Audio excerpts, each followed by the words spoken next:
Join the She Trucking Foundation today and be a part of a supportive community of women in the trucking industry. Unlock exclusive access to valuable resources, including mentorship, educational workshops, and networking opportunities. Whether you're an experienced professional or just starting your trucking journey, She Trucking is here to empower you and help you thrive. Visit www.shetrucking.com to join us and drive your trucking career to new heights. Join the She Trucking Foundation today and be a part of a supportive community of women in the trucking industry. Unlock exclusive access to valuable resources, including mentorship, educational workshops, and networking opportunities. Whether you're an experienced professional or just starting your trucking journey, She Trucking is here to empower you and help you thrive. Visit www.shetrucking.com to join us and drive your trucking career to new heights. Hello, everybody. I am Dr. T&J Ramsey, the host of the She Trucking podcast, powered by CTR Media Network.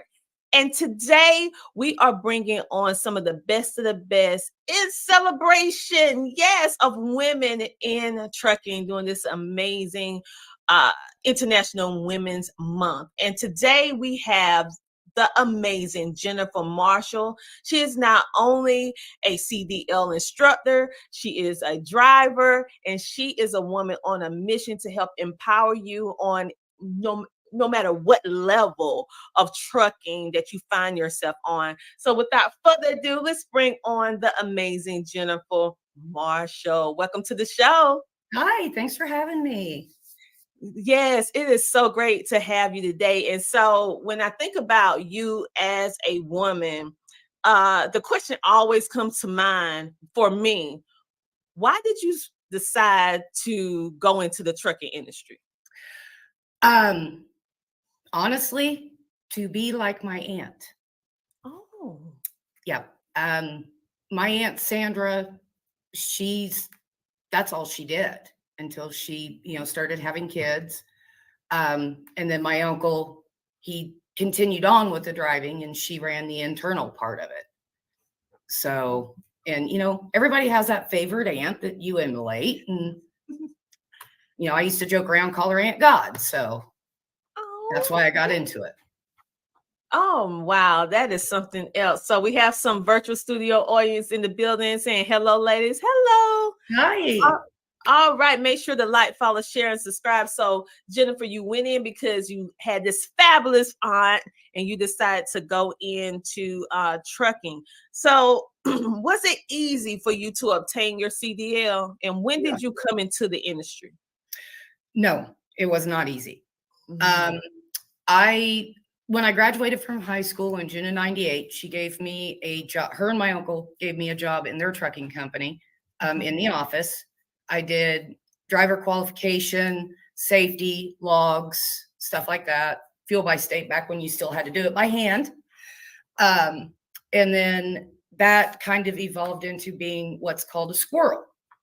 And I would have to help load and unload the trailers with my brother.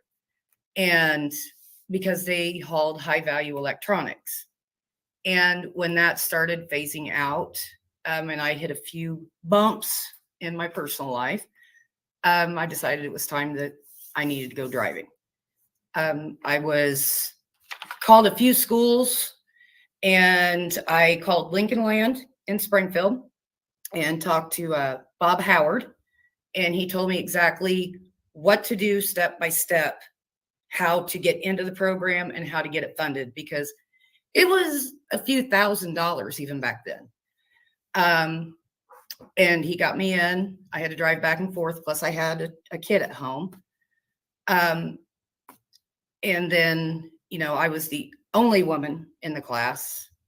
All the companies that were coming in to recruit were flatbed, only looking for men. So on top of everything else, thank God for Bob and Craig, who was my actual range and road instructor, helped me find a job. And they pointed me towards SMX out in Fort Dodge, Iowa, which they're no longer in business. They were bought out by Decker. Mm-hmm. Great company though. They were, oh my God, they were great. And then from there, when they started to be bought out, I moved to Risinger Brothers in Morton, which was a little closer to home. Had to step away from that one because ran into an issue being, a girl. So, you know how it is. Then I went to night transportation. And when I was at night, I had the best support group right up there in Lamont, Illinois. My dispatcher, I'm not going to name names because they're all still involved in trucking. Just the dispatcher and the recruiter and everybody was great in that office except for the safety guy. Had a few issues with the safety guy. He put a tracker on my truck and he would know exactly where I was at, what I was doing, and would show up when I was in the Chicagoland area. One night it got bad enough that my dispatcher and him actually threw hands in the parking lot over it. So, and my dispatcher ended up going to work at another company. That guy never got sent anywhere because he had family in the company. So he went back to Texas. And then from there, I went to Celadon. And Celadon was great. They were great. But that was when the old man was still alive. So your mic's gone. Thank you. Thank you for that. So you had a vast history with trucking because you have the unique experience of being with more than one carrier, working with more than one company, having some of the different experiences. And one thing that I did hear is you had some good experiences and you had some not so great experiences within the industry. And the fact that you had to deal with someone tracking you. And we speak so often about safety of women on the road. I mean, that is you would think you started in the 90s. You would think by 2024, we will have been remedied this problem by now. But the fact of the matter is this problem is still going on. And these are some things and some issues that we tackle with She Trucking. So for women that's starting now, because we have a new group of women that are young, that are just starting out, how would you suggest that they maneuver as a new driver on the road with all these different variables that can happen while on the road and just being a female? Just being a female. Be aware. Always be aware. Have your head on a swivel. Constantly. It's, for lack of a better term, you have to start acting like you are in the military. Don't sit with your back where, it's unprotected. Personally, I never stopped my truck and got out after dark. I made sure everything I did was done before the sun went down. When that sun went down, I did not get out of my truck again till the sun come back up, period. No ifs, ands, or buts. If you do, for some reason, like, some deliveries are after dark, it just happens. If you do have to get out, make sure you are on the phone with somebody. They know exactly where you're at, what you're wearing, the whole 9 yards. And I know that some things are illegal, but there's ways around everything. So most trucking companies are very strict on what they allow you to carry in your truck. But what you can carry that is completely 100% legal is Hornet spray. And it does shoot a very long straight stream, very good aim. I carry bear mace. So, and I also have a shank. So, and it does curve around my hand. So if I have to use it, I can use it as an enforcer to hit something or to gut something. And that's the sad reality of the situation. We have so many women that have been through some things and have got sexually assaulted, some have even lost their life just to help take care of their families. And then the fact that they may be in an abusive relationship at home, and Yeah, the truck is the only thing that they can get away from it, and then they have to go deal with all the different things that's out when they're on the road, that they have to, like you said, you have to keep your head on the swivel, ladies, because you never know who's watching you. You have yeah. to be mindful of your surroundings all the time. And the sad thing is, you would think you shouldn't have to watch people in the industry, but the harsh reality is that you have to watch everybody because you're a Absolutely. woman in a male dominated industry. We have some comments coming in from our Facebook community, She Trucking on Facebook. And Owen says, hello, ladies. There was 5 of us in the class of 100 for me. So this must be somebody that know you, Oh, or wow. possibly, maybe. But they agree with what we're saying, with everything being true in regards to what women have to endure. And so when you think about all those different adversities that you had to deal with over the years, being in a male predominantly dominated industry, how what are some other ways that you had to deal with it? Because we hear how you had to deal with it from a physical standpoint. You had to have different sprays, different maneuvers, but from a mental standpoint, you being a female on the road, Um, how did that feel? well, um,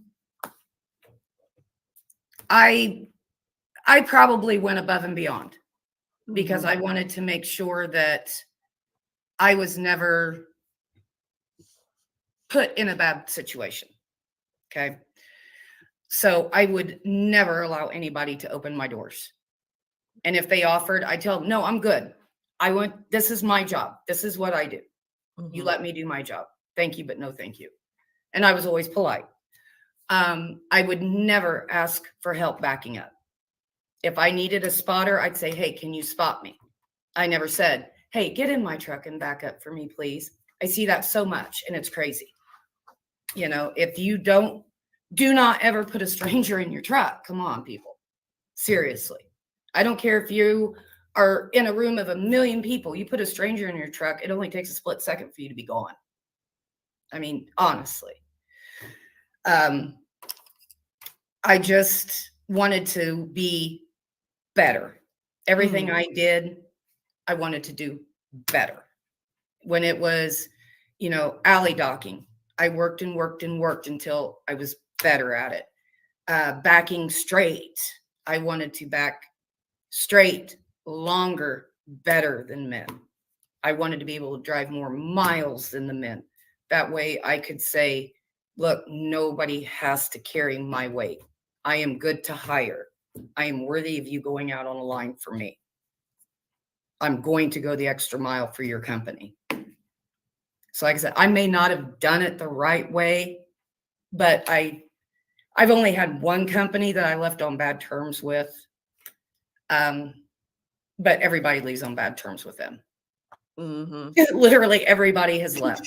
So, And those companies do exist. oh yeah. Okay. And so Oh we're yeah. not gonna give them a platform right now. No, But not even. you know, let me look at you. You know.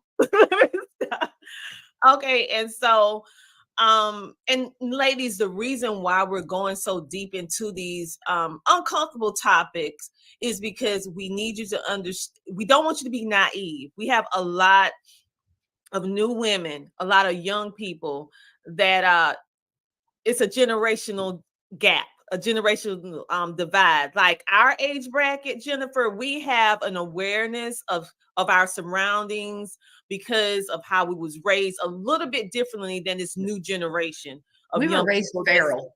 yeah, within their 20s. And so they're a little bit more carefree Hmm. in ways that we never were. That helps in some ways, but also is very dangerous in this industry. Yes. And I'm even going to take a shower. Getting out of your truck at any time can become a life and death situation. Yep. up under the wrong circumstances if you're not paying attention. If you're not, you have to start being mindful of what's going on. Okay. And it's not saying that we want you to be paranoid, we want you to be fearful, overly fearful, but we want you to be self aware of what's going on in the industry. And sometimes people may just not talk about it. But here, Jennifer and I, and with She Trucking, we want you to be known, we want you to be mindful of the good and not so good so that you can be safe, so that you can make it home to your Yep. families. We Yep. want you to stay safe, just like our virtual studio audience. She said, definitely. And she said, stay safe. So, Jennifer, is there anything else you want to say on that topic? Because if not, we're going to take a small commercial break and then we'll be back with some more conversation, because I'm so grateful to you for even having the bravery to talk about this. This side. Everybody can talk about the other side, but this is really what hits home. And this is what women Don't. leave for. They leave the Yeah. industry just because of this stuff that we're Yep. talking about. And they Yep. don't have anyone like you, Jennifer, that can tell them from a woman perspective, this is what you need to look out for. Yep. Don't. They're going to ask you 40 ways from Sunday where you're going, what you're hauling, where you're going next. Don't tell them. Don't. Tell them someplace in the opposite damn direction. You know, I stopped and had a tire fixed at a Love's in northern Indiana when I was headed into Michigan. I got up into Michigan, got at a truck stop, shut down for the night. I was hauling pickles out of Palatka, Florida. And I had the mechanic call me and say he's staring at my truck. I literally had to call my husband at that time, who lived in Indiana, and tell him to get up there now. I'm sitting on the floorboard of my truck with the doors locked. And this guy took my phone number off of the paperwork from the breakdown. So do not put your phone number on there. Put your dispatchers. And then have your dispatcher contact you, because there is 24-hour dispatch. Anywhere you work, 24-hour dispatch. They can call you when your truck's ready. Little tips like that can be things that save your life, because it takes but a minute for your life to be changed forever. And sometime it never go back to how it was before. Yep. And so on this Women International Month, we're celebrating amazing women like Jennifer and all of you that's in the She Trucking community. But with all that celebration of you being able to conquer, being able to build, grow, and thrive in an industry was not made for you, we also have to have the hard conversation surrounding the parameters of having yourself inserted in an industry that was not made for you. Yeah. The dark side. The dark side. The dark Okay. side of it. Yeah. And it does exist. We hate it exists. We've been fighting for this to change for a long time. So we hope in some decade this is remedy, but it's not now. And I that's was why we're being lucky. very I was lucky because when I started, I had my aunt that Mhm. gave me a heads up. So, Yeah. and like I said, she started in 78. Oh wow. So yeah. And it It was didn't. even harder. Like, Yeah. wow. Yeah. 78? Mm-hmm. Yep. Wow. They graduated from high school, crawled in a truck for Mayflower, I do believe, and took off. Wow. Okay, so you have a long legacy. Yeah. Of warriors in the trucking industry, women. So Yeah. okay, that's why you but everyone don't have the benefit of having this beautiful legacy that your family built for you, and also having, they may have men that's in the trucking industry, but they don't have women as well. You have both. And so she was able to give you the knowledge, the information to be able to be the strong woman that you are. But for those of you who may not have what Jennifer has, with that nurturing environment to kind of, I would say, keep her grounded in this industry, she's letting you know different things that you can do for yourself now based upon her experience and her family's legacy, so that you will be self-aware. You don't have to have what she had, but she's here to inform you. Listen, ladies, it's more than just getting in the truck and driving. Yep. Yeah. Oh yeah. And I tell everybody I run into, because I was just up at the truck show in Peoria. You, here's my business card. This is my cell phone. Text me, because I live in a dead zone for cell service, but I do get texts. Um, Okay. if you have a question, text me. And I Yeah. tell my students, I don't care, because it's the same thing Bob Howard told me, same thing Craig told me. 5 years from now, 10 years from now, you can't find a job, call me. I have fingers all over the industry. I can help you get a job. You're on top of a mountain, you're freaking out, you don't know what to do. Take a breather, call me. I don't care if it's 2 o'clock in the morning. I would rather walk you off that mountain than read about you on Facebook. If you're sitting in a truck stop, scared to death, call me. I can figure out where you're at, and I know who to call, because I may have one of my friends in that area that can get to you. I have a good friend in Florida. I have another good friend that lives in Oklahoma, another one that lives in California. I even have a really good Facebook friend that lives in Canada, because I also drove to Canada when I worked for Celadon. So I know people everywhere. And that's, I tell my students, if you need me, reach out. I'm not going to cut you off. Even when you're done with the class, I'm here. And see, that is true sisterhood. Okay. We say the word sisterhood a lot, but do we really, are we using it because it's a trend? Are we using it because it sounds good to say? This is what sisterhood look like. This is what we build for She Trucking. Jennifer is one of our members. And we're going to talk a little bit more after the commercial break, because you're saying, man, I know everybody on here is like, Jennifer is amazing. I know. No, she also has a school as well. So when we get back from our commercial break, we're going to go into her school, because you already heard her journey. And now she's actually turned another leaf, and she's doing the school. And you can find out how you can be a part of it, how you can be within her inner circle, and all that good stuff after this commercial break. We'll be back in a moment.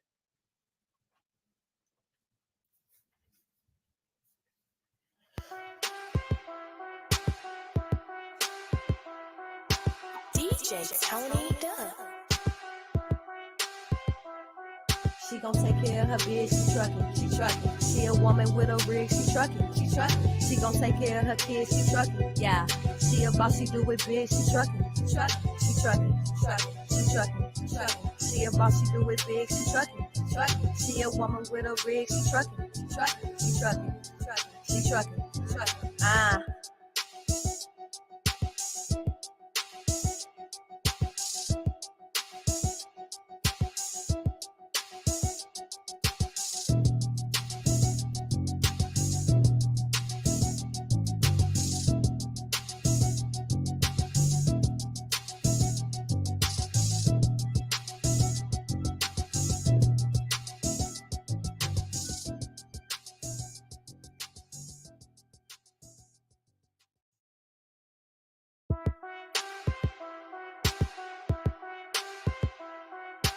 DJ Tony Dubb. She gon' take care of her bitch, she truckin'. She a woman with a rig, she truckin'. She gon' take care of her kids, she truckin'. Yeah, she a boss, she do it big, she truckin'. She truckin'. She a boss, she do it big, she truckin'. She a woman with a rig, she truckin'. She truckin'.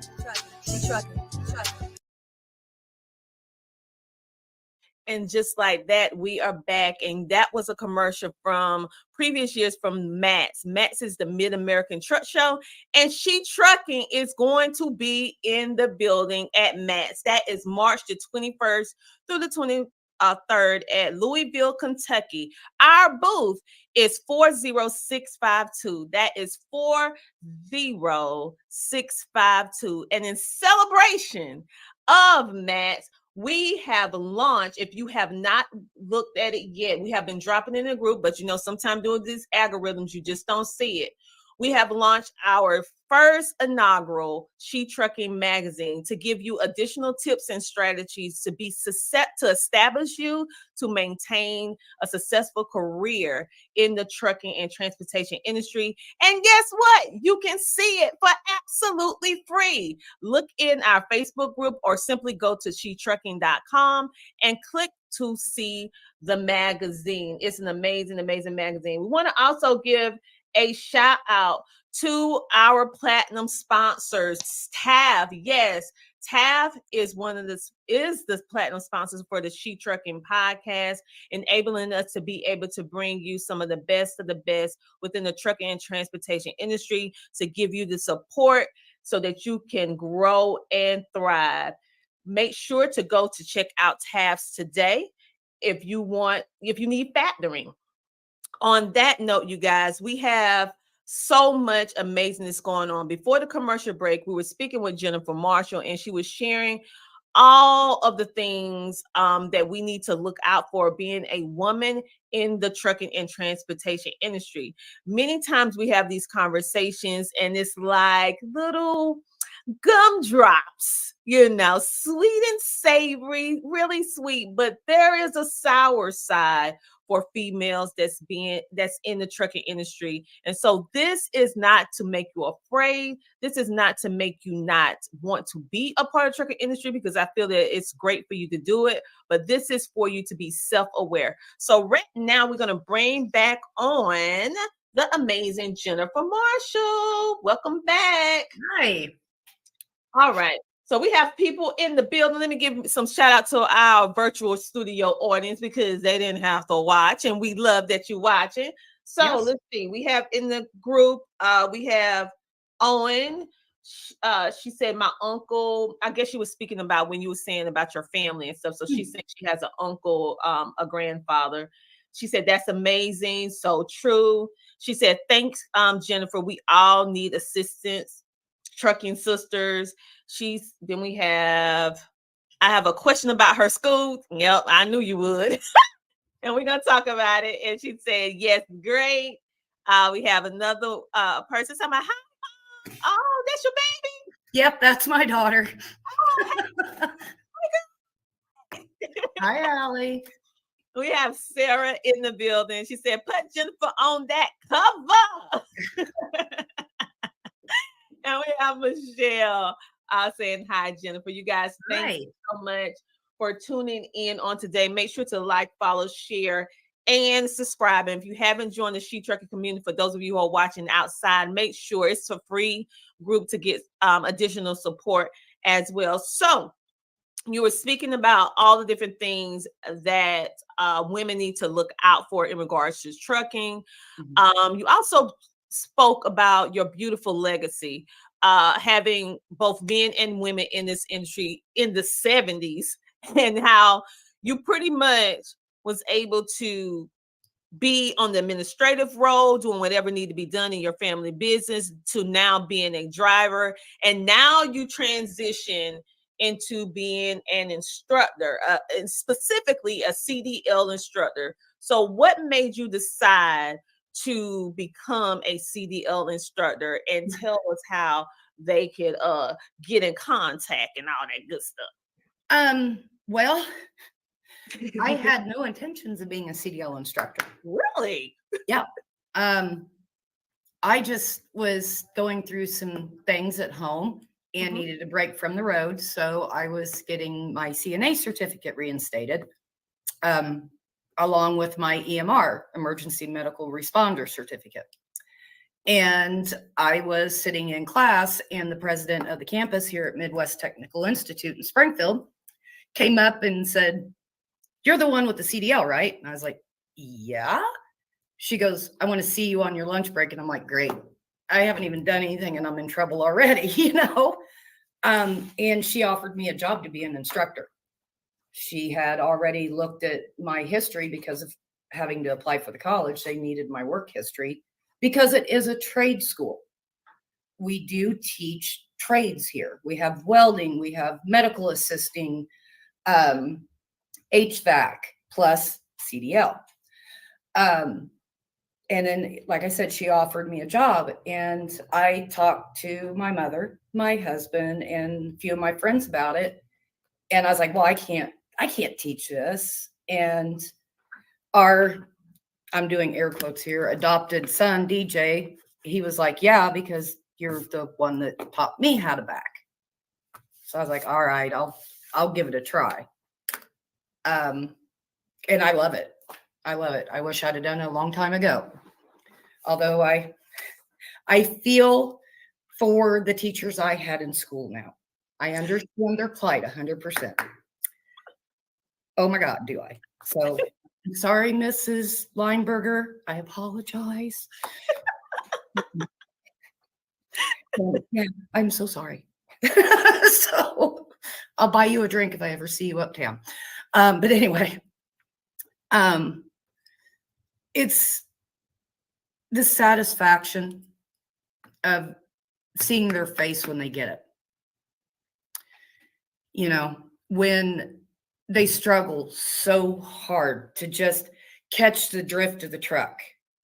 And then when they do it and they catch it, and then you just see like that whole brighten up, you know, it's just like, yep, that's why I do it, you know.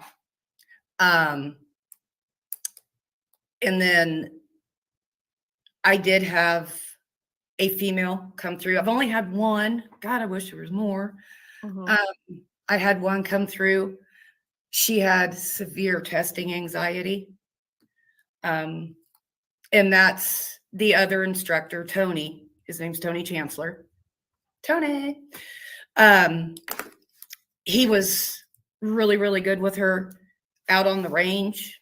And, you know, I worked with her. And that was both of our, you know, crowning glories that, you know, we got her through it, got her CDL.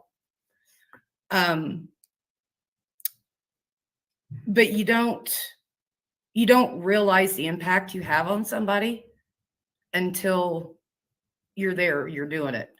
I had one student that when he got his CDL, after the state tester was done, he ran up and gave me a bear hug. And I mean, he looked like he was about ready to cry. And I mean, I was floored. So, but it's awesome. It really is. And the fact that you are taking it to an additional level, in regards to your trucking, in regards to your journey, you don't hear this story every day that someone just out of high school, a woman just out of high school, and then she starts in her family's trucking business, like doing administrative roles or whatever needs to be done. Then that same girl, that same young lady, eventually goes into driving a truck, and then that same young lady start, you know, teaching school. And I also was an owner operator. I did buy 2 trucks. So okay, well, so tell us a little bit about what made you do that at that point in your life, because you did just about every single little piece of this trucking and transportation industry. So tell us a little bit about what was the mindset, because so many people right now is talking about, I want to buy a truck, and we're trying to say this is not a good time to buy a truck. So and that's what I tell all my students. This is what I tell all my students. You know, I will help you every step of the way if you decide to start being an owner operator, by all means. This is not the climate for it. Okay. It is just not. I just noticed that 2 more companies went out of business today. The little man is taking a hit below the belt. Every owner operator is going to tell you right now is not the right time. They're all going to tell you this. But the trucking industry is an ebb and flow thing. It's a live thing.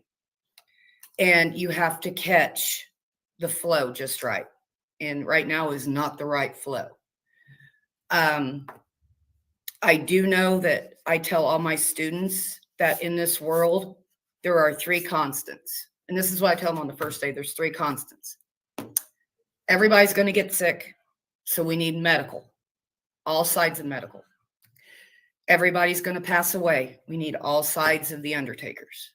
Everybody's got to eat, so we need drivers.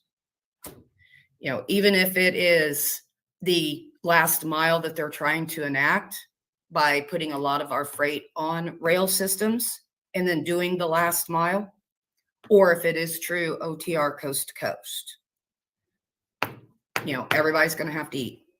Yeah. But I think if you're going to buy a truck, it's best to hold off at least another 1.5 years, at least. Yeah. I had to park my trucks and actually sell one almost 2 years ago. Because I just couldn't do it anymore. Taxes went through the roof. Fuel cost was too much. Freight rates went down. I just couldn't do it anymore. So. And I get it. I get it. And so the fact of the matter is we have to have these conversations, because I call them the fantasy trucking gurus, because anybody with a social media can be an expert, and it fools the people, or I would say mislead the people who generally go in there for information and knowledge to make them think that this is a good time. And while everyone that's around this industry that really know what's going on, we're saying, no, don't buy now. They're saying, yes, buy now. So listen, she knows what she's talking about. We had another guest that said this is not the time as well. Nope. So not saying it won't ever become the time again, but it's just not the time right now. No, and my truck is still in my driveway. The peat, it was gone. Man, it was a basket case. My husband loved it. It was a pretty truck, but we just couldn't deal with it anymore. Mine is a true Columbia glider, straight from Freightliner. So with a brand new transmission, yeah. So she's just kind of sitting and waiting. So yeah. That's okay though, because she can sit and wait for a little while, because when she go out in her glory, she'll be going out soon, but not now. She ain't costing me no hay sitting there. I know that's right. So we have so many people that are on right now. We want to make sure that we acknowledge our virtual studio audience for taking the time. We have Adam. He said, hi, Jennifer. Hi. We have Michelle. She says, great interview. Love women power. Thank you so much for tuning in. We also have a Facebook user who says, you never know when new opportunities are waiting on you to come around the corner. I guess she was speaking about when you transition into being a CDL instructor. Yep.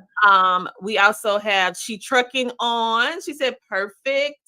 And she said, yes, that's exactly how it makes me feel. I want a school so bad to teach other women. Hey, whoever you are, make sure you get in the group and connect with Jennifer. We're going to have some information a little bit later on that you'll be able to connect with her as well. We have someone else that said, true. That girl does it all. You. And she said, yes, Jennifer, me too. Someone said, no. You know what that is. I can't say it on there because we want to keep this thing going, this podcast going. And we have she said, yeah, the black sheep would eventually ride again. That's my truck's name, Black Sheep. So okay, well, it would eventually ride again. And so now we're gonna pivot a little bit and talk about because we want to talk a little bit about mental health, because that is something that's a little bit taboo. We know that a lot of our women are dealing with it, and men as well. They're dealing with it too, because you have to have these long stints where you're away from people, you're away from your family. So as a woman, how was it for you? Because you still drive on the weekend, but when you were doing those OTRs over the road, how was it for you to cope with being away from home? We actually approached this today in class. I had a student ask me. Back when I started, it was harder. We didn't have cell phones that you could just pick up and dial and call everybody and FaceTime and, Snapchat and Twitter and all this other stuff. We actually, once you got unloaded, you had to make a mad dash to the truck stop to the payphone to get your next dispatch. We had bag phones. They were like $5 a minute. We actually had 800 phone numbers that we could call to call home from a payphone. Back when everybody still had landlines. And then, cell phones did start to come in. And then, you had your free minutes after, I think it was like 9 o'clock or something like that.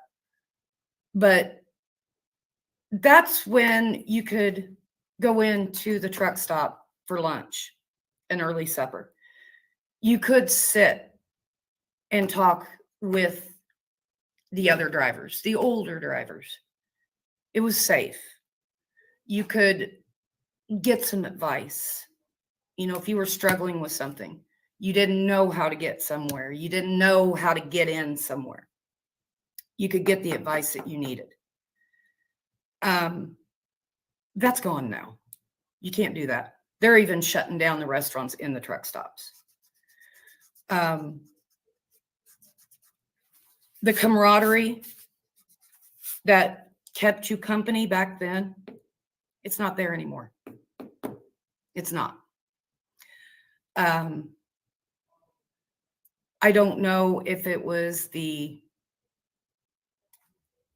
invention of social media. I don't know if it was the generation of, I'm important and I need a trophy too. I don't know. But the camaraderie's gone that we had out on the road where, we could all sit out and gossip. Because, the women would tend to gravitate towards each other. And it's like we would just kind of like, we had sonar, we would just find each other, Not anymore. Not anymore. And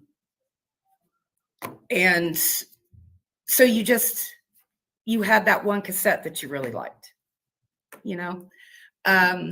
I ran an Earl Thomas Conley cassette till I had to buy it twice because I ran it out.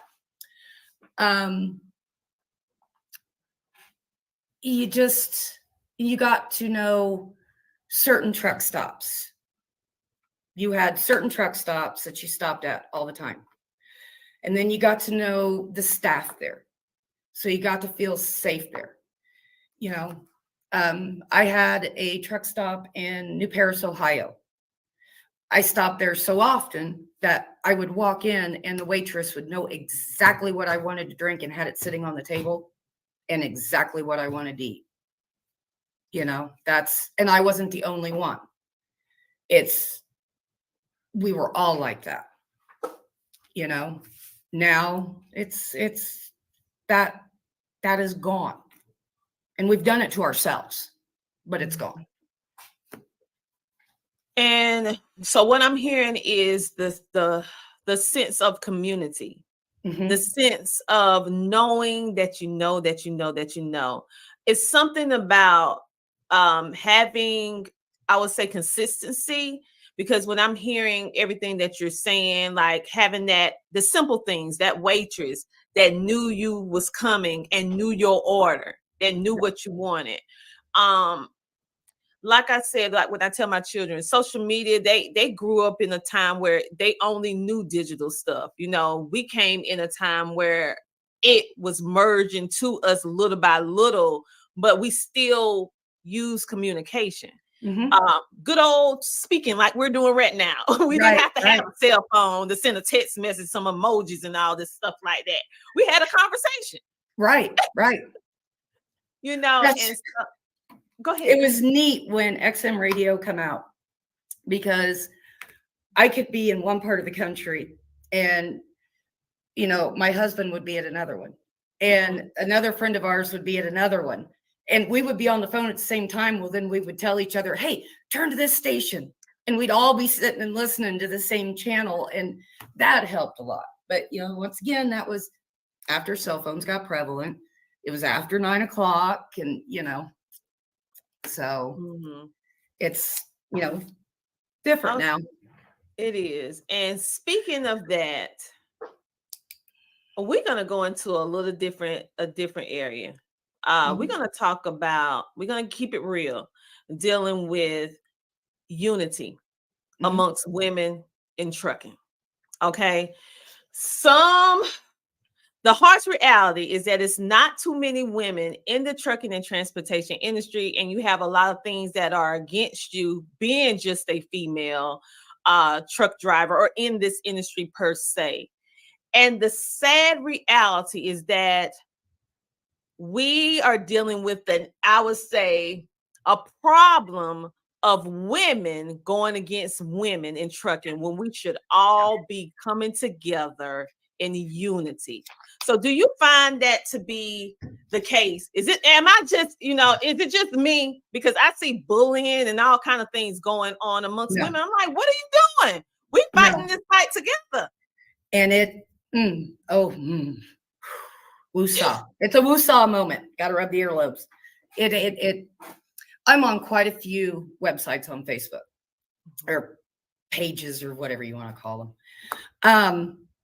And I noticed that when somebody asks a question, it ain't 5 minutes and somebody is jumping down their throat. Yeah, my English is not so good today. Jumping down their throat, telling them that their question was stupid, that they're dumb, they need to get off the road, that if they can't accept this part of being a truck driver, then they just need to get out of it. No, no, no, no. That's not how this works. That's not how any of this works. I sit and I scream at my phone, listen, Linda, because I don't want to get on an online fight with anybody else either. I am no keyboard warrior. But if we're not going to lift each other up, we're not going to make it in this. Because right now in the trucking industry as a whole, WIT, Women in Trucking, is advertising that 12.1% of the trucking industry is female. Okay. That was in July of 23, I think is where that number come from. What that number is actually the number of females that hold a CDL, an active CDL. Of that 12.1%, the actual percentage that are over the road active drivers is like 5%. There's 5% of us out here doing this job. Yes, there are a lot of women in the trucking industry. 44% of dispatchers are women. 42% of the safety roles in a trucking company are held by women. 75% of the HR jobs in trucking companies are held by women, but only 5% are held by female drivers. And we're out here scratching each other's eyeballs out over a simple question. Really? Why can't you just say, no, didn't you learn that in school? This is the right way. Maybe they didn't tell you the right way. You don't have to be a butt about it. Mm-hmm. And I noticed on the news the other day that they're really hammering at us right now about the accident in Louisville with Cisco, where she went over the edge because she crossed the line. And the other female driver that took out the covered bridge in Indiana. Okay, so out of 5%, so let's take 100 drivers. Out of those 100 drivers, there's 5 women that have had 2 pretty significant accidents. What about the other 95 that are men? What have they done? I don't see everybody gangbanging against them, saying maybe they're not safe drivers after all.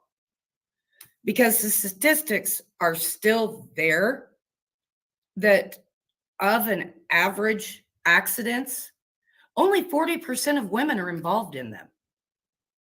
when it comes to actual big rig accidents, only 40% are women. 60% is still male. So not only are we tearing ourselves down, tearing each other down, we have the industry tearing at us. And now we have the news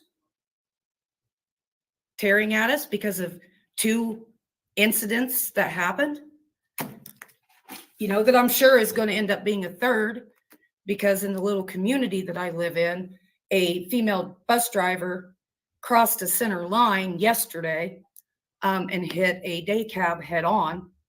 And the bus driver and the truck driver and the 3 preschoolers that were on board all passed away, which is not good. And I mean, it's crazy.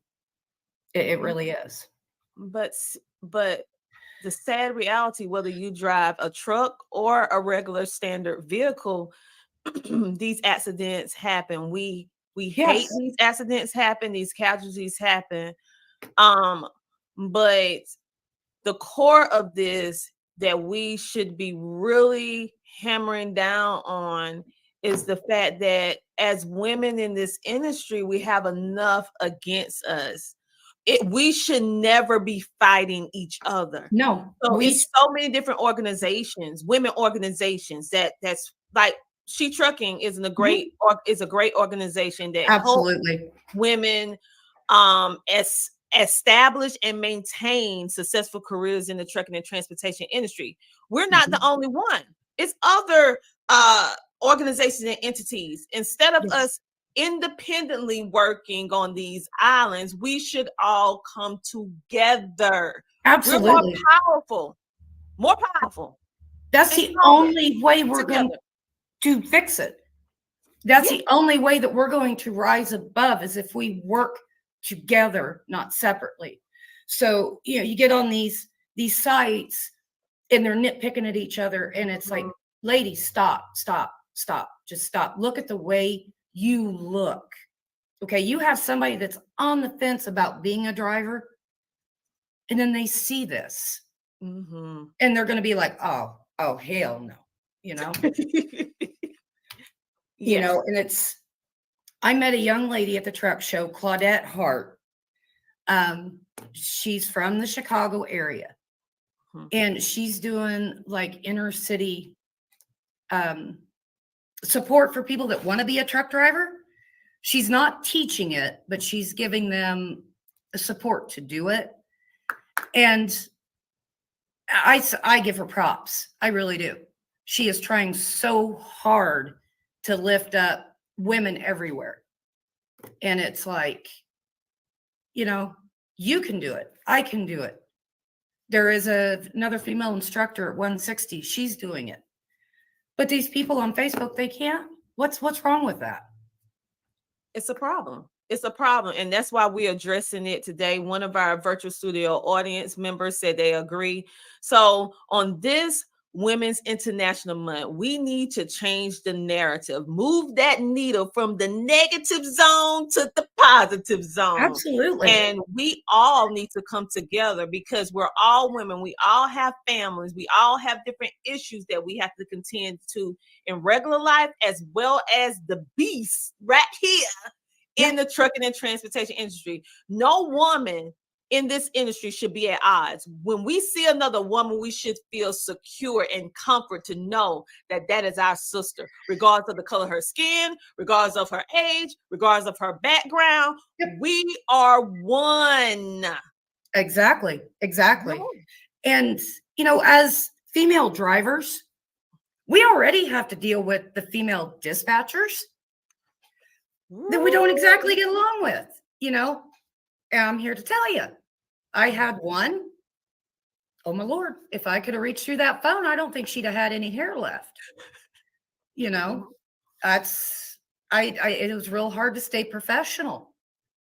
I'm not in competition with you, girlfriend. I don't want any of this that's out here. It's all yours. I just want my load. You don't have to be snarky to me. You don't have to be hateful to me. You don't have to make condescending remarks. Mhm. I just want my load and for you to go away. And be fair at the end of the Yep. day. Our virtual studio and says, yes, we need to lift each other up, Sarah. And I 1000% agree. And the reason why we decided to talk about this taboo, touchy subject is because it's happening. And in order for us to remedy this, to solve this problem, we need to be brave enough to even have this conversation. Yeah. Okay, at the end of the day.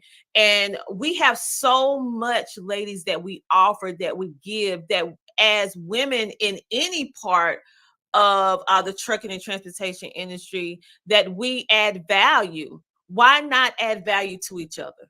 It's hard enough. It's hard enough. But women, we've got to get a thicker skin too. Yeah. You know, it's on both sides of the dime here, you know. Just because I'm a blunt person, okay? I'm very blunt. I don't tiptoe around anything. Unfortunately, I'm kind of like a bull in a china shop. So, you know, I kind of put it just right out there. You got to get thicker skin. You're going to get offended. It's going to happen. Pick yourself up by your big girl panties and get over it. Okay? They may not have intentionally offended you, but you do not need to fall down and make a big scene and, oh my God, they spoke to me that way. No, come on. You know, if you're at a stoplight and you look down and there's a gentleman driver doing what they do sometimes, I mean, come on, girls, we've all seen it. You don't have to call them out. You don't have to take a picture of it. You don't have to be obscene. Look away and go on about your business. Okay? It's just like a bully in school. The less attention you give them, they're going to get bored with it and move on quicker. Okay? Period. I agree. You know, I think, in regards to, let's speak a little bit about the lack of female trainers in the industry before we go. Speak a little bit about that. We are in so short of having female trainers. Right now, I think Dot Foods up in Mount Sterling has one female trainer, and she's in like Oklahoma or something. And that's a big hurdle because a lot of people want to have the same sex training, which was a policy at one time, but I think they've lifted it. But it's hindering our own jobs. There are many men out there that are completely safe for you to team with, completely 100% safe. When I started at SMX, I trained on a truck with 3 other men in that truck. Yes, we stopped at the end of the night and we went to a hotel room. Everybody went to our separate rooms. But driving down the road, we were all in that truck. And I never felt unsafe. When I was in driver's school, I had 4 men in that truck.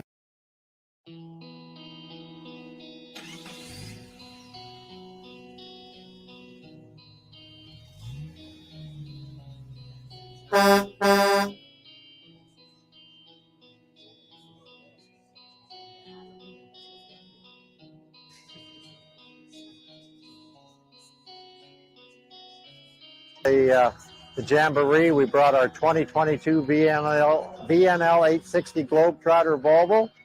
It's the downsped technology with the higher gear ratio and the 14-speed transmission.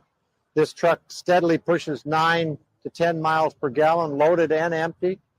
It's pulling a 2023 Great Dane Champion SE dry van that my wife and I spec'd out as well to make the combination work a little better together.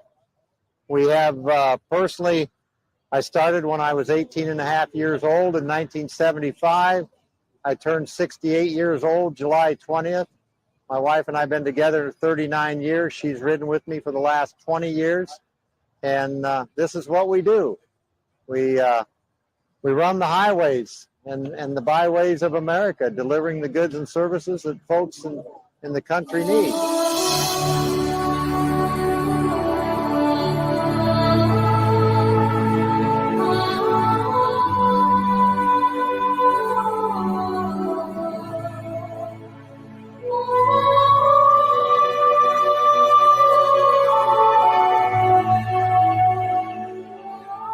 idea of how we set the truck up.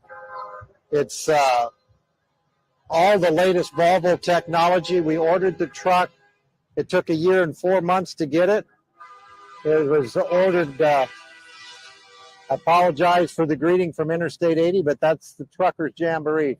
So it took 1 year and 4 months to get the truck. It was ordered basically pre-COVID, but it did come in exactly the way we spec'd it, and it has treated us very well. And I like to tell people that it's a two-tone color combination. It's pearl white and stainless. And that's the way we wanted it. We kept it simple. Just a simple design. And we run the flow below system. We run the air tabs. We also run the nose cone on the front of the trailer. And yes, folks, I did put the twin exhaust stacks on it. It's not necessary, but coming from that old school, and even the salesman said, Al, he says, why are you putting dual stacks? Nobody will see them. I told him I'll see them every time I hook up a trailer. And it's just, that's, I guess, part of the old school in me. But the overall effect has worked very, very well. It's a very comfortable truck. It's easy to access the back here with the catwalk, the way it's designed. It's good and secure. Like I say, here we have the flow below design here to keep the air. We want to keep the air attached to the tractor as much as possible. And I don't know if you folks have witnessed how the flow below covers work. I question myself, how accessible is it going to be? It's simple, and you have access to check your lug nuts for the tightness and check your air pressure. We do not have the auto inflation system on this particular model. We didn't opt for that. But we did run true balanced centering sleeves, and we run Centromatics all the way around. The tractor and trailer are both equipped with the disc brakes. So it's disc brakes all the way around.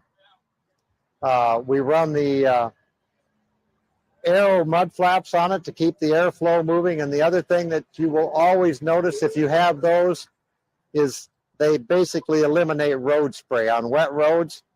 I call it a poor man's wind tunnel. You can actually witness how this all works when it's working correctly, because you can see the road spray and how it is funneled on past the tractor and trailer.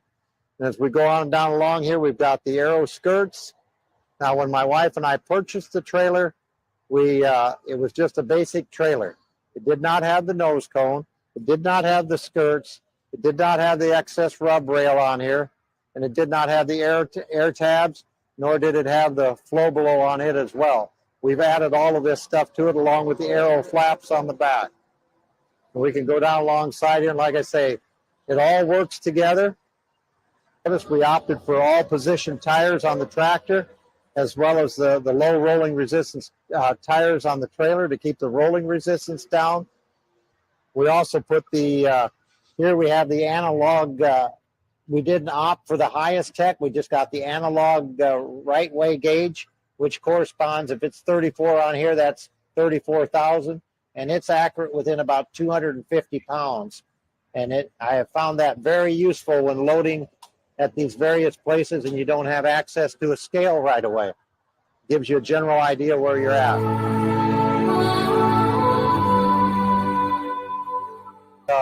4 LED lights in here to light this up. It just makes a difference to the shippers and receivers and the forklift operators and myself personally. I love that. It works well. And one thing I do like about a Great Dane trailer, they run a good secure ICC bumper on them. The entire framework back here is stainless steel. A lot of different companies will use a galvanized metal. This is a stainless steel assembly around this entire rear frame assembly on the trailer. July 20th, I turned 68. Happy birthday. Thank you. And we've logged nearly 6 million, just probably a little more than 6 million miles, no chargeable accidents. So we've been blessed that way. God has taken care of us in that aspect. And it isn't that we haven't had some close calls. And I know, folks, there's no way I could have been driving this truck by myself, because I couldn't have avoided some of the situations that weather conditions and the traffic puts you in, as all of you well know. Just certain times you have to look up and say, thank you, Lord.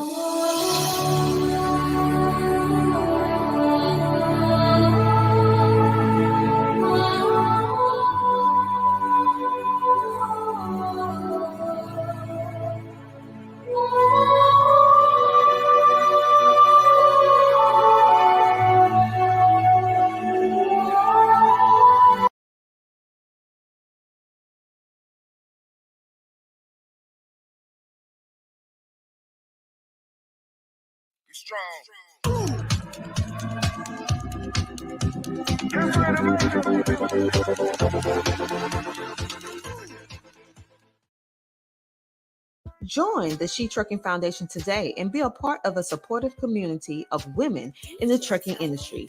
Unlock exclusive access to valuable resources, including mentorship, educational workshops, and networking opportunities. Whether you're an experienced professional or just starting your trucking journey, She Trucking is here to empower you and help you thrive. Visit www.shetrucking.com to join us and drive your trucking career to new heights. Welcome to the Enjoying Life podcast.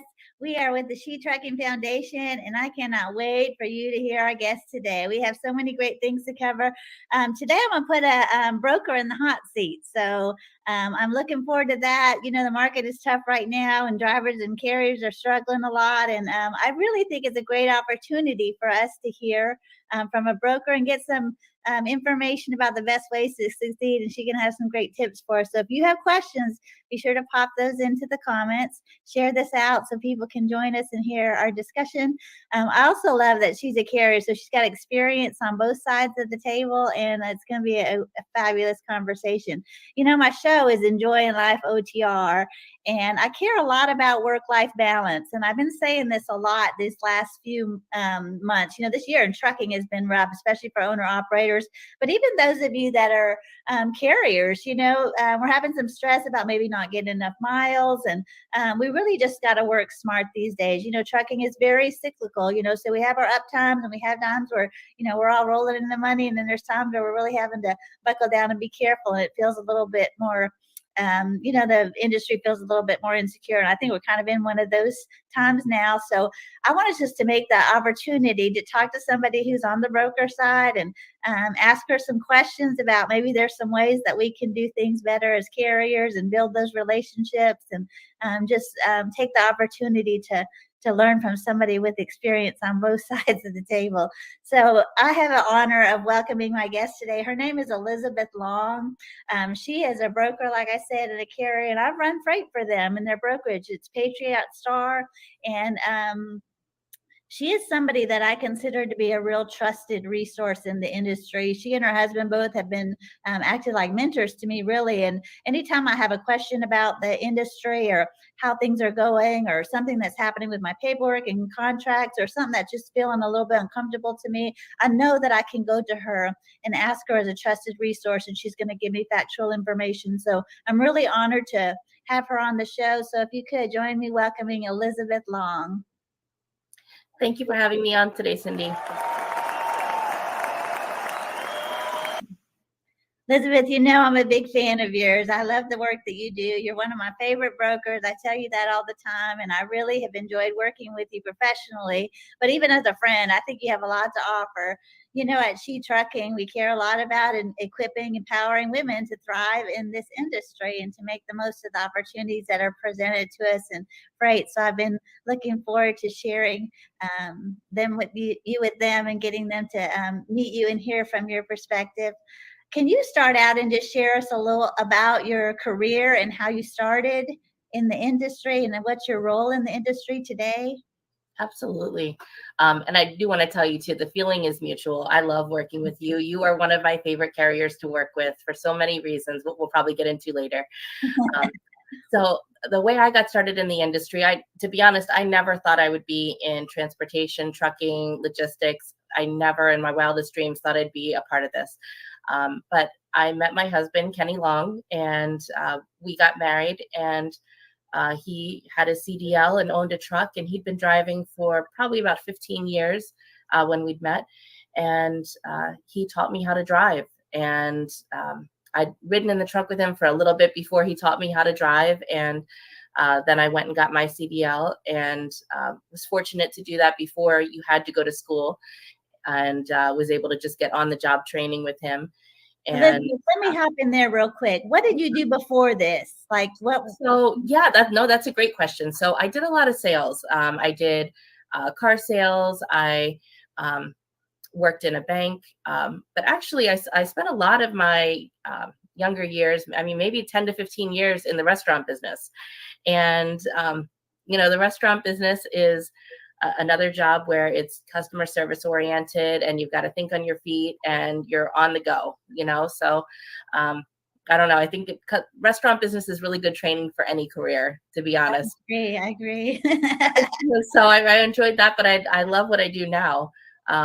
So Kenny taught me how to drive, and we actually teamed for quite a few years, just the two of us. And we had the opportunity to see all 50 states now. Unfortunately, we didn't see Hawaii and Alaska in the truck, but we've seen all 50 states now. And the good part of that is due to trucking. So I guess I've had my CDL since 2012, and I don't know how many miles I have, but accident free, which is fantastic. And Congratulations. Well done. Thank you. And I've had a great time traveling with Kenny. So. Well, we're going to talk about your team driving with Kenny toward the end of the show, but I kind of want to pick your brain about what your primary role in the industry is right now. Can you tell our audience about switching? Yeah, absolutely. So we started our carrier in 2012, and that's when Kenny and I were driving together. And then over the years, we had started to accrue some of our own customers. And these were customers that we had met through friends, family members who might have referred us, or even just, someone sees us, locally, and they wanted to work with us. And so we had started to accrue. Oh, and actually one of our biggest customers came to us through another truck driver who was working with a customer, and they needed help in the Central Florida area. And she said, you should give Elizabeth a call.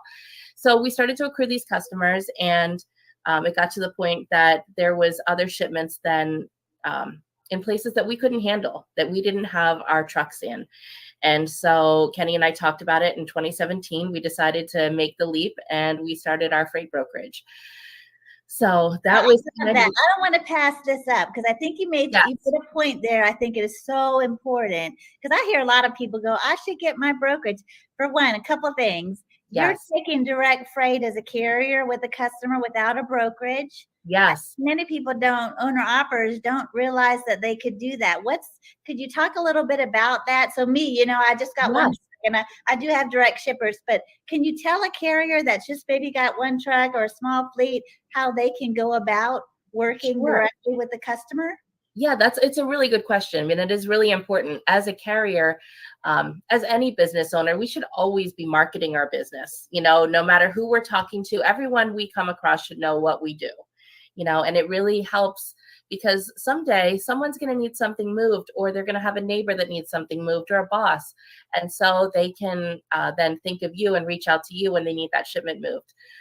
So I think that there's a lot of ways that carriers can be marketing themselves. And, it's just as simple as, joining things like chambers of commerce, and, even the old fashioned way of going door to door.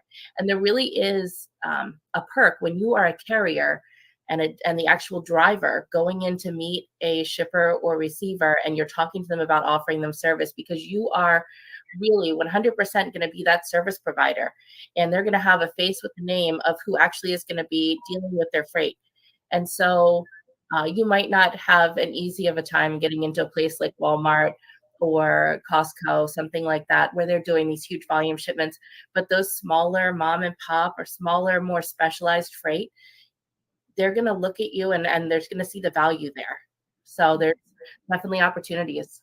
I'm in a lot of Facebook groups, a lot of social media, and they'll say, well, you can't get direct shippers if you've only got one truck. What would you say to that, Elizabeth? That's baloney. That's total baloney. You can definitely, Kenny and I only had one truck, and sometimes it comes down to just being in the right place at the right time. But to be in the right place at the right time, you've got to be visible, and you've got to make sure that people know that you're available to do work. So Okay, I love some things you said. I love telling everybody that I'm a trucker. Everybody I meet knows a trucker. yes, I run a trucking company. So don't miss that, people. That's a great tip right there. It's so valuable. You just run into people, give you referrals that just wouldn't have even thought to give a referral. That they yes, like you. I didn't even know you'd interested in a new, additional customers. My brother has a warehouse over there. So talk it up. Love that. Great advice. I have another question about really practically how does it when I started, I had been booking all my freight through brokers, which many new yes. carriers do that. And then I started venturing out thinking, I think I'm going to just go ahead and get my own direct shippers. And I do have some, but, I had a process about that. But one of the things that made me most nervous is like checking their credit. Like, what's that Oh yeah. procedure like? With brokers, I just run it through my factoring company, and it's real easy for me to check a credit of a broker. And how would I go about doing that as with a direct customer? What would you say? That really is a challenge, and I don't know that I have all of the answers on that, unfortunately. Especially in this economy right now, because there's a lot of businesses that are struggling, maybe even behind the scenes.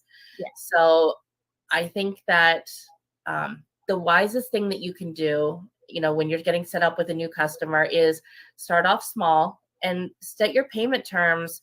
Don't be afraid to ask for payment up front or COD, meaning cash on demand. Don't be afraid to ask for payment immediately or up front, because there's a lot of small shippers and receivers that will offer that to you. And if nothing else, maybe set the terms at 15 days, and that can help you get a better handle on, if they are getting behind, sooner. So I think that's the thing I think people don't realize is that, on the shipper side, they're used to people asking for their credit. yes, that you're going to spend a lot of money on fuel. You're going to have to pay your driver. And so right. they're expecting, that's a very normal part of their, business, whether they're signing up for a new brokerage to run their freight or they're signing up with the carrier directly. It's a very common practice to ask to see, a credit history and ask for referrals of, so I'm always say, just ask them you can do a credit check. And, yes, there are some resources with that, and it's slipping my mind right now, but there is a big resource where you can check credit on basically any business. I don't know that it's always free, but you can also check on things like Google. And, sometimes factoring companies will have these shippers in there if someone else has factored their freight. But really just do a little bit of research. And, if you are actually showing up there at the shipper or receiver, keep an eye out on things. How do things look like they're going? Are the employees looking relaxed, or are they stressed? You'll hear things if you're in and out. So yes. And Google, even just a Google search in itself, because people are going to write reviews. Yes. If they're not getting paid 100%, you're going to see reviews there on Google. So That's great. Okay, so now tell me, you said you transitioned into the brokerage because you were getting more customers basically than your own carrier could handle. So yes. Can you tell us about transferring into that, and when did you move from the truck to really focusing full time on the brokerage? Could you tell us a little bit about that transition? Sure. So in 2017, we started the brokerage, and I guess if we can backtrack just slightly, in 2015, Kenny and I had started to bring on our first owner operators, meaning that we brought on some other drivers who had their own truck, but we did this the right way. We added them onto our insurance policy, our auto liability and our cargo insurance. Our company name was on the door. We were responsible for safety. They were part of our drug consortium. So we added on these owner operators. And so I would say Kenny and I were still driving in the truck 2017, but it was probably 2019, 2020 when we started to get out of the truck more completely. So even in 2017, even though we'd started the brokerage, it was very slow. It might be 1 or 2 loads a month, to be honest. It was definitely a challenge in the beginning starting the brokerage. I remember, we decided not to factor from the get-go with our brokerage. And I remember there were so many times that I would find the right carrier for the load, I thought, and they would say, well, my factoring company is not going to approve you. And you need to be able to have money set aside then to either do like a 50% up front and 50% on delivery, or some other sort of payment arrangement. I remember one time though, in the beginning, where I had this small load. I think it was like a short little partial going just across town, and I don't know what it was. It was a couple $100. And I said to the carrier, I said, listen, I said, I'd like to work with you on this. I will pay you up front. I said, just show up there to the shipper. I will pay you. I'll give you an EFS check. And then, I trust that you're going to pick up the load and handle the load for me, and they decided, no, I'm not going to do it. I said, I don't know what to do. So there was definitely, that was probably the first 2 years of the brokerage. There was a lot of struggles with that, and I had to work very diligently to make sure that I paid my carriers on time. So it was a lot of really being on top of things to make sure we build our credit in the beginning. And fortunately, when we started out, that's the biggest challenge. I'm sorry to interrupt you. Would you say that that's the biggest challenge in starting a brokerage because you don't have established credit, and so the carriers don't? I mean, I know I wouldn't run with the new brokerage that didn't have established credit, because I'm like, I'm gonna spend all that money on fuel, and I'm gonna spend all that time, and then you might pay me, you might not, or when. Would you say that not having established credit is the biggest challenge of starting a new brokerage, or something else? That's a good question. I think not having established credit, and then also cash flow can be a big issue that small brokerages might have when they're starting up. Both of those, I think, in the market that we're in now, a brokerage starting up might have a little bit more of an advantage because there's less loads than there have been in the past. But when the tables flip, which they will, again, it'll definitely be more in the carrier's favor, and a newer brokerage is going to have a heck of a time trying to get someone to take their shipments. So yeah. I think that's the other thing. I hear a lot of people going, I'm just going to start a brokerage, and all I got to do is buy my bond, and the bond is actually not that expensive. No, it's not. You have to have $75,000, and depending on your credit, that you have your personal credit, it's really not that expensive to do it. No, so do that. Get your website. Get a TMS system set up, and everybody thinks that's it. I could start. Some booking my own freight. So what I love about your journey and the way you did, I think it's so smart, is you had more customers than your own personal trucks could handle. And that was the time where you started to make that transition, because you weren't starting the brokerage with needing to go for customers. Correct. You were already having customer relationships started. And I think that's so smart. And I think many people don't do it that way. So I've heard Kenny say that before. When do I know it's time to start a brokerage? And you'll say, well, when you have more freight than your own trucks can handle, that's the time where you want to branch out. And that's it, like getting new customers, Elizabeth. Everybody acts like that's well, it's not as easy as most people might think, and that's probably the reason most carriers don't have a lot of their own direct freight. It takes a lot of calls.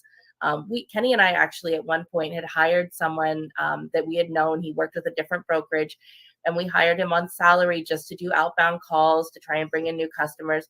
And we paid him for an entire year, and he did not bring in anyone at all.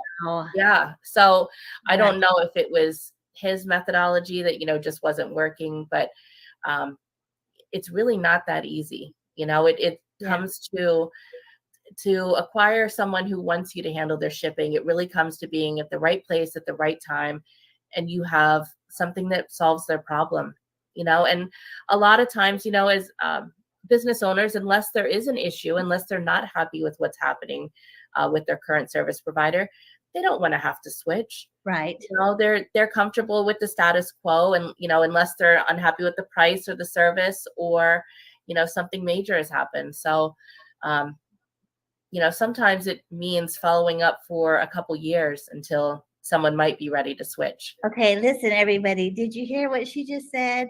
The time that it takes of so much wooing and wooing and wooing, trying to really build that relationship and keep putting your name and your face in front of that customer. It takes so many times of calling, and building those in. And then the market is so fragile right now. The rates are so competitive that shippers, their phones are blowing up all day with people saying, I could beat their rate. Give me a shot. Just give me Yes. loads.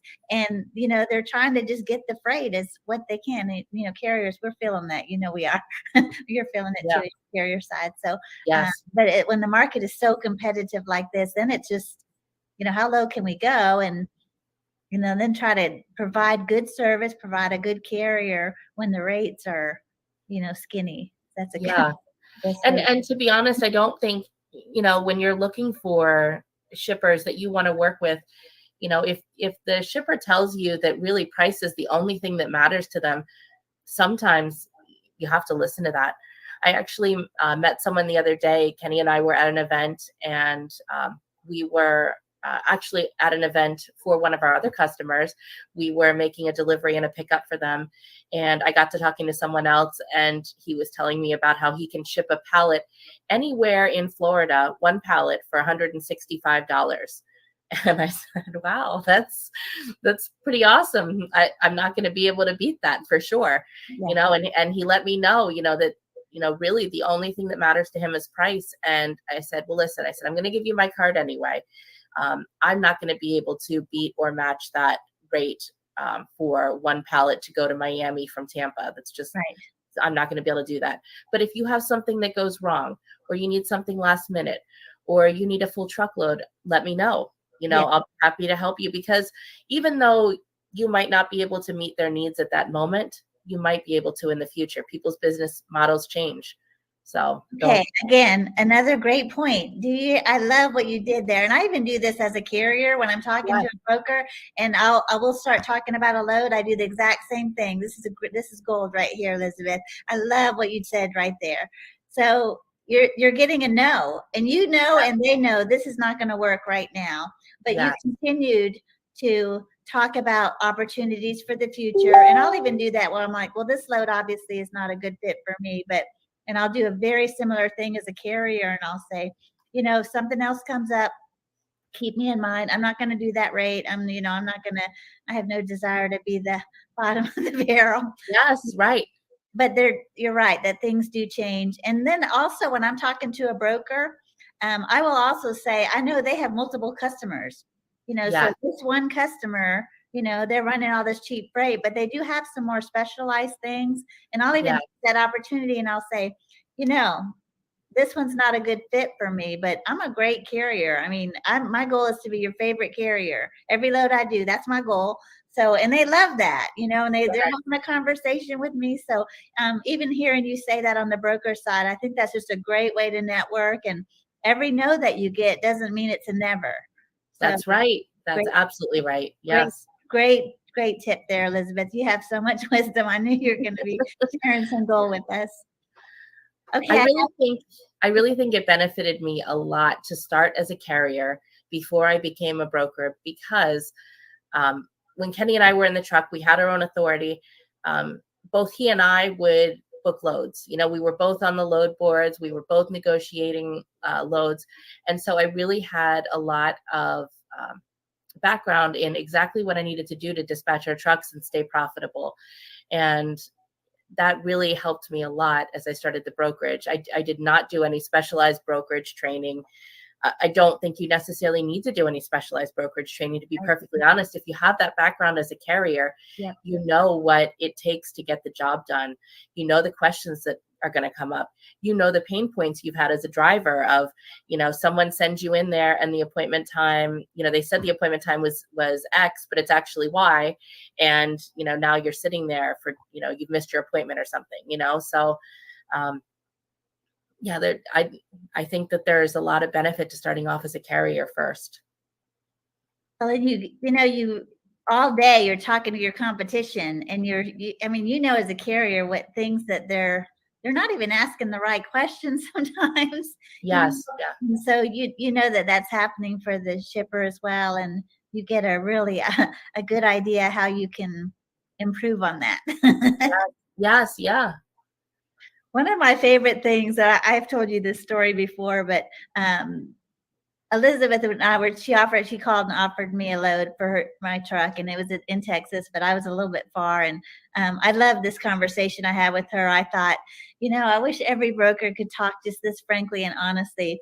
You offered me this load and I gave you my rate. I had a big Ted head. So the rate was just out of the market, and I even told you, I'm like, I know this rate's not going to, but this is what I would need to do it.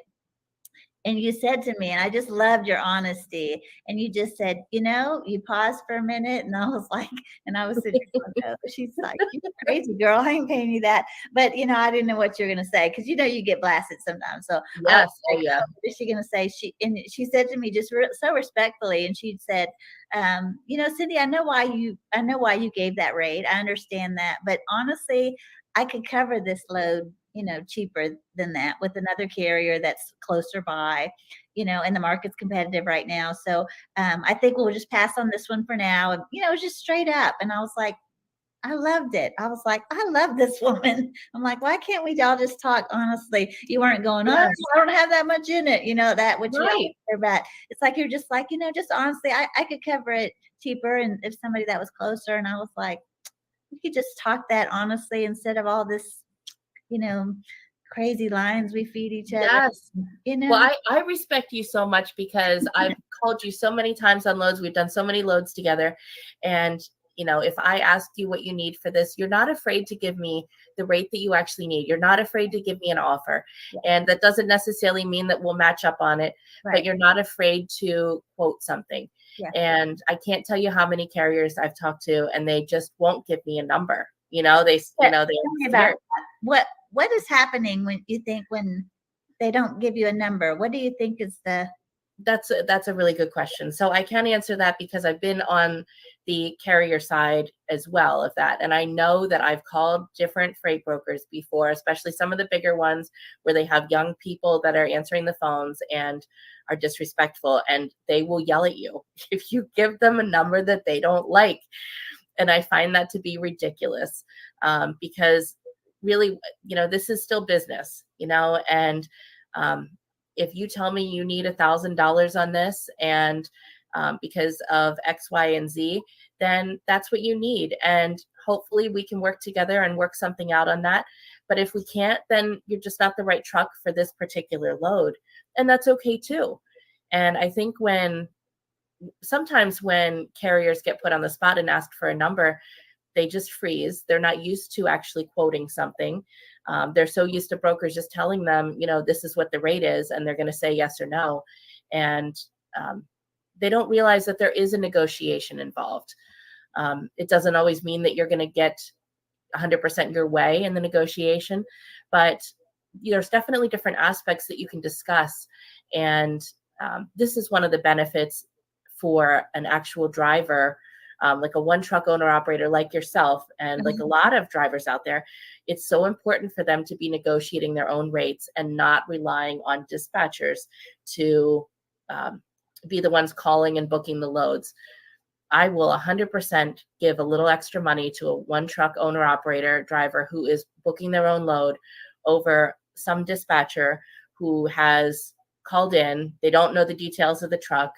I've had dispatchers before book the truck, and I call the carrier, on the number on FMCSA, and that carrier says, I'm not going to do that, so that they waste my time. So when there's people like you that call and do that, it's fantastic. And I feel like I went off on a tangent there. No, it's good information. Okay. Cause I think a lot of people will say, I think there's some really great dispatchers out there. I've personally never worked with one. I've always self-dispatched my own truck. I also have a background like you do. So that to me, I was like, I'm not going to do that. Nobody's going to represent my company. Nobody's going to come hard and say, wait, you can count on me. I know you're concerned. I know the timeline. This is where I'm at. I mean, I'm going to give that spiel. I'm going to run hard, and I'm going to ask for all the money, and I'm going to ask for, what I need. And this is what you need. I hear you. You're talking to the driver. So I'm going to be there. So I see how that works. I know how that benefits me personally. So I wouldn't do that. But so you've had problems. Like, what if you have, you're driving? What would you say? Carriers are driving and they're losing time because they can't be constantly looking for loads where they're driving. What would you say to that reason for that person that's never self-dispatched their truck? What would you say to? I mean, you're a carrier. You knew how to do it. So I think if you're going to be dispatching yourself, I think it's important to work on pre-planning your week, and don't don't just deliver a load and then look for your next load. It's a great idea to pre-plan and be looking ahead, and make sure you're establishing relationships with brokerages. Some of the smaller ones like myself, but also some of the bigger ones like CH Robinson or Coyote or Landstar or even TQL. When you start to have a rep at one of those and someone that knows you, they can also be looking for stuff that might go well on your truck, even when you are driving, and they can offer things to you. So that's a good tip, but also just kind of plan your week and plan your day. When you're getting loaded and unloaded, you normally have a little bit of downtime there where you can take a look at the load board and see what's out there. On your 30-minute break, check that out. And I think some place where carriers fall short often is posting their truck. And in this market, especially, 100%, you need to have your truck posted all of the time. As soon as you book your next load and you know where you're going to be available next, post your truck. They're in this market. Say that. Tell us why you say that. Yes. Yeah. Well, there's a couple reasons, and I'll give an example that you were a part of, actually. This story. So, in this market where freight brokers are not struggling to find trucks as much, it is super important for them to be able to go onto DAT load board or whatever load board you're using, and be able to see, okay, well, this carrier has a posted truck there. They can look up your MC number, see your safety score, see you don't have any freight guard reports, and say, okay, I'm going to call them. Instead of having to post their load and deal with the hundreds of incoming phone calls that they can hardly even catch their breath in between, it's so much nicer to be able to pick and choose who you're going to call and try and work something out with. It also puts a little bit more control in your hand as the carrier, though, as well, because you know that the broker has hand selected you, picked you out and said, I'd like to work with this carrier. Yes. Yeah. Yeah. So they've already kind of looked you up a little bit, most likely, before they've called you. So you do have a little bit of an advantage there, so don't be afraid to, even if you can't, let's say you're driving when someone calls you, don't be afraid to say, hey, I see your number that came in. Let me get your extension.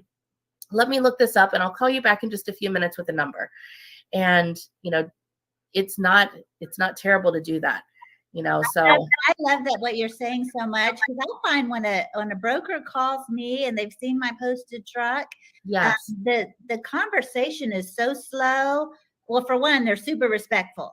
yes, It is a whole different thing. They're like, hey, I saw you posted your truck, and how are you doing today? And I'm like, yeah, I'm doing great. How are you doing? And Yes. it's this slow, casual pouring out of the details. And let me tell you what I've got and why I want you to look at this. And I see you're ready to go into this area.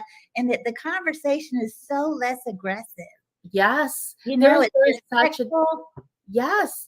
Oh, you hit the nail on the head. And I'm really glad you said that, because it's a totally different energy.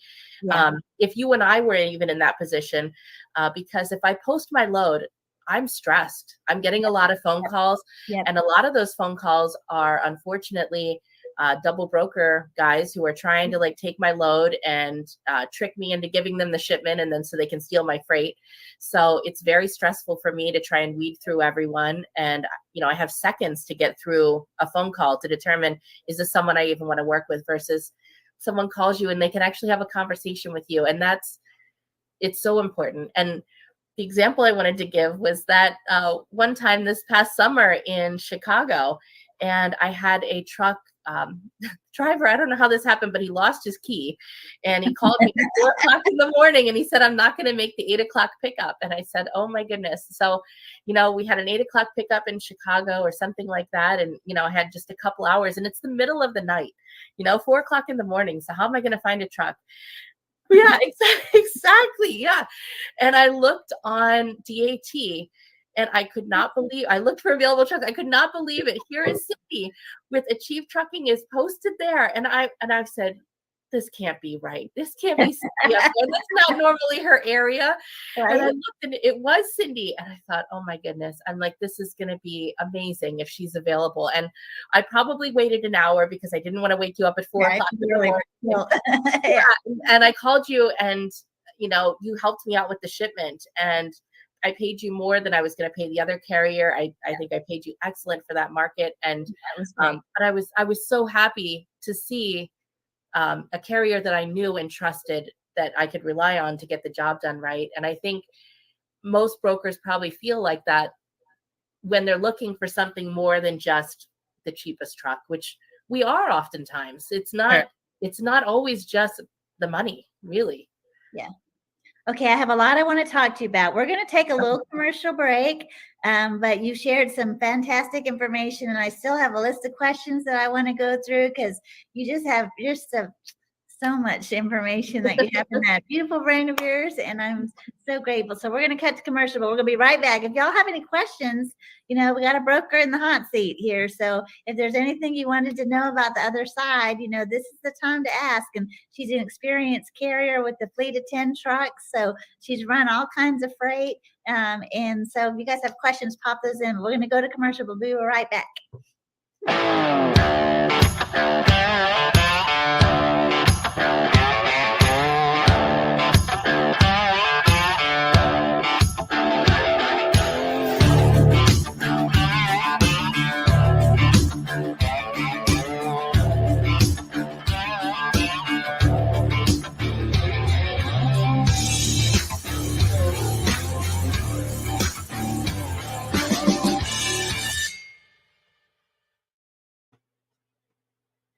Well, Elizabeth, okay, you have my brain going in a million different directions. I want to talk a little bit about double brokering.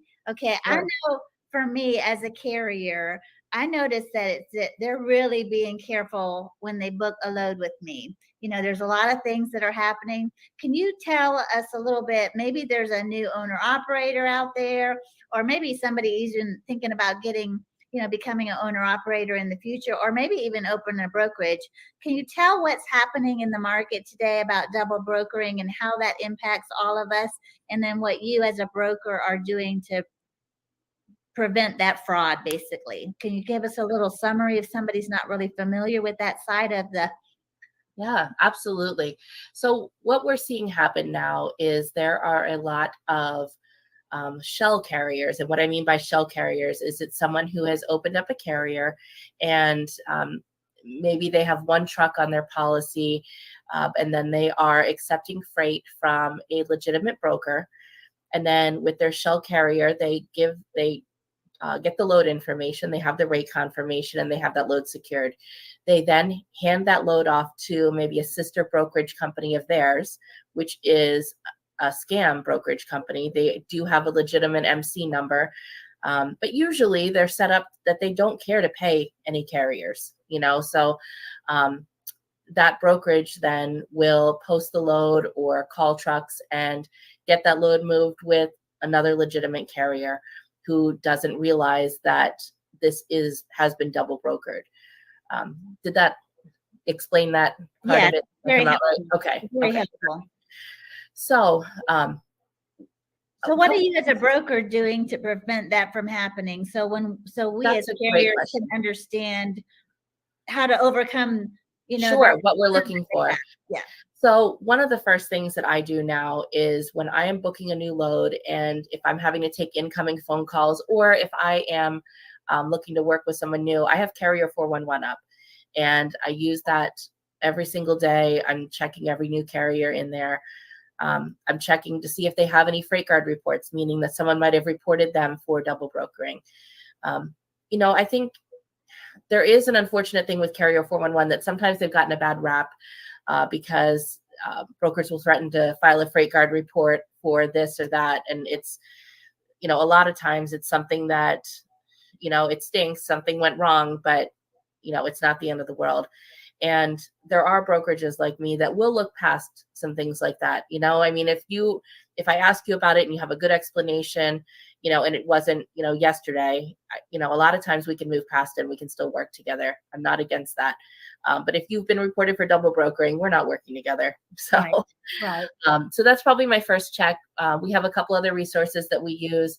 One of the other things that I'm always doing is calling the number that's listed on FMCSA for that carrier to confirm that I'm booking the load with who I think I'm booking it with. A little side note with that, there is something that had happened with FMCSA was allowing carriers to be able to change their address and their phone number by sending in a copy of their driver's license. And what was happening with that is some carriers were actually having their identity stolen, and their phone number and address was changed by sending in a picture of their driver's license to one of these scam brokerages. So I would really hesitate to send a copy of your driver's license, your CDL, to anybody at this point. Okay, everybody get that? It's to prevent somebody else from impersonating your company and your MC. So yes, it's a big scam out there. So there's other ways that you can still verify who you are, and maybe that means, having your insurance agent vouch for you, and so, there's just different things you can do. I would always be ready to send pictures of your truck, your company name. Tell us why they're asking that. Just in case they're not put together. Can you explain that a little bit? Yeah, that's a great question. So, even beyond just the double brokering, there are a lot of companies out there who might only insure 1 or 2 trucks, and then they hire on what they call owner operators. And these owner operators are not on their insurance policy. They're not on their cargo. They're not on their liability insurance, and they're sending them in to pick up freight. And it really opens myself as a broker and my customer up to a lot of risk, because that truck might not be properly insured. I haven't vetted them. And so as a brokerage, I want to see the actual truck that you're going to be sending in there to the shipper to pick up the load. If there's going to be any changes in the company name, I need to know, from the get-go. If you're dispatching for someone else, that's fine. I don't have a problem with that, but you need to give me the DOT number of the truck that's going to actually be doing the shipment. And that's who I need the insurance for. That's who I need to be able to check out. Okay, and tell me another, explain to carriers this, because I know that there's new owner operators that are hearing you don't have any inspections on your truck. Why is a broker saying that to a carrier, and what is that proving if I have an inspection? What is exactly are they looking for when you say you want to see a inspection on there? That's a really good question. So the reason that brokers are looking for that is they're making it, and especially because the market is so lean for carriers right now, it's just a black and white way for brokers to filter out carriers that don't have any actual trucks. And so it filters them out, but it also does filter out some of the good carriers that are newer that just don't have any inspections yet. And so that's unfortunate. There are ways to overcome that. And that really comes into, I think, when you are calling on a load and you're going to be dispatching yourself, if you really represent that this is your company. Yeah. And a lot of times you can talk to a freight broker and be able to explain to them what the situation is. And through other documentation, such as showing pictures of the truck, it might even require like a FaceTime call. I worked with a carrier recently that, I just really wasn't sure, and he didn't have any inspections, but he seemed like a good guy. And so I said, listen, we're going to do a FaceTime call. I need you to do a walk around the truck with me. I want to see the company name on the side.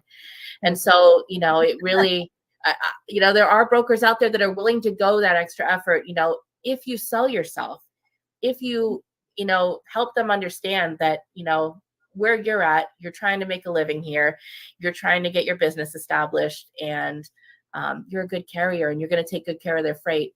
We will go above and beyond.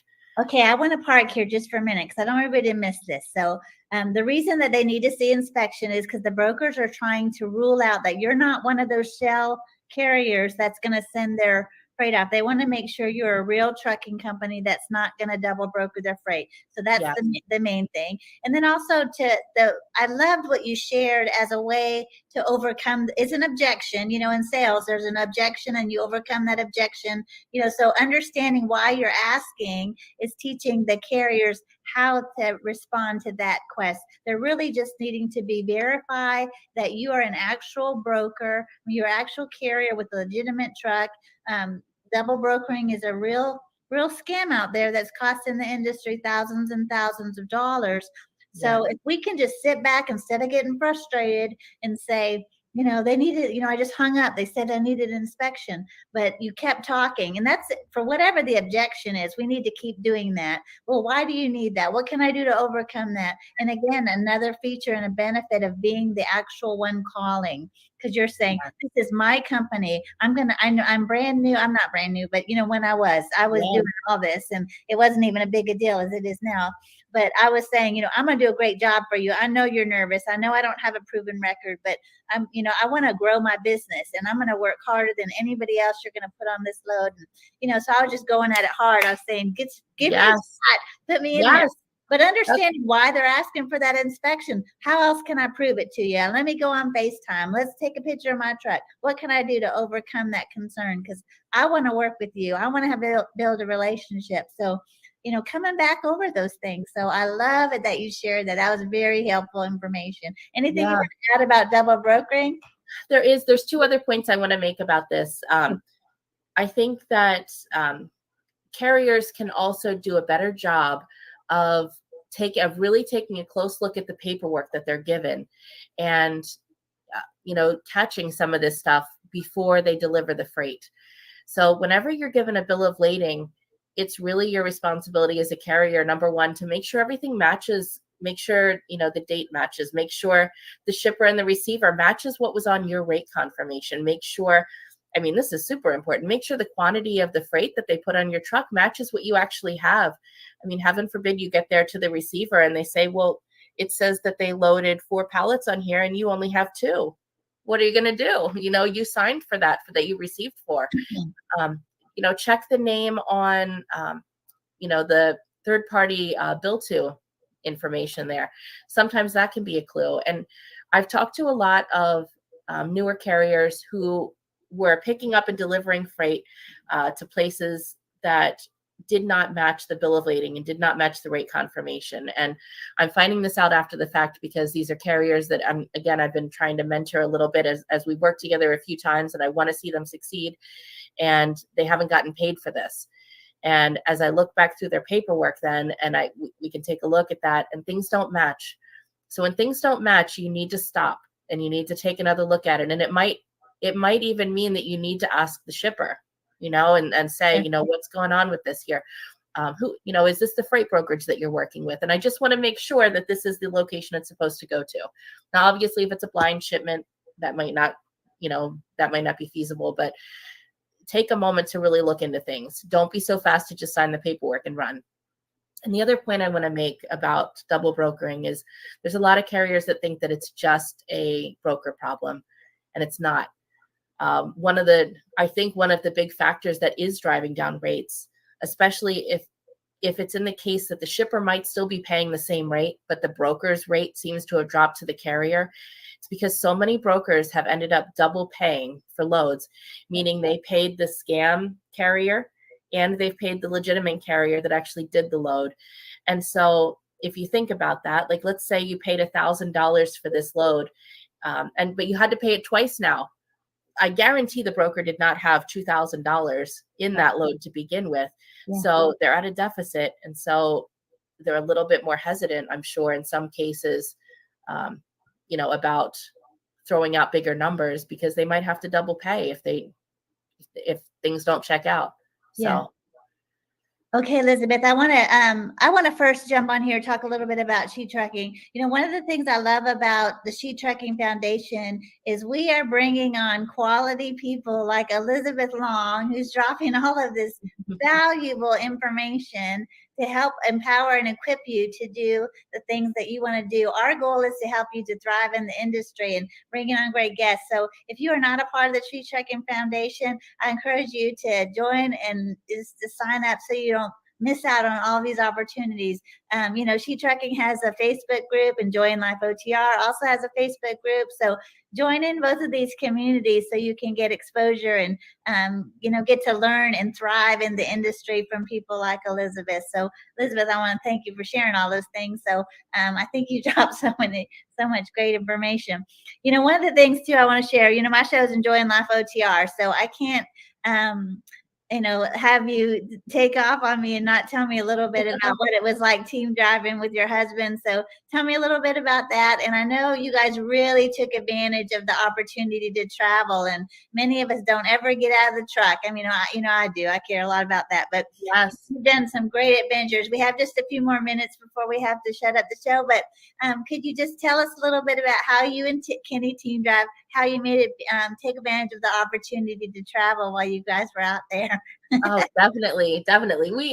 Kenny and I had such a great time going over the road together. And I think really, because I came into this as I'd never been a company driver, so I'd never had that experience. But I thought, man, I mean, I always love to travel. And I thought, this is a way for us to get paid to travel and see the country. Right. And so, we started doing that in 2012.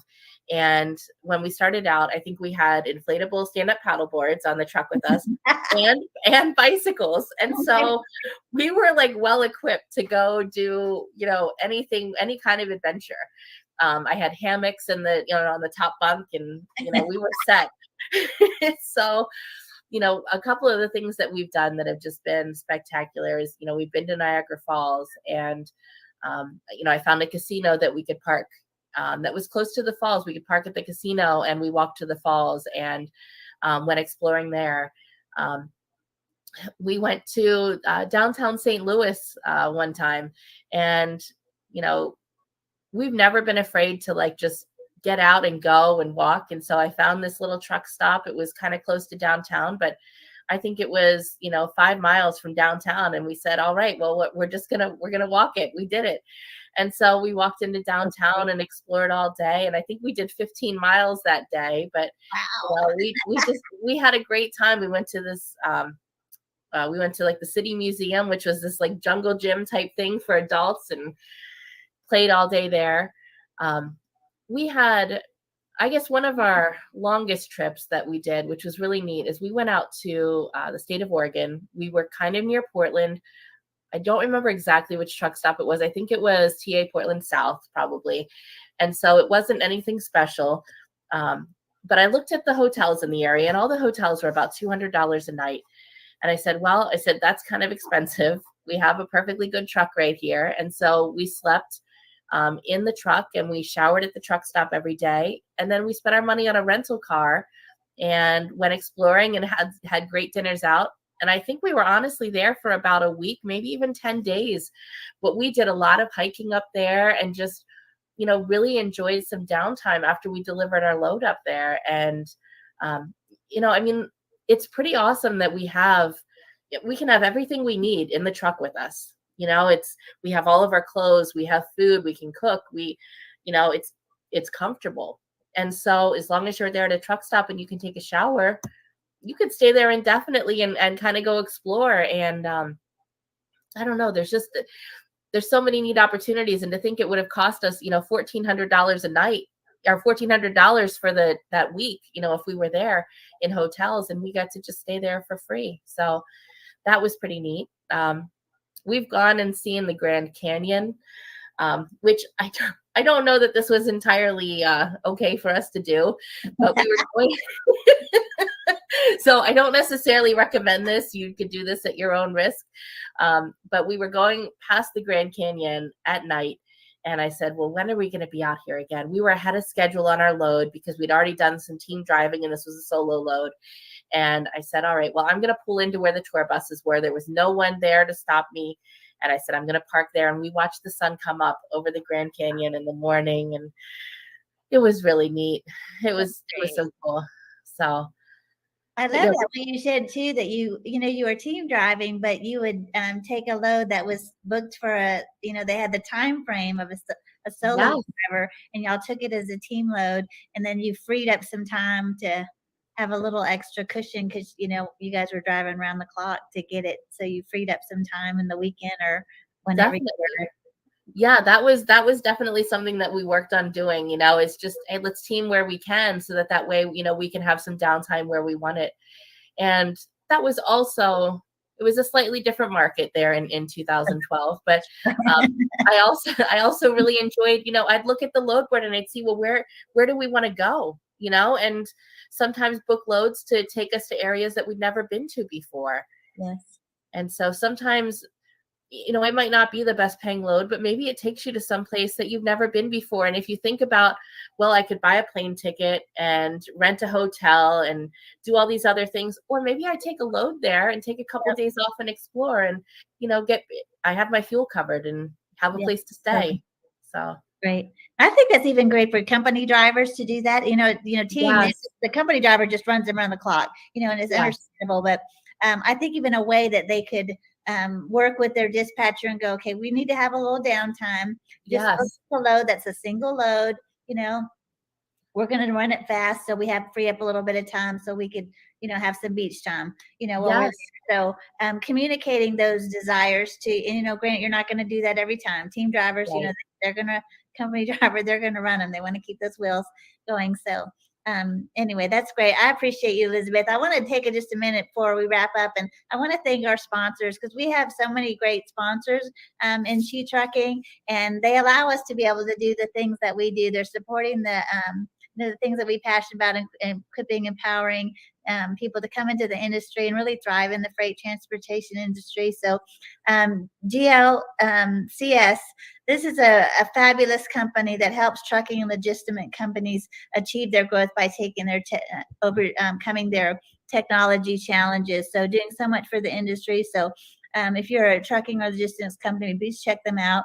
So many great resources available, and really helping companies to thrive.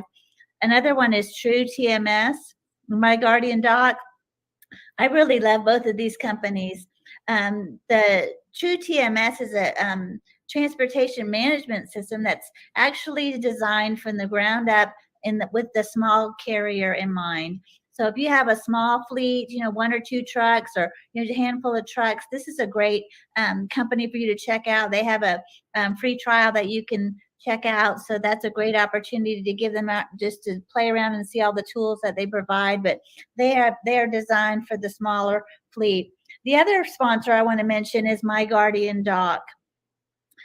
For drivers, we're on the road, and I've been sick this last couple of weeks, and I thought, I can't get to my doctor, but My Guardian Doc, they have a small monthly subscription, and you're able to have a virtual counselor with a doctor. They're able to diagnose and write prescriptions for you while you're on the road, or maybe you're a broker or dispatcher, and you're in an office and you don't have time to get into the doctor. So this is a great opportunity for somebody at a very low monthly cost to be able to get medical care while we're on the road. It really fits the lifestyle of a trucker. I mean, it's so brilliant, really. So grateful for these sponsors that help us to continue to do the things that we do.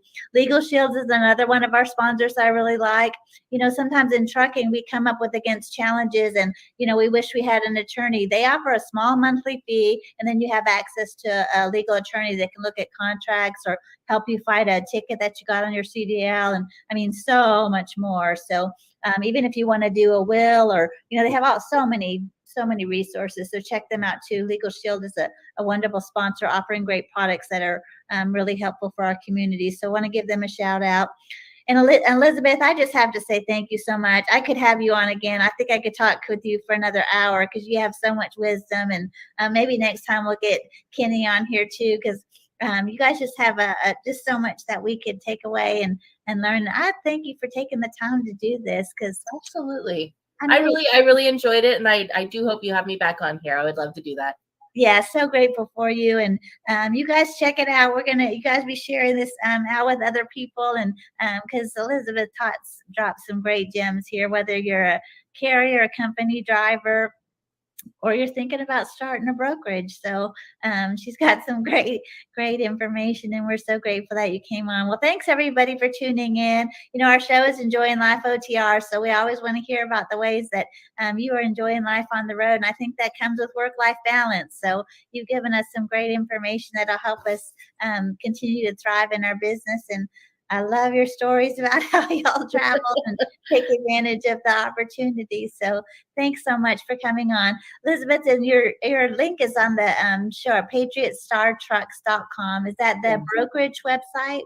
That's actually for both. But you can find us on there. We're also on Facebook, Patriot Star, and feel free to reach out. And I always love to connect with great carriers and build relationships. And, I hope that, when I work with carriers, I want to see them grow their business with me so that way we can both continue to be successful and make money together. So yeah, I love that you're into partnerships, and you're such a blessing. And I'm just so grateful to have met you and get to work with you and Kenny regularly. So it's so great.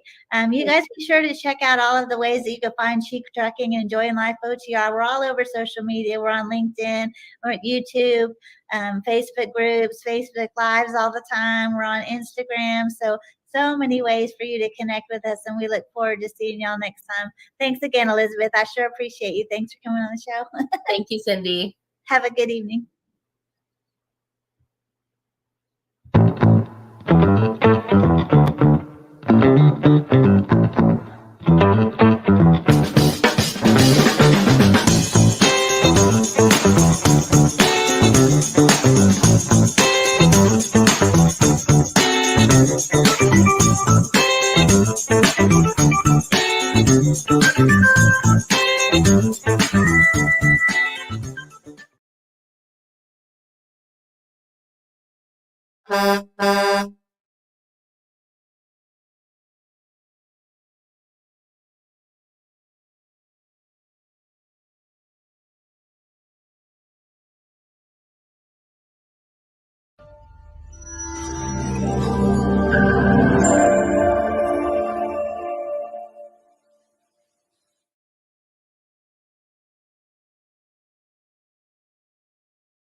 Be strong.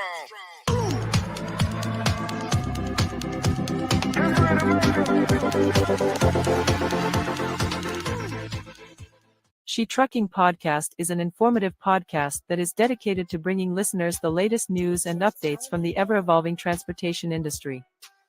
Founded by industry expert and entrepreneur Sheree Moore, and powered by CTR Media Network. Whether you're a seasoned transportation professional or just getting started in the industry, the She Trucking Podcast offers valuable insights and advice to help you stay ahead of the curve. Learn more online at shetrucking.com.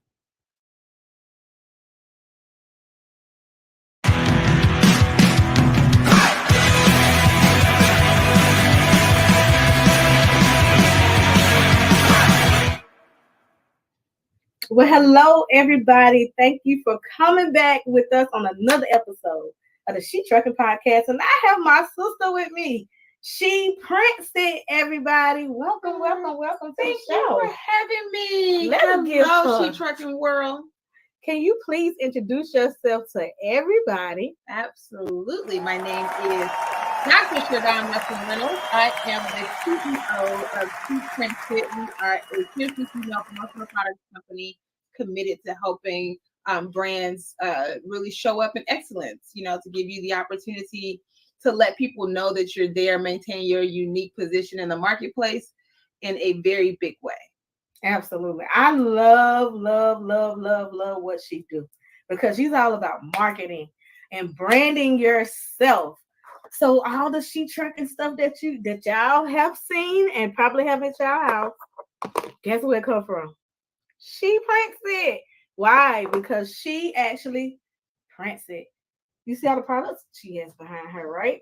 Yeah. Let's talk about that. Yeah, and this actually, so like fun fact, She Prints It really started off as an idea to start a t-shirt line, right? And this was, umpteen years ago, pre-drop ship era. And I couldn't find a print shop that could accommodate my limited capital and also the versatility that I wanted to offer. And so it encouraged me to really learn about the business. And on that journey, I was constantly coming across other people who had amazing brands that they didn't have anything that spoke to their brand. So I naturally decided that, okay, if I need it, I know that there's a whole village of people who need it as well, particularly women in business.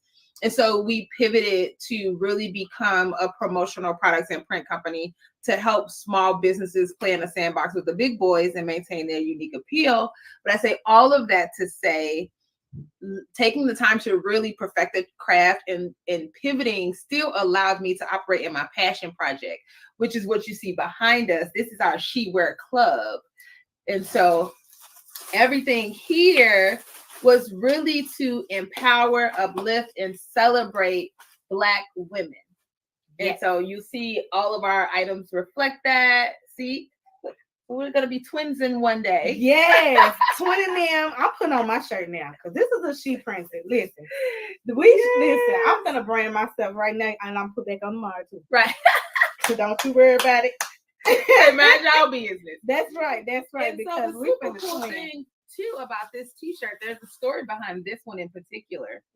So we have a grant that we do annually, and what we do is that we select, currently we've reduced it to 5 to 7 small women-owned businesses. They're given a link with these shirts on it, and whenever people purchase them, all of the profits go into a pot for them. And then we give it to them as a grant. And we also have a larger one. So that's why it's the My Sister's Keepers grant that we have. I love it. I love it. I love it. And this is one of the shirts that she was talking about. Yes, this is one of our original designs. I know that you have all seen a knockoff version of it. And this really lays into the importance of intellectual property and all that good stuff. But we are the original creators of Black Women Nutrition Facts. I created this about 11 plus 12 years ago. And now there's a different variation of it all over the world. But again, it's important to me that Black women see themselves in their own excellence and not in the roles that they hold to other people, not, celebrating being a wife or a mom or, whatever, like all that is dope. But before anything, she was still these things: resilient, beautiful, strong, magic, flawless, and educated. And she's made of melanin, gold, and honey 100%. We're also the healthiest thing on the market. You see 0 calories, baby. So that was the idea, just for us to really love on ourselves unapologetically. I love it. I love it. I love everything you represent. I love how you empower women, entrepreneurs, brand owners, people who want to, you help people bring their vision to life. And thank you for commenting. Y'all comment. It's a time when you want to ask questions. Say hello. Hello. Good evening. So, as an entrepreneur, going through let's talk about and how was it like being an entrepreneur during the pandemic when everything stopped? Everything just shut on down on us, right? Yeah. And then because this right now in our industry, the trucking industry, it feel like the pandemic. So while we was going through, while the world was going through the pandemic, we was rolling. We was good. Yeah. But now it's more like the pandemic for us. Now that everything is slowed down for you all. It has slowed down. So as an entrepreneur, what advice do you have for entrepreneurs to be able to keep going, keep pushing, using this time to build and stuff like that? Absolutely. So similar, as you were saying, in the trucking industry, we also had a really big boom in business during the pandemic, right? And so, yes, financially, it was a gift. We had some record numbers, we really got the exposure that we needed, and we reached a much broader audience and all that fun stuff. But at the same time, because everything took off so quickly, we missed those opportunities to really sit and learn, to really focus on like networking events or growth and development courses, right? Those in-person opportunities, because the world was still technically shut down and we were just moving. Like we were just trying to make it happen and get out there and build our brand, right? And so similarly, now that the world has slowed down a little bit, what I appreciate is that it's allowed me to really value my time and value how do I maximize every moment of every day and every opportunity. So if you feel like your business has slowed down, you're freaking out, you're like, oh my God, where am I going to get my next dollar from? Trust you, me, God will make a way. But I need you to focus on where's the next place that I'm going to get an opportunity, education, resources, so that when that next boom happens, I'm ready, that I'm structurally sound, that I have systems in place. Like, how do I maximize this downtime to really prepare for the next wave? Because it's coming. It's coming. It's coming. It is. Miss Cheryl Paulett said, and thank you for tuning in. She said, I want a She Empower shirt. Absolutely. If Where you can go I to get that? sheprinted.com. It's right below you. Yep. Right here. It's on our website. It's under products. It's on the main page. And you can, whenever you make a purchase, like I said, 100% of the profits go into our grant. And then we award women annually whatever it is that we make off of these shirts, because we genuinely want to empower and be our sister's keeper. So thank you. I feel empowered. You should. I did. You see that? Y'all saw the transition. Right. I feel empowered right now. It does something. It does something to you. Something. And it's it is also a really good quality shirt. Like, I'm very particular. So we started this line in the pandemic. So this is one of the OG shirts, right? And it still looks just as good as your brand new shirt. It's just a good quality shirt because I never sacrifice quality for quantity or savings of money, which we can talk about later. Like, that's just not the brand that I live in. If you are the brand that's all about like what is the cheapest option, it ain't us. Yeah. But if you want the best quality, if you want a professional experience with a friend, if you want something that will last and you get a bang for your buck, then you're in the right place. But this shirt, it washes very well. It wears good. It feels good. That was one of the constant feedbacks that we got, because a lot of people, when we first did it, thought, oh, they're just trying to raise money. It's probably gonna be the cheapest shirt on the market. I was like, no. Yeah, it is a good. Not for these shirt. dope women. I'm not gonna represent us in less than excellence. Absolutely. This is Ashley. Hey Ashley, how did you stay motivated when things got slow? What kept you going? That's a good question. So for me, I never it never really got like slow for us, right? It was more so, I guess it was more just so like an adjustment, but it never completely slowed down. It balanced out. That would be the word, because at the heart of the pandemic, it was really complicated to have like all of these orders coming from all these different directions. There was supply chain issues, right? So it was so stressful.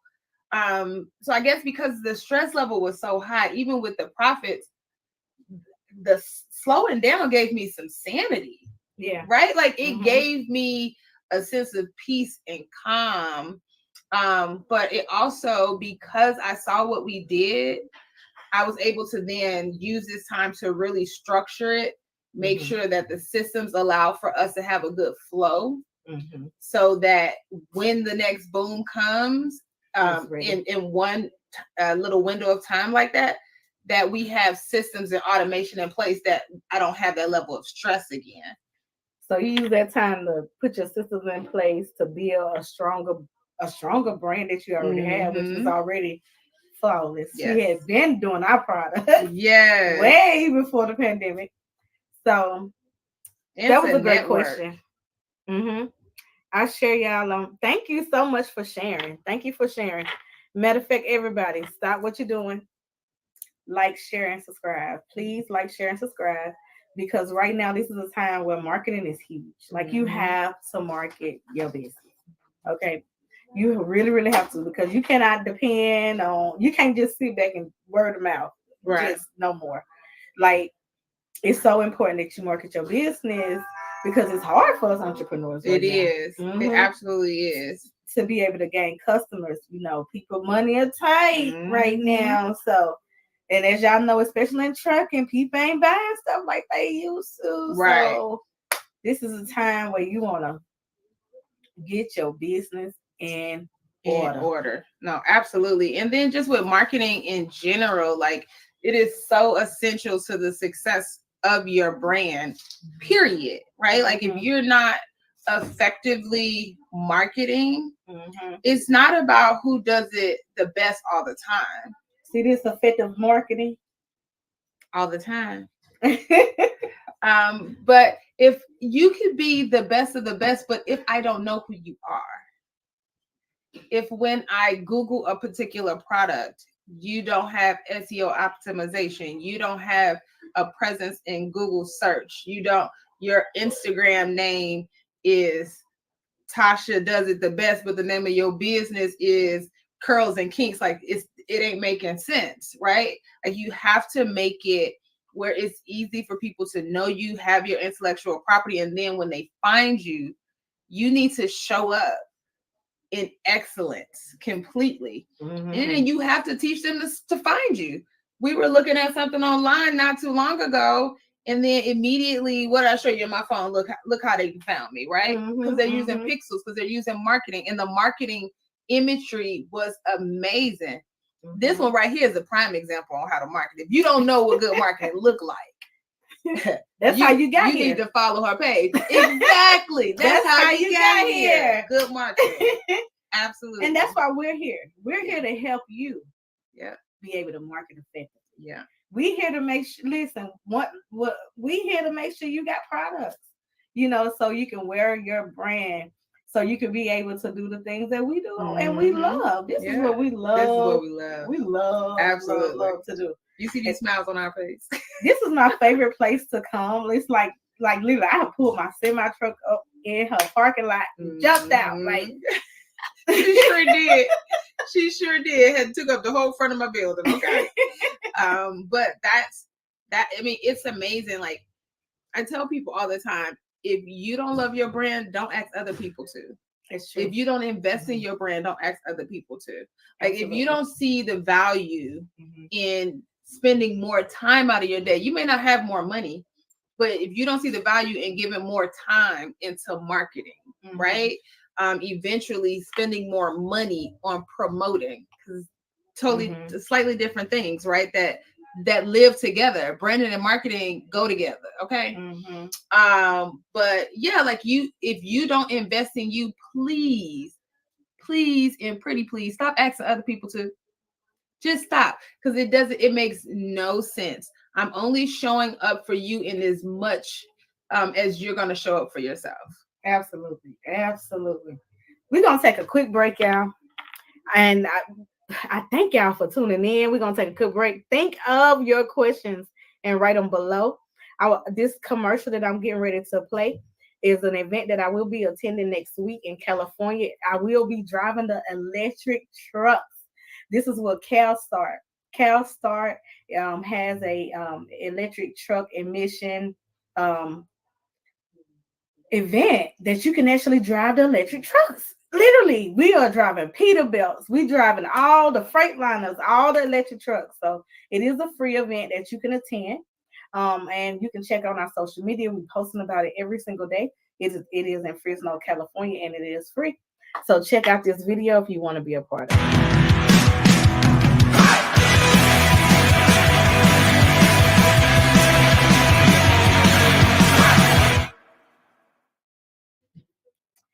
And just like that, we are back. So hopefully y'all got that information. If you didn't, again, check out our pages, all the information, clicking the link and all that stuff, or just register. just you got to think about this. Register for events, get on a subscription so you'll know what's going on, you know. And so if you decide if they have something else, you'll be ahead of the curve because in the next couple of years, y'all know everything turns to electric, right? They trying to get all of our diesel trucks off the road. And side note, everybody on my social media is asking me why am I looking to hire self drivers because they're unemployed and they need a job. That's it. It's a simple. Those drivers need employment. I know this ain't got no branding and marketing, but I did market that I want to help unemployed drivers get back in the driver's seat. So stop asking me that question. It should be common sense on why, if you already have a CDL and you don't have a restriction on your license or on your background, you can get a job. I don't need to help you. You just need to apply and help yourself. But if you have a SAP restriction, companies are no longer hiring people. So I have to place them on the operators who will accept them into their company. Okay. Sidebar. We're back. We're back. Listen, and I'm here for Dr. Shadon I'm Reynolds here for it. She prints it. Yes. No, listen, at the end of the day, everybody should be concerned about making sure that people are gainfully employed, right? Like none of our businesses will survive without consumers. I don't care what it is that you do. So, and consumers, they need money to consume. So it's always a great pause for the cause if we're going to focus on getting people in jobs and putting money back into the pockets of our community. Absolutely. And thank you to all the drivers who did reach out and say that they was interested. I will be sending out a link for y'all to be able to put your application in, and we're going to see who's the best fit. I have several people who are ready to hire y'all drivers. So, and I'll be with y'all through the whole process, making sure that everything goes smoothly as well. So, all right, let's get into some of the brands that you have worked with. Okay? You want to name some of them? Yeah, we've had the pleasure of working with IHG, which is International Hotels and Resorts. We worked for one of our clients is Southern Company, and Georgia Power falls under that umbrella. We do a lot of work with the Georgia Power leg of Southern Company. BET Her recently. We are now working on some stuff for the BET Awards. Who else is on it? I mean, just there's a whole slew of corporate clients that we've been fortunate to serve, and we are continue to be grateful for those opportunities. And that is the ultimate goal, is to really expand our corporate clientele. But it's still just as important that we work with small businesses that are working to scale, right? Like those the names that you don't know yet are the names that I'm proud of, because one day those names will be in lights in the same way, and it's going to be an honor and a privilege to know that we were on that bandwagon with them the whole way, that we got to watch their journey, like She Trucking. Okay. That's right. We got to be a part of this journey as it continues to build and grow. And we're still here with her. And she's been everywhere. You can see her everywhere, all over the TVs, on every magazine. And so it's just an honor to be able to say, hey, I remember when you first realize the power of people knowing and putting respect on your name and putting it out into the universe. And so those are the clients that I'm most honored to say that I serve, the names that you don't know yet. And so do you do bulk shipping, or do you do like individual? Like, can they buy one product? Because I came in here, y'all, grabbed my bag and went shopping. I'm not going to Walmart. I ain't going to no regular stuff. I'm coming here to She Prints It, and I'm shopping. Absolutely. So from a retail standpoint, you absolutely can. The items that you see behind us, our bathing suits, our hoodies, t-shirts, tank tops, jackets, and more. All of that from our retail line. You can buy one, you can buy 100, whatever floats your boat. We had a whole sorority group chapter that bought our Dipped in Melanin in Red. Clearly, so you it was make Delta bathing suits and everything. Yeah, we make all of this stuff, right? And so that's the power of owning She Prints It. It powers our She Wear line. So you can buy any of those things one off from a promotional products and print company from under the She Prints It umbrella specifically. The only things that we offer as onesie twosies would be like large format printing, custom tints, retractable banners, tablecloths, just really large format items like that. Aside from that, everything else is loosely called bulk ordering. Our minimums are as low as 24 units. So it's definitely a place for you to comfortably enter and not feel like you have to break the bank. But we do want you to see value in volume, right? Like just having one t-shirt or two t-shirts with your logo on it, but you got like a bunch of designer t-shirts or brand blouses or whatever. That's backwards. I want us to retrain our thinking.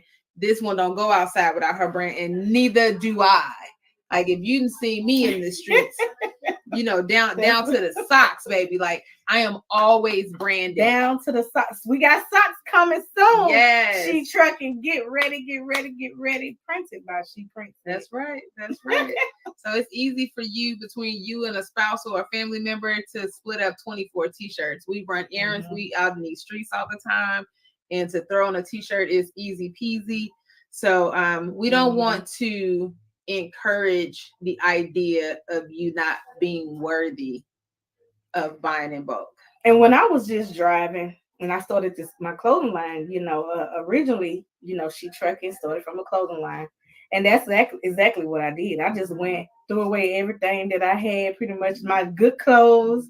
I kept them good. I didn't bring those into the truck. Every day I wore my brand. Yeah. And that was more of my uniform. So that's how I'm here today to tell y'all, if you want to brand yourself and wear your uniform every single day, because what that did, that literally help me build relationships with the shippers, the receivers. They started knowing who I was. Yes. And I started building those partnerships. Yeah. So I want to encourage you to brand yourself and market effectively. Yeah. And if you need help, you either go to She Prints It for your branding, for your printing, and the coaching for your marketing part, and coaching, right?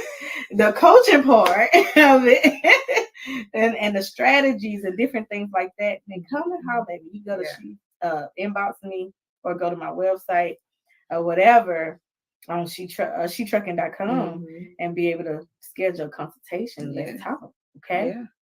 So, because she's done it. Been there, done like it. Some of these folks out here, I ain't gonna even go there.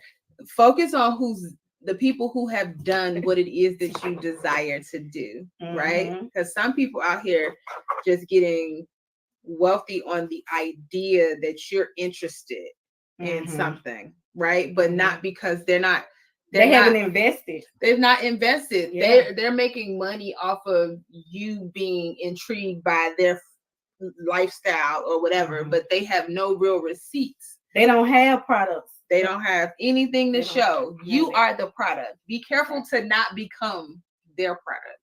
That's true. That's really good. I hope that didn't go over your head. These products are in our membership boxes. Okay. So as we get members coming into our organization, these are promotional products that we give to our members for our organization. There's a lot of organizations out here that don't give you anything. And then some of the stuff you give, you might as well throw it in the trash. That part. You might want to throw it in the trash. When I tell you, no good. That is so true. It's quality over quantity every time. Like, I hear people say, well, I can get, a t-shirt at Walmart for $7 or $10 or whatever. And it's like, but if you have to buy another one every couple washes, then how much did you really pay for it? It's true. Because even the She Trucking shirt I have on now is so old, but it's still good. See? And so that's what I love about when you wear your own brand. You can just keep going with it over and over. And it's kind of timeless until it leads into the know, like, and trust. Right. Because if I see it all the time, people see She so much with me that when they see it somewhere else, they think it's me.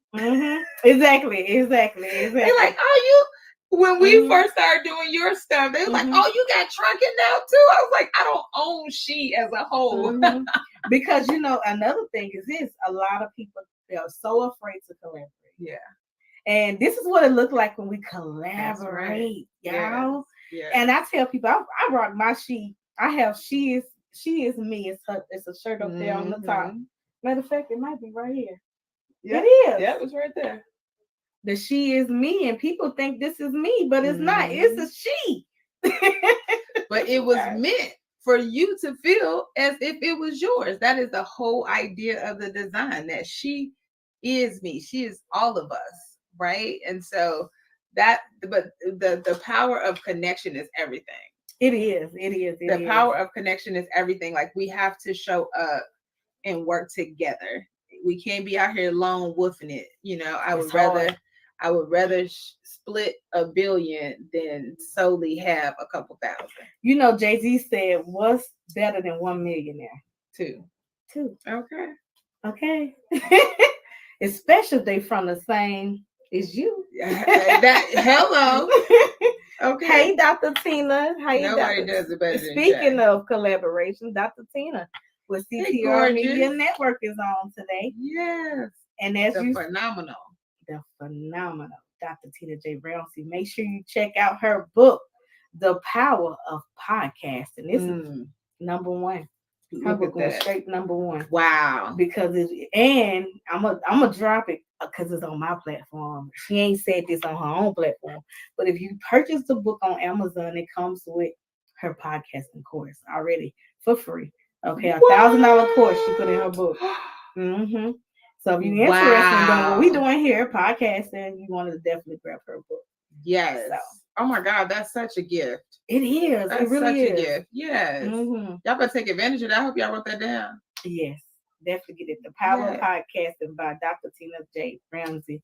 Yes. Okay, so let's talk about when being an entrepreneur and like the day that no one orders.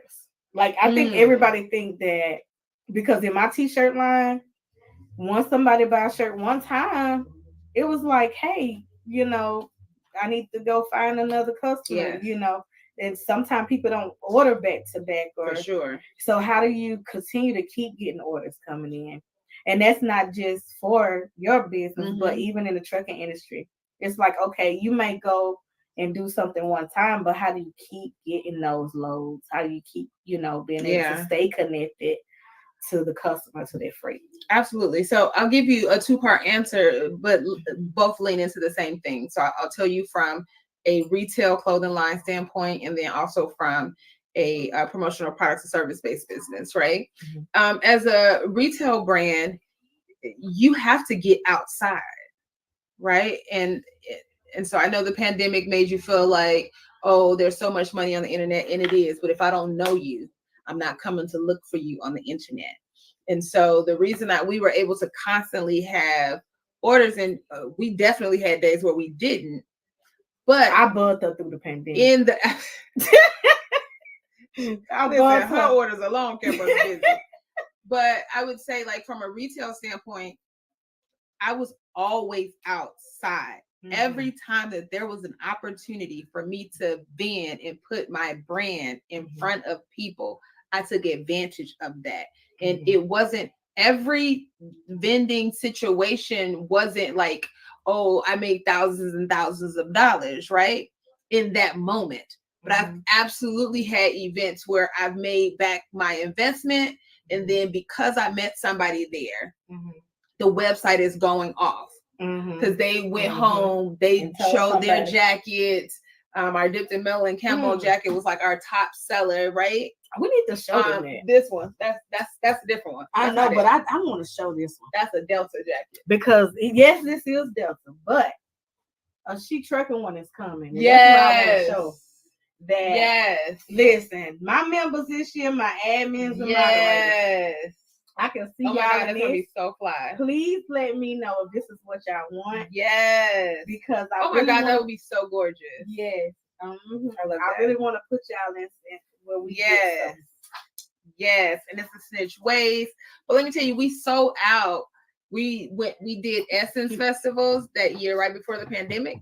And you know, it seemed like it was slow a little bit after that, and all of a sudden the website was just going off. But it was people who were finding out about us from people who went to Essence, right? So like you gotta do good business. Do every Some y'all ain't doing opportunity good to, business. yeah. You got to make sure people know your name, and then that's the second half. But you got to also be doing good business, because so much of what we do is so heavily centered around referrals. She finna get our marketing game together, so it'll be much better sooner than later, right? But you do a great job. We do the best we can with what we got, okay? But I'm ready for somebody who loves it to make sure that we look amazing all the time. But at the end of the day, our business is probably 65-70% based on referrals. We don't run ads. I've probably spent $500 over the course of 6 years on ads. Our word of mouth is the most powerful marketing tool that we have right now. It's because we do good business and we treat people with respect and we honor their dollar. And that is what you should be focused on when the orders are not coming in. How do I go back to my warm and my hot leads? Are you following up with them in emails? Are you checking on your old customers? Sometimes it's not just about chasing new money, because there's that old money is already sitting right there. They just busy. Yes. Reach out to them. Hey, you haven't ordered a shirt in a long time. Here's a $5 off coupon. Check out our newest collection. Or, hey, I haven't chatted with you in a while. I hope all is well. But if you need anything, we're still here to service you. Like, whatever that looks like. But maximize those. All I can say is you just have to maximize those moments. Nothing is designed to destroy you. It's only designed to make you better. So while you're looking like, I don't get an order today, and you upset, you should be like, boom, I got some downtime. Let me hit these old customers up. So that ching ching be hitting hard when I wake up in the morning. That's the goal. Absolutely. Absolutely. I remember that first year, it was great. I think I made the most money I ever made off apparel. That second year, I was like, it was a pause. Everybody had their stuff. I had to go find more people to market to as well. And then, like you said, doing events help as well. Being outside. And these are things that we want to be able to hands-on bring you into the office. As you see me and her here now. And we're gonna put a workshop together. I'm announcing it right here on the CTR podcast. Yes. Because we want to make sure that you are in position to win. This is winning season. Yes. Okay. We got 6 months left for the rest of the year. So how are you spending your last 6 months to close out the year? It's our Jordan year, right? It is. And we hands-on. As you see, we here. We're not virtual. So we're hands-on. And we want to bring you in, guide you, maybe a very small, I say no more than 20 people. 20 people, we want to be able to give you the opportunity to come on in the room and sit down at the table, and we pull your marketing strategy out. If you're not branded, we're going to make sure you brand it and be able to leave with everything you need. Absolutely. The tools that you need to be successful. Absolutely. Let's do it. Yeah. I'm excited. She brands. She builds. She's something. Okay. She all that. But we're gonna make it happen. She empowers. And you're right. Like, what's important is that it is an intimate size group, because to know us is to know that we gonna give you all the game. Oh, yes. Yes. All the game. Like, you need a full size, several notebooks. You need the trifold. You're gonna need your computer. Your computer, all of that. A piece of paper. That's right. You're gonna need all of it, because we're getting work done that day. Absolutely. It's not just about taking notes and then you go take the action later. No, we knocking things off the list that day. Because we genuinely want you to win. Like, nobody wants to be at the top by themselves. That's why. Absolutely. For real. That is the truth. That is not our goal. So, y'all, if you have any questions, definitely, this is the time to ask questions. I'm sitting here with Miss Dr. Shadon Reynolds of She Prints It. I got on her shirt. You see how she made me change my shirt from She Trucking to She Empowers. Boom. fun. Just like that. What a beautiful wardrobe change. Okay, because it works either way. Okay, I love it. That's how you flash people, right? Start with She Powers and then hit them with a little She Truck. And I feel like now we all branded in here. Everything as you see now is black, white, and red. Yeah. You know what I'm saying? So when you talk about your branding, let's talk about how to be consistent in your branding, because that's what made me throw this shirt on, right? Because I want to show the difference. Yes, and cohesiveness. Absolutely.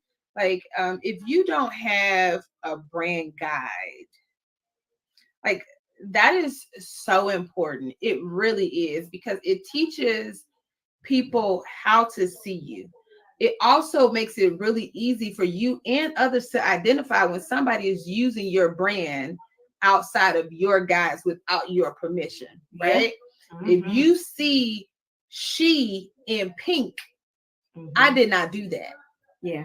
Because I would never do that. Right. I would never do my She in pink. Wait, she may. I may. Maybe she maybe in October. A collaboration. Maybe a collaboration. Maybe a collaboration. But it's gonna be so clear that it's a collaboration, right? And so, because it's not our brand colors, it's not representative of who we are. Your brand should constantly tell a story. If you are all over the place, your customer's gonna be all over the place. You're going to attract They're not something gonna that you don't want. understand what you're doing. Yeah. So you're not gonna have the target audience that you're looking for. Well, they're not gonna see you as a brand. That's true. They're gonna see you as an item. Right? So like they're like, oh, that t-shirt. I like that t-shirt. They're not gonna say, I like She Trucking's brand of t-shirt. That's true. And that's the difference. I had a girl that tried to steal my brand. She lasted a year. She couldn't do it. And then she was trucking. She put teal, white, pink, and add yellow. Girl, wow. You couldn't even stand. If you watching this, you couldn't even stand a year. And I'm gonna sip my tea. God don't like ugly. Okay. Yeah. So I almost said a name. Ooh. I wish you would have sipped and then let it out. Shout out to Sakara. Listen, and spit it out. Spit it out. Sip the tea and spit it out. But also, to that point, when it comes down to who owns the intellectual property, right? Like a lot of people are now making their logo on these free apps. They're using like free logo.com or whatever, or you're building your stuff, your logo on Canva. Wherever you source it from, if you didn't go through a designer, that's who owns it. So we're going to be talking about trademark and copyright and different things like that, and how to protect your intellectual property. Because when that lady did that, guess what? I'm just waiting for her to get enough money so I can sue her. And now that I see that she no longer is functioning because she don't have the theft that she wanted, right? Because they try to steal your brain, your ideas, and all that kind of stuff.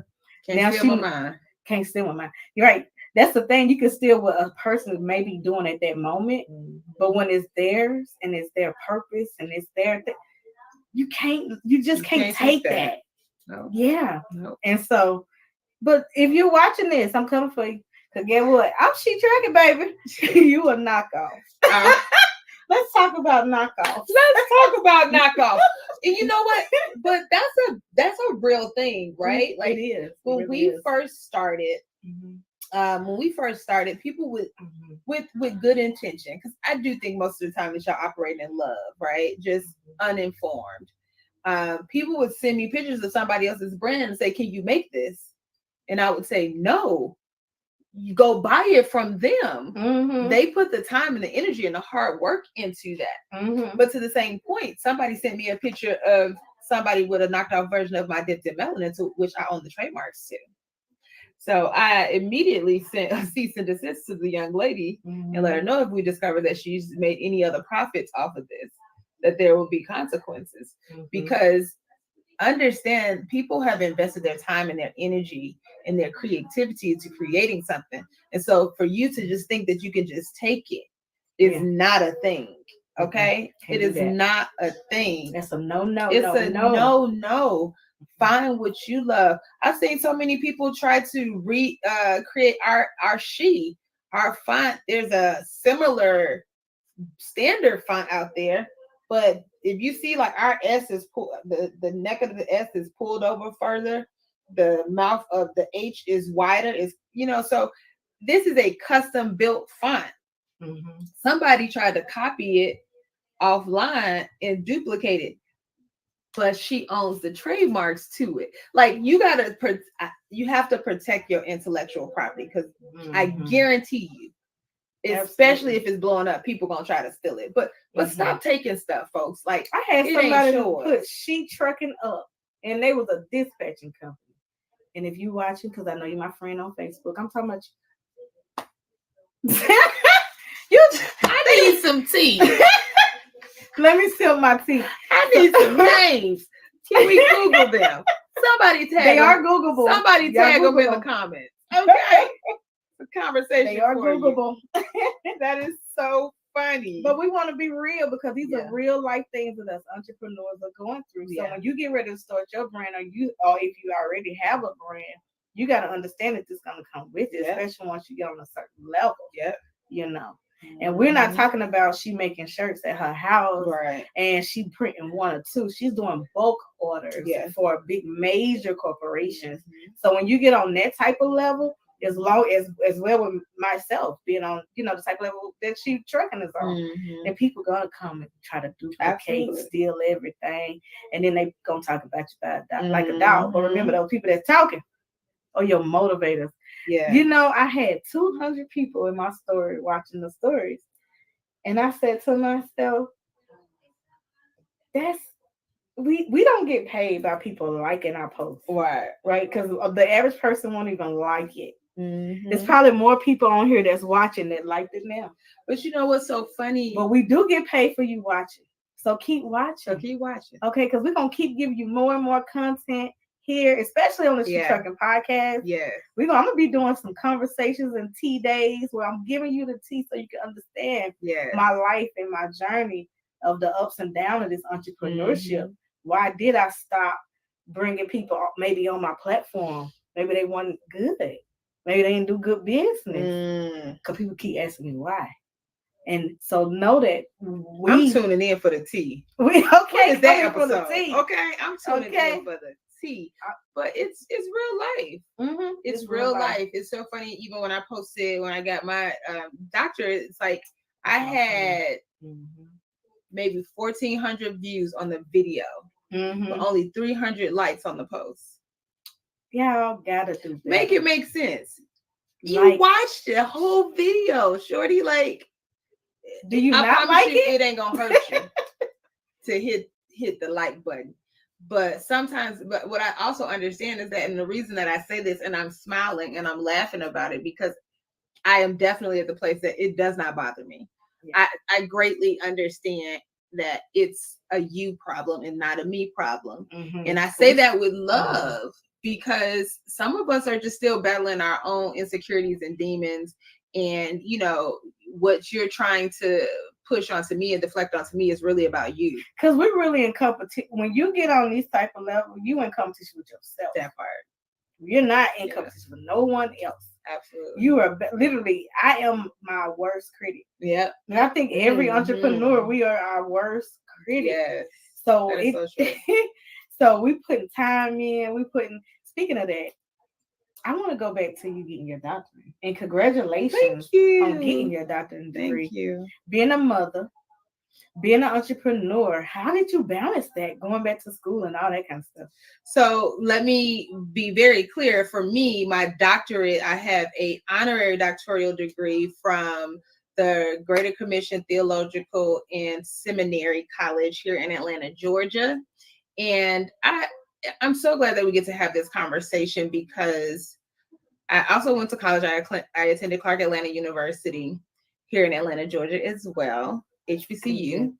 And I think that there's been a lot of chatter around honorary degrees. Fun fact, me and Tabitha Brown got the same degree on the same day, which was super cool. If y'all know everybody knows Tabitha Brown at this point, And right? that's her business. Yes, that's her business. I know Tabitha right? said, and that's You my know, and that's my business. Mm-hmm. And so, but what I find to be very interesting in what I want you to remember as you're building your business is that some of the life experiences you are receiving, you will never get in somebody's classroom. Mm-hmm. The things that you are really contributing in the struggles and the strains and all these things that you're going through on this journey are giving you it's a classroom of life.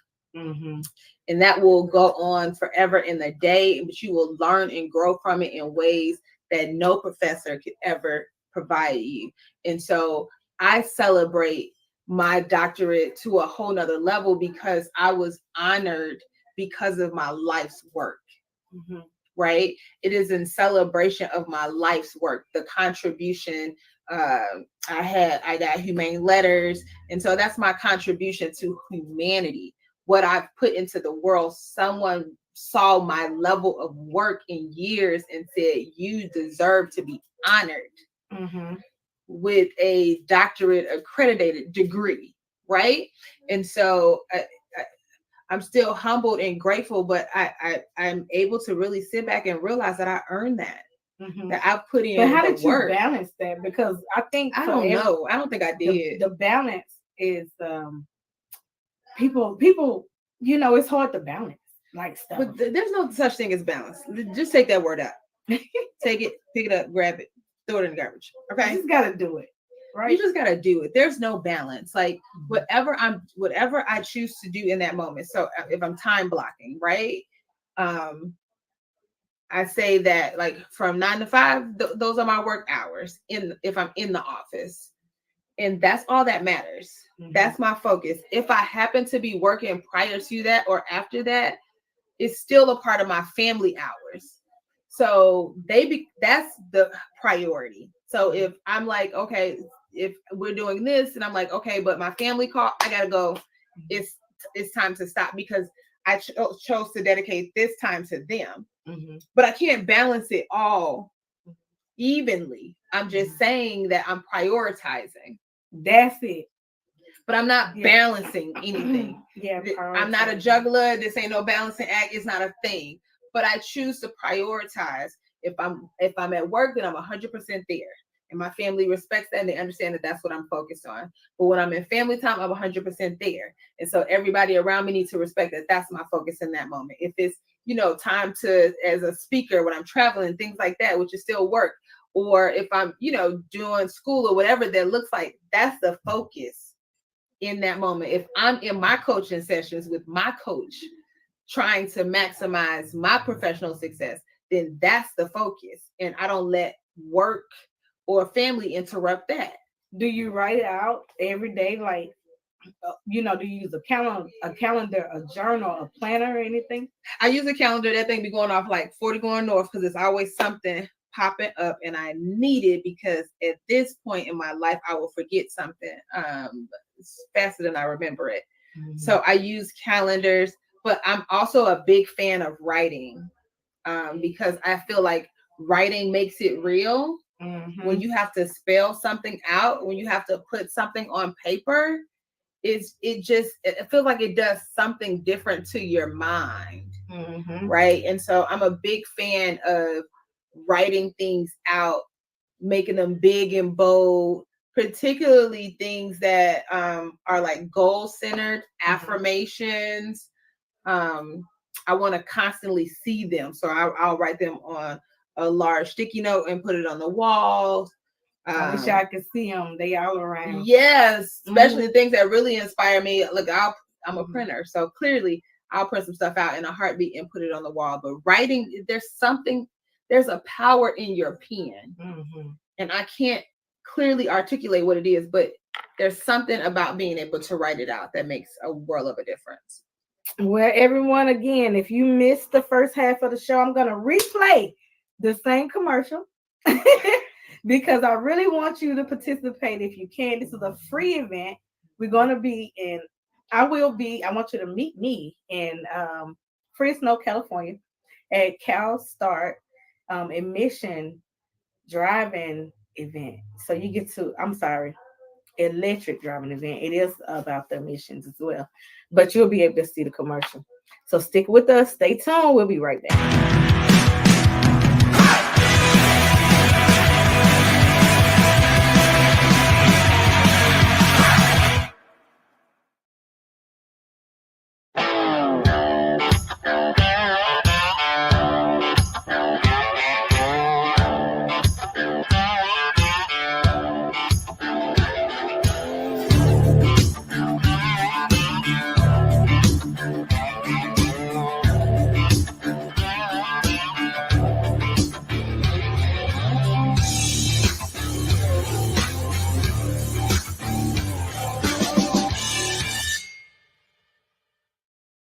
And we're back. Thank you so much for tuning to the She Trucking Podcast. Today I have Dr. Shagun Reynolds here with She Prints It. I'm so excited. She my sister. I love her. Yeah. We're absolutely family for sure. Yes, Miss Mona. She is our chaplain and She Trucking. And Hello, she gorgeous. said, yeah, she said, I love the She Empowers shirts. Yay. Yes. So thank you Yes. so much. Yes. So okay, let's talk about the different products that you offer. Yeah. Whew. So we have tons of products. I mean, literally thousands, which is why we really like to talk to our clients, specifically like, what are you looking to do? Who's your target audience? What your goals are? Because we can support you in a multitude of ways. But we do have catalogs available. We have it digital. We also have a paperback version of it for you. If you are interested in just seeing some general stuff, then please go ahead and check out our email us, shoot us an email at info@sheprinted.com, and we can send you a digital copy. And then this is the one that we keep in our showroom. We also have several of these available when people come in. And it's just a deeper dive with all of the different items that we have to offer, a lot of the apparel options. And this one is more compact. We focus on some of our top sellers, different categorical things that you may be interested in by the season. Tents is one of our top sellers right now. She made my tent. Yes, if you've seen the She Trucking tent, we did that for her. So this really kind of highlights some of the essentials. And y'all should have saw me putting it in that truck. That's exactly what you were picking up when you came with the truck. Yes, absolutely. But that, I mean, people don't think to invest in things like that. But if you're out vending outdoors and it's a sea of blue tents and white tents, you can't tell me that you're not gonna notice a tent that has some custom branding on it. And you're going to be curious, and curiosity is a beautiful thing in business because you want people to come over and say, well, what do you do? And what is this? And what do you have? And oh, this is so nice. I saw your tent from afar. I saw your flags hanging off your tent or whatever. So all of that stuff also perfectly aligns with a strong marketing presence, because if I see you online and you look great online, then I go to an event or to your retail store and it's a mess, you've completely messed up your marketing and branding story. Absolutely. So last words as we close out. Y'all better get y'all last questions in. Yes. I tell you what though, my last words first is a thank you. You're welcome. Like, thank you so much for sharing your platform with me. Most importantly, thank you for what you do for the viewers, for the She Trucking community, that membership model that you have, their opportunity to really be connected. You guys are really, you have no idea how important and how powerful community is. To have people who understand what you're going through, what your struggles are, that have resources to empower you. I'm always just so grateful when I see what you've built, because that is changing the world. We are so much greater together. So that's first and foremost. Thank you for sharing your platform, and thank you for being out here and changing the world. And how can people follow you? Yeah, Instagram, easy peasy. Well, She Prints It on all platforms, right? So Instagram is a slightly unique where sheprints.it. But no matter what the platform is, if you type in She Prints It, we're going to come up. Absolutely. And thank you so much. Thank you. Let's see what Miss Mona, she says. Yes. Yes. Quality and excellent. We receive it, Miss Mona. Well, y'all, thank you again for tuning to the She Trucking Podcast. I'm going to be doing more in-person podcasting. Yay. You're going to hear more from us as we really plan and bring on this event because it's going to be amazing. You'll see me posting it. Yeah. Okay. I will say, get ready to July. But, okay. Little drop. Just a little drop. Get ready, y'all. Get ready to head to Atlanta. It's going to be amazing, amazing. It's only going to be a few people, limited seats. And this is a limited opportunity because we want to make sure that we are hands-on and that we're able to continue to coach you. Yes. Okay, through the process. We've been literally to get like this is what I can't remember the year I met you. I don't even know. It feels like we've always known each other though, right? Like it was an instant connection, like straight family from the moment we share space with each other. Absolutely. So I don't know. I don't know, but it don't matter. Okay, I'm just so glad God made it happen. That's all that matters. But we want to bring other people in. So we want to bring other people into this circle of, as you see, when I'm like, hey, like today, I was like, hey, I need some shirts. Yeah. You know what I'm saying? You gotta know who to call. You gotta know who. You gotta have people in your corner that's gonna help you as well to be able to get what you need, like products, services, different things, answer business questions. She is a wealth of knowledge. So she just gave you a lot of business game, entrepreneurship game, branding game, sisterhood. Yeah, my sister keeper. That's right. As she said before, if you purchase a shirt, it's gonna go towards. Tell them it one more time. Yes, it's gonna go towards our My Sister's Keepers grant, and we will gift all of the profits to different small women-owned businesses that have been in existence for 1 to 2 years. Yes. So much information was dropped on this live. Yes, and God will set you up. Every time. He will, but you got to do the work. Listen. You got to do the work. Do the work. It's people that pray about it all day and don't put no work in. But I think that my cup is empty. We can go deep on that. And I can pray that it's some more tea coming here. But guess what? I gotta go put the tea in the cup. You gotta do the work. I gotta brew it. I gotta put the sweetener in it. But I gotta stir it up. Prayer and faith ain't the same. That part. Because sometimes y'all think y'all praying and y'all just begging. Oh, y'all don't want that, huh? Because faith is work. To have unwavering faith is work.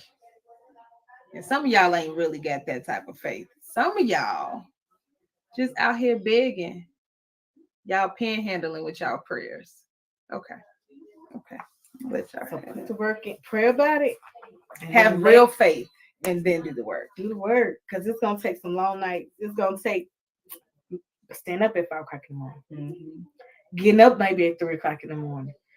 24 hours sometimes we work on our brand. Sometimes we know we're supposed to be asleep, but guess what? We're trying to finish because we got deadlines. I'm sure sometimes you have huge orders and you up all times of the night. I got employees that don't show up, they're not feeling good, but my customers don't care what's going on the back end of this business. They want what they pay for. And I understand that. That's right. So pray about it, but do the work. Put the work in. Yes. Say it, sis. I know, right? Let's go. Yeah. So this has been another amazing episode of the She Trucking Podcast with Miss Sherdun. Listen, Dr. Sherdun, I gotta get used to that, y'all. I don't know. I gotta get used to hearing it. Listen, I'm so proud, first of all, of you. Thank you. You listen. I told her, I'm pulling up on you. Yes. I said, I'm coming to get my hug. I'm pulling up. I got so excited. I jumped out the car too fast. Walked in. I'm like, hey.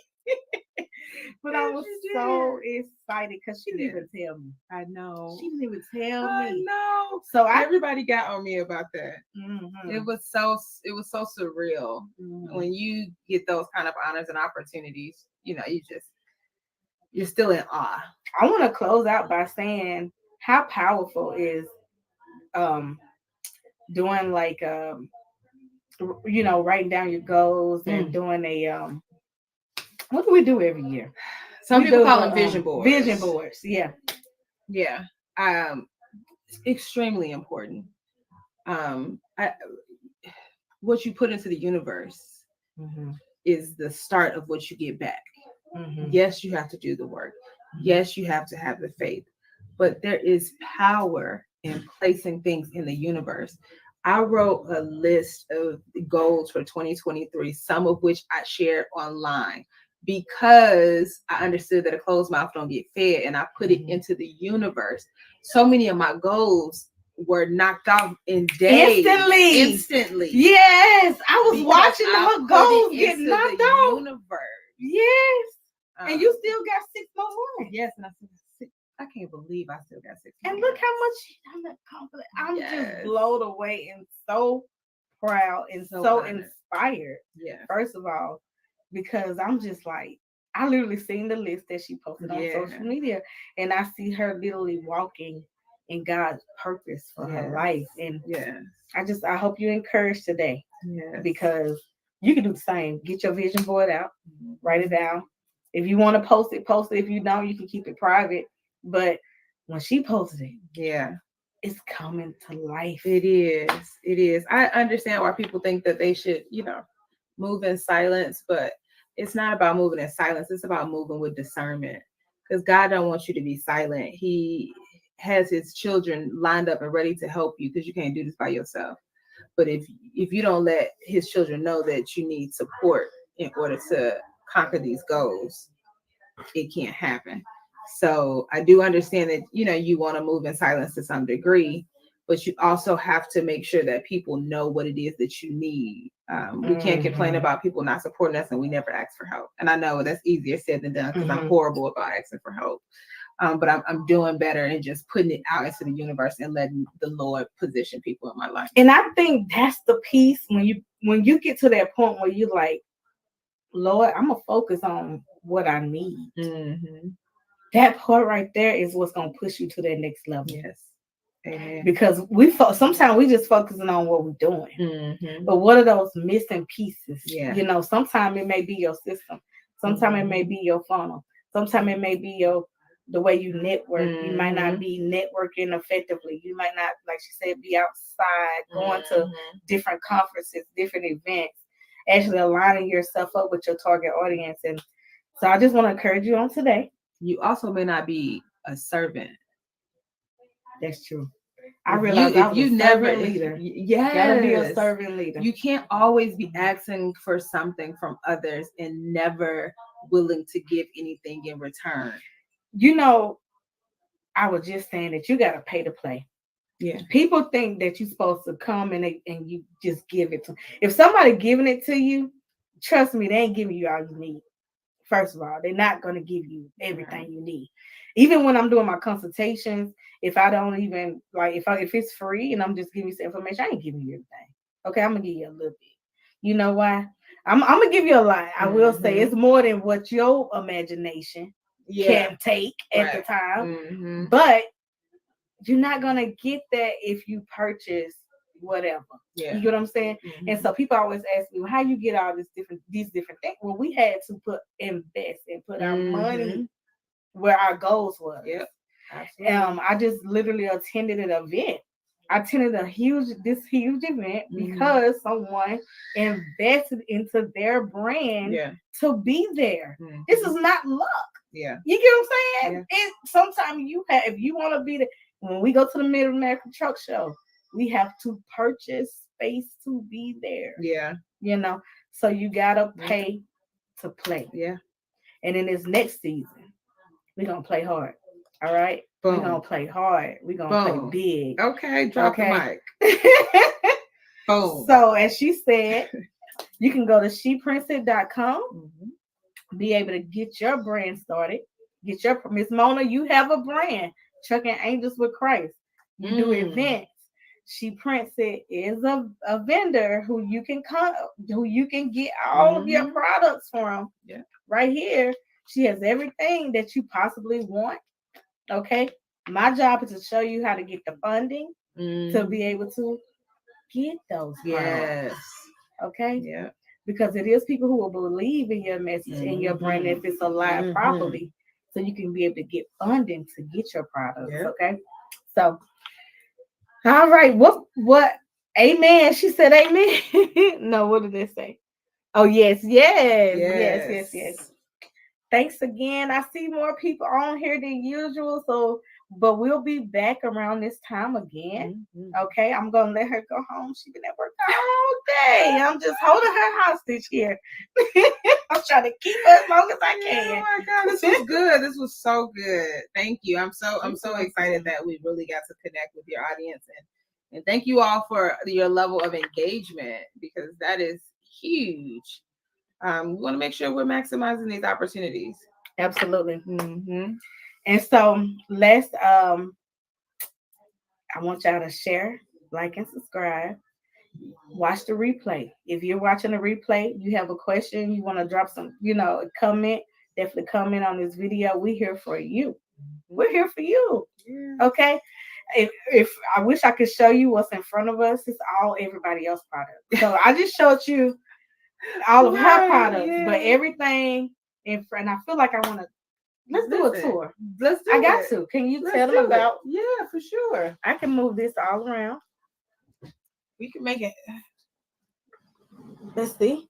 Right here. Oh, okay. Multitasking. Yes. So let's talk about it. So this is just a retractable banner. So this is what we use for all of our marketing. We have several of them that we take with us to shows and keep it in the office and all that fun stuff. But every brand should have, again, marketing materials, signs of this nature. It lets people know what we do, all the ways to reach us, a QR code at the bottom so that if we're at a show, they can immediately scan that and follow us on Instagram. But it lets them know who we are. It also keeps them engaged and something to do if we're busy while they have us at the show. And this is just some of the different promotional items that we have, brands that you may be familiar with. So like some Geico stuff, BET Her, Morehouse School of Medicine, just all kind of different things that we offer so that you can see in real time. If you're like, oh, I wonder what kind of mugs that you guys have, it's our showroom. So you can come in, you can touch, see, feel, decide what works for you, what intrigues you. You may come in here and see something you never thought about before, right? And so now you get to come in, you get to touch it, and you get to say, oh, this is nice. Okay, I do want to do some of these. I wasn't sure how big these lanyards were, but now I get to see what they look like. And so I can come in and experience what size lanyard do I want, So we really just make a space for you to truly see everything that we have, but so that you can also touch, like I said, particularly when it comes to apparel, because a lot of times people are like, oh, I don't know what's a good t-shirt. I don't know what's a good sweater. I don't know what I like and what I don't like. We may tell you that something is polyester and you're like, I don't want polyester. And so you feel it and you're like, oh, that is exactly what I want, right? Like I sweat a lot. I don't want materials that can't absorb the moisture. So that's what this allows you to really touch, see, feel some of the options of products that we have, but also so that you can see the different print methods that we offer. What does screen print feels like? What does sublimation look like, right? What is embroidery? So you really get to have an in-house experience and know for sure when I leave here, I'm confident in what I'm purchasing. I'm not like sitting online only and thinking, oh, I don't know what this is going to turn out like. You get to touch, see, feel, and know in advance the quality that you're about to receive. Absolutely. And some of our trucking friends have done some products with us. So this is from Metro Max, the trucking community. So we did a lot of stuff for for him and his brand as well. Let's say trucking. What did it say? Trucking and BPO. BPO. I don't know I don't know what that means. Neither do I, because I am not in that industry. For us golf people, so like golf women, we've done visors and different things for them. You see some of the different, this is totally golf season. So these are really, really, really good promotional items to do. We did golf balls for Georgia Power as they were doing giveaways. We have all of the different name brands. These are Callaway balls. There's also all of the other different brands that are available out there. I like that fan. Golf tees. Oh, so listen, does this one? Let me see if it still works. So it's a fan and a selfie light. I hope she got some more of them. Isn't that cute? Okay. I hope she got some more of those. Oh, I feel so good now. Exactly. And a selfie light. Yes. Yes. So just thinking outside the box, you know, like there's always traditional things that we all need. You should all have like pens and notebooks and things like that. That's, you know, if it's not broke, don't fix it. Those are staples, I think, in your promotional products closet. But in addition, you want to really get things that connect directly to your target audience. Yes, ma'am. I totally agree. And thank you so much again for watching the She Trucking podcast. It's been amazing. Again, if you want to support, definitely literally click below and check out She Prints It online. Bye,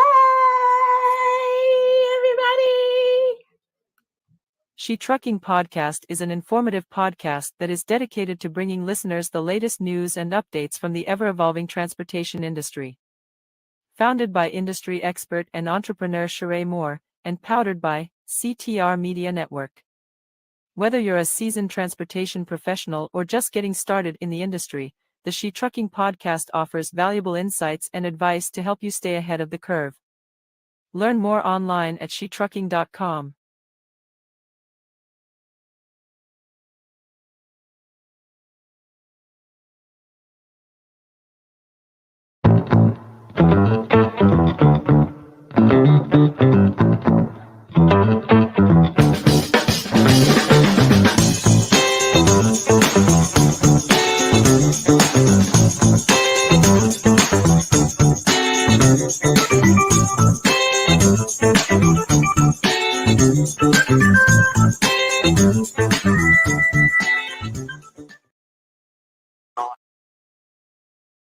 Like this. There are cars everywhere. Bobby, you're about to get on the interstate. Oh, so my slow God. the truck down. Oh, God. Slow the truck down. Slow, for real, slow the truck down. Stay over here on the left, okay? Take your high side. Go up here, okay?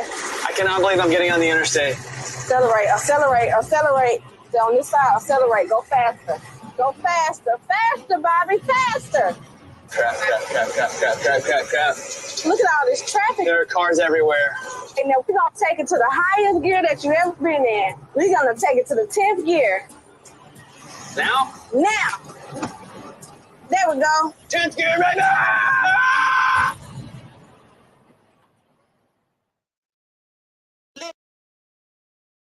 Listen, if anybody's interested in getting into podcasting, grab this book.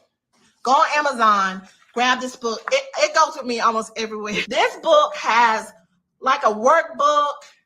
It has places you can fill it in. It tells you how to monetize your podcast. It tells you how to set it up. It tells you about sponsorships. It even, listen, go on Amazon and get this book. And this is the Bible for podcasters. Listen, it was ranked #1 in podcasting books. Look right here. Best new podcasting book by Book Authority. Right there. Boom. And a little secret. Y'all, when you grab this book, I think it's page 43. There is a code on there. Listen, you can get access to her class, her course. Get her course. It's worth hundreds of dollars. But this book is it's less than $50. Grab this book on Amazon. I'm telling you, I carry it everywhere. She is the best. Grab this book on Amazon. All right, so at this time, we are welcoming author, podcast businesswoman, coach, podcast influencer, Coach Tina Ramsey. What up, family? CTR Media Network. Yeah. Best in the biz. Yeah. Join the team. CTR is who we are, the media network, that's the best by far. Whether you listen at your home, at your job, in your car, come get the information that's needed above par, never lasting. Motivational podcasting, giving you the answers to the questions that you're asking. Serious talks and topics, how to come up and profit, how to better yourself, your health, and shit. We got it, reaching 350 million, they tuning in. We in 50 different countries, we all can. And like-minded, find your purpose and your assignment. Come get your fix, your feel, your mental alignment. Get active and speak to the masses. Build your influence all levels and all classes. Now you know you can monetize and grow. CTR Media Network, start the show. CTR Media Network. CTR Media Network. CTR Media Network. CTR Media Network. CTR is who we are. The media network that's the best by far, you know. CTR Media Network. CTR Media Network.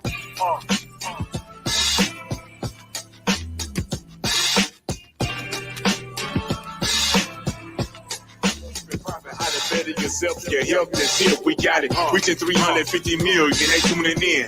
We in 50 different countries, we all can. And like-minded, find your purpose and your assignment. Come get your fix, your feel, your mental alignment. Get active and speak to the masses. Build your influence all levels and all classes. Now you know you can monetize and grow. CTR Media Network, start the show. CTR Media Network. CTR Media Network. CTR Media Network. CTR Media Network. CTR is who we are. The media network that's the best by far, you know. CTR Media Network. CTR Media Network.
Be strong.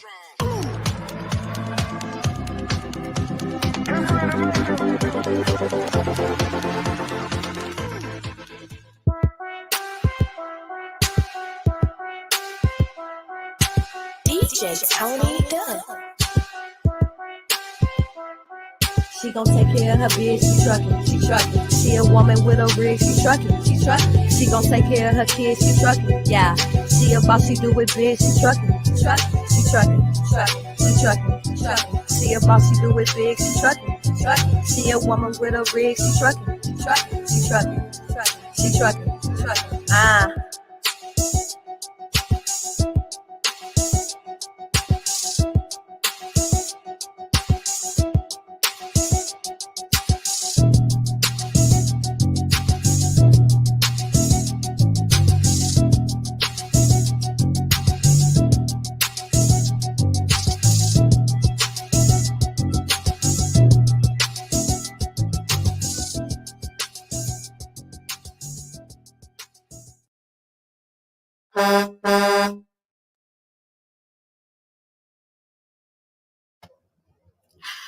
Hi, Hey, welcome to She Trekking Podcast Show. I am Melinda. I'm going to be your host for this episode, coming to you live from my truck. We are going to have a fantastic show. A little bit about me. I am a health lifestyle coach that has been certified in health, life, and nutrition. And I've also been working in the medical field for over 25 years. And I want to empower drivers to be healthy on the road. And I am passionate about everybody getting it together and just knocking it out. I drove for almost 5 years now. Not too long after I started driving, I was overweight, and I got a pre-diabetes diagnosis, and it's what scared me healthy. I tried the traditional medical methods that we would always teach patients to do, and they would not work for me. So that's why I went to health and life coaching school, so I could figure out what works for me in the truck. And I just want to share all my knowledge. If you have any questions while you're watching this show, just throw the questions in there and I'll answer as we're going. Hey, how you doing, Joe John? Thanks for coming. And so I am so excited about this. A couple things, just a little bit about trekking and how it affects our bodies. It is saying that it takes about, if you do a full career of trekking, you can lose about 16 years of your lifespan because of the sedentary driving that we do all the time. And we just need to incorporate a little bit more movements. And one of the biggest issues that I know I had was that I would try to, it's kind of like getting a load. I would try to get to the destination instead of trip planning. And when I learned that to trip plan and break it up into small segments and just do one little thing at a time, it made a world of difference. So, anybody have any questions? I am. Nope, no questions yet. Okay. Let's see. We can start with nutrition. So, on nutrition, there's a lot of controversy about nutrition. Anywhere from vegan to carnivore to fats are healthy, fats are unhealthy, carbs are bad, carbs are good. So I want to try to do a little bit of clarification on the nutrition portion. Carbs, carbs have gotten a really bad name lately, and there's really a lot of good carbs. And your fruits and your vegetables, those are carbs. Your breads, your pastas, those are carbs. Then you got your sugars and your sweets and your desserts, and all those are carbs. And everybody just lumps them into one big pot. And I like to do the fruits and vegetables and actually count those as fibers, because they got a lot of natural fibers in them. And then your breads and your pastas and all that would be your regular carbs. And so you want to try to have as much of your good carbs and with your fibers and everything, and just minimize those other carbs that really can do some raise your sugars up and down, kind of like going up the mountains in our trucks. You know, you get, if you're fully loaded and it's really slow, but it's going up, and then you just come down and crash. Just like we want a light load and we just want to have straight road and just have it nice and steady. That's kind of how what we want to do with our blood sugars. And that's why nutrition is so important on knowing how to do that. And, you know, if you have a food that you just absolutely love and that's what's keeping you from dieting or finding what works for you, that's where you find ways to incorporate it or try to find ways to make it just a little bit healthier. Your fats, your there's a lot of healthy fats. There was a really bad study back in the 50s, and that is what started the whole health craze.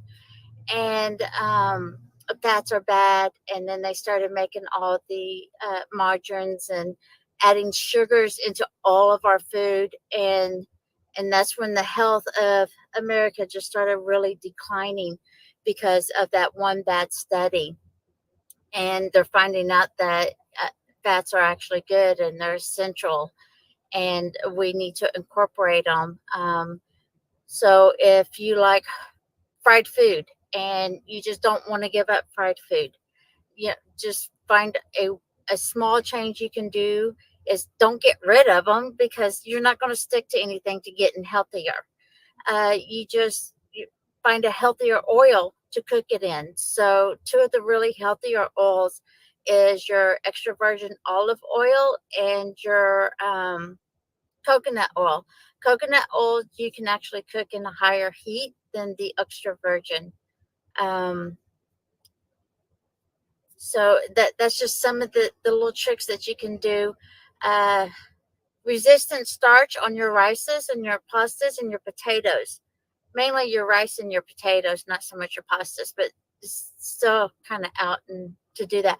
But if you cook it and then you put it in a refrigerator and then you reheat it, that's what's called a resistant starch. And when you throw in that resistant starch, so instead of making your sugars go up and then crashing, it actually just goes up just a little bit. And so it's not as effective to those blood sugars, because you want to try to keep them, pretty steady. If you love I like a lot of salads. I love salads. A lot of people don't. Um, your meats, you got really 5 proteins, different types of proteins, and you want to kind of increase your proteins. None of us really eat enough protein. You pretty much want to eat one uh, protein gram per ideal body weight.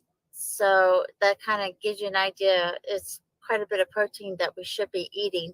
But you have your red meat, which is your cows, your porks, and all that. You have your fowl, which is your birds, your chicken, your turkey, and your duck, if you eat duck and all that. Eggs also fall into the fowl. Then you have your fish, uh, your hard shells, your regular fish, your sardines, all that good stuff.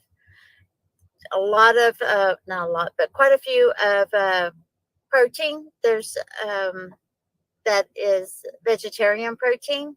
So you do have some of those. And then the last one is what I call high processed protein. That's your protein powders, that's your protein bars. All those are really high processed proteins, but I use them quite a bit because it's easy in the truck. Um, but you definitely want to increase your protein. And another trick that I really learned on nutrition, hey, my protein drawer, yes, it is. Another really good trick to do is, before you start changing your whole nutrition value portion, you really need to know where you are. So at least 1 week, do nothing but just track of where you are. And the reason why I say that is because this will get you to know where you need to start your trip planning, where you start figuring out how many miles you're going to do in a day. And you can't do that until you know where you are.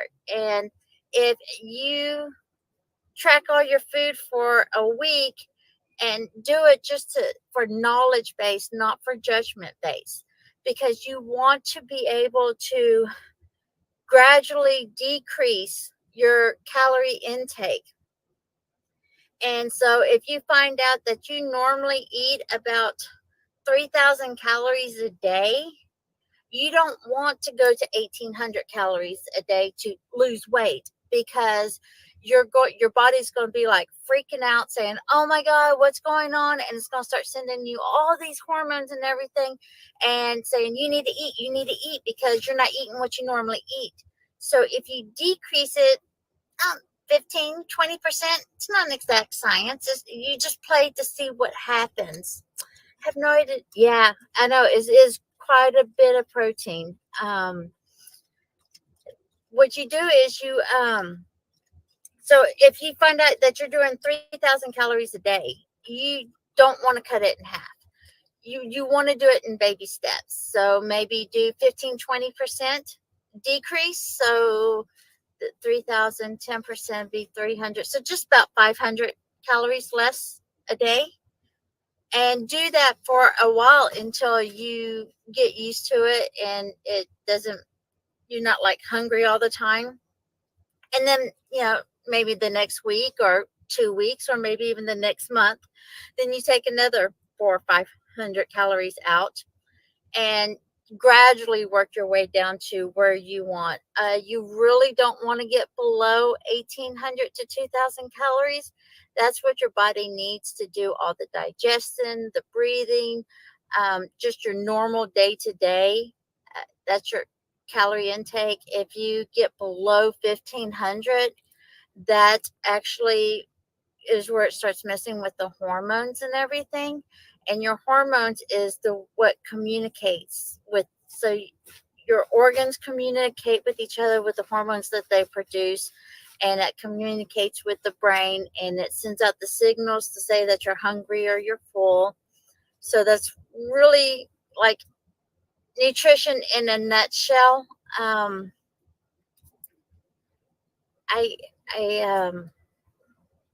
I don't know how deep to really go into. Does anybody have any questions? Sodium, salt.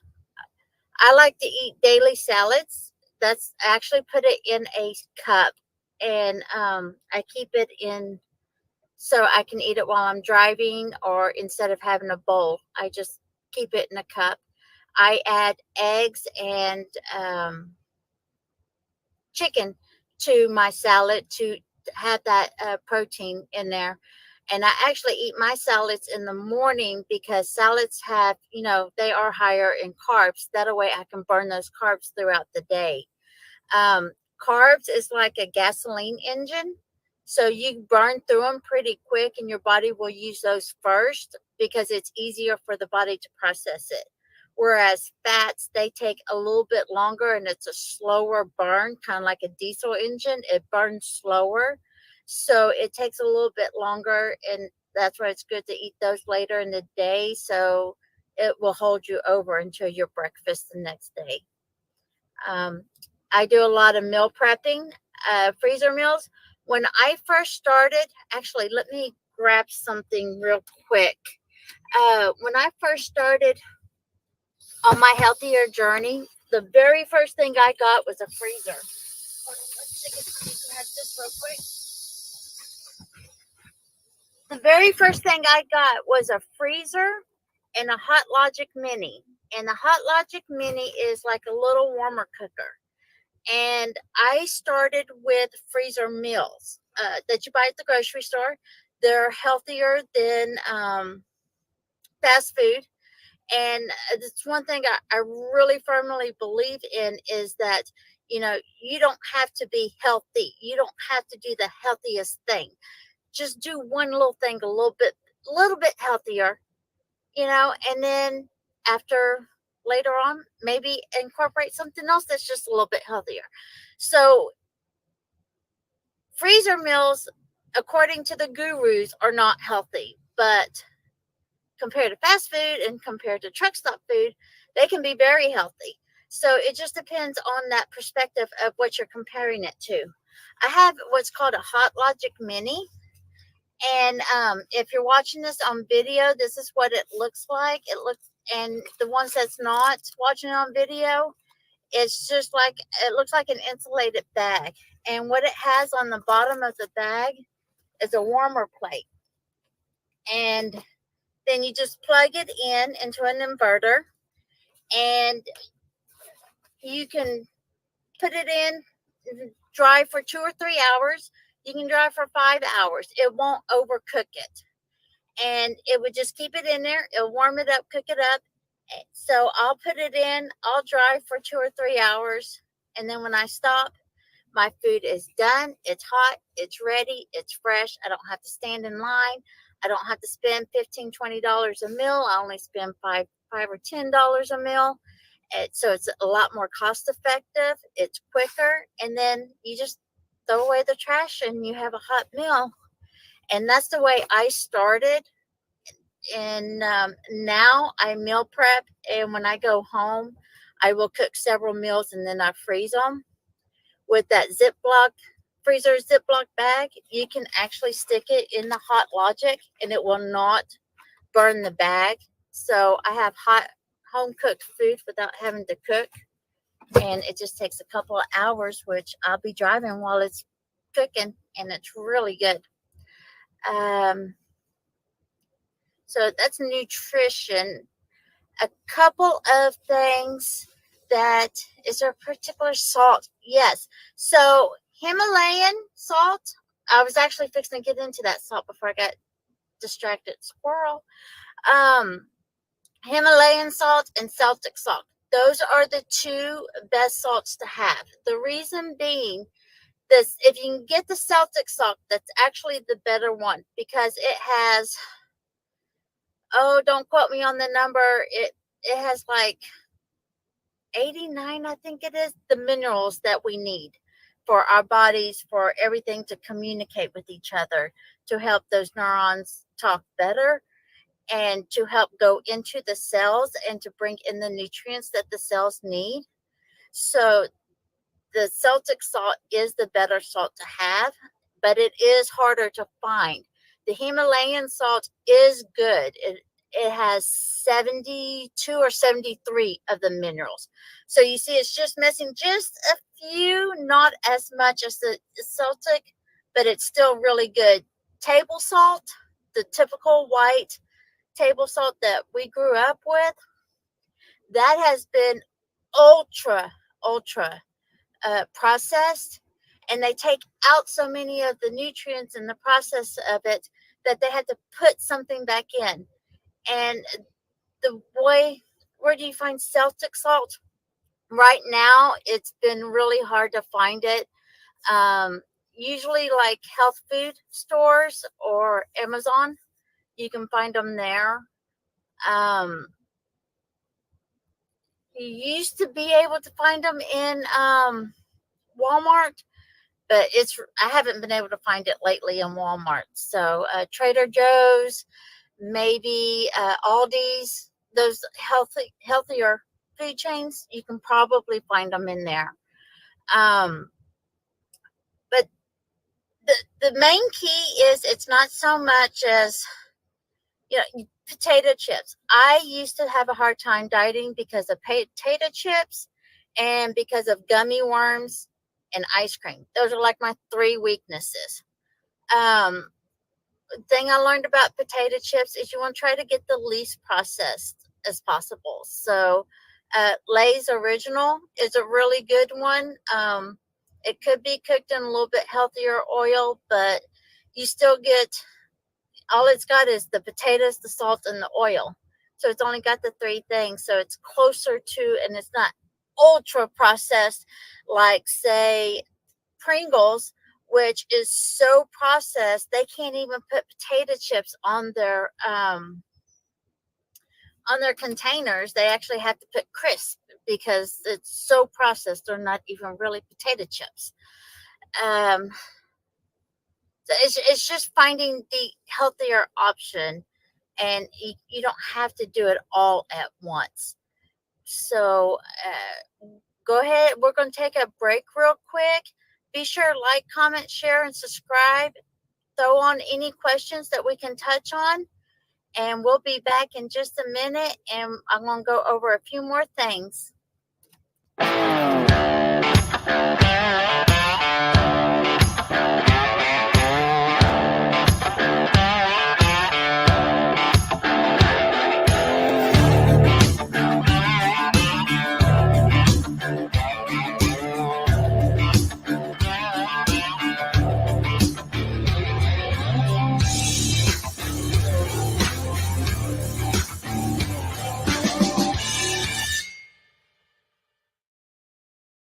Listen, if anybody's interested in getting into podcasting, grab this book. Go on Amazon, grab this book. It goes with me almost everywhere. This book has like a workbook. It has places you can fill it in. It tells you how to monetize your podcast. It tells you how to set it up. It tells you about sponsorships. It even, listen, go on Amazon and get this book. And this is the Bible for podcasters. Listen, it was ranked #1 in podcasting books. Look right here. Best new podcasting book by Book Authority. Right there. Boom. And a little secret. Y'all, when you grab this book, I think it's page 43. There is a code on there. Listen, you can get access to her class, her course. Get her course. It's worth hundreds of dollars. But this book it's less than $50. Grab this book on Amazon. I'm telling you, I carry it everywhere. She is the best. Grab this book on Amazon. Hey, welcome back. Yay. Okay, so we left off on nutrition. I just did like a really quick overview onto the nutrition portion. We can definitely go much deeper in a few future shows. Just let me know what you want to know, and we will definitely go that route. I do want to touch a little bit on exercise because, you know, that's what we're supposed to do. And exercising is, I had a very negative association with the word exercise. And because I had to do it. And my inner rebel was like, no, we're not going to do it because we have to do it. And once I realized that exercise, it's not as simple as calories in, calories out. It's so much more complicated than that. But you definitely want to have purposeful movement daily. Some simple tricks that I like to do is I keep my water way down low. And the food items that I normally do, I'm going to tilt if you're watching. So up there is my upper bunk, and I have a freezer over there, and I actually have a freezer on the other side. I have 2 freezers in my truck now. But so the foods that I normally need, or the items that I use pretty regularly, I keep in the middle of the topper bunk, and I keep my water down low. And the reason being is because I want to be able to have to climb up there to get what I need daily, or I have to bend and squat to get my water that I need daily. And that incorporates more movement throughout my day that I would normally not have if it wasn't within easy reach. So that's one easy way to add into purposeful movement into your day. I like to go hiking whenever I get a chance. Tia and I, my puppy, we walk several miles a day. So the rhythm that I really found that has worked for us, and I highly encourage you just to experiment to see what works for you. But we will get up, we'll walk a couple miles, do our pre-trip, get on the road, drive for about 2.5 hours, and then we'll take a 15-20 minute break, whether it would be at a shipper's, dropping and hooking, live unloading, whatever the break, fuel stop.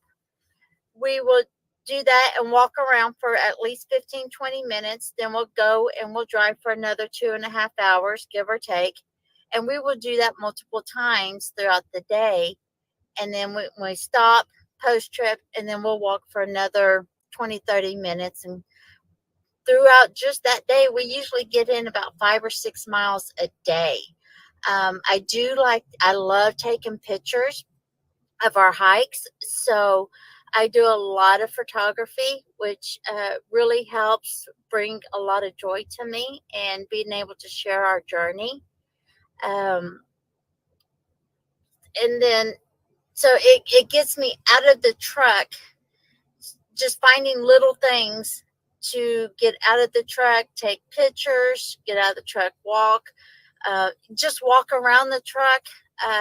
When I first started, before I got Tia, because Tia makes me get out of the truck, I would have a portable stepper that I would keep in the passenger floorboard, and I would use that to get my steps in, especially when I didn't feel safe. Uh, so that was a really big help. I've heard people having the kind of like a elliptical, but it actually folds up really small and it fits behind the seat. So there's a lot of different little things. Just, what activity do you like? It doesn't have to be anything that is strenuous. I mean, a lot of us, we think when we want to get healthy, we have to work out an hour or two a day. And it's not, it's just incorporating a little bit more movement throughout your day. And that little bit adds up, just like with the nutrition, just don't do the whole 3,000 calories, just, cut back just a little bit. It's just like when we get a load that goes from East Coast to West Coast. We're not going to try to do it in one day. We're going to do a little chunk, and then we're going to rest, recuperate, and then we're going to do a little chunk, rest, recuperate. And it's the same thing when you're trying to get healthier, especially here on the road. And experiment, because after you want to try something, you hear someone, let's just say, okay, say the keto diet, because a lot of people had a lot of good things about keto diet, and you want to try it. Well, try it for a week and then do an after action review. What did you like about it? What did you not like about it? What can you adapt to keep the parts that you like? Or you can just throw it away. And just say, oh, yep, that one's not for me. And then just keep experimenting, and you make your own rules to find what works for you in your truck on the road that you can stick with. And that is what healthier is. It's not being the best of the best. It's what works for you in the truck that's just a little bit healthier than what you were doing yesterday. And that is like the biggest key. Some of the questions that I came across in the Facebook group is a lot of people was asking about blood pressure, high blood pressure. One of the main things about high blood pressure is that it's actually your kidneys that regulates your blood pressure. So, and your kidneys also filter out your water and what you drink, and filters out your waste. Kidneys are also in charge of your adrenals, which we get a lot of little mini micro adrenal rushes throughout the day when people cut us off and our heart stops, like, oh my God, I can't believe I almost hit them. Or when you're pulling into a customer and you're like, oh, am I going to be able to make this back? And you feel your adrenaline kicking in. All that is on your kidneys, and your kidneys' best friend is water. But none of us likes to drink water because we're constantly having to use the bathroom, or it's just boring. And a lot of health gurus don't think you should do additives in your water. I believe if that's what it takes to get you to drink more water, put it in there. Just try to minimize the sugar. But the easiest thing with the water, it usually takes your kidneys 30 to 40 minutes to filter a bottle of water once you drink it. So it's about timing. So if you know you're going to be on the road in about an hour, go ahead and drink a bottle of water. Yes, kidneys do regulate your blood pressure. It's fascinating how that works. Your heart actually pumps it through there, but the enzymes that tells your body to have your blood pressure higher or lower is actually produced through the kidneys. And that's why we want to take care of our kidneys. It's a lot more important than what besides just filtering out waste. And but time your water intake. And if you know what, if you don't want to get rid of your soda because you love your soda, trust me, I used to drink 18 Dr. Peppers a day. I was a Dr. Pepper addict, and I never thought I would never drink Dr. Pepper. And I can't tell you the last time I had a Dr. Pepper. But when I first started, I would actually, on my healthier journey, I was not getting rid of my Dr. Pepper at all. And, but what I did is I started incorporating a water in between my Dr. Peppers. And then just gradually over time, I just kind of increased the water and decreased the Dr. Peppers without even realizing it or making a conscious effort. It just kind of evolved naturally. And then, so that's one way to regulate, because the water also keeps your blood from getting too thick.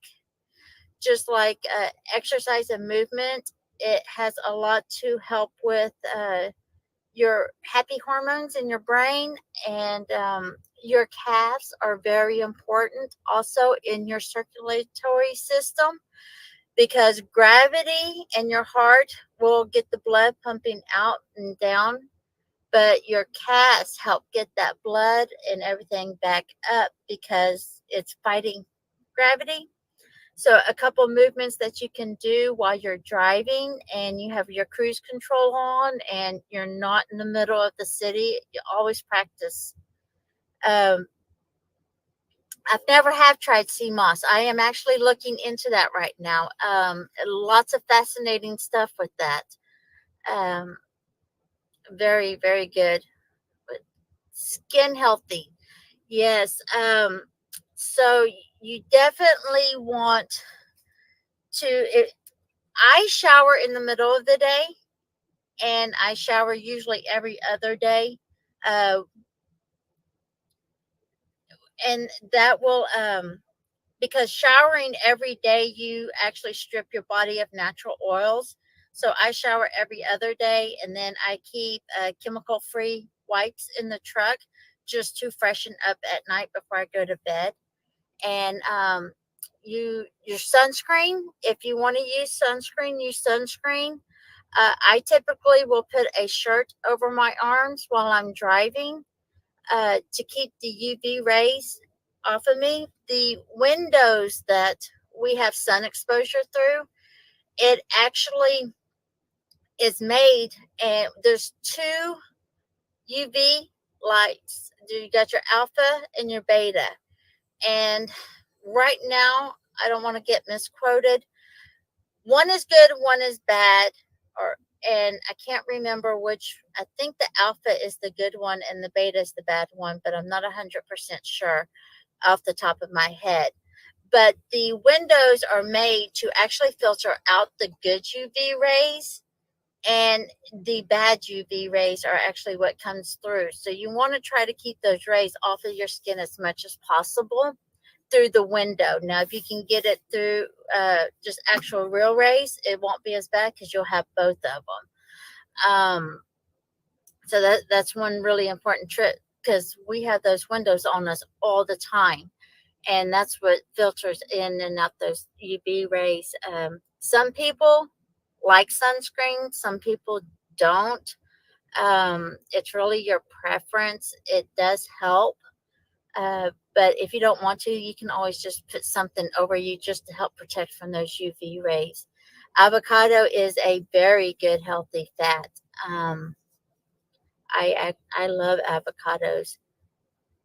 Glucose equals weight. Carbs does not equal glucose. No. That is one of my big pet peeves. Because carbs it can be fiber, and glucose is essentially sugar. And so there's good carbs, which has a lot of fiber and which is natural. And then you have your high processed. The main thing is just stay away from the high processed stuff as much as possible. So the more processed it is, the unhealthier it can be. But you got to remember, just everything is processed. You get organic food and you cook it in the kitchen. Well, that is a process. You are processing the food. So, but when you start using the super high heat to process, and you start throwing in a whole bunch of chemicals to process, or you take out nutrients to process it, and then you put nutrients back in, that's where the health issues start coming from, because it has so much high process in it. Then another question that I really saw with the blood pressure and then obesity is alpha can't penetrate beta, hence the name beta burn. Okay, thank you for clarifying. I always get them flip flops, so it's good to know. Another good one is calcium and vitamin K2.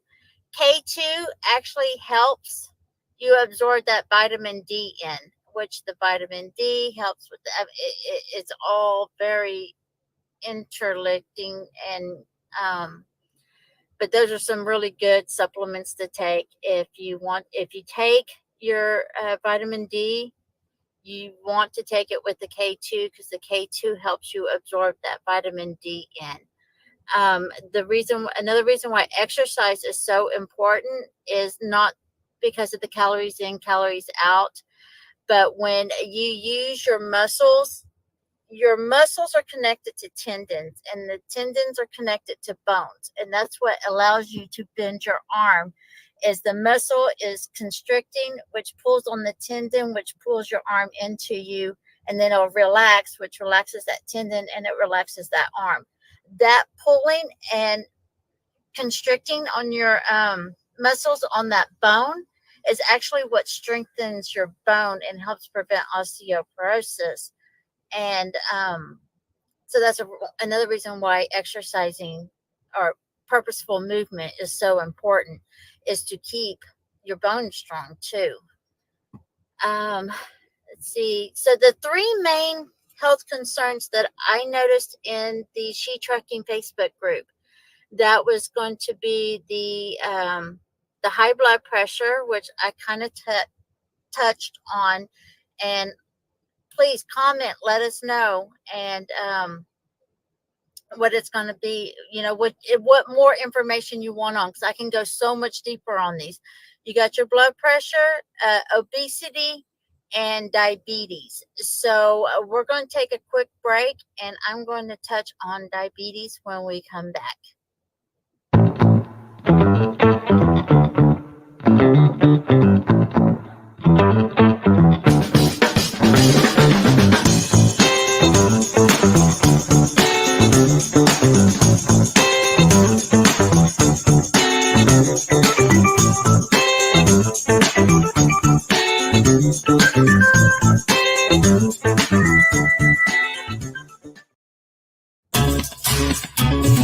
Electricity is cheaper than diesel fuel, and charging overnight means you never have to stop at the diesel stations again. Maintenance costs are lower because EVs don't require oil changes or replacements of high-cost combustion engine parts. You'll also be eligible for tax incentives and grants funded by programs like HVIP.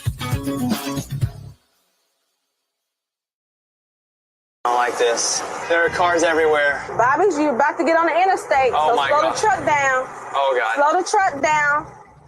For real, slow the truck down. Stay over here on the left, okay? Take your high side. Go up here, okay? I cannot believe I'm getting on the interstate. Accelerate. Stay on this side, accelerate. Go faster. Faster, Bobby, faster. Crap. Look at all this traffic. There are cars everywhere. And then we're going to take it to the highest gear that you've ever been in. We're going to take it to the 10th gear. Now? There we go. 10th gear right now!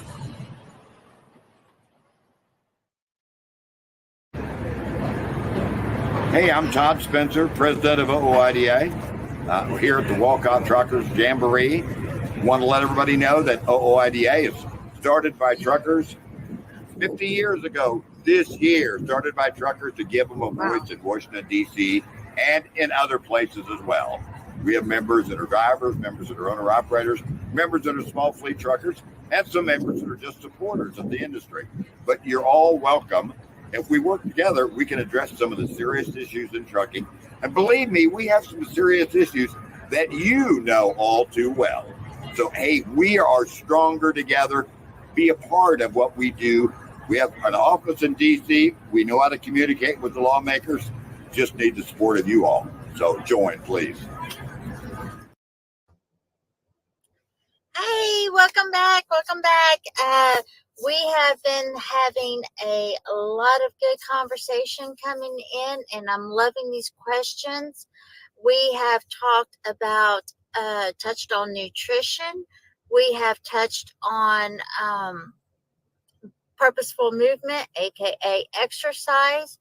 We have touched on high blood pressure, and now I kind of want to go over diabetes. This is actually what has scared me healthy. Diabetes. My aunt was diagnosed with diabetes in her 30s, and she died at the age of 48 due to complications of diabetes. 1 in 3 Americans will be diagnosed with diabetes, and they say 2 in 1 Americans have pre-diabetes that's undiagnosed and just don't know it yet. I had the pre-diabetes diagnosis, and with my aunt happening, I was like, no, we are going to find something. We are going to get healthy, and we're going to stop playing. And I was able to lose the 60 pounds during the year I was going to health and life coaching school. And through that process, I drove almost 130 miles that year, lost the 60 pounds, and lost my pre-diabetes diagnosis. And I was able to keep it off 3 years later, and I'm still working on it. And I just watch, and that's the reason why I watch so much with my sugars and try to keep that steady level as much as possible instead of those huge roller coasters. And I saw statistics. There is 3.2 million semi-truck drivers, and they're saying 70% of truck drivers will get diagnosed with diabetes. So this is like really, really important, and it can be very scary diagnosis. A lot of doctors or modern medicine will say this is a progressive disease and it cannot be prevented or it cannot be reversed, which has been proven false. It can be with hard work. One of the main things that worked for me was I would learn to look at labels, and I would not tell myself I couldn't have something if it had a lot of sugar in it. I would ask myself, is all this sugar worth it? And does it meet what goals I want? Or am I just wanting it just to have it out of habit? Or am I wanting it because I'm an emotional? And I've just learned to figure it out. And one of the main things that I look at the nutrition labels is I look at that one line that says added sugars. And if it had more than 6 grams of added sugars, I didn't pay attention to total carbs. I didn't pay attention to any of the other stuff. Only thing I paid attention when I started out was just that added sugar. And if it had more than 6 grams of added sugar in it per serving, I would question myself if that's what I wanted. That was the biggest key for me to help with my weight loss journey. Diabetes is, I don't know how deep to get into this because this can get pretty deep. Your pancreas is what sends, whenever you eat a lot of sugar, sends out hormones and insulin to say, hey, we need to bring those sugars down. When my aunt had diabetes, she said that the doctor explained it to her that when your glucose levels or your blood sugar levels get so high, it's like having shards of glass just floating through your bloodstream. And that's what makes it so dangerous, because it can, sorry, it's really emotional. Um, but it can wreak havoc on your body inside. Water does help dilute it. So when diabetics come into the hospital with super high sugar levels, they will hook them up to IVs to help dilute it. So that's another reason why water is important. It does help dilute it some. But the main thing with it's just 70% of truck drivers can have diabetes, y'all. That's just such a scary number. And it's just so easy to find ways not that there's different little tricks. So obviously watch your sugar intake. If you had a long night of driving and you just want a bowl of cereal, there's nothing wrong with having a bowl of cereal. Just add some fiber and add some protein to that bowl of cereal. And what that does is it helps the body not absorb it as fast. So if you add some fiber and add some protein to a bowl of cereal, it would actually keep your blood sugars from going way up and going down. It would just spike it a little bit.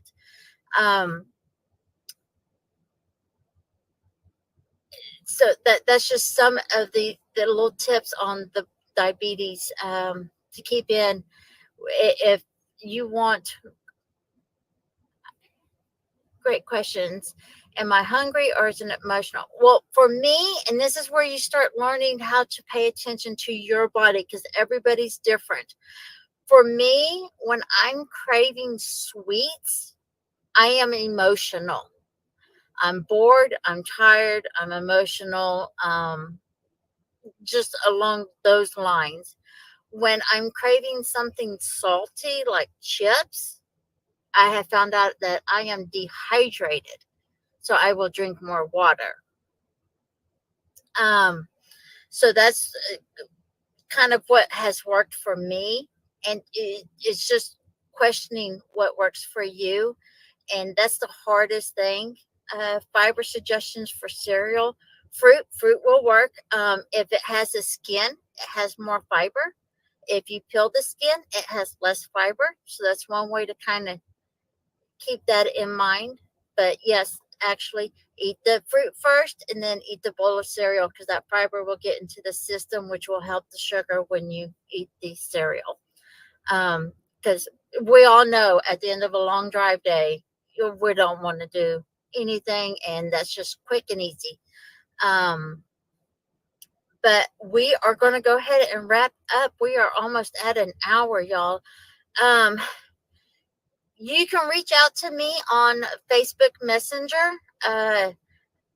If we're not friends, it's hard for me to get the messages. So send me a friend request and then I can get your messages quicker. You can reach me in She Trucking Facebook group. If you have questions, that's actually the best place to ask them, because if you have the question, another driver will have the question and we can help each other out in the community.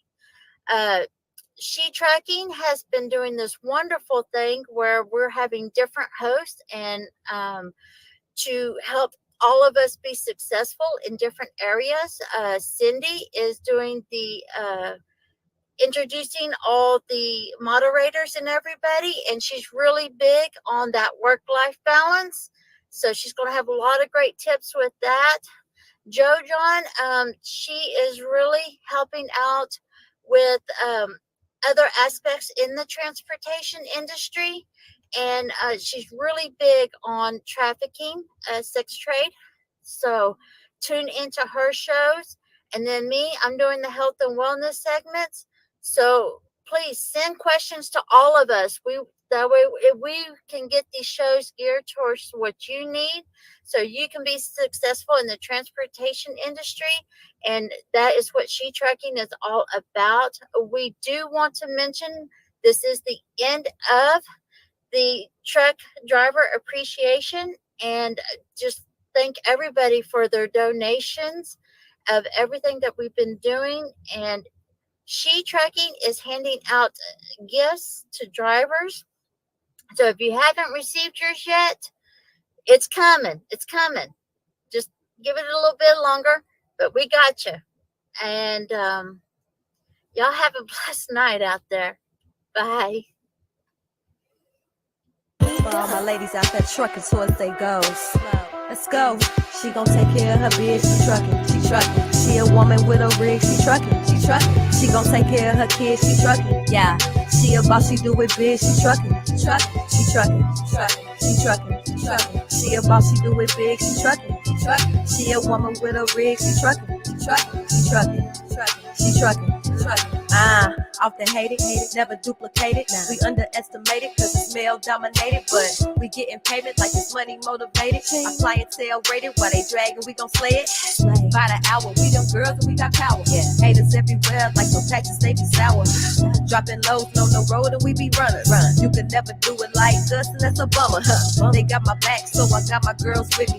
I can't be like you cause the shoes just won't fit me. All these moves and we make it all happen. We just show and prove while the rest of y'all rapping.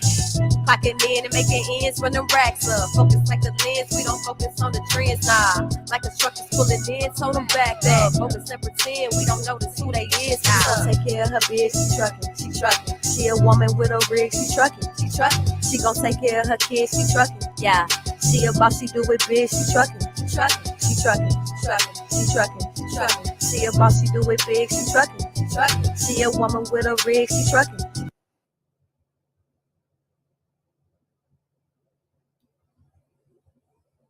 Become an exclusive member of She Trucking. Benefits include sister chat and mentorship, online trainings and workshops, Audible Book Club, exclusive meet and greet events, and community mobile app.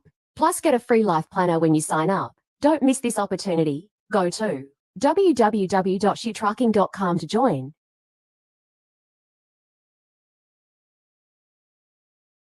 Be strong.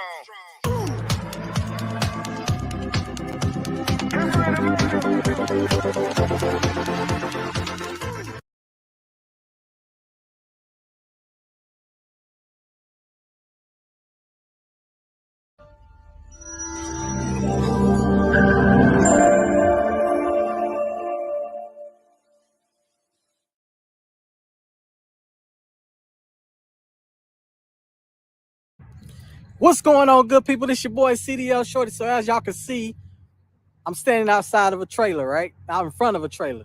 What I'm going to do for y'all is I'm going to pre-trip the whole trailer for y'all because why? I care about y'all. All right, you dig what I'm saying? Also, it's a lot of tips in here that you guys need for when you go to trucking school, all right?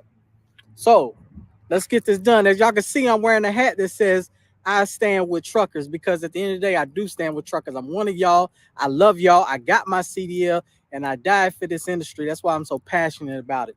And I love it. So, hey, if you ever see CDL Shorty name attached to something, guess what? You know that person ain't playing because CDL Shorty don't attach his name to somebody that's playing around. You dig what I'm saying? All right. So look, at truck driving school, this right here is called your header board. This is the front of the trailer, all right? You want to make sure it's not cracked, broken, or damaged, no holes. What forklifts will do sometimes, guys, is they'll run those forks right through your trailer by accident, but it can happen, and it does happen. So make sure there's no holes, all right? So right here, this is called the apron. This is called the apron of the trailer, all right? This is the apron. The apron is welded to the kingpin. That's the kingpin. This little groove right here, that's the shank of the kingpin. The locking jaws wrap around the shank of the kingpin, all right? Now, what you want to do is come on this side.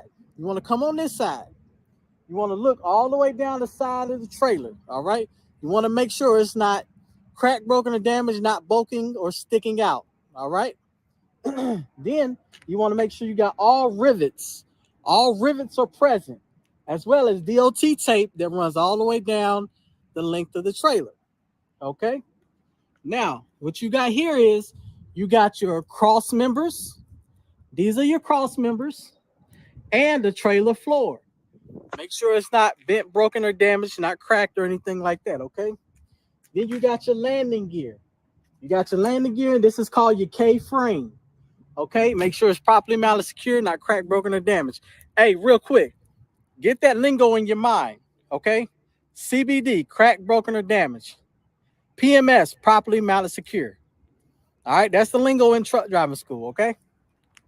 Make sure that the sand feet on the landing gear is fully raised, all right? And the handle will be in this cradle, which is the crank position, okay? All right. Now, we're moving down. You got to stop right here. This will be called your marker light. Marker light. Make sure it's properly mounted, secure, not cracked, broken, or damaged, amber in color. All right. Now, when you get right here, you want to make sure your air lines are fully raised off the ground, all right? Not leaking. Anything that got to do with air, you got to make sure it's not leaking, okay? All right. Now, you want to talk about your sliding tandem. This is your sliding tandem. Make sure it's properly mounted, secure, not cracked, broken, or damaged. If you're at truck driving school and it's got a handle right here instead of the hydraulic button, you just want to make sure that the sliding tandem handle is properly mounted, secure, not cracked, broken, or damaged, all right? Now, this will be called your spring mount. Spring mount, properly mounted, secure, not cracked, broken, or damaged. Now, this right here is called a torsion arm or torque arm. Torsion bar or torque arm, okay? Properly mounted, secure, not cracked, broken, or damaged.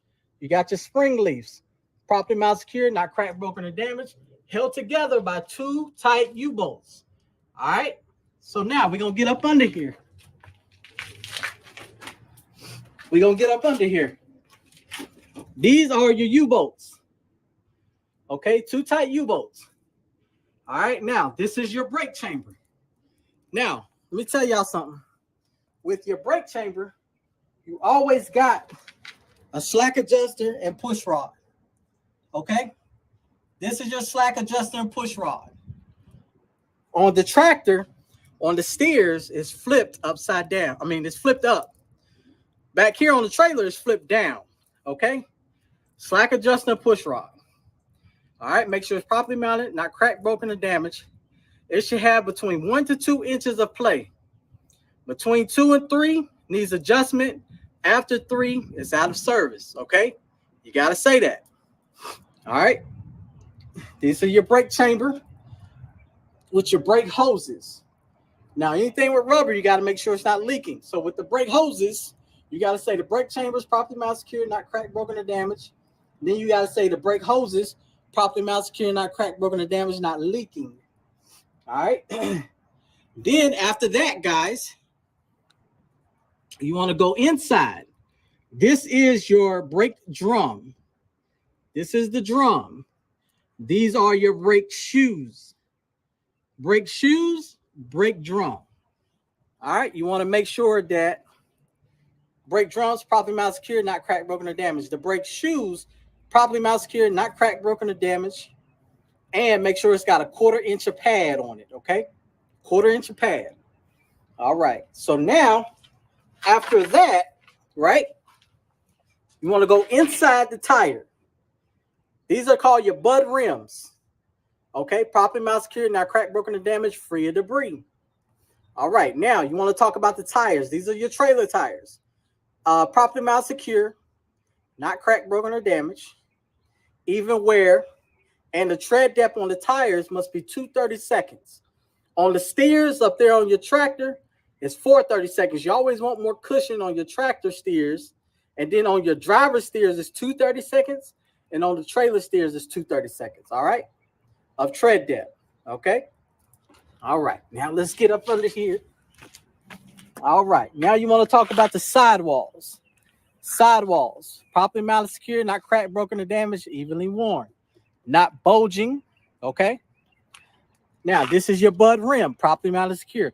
Not cracked, broken, or damaged, no illegal welds. Now, these are your lug nuts. Properly mounted, secure, not cracked, broken, or damaged, no shiny thread or rust trails, and none missing, okay? Then, this is your axle hub seal. It's got a sight glass. You'll be able to see oil in there, okay? Make sure that's properly mounted, secure, not cracked, broken, or damaged, and not leaking. All right, then you'll tell the examiner, I'll check this tire the same way I check this tire. All right, then you'll go to your mud flaps. Your mud flaps, properly mounted, secure, not cracked, broken, or damaged, fully raised off the ground, must have DOT present. If it does not have DOT tape present, still say it, okay? It's always good to oversay stuff versus undersay stuff. Door ties, properly mounted, secure, not cracked, broken, or damaged. ABS light, properly mounted, secure, not cracked, broken, or damaged, amber in color. ABS stands for anti-lock braking system, all right? You go to pick up a trailer and you put that electrical cord in that 7-way to make sure all your lights is working. If this should come on and go off. If it does not go off, you have a problem with your trailer brakes, all right? This is your marker light. Your marker light, okay, people? This should stay on at all times. You should be able to look out your driver's side mirror and see your marker light at all times. It just an indication to tell you where the trailer is at all times. Now, get back to the back. You always want to look up at the top of the trailer. Those are called your clearance lights. Properly mounted, secure, not cracked, broken, or damaged, red in color. Then you want to go to your trailer doors, properly mounted, secure, not cracked, broken, or damaged. Go to the hinges. The hinges, properly mounted, secure, not cracked, broken, or damaged, all is present. Trailer doors have DOT tape all around them, all right? Then you want to go to your DOT bumper. No, excuse me. Then you want to go to your trailer lights. Properly mounted, secure, not cracked, broken, or damaged, red in color. Now, this is very important. I tell all of my students, TTB4, tail lights, turn signal, brake lights, 4-ways. These are the functions of all these lights that they want you to say. TTB4, tail lights, turn lights, brake lights, 4-ways. All right. Now, then you'll go to the trailer bumper. This is your DOT bumper. DOT bumper must have DOT tape on it, all right? Properly mounted, secure, not cracked, broken, or damaged. Now, this is the kicker. When you get to the passenger side, you must tell the examiner that you're going to check this side the same way you check that side. Why would you do that, CDL Shorty? Well, let me tell you why. Because everything you said on that side is on this side too, right? So if you don't say that, then guess what? You miss all those points that you should have said, that you got from that side, that you get from this side. So you got to say that, okay? Now, after that, you'll get in your cab or your truck. You'll do your in-cab inspection. You do your lab test, leaks, alarms, and buttons. Then after that, guess what? You'll be on to your maneuvers. Then you'll be on to your road test, right? And then you'll be on your way to freedom. The road to freedom and success with getting your CDL. All right. I love you guys. I care about you. Hey, pick a truck driving school that's going to go above and beyond. Somebody that's got some extra outside of their curriculum, because most of these truck driving schools only give you pre-trip, they only give you maneuvers, and they only give you the road test. And that's it. They give you a kick in the butt and send you up the road. But make sure you have somebody that's going to teach you the industry, teach you how to fill up the truck properly, teach you how to, or teach you what the showers look like. Get you one of them Loves cards or them pilot cards and show you how to activate it. You know, just show you the ropes of the industry. Show you, take the truck and trailer on a scale and show you, you know, what it is and what you need to look for as far as you know, the weights. Get you somebody that's going to show you how to slide the tandems, you know, all that stuff. If you go to a trucking school and you ask them this stuff and they say, oh, you'll learn all that on the road, guess what? They don't care about you and they just taking your money. Why not go above and beyond for the student? Start putting these trucking companies and these trucking schools on notice, man. Y'all don't have to spend y'all money with them. They are nothing without you. So make sure they go above and beyond for you. All right. Hey, man, I love y'all. And as always, thank y'all for trucking with me.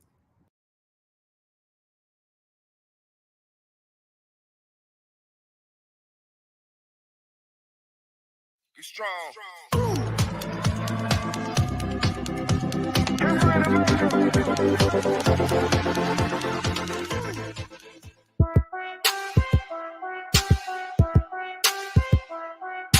DJ Tony Duck. She gon' take care of her bitch, she truckin', she truckin'. She a woman with a rig, she truckin', she truckin'. She gon' take care of her kids, she truckin', yeah. She a boss, she do it big, she truckin', she truckin', she truckin', she truckin', she truckin'. She a boss, she do it big, she truckin', she truckin'. She a woman with a rig, she truckin', she truckin', she truckin', she truckin', she truckin'. Ah.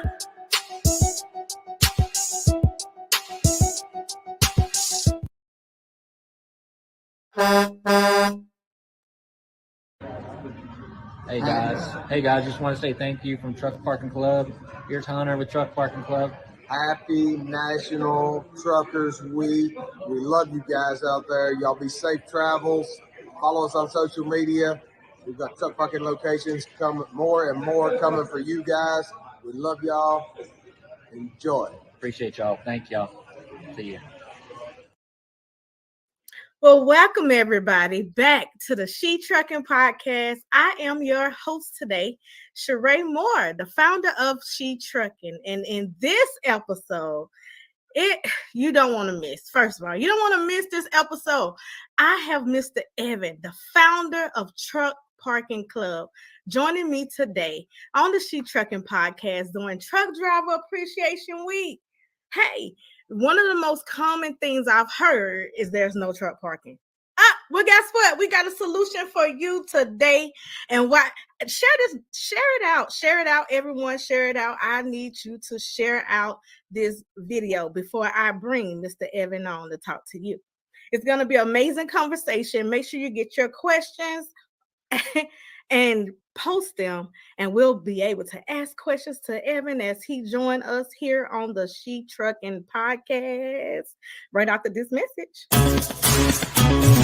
Electricity is cheaper than diesel fuel, and charging overnight means you never have to stop at the diesel stations again. Maintenance costs are lower because EVs don't require oil changes or replacements of high-cost combustion engine parts. You'll also be eligible for tax incentives and grants funded by programs like HVIP.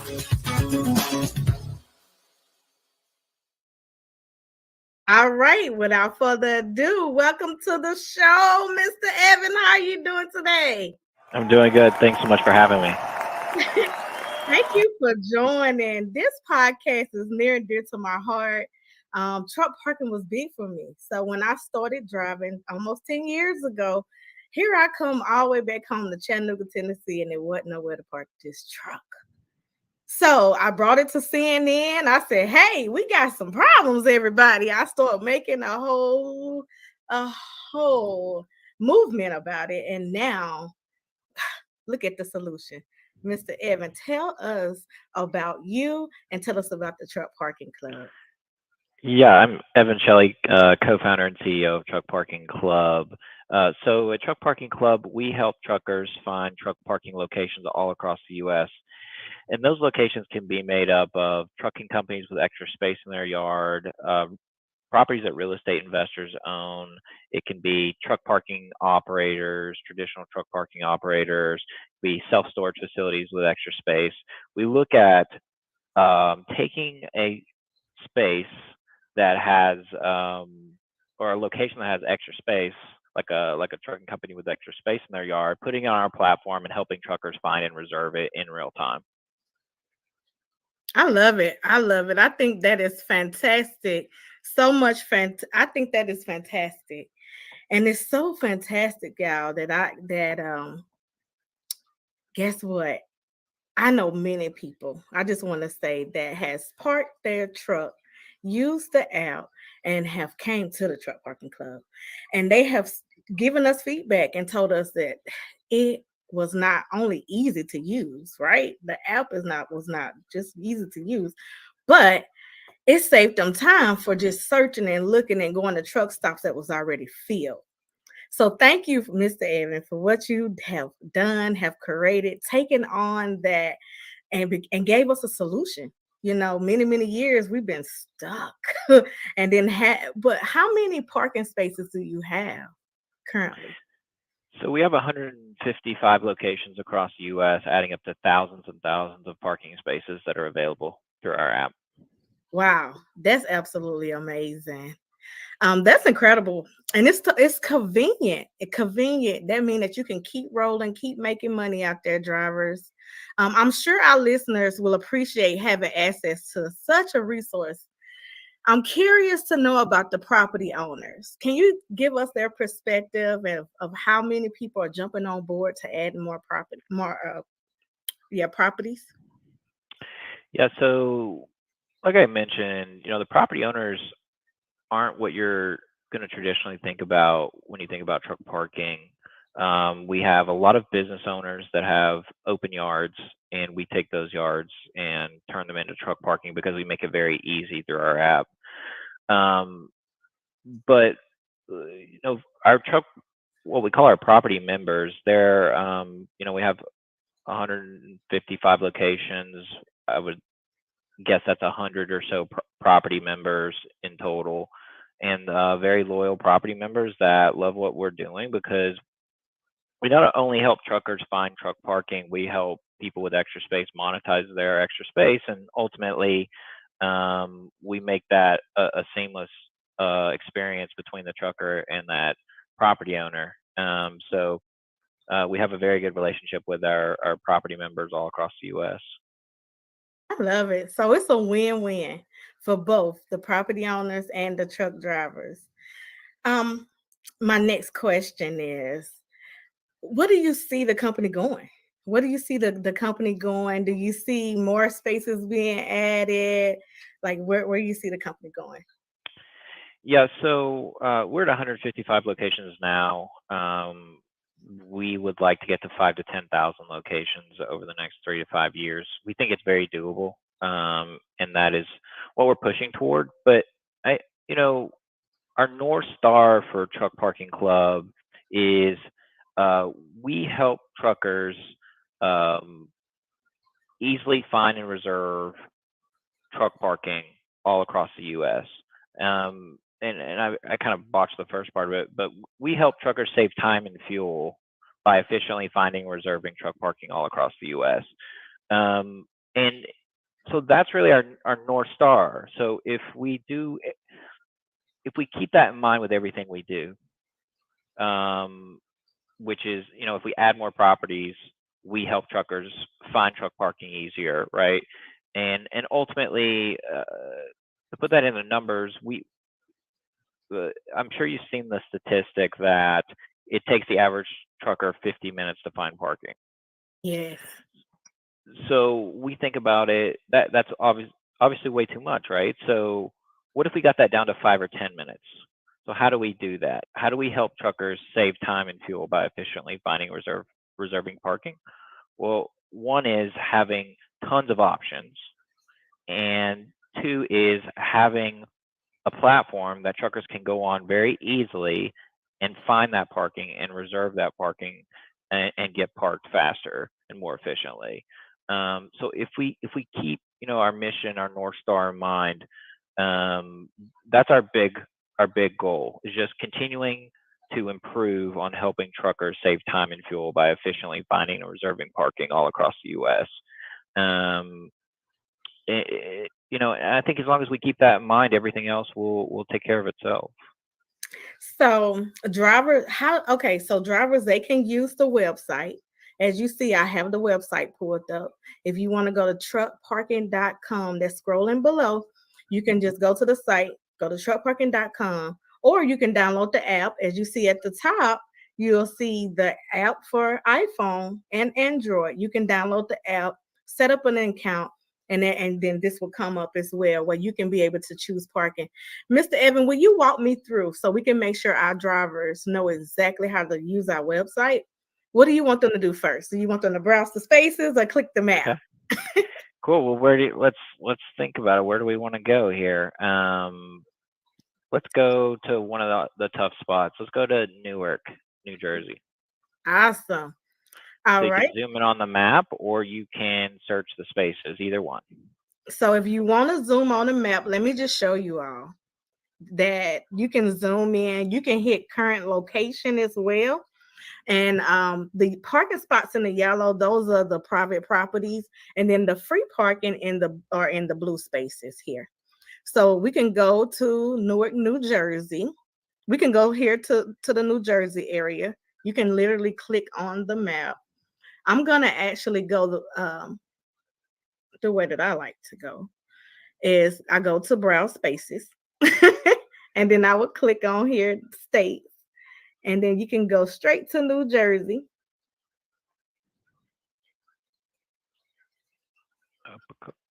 Yeah. And then you can see all the parking spaces around the area and right in the New Jersey area. Also, the map will zoom in for you, and that's what I love as well. That the map will zoom in for you, so just in case we don't have anything available, like here, you can see other spaces that's close to you as well as you're traveling into the states. Also, if you're stuck in traffic and you may not can get to that destination, guess what? There's destinations right next to you that you may can stop at first. So that's why I like this one. Another thing I like about this app and website is that it tells you how many spaces are available in real time. And it also tells you how many spaces are available in real time. So as you see at one of the hardest places in the in the world in the United States to be able to park, there's parking here on the Truck Parking Club app. Is there anything you would like to add to that? Yeah. If you want to click one of these, we can look at the listing too. Okay, how about we go here to the Port Newark, New Jersey location? Okay, just walk me through it. Yeah. So what you're going to see now is a description of the site, the address. It's going to have the amenities. This one's 24/7 security, fence gated, high security facility that you can get in and out of 24/7. We have a lot of our members that park at this location when they're up in the Northeast. It's a pretty popular location. Now, if you are brand new to Truck Parking Club, you'll see on the right you'll have to log in before you start booking, which would mean you'll have to create an account. You just sign up, and this is the info: your first and last name, phone, email, password. So we keep it very simple to get signed up, and will only take you a few minutes to do your first booking.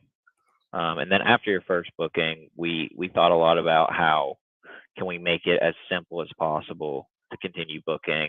Kind of that one-click book is what we strive for to get someone to be able to reserve their parking as quickly as possible, which kind of goes back to the original, the North Star of helping truckers, save time and fuel by efficiently finding and reserving parking. So saving them that time and, not getting hung up on some of the simple part like a website or an app, not being kind of difficult or cumbersome to use. We want to make sure that it's very, very simple to get through. This is not the biggest part of your day. It should not be the biggest part of your day. Hopping onto our app and trying to reserve parking. We want to make this the easiest part of your day, not the most difficult.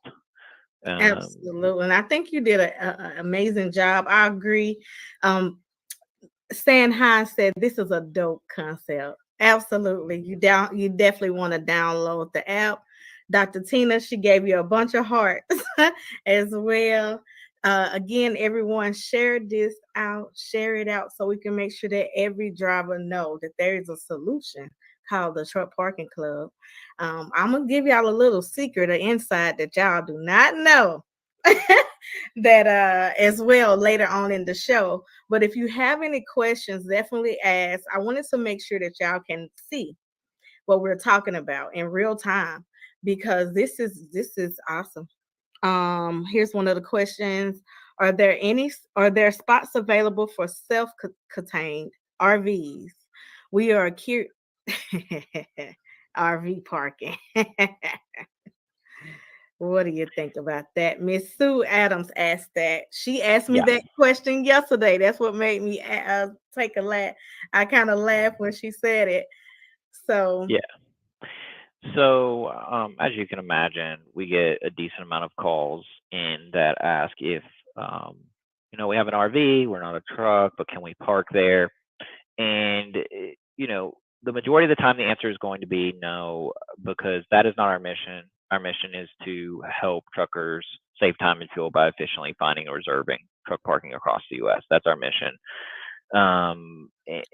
So if there is a parking spot that has, let's say, 1, 2 spaces available, and we have an RV calling in and asking to reserve there, the answer is going to be no, because that's taking a spot away from a trucker.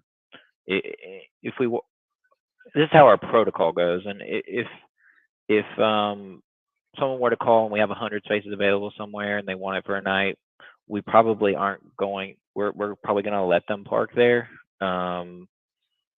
But because it's not really taking a space away from a trucker for that night. But we're very, very conscious of that. I mean, that is how we think about it, right or wrong. That is the processes and the protocols we have in place at Truck Parking Club. but Miss Sue, because you are a member of She Trucking, and I have Mr. Evan on here live, if you need a place to park your RV, then just give us a call. We can take care of you. Right, Mr. Evan?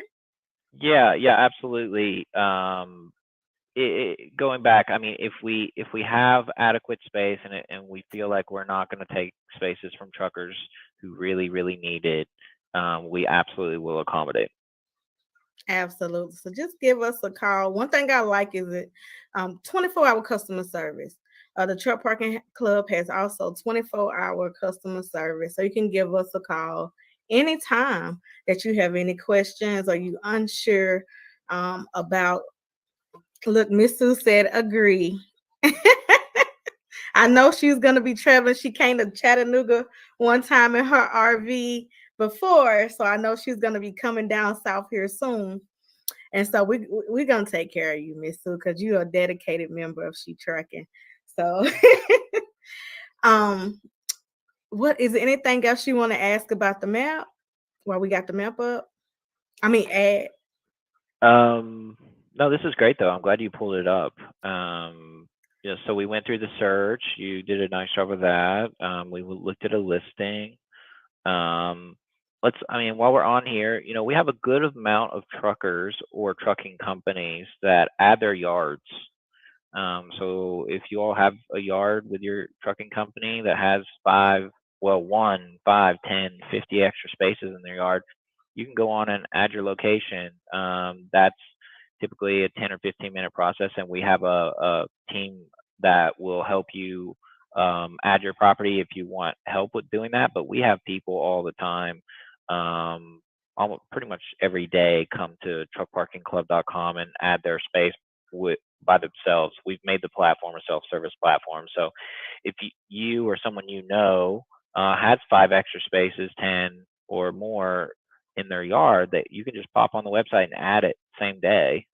It just takes a few minutes to add your location, and then we will vet it and then internally verify it, and you'll be getting a phone call from someone at Truck Parking Club, and if you get approved, we'll have your location going on the platform and have you getting bookings very, very soon. All right.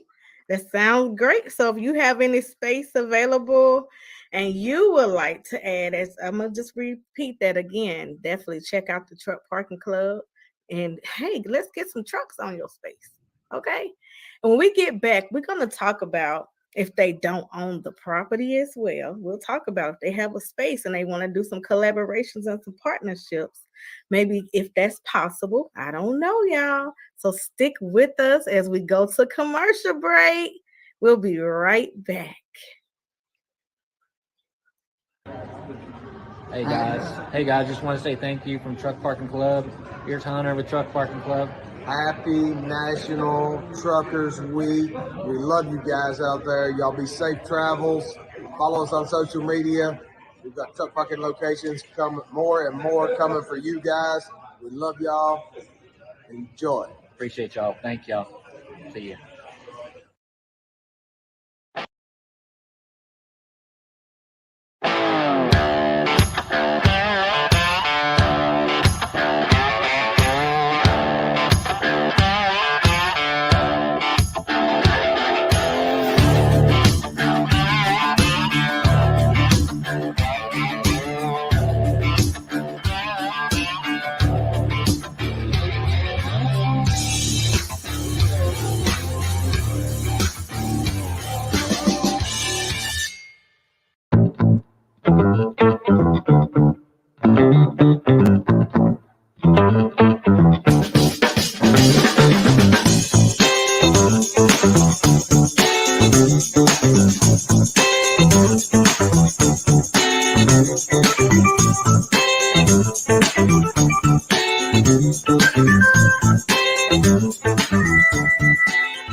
Hey, welcome back, everyone. I am back with Mr. Evan Shelley, and we're talking about truck parking, which is one of the biggest issues in the trucking. Well, was one of the biggest issues in trucking before the Truck Parking Club app. Okay, so make sure you go and download the app right from on your phone. Everybody, I need you to do this with me. Grab your phone and download the app. The app is on my phone. It better be on yours too.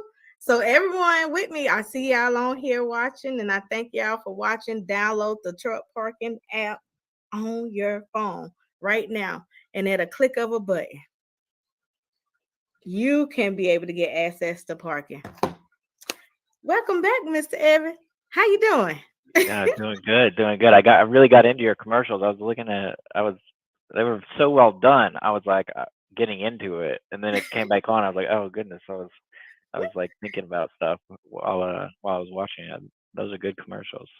Thank you. That's from Volvo, the Volvo V&L. I got to drive the Purple Haze, which is one of the 2023 trucks. Oh my God, it drives like a car. I'll just say, and shout out to Mr. Joel. He is the curator of the Purple Haze. And so Volvo listened to him and he gave his feedback on how to make this truck better for truckers. It had a refrigerator up under the driver's seat. I would just say I love that feature. And Wow. it even had a massage on the chair. You could just sit back and get your back massage.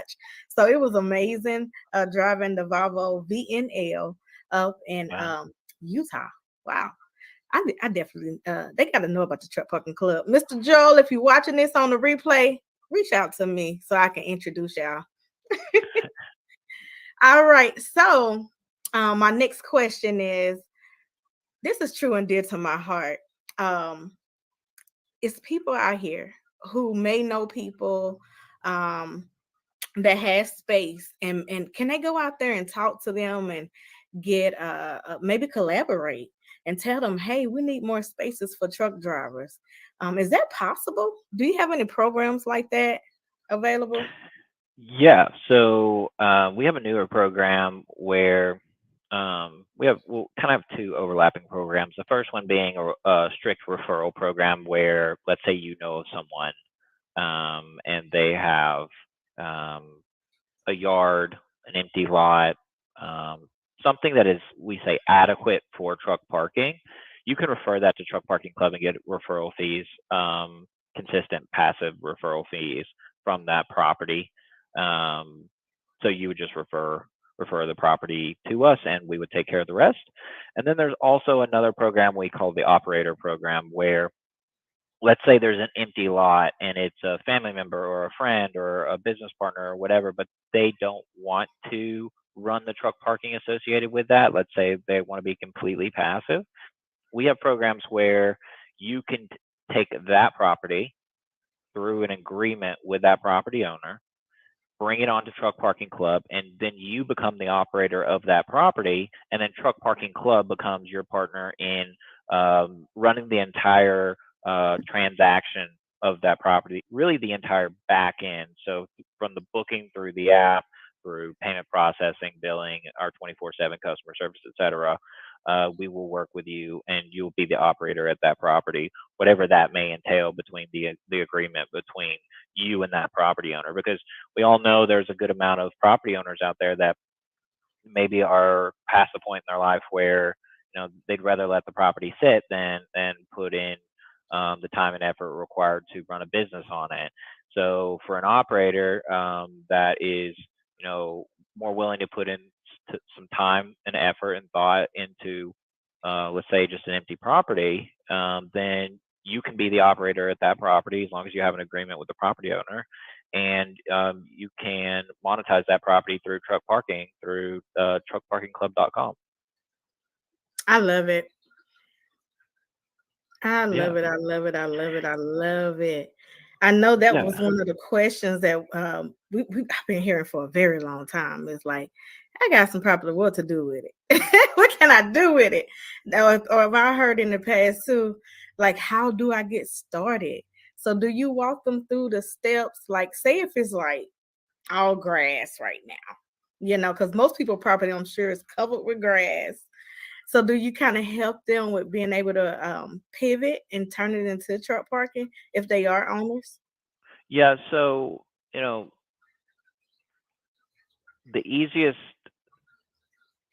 the easiest situation is going to be a property that maybe already has gravel or is stabilized or some pavement of some kind, and there's a good amount of property like that out there too. I would say for someone who is really brand new to it, I would be shooting for a property that you can already park a truck on and then just operate it. But for the people that, let's say, they have a lot and it's grass, um, there's going to typically there's going to be a pretty significant amount of work that needs to be done, and we can help consult you on the things you need to do. But for the really, let's say, it's a grass or wooded property, there's probably a pretty significant amount of development that needs to be done at that property. So it gets a little deeper at that point. So what we really like to shoot for is a property that you could park a truck on now. The only reason people aren't parking a truck on it now is maybe it's an owner that lives on the other side of the country. Maybe it's an owner that just doesn't want to do anything, would rather just let it sit there. But if you go to them and say, hey, I'll handle everything and you get a cut, I get a cut, and then we're going to let Truck Parking Club run the entire back end of the operation. In those scenarios, we're seeing some success with operators bringing their properties on. So that's what I would shoot for.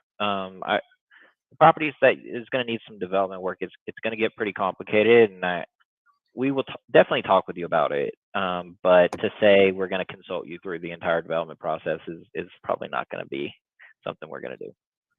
Awesome. Awesome. So everyone, like I said, there's options out. There are options. We have options now. A couple years ago, we didn't have any options. And there's way more drivers on the road than it was before. So we didn't have a lot of truck parking years ago. Guess what? Now, you pretty much have to include this app into your daily routine. Matter of fact, I want y'all to. Okay, definitely include this app into your daily routine. Like I said, I have it right on my phone. And I'm going to go pick up my trailer with my truck. So guess what? I'll be using the app, booking and making sure that I am parked. Okay, for my 10-hour break. So my next question is this. Is it any okay, do you allow box trucks to park on your property and sprinter vans? Because we have some box truck and sprinter van drivers as well. Yeah, that's a good question. So we get a good amount of box trucks booking with us. And sprinter vans is kind of back to the RV thing a little bit. And we understand it pretty well because our Truck Parking Club, we have a sprinter van that we drive around the US, and we really try not to take up truck parking spots with the van, because most car parking lots can accommodate a sprinter van. So we typically would not accommodate a sprinter van if it was a site that was constrained on parking. But as far as box trucks, yeah, we'll park box trucks all day, every day. So what made you decide that you wanted to help the truckers? Yeah, so for me, I have a real estate background and was doing a lot of real estate deals over the last 5 or so years, and came across a industrially zoned land deal, one of those deals that had grass on it, like what you were talking about. And I was looking at it to develop it into truck parking. And so I went to the municipality and asked them, uh, will I have any issues parking trucks here? And they're like, we don't want trucks parked at this location. I was like, well, it's zoned industrial. Why, and they're like, we're not going to support it. Don't even try it. And from my due diligence, I had learned that there was a huge need for truck parking. Just talking with people, this was in 2021, and it was just a huge issue in this municipality I was looking at. And ultimately, I didn't do that deal for truck parking because the municipality wouldn't let me, but it got me thinking about it. And it got me talking to people in truck parking, and it got me talking to people in logistics and transportation. And I always thought there was something to it. And so over the course of like 12 months, I was just constantly talking with people about it, trying to figure out the best route to go. And initially, I thought I was going to go buy truck parking, but buy and build truck parking. But I decided that that wasn't the most scalable way, and you're going to have to build for, I don't know, 20, 30, 50 years to catch up to the shortage. So then I thought, after a lot of conversations with people, it's like, well, there's space out there, right? Mhm. There are parking lots out there. There are fenced areas out there that are not being used today. Why not create a platform where you can bring those properties online, an Airbnb of sorts, and you can help truckers find and reserve those locations, book those locations, and then have adequate parking. So that's how it came to life. And I don't have a trucking background, but as I've built out this company, I've surrounded uh, myself and the company and the people of the company with truckers, employing former truckers all across the company, because that's what's required to make sure that we build the right culture for the company that reflects across our customer service, the app, your experience dealing with anyone at Truck Parking Club. Um, so I don't have that background, but I made it to where there's definitely checks and balances in the company with the former truckers that are on the team, and if we're going in directions that may not be favorable to a trucker, that ever starts happening, there's always some checks and balances with no, no, this is not what we should be doing. We shouldn't be going this direction. We should go this direction, and that keeps us on a straight and narrow path, and really chasing down the North Star I've talked about. Absolutely. Joe John said, "Hey." So that was he already kind of answered my question, but I'm gonna reiterate it just a little bit because I was going there and he just kind of threw some information out there really quick. So I was just gonna ask about the culture of the company, about how let's see now, how can I word it? Um Yes, one I thing I got do you. love I is can that run what with you that if you want. said. Yes, I can I run with do that. love what you said that you okay, go run with it. Okay. Yeah. So, just over the last couple years, as I've looked at what other companies in logistics do in transportation, and there's even been a few companies put their foot into truck parking, and try to figure out how to help the people that need it in the space, and or at least create a product to try to um, you know get part of that market. And what I would say is, um, and this is really common, I think, with transportation companies, is they go way up market. So they go to the large trucking companies first and try to get big contracts signed, and say, they get a contract with a Warner of the world or a Knight Swift of the world to park 1,000 of their trucks.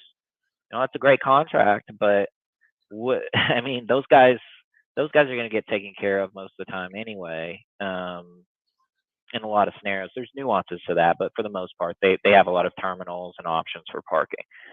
So what we did is we took a completely different approach and went way down market to the people that need the truck parking the most, that are impacted the most when there's a shortage in the area, and then created a culture and an experience and a product that resonated and helped the owner operators of the world, the 1, 5, 10, 50 trucks of the world that don't have a terminal in every big city. And then we shaped our product around that, and we shaped the culture of the company around that, where everything we do, we're thinking about that 1 to 10 truck guy, gals, or company that's out there that needs it the most. And you know, a few people in our company are former owner ops, and that helps shape the culture. And every decision we make, that's how we think about it. Is are we making the right decisions to help the smaller owner ops and trucking companies that don't have as many options? And that's really helped us guide the company to where we're at today with the product we have today, to the customer service we have today that we call customer care. All that together has really created this culture of like, and things like going to trucking shows, right? We're constantly going to trucking shows. Just got back from one, headed out to another one, Joplin 44 next week. And you know, when we go to those shows, we're trying to understand more about what do the truckers need, or what are we not doing for them? How can we improve? How can, you know, what areas do you need truck parking the most? So just everything has really been wrapped around serving the smaller trucker, and creating a product for the smaller trucker, and that's served us really well, because we know that if we do that, you know, everything will take care of itself.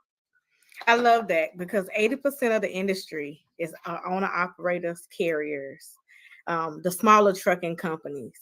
And so, those was the people who were screaming out, we need help. And so you provided a solution for them. I love that you hire truck drivers, because often the truck driver gets forgotten about. And so I met Mr. Evan at the Truckers Jamboree in Walcott, Iowa. And he was telling me the story about, I saw truck park, and he's telling me the story about, you know, how many spaces he had available, and that you could just download the app. So I download the app immediately. I'm just so engaged. And he was like, I'm looking for someone to help me on the customer service side. And so I said, okay. The first day I was like, okay, I just listen, tuck it in. The second day I was like, I can help you. I can help you. And so I've been with Truck Parking Club now for a couple months, probably 2 or 3 months now. Yeah, time flies. It does, and I love it. Yeah, I love talking to the drivers every day, helping them be able to find a parking spot real fast. Most drivers, y'all know that we're tired at the end of the day.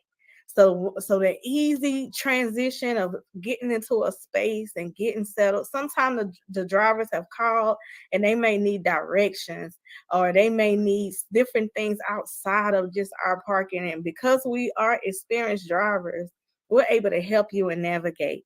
So I haven't announced this, but I'm announcing it now here on the She Trucking Podcast, that I am part of the Truck Parking Club. I'm just so happy to be a part of the team. And like I said, I see so many drivers who take advantage of this, of the app, because it's a needed thing. And thank you, because I was the owner operator who couldn't find parking. And now I'm like, hey, y'all, I'm just an advocate. Like, literally, in every one of our truck driver appreciation boxes, you will receive a sticker from the Truck Parking Club. You're also going to be able to receive more information on all the services that is offered, how to reserve your parking, so much more. What you can, how to book, and how everything go. You're gonna receive these stickers. Everyone been asking me about these $100 bills, as well as I've been creating the marketing around it. And so you will also receive a bundle in your pack. And I want you all while you're on the road to give it to a trucker. You have to pay it forward. And I want you to hand one to a trucker. So if you park in a parking spot, I want you to give one, put it on their window, put it on their door, give it to them in their hand. But I want you to pass these out. So I'm going to give you a bundle of these in your driver appreciation boxes. And thank you, Mr. Evan, for really supporting our drivers, because I want y'all to help us spread the word. Okay, spread the message and tell people that the Truck Parking Club is a solution. Also, to our male drivers and some of the women that I know that love, like Miss Brianna, I got one for you. It will be in there, Miss Brianna. The Truck Parking Club also donated these dope hats. They're super, super cool here. And so we're going to be putting these also in the driver appreciation boxes. And so thank you so much for really supporting the driver, really giving us tools in our hand. And I want y'all to pay it forward by helping us pass these out, okay? So and take a picture, do a video, hashtag the Truck Parking Club, so we can be able to see your content as you're out there advocating for truck parking too. Mr. Evan, is there anything else that you would like to add? No, that was awesome. Thanks for the shout out, and we're really glad that we're really glad that you're on the team. It means a lot that you your time is very valuable, and that you've put in your time to work with us means the world. You're doing a fantastic job, of course. And yeah, we're very happy that we can give everyone some swag. We're huge on just giving away as much of it as we can, and hopefully that helps spread the word and also give some people some swag they feel good about. So absolutely. Before we go, I'm going to run a commercial, and then I'm going to quickly talk about what we need as well. We need y'all to leave us some reviews. If you have, listen, I need 5-star reviews. No, nothing less than 5 stars. Okay. So I want you to make sure you go to our app. If you love what you're hearing, I want you to leave a review. Say, I listen to the Truck Parking Club on the She Trucking Podcast. Give us a 5-star review. We take nothing less than 5 stars. Okay. And I want you to go, and I'm going to show you how to do that. I want you to go to Google, hit the review button, or here on Facebook. If you're watching on Facebook, go ahead and go to Truck Parking Club. You can click off of here and go to Truck Parking Club, leave us a 5-star review, and type back in our comments, done. Okay? Because we definitely need to make sure that people are aware of this app. We want to let them know that this is real, by real truckers, real people. Okay? And I'm going to give Mr. Evan just a break. So we're going to take a quick commercial break, and I'm going to play one more video for one of our sponsors, and then we'll be, so give us a second. We'll be back in just a moment. Let's see, which commercial do I want? Which commercial should I play, y'all? Let's do homeschooling. The Homeschooling Interactive Magazine is a magazine that embraces and celebrates the entire homeschooling experience. Our magazine is different from all the rest because we provide beneficial information and assistance in homeschooling, business, wellness, mental health, resources, and life. We encourage you to pick up a copy of our magazine today on Amazon.com by simply searching the Homeschooling Interactive Magazine. The Homeschooling Interactive Magazine is all about impacting the world through home-based learning, helping to de-stress the homeschooling experience. Get your copy from Amazon today. Listen, if anybody's interested in getting into podcasting, grab this book. Go on Amazon, grab this book. It goes with me almost everywhere. This book has like a workbook.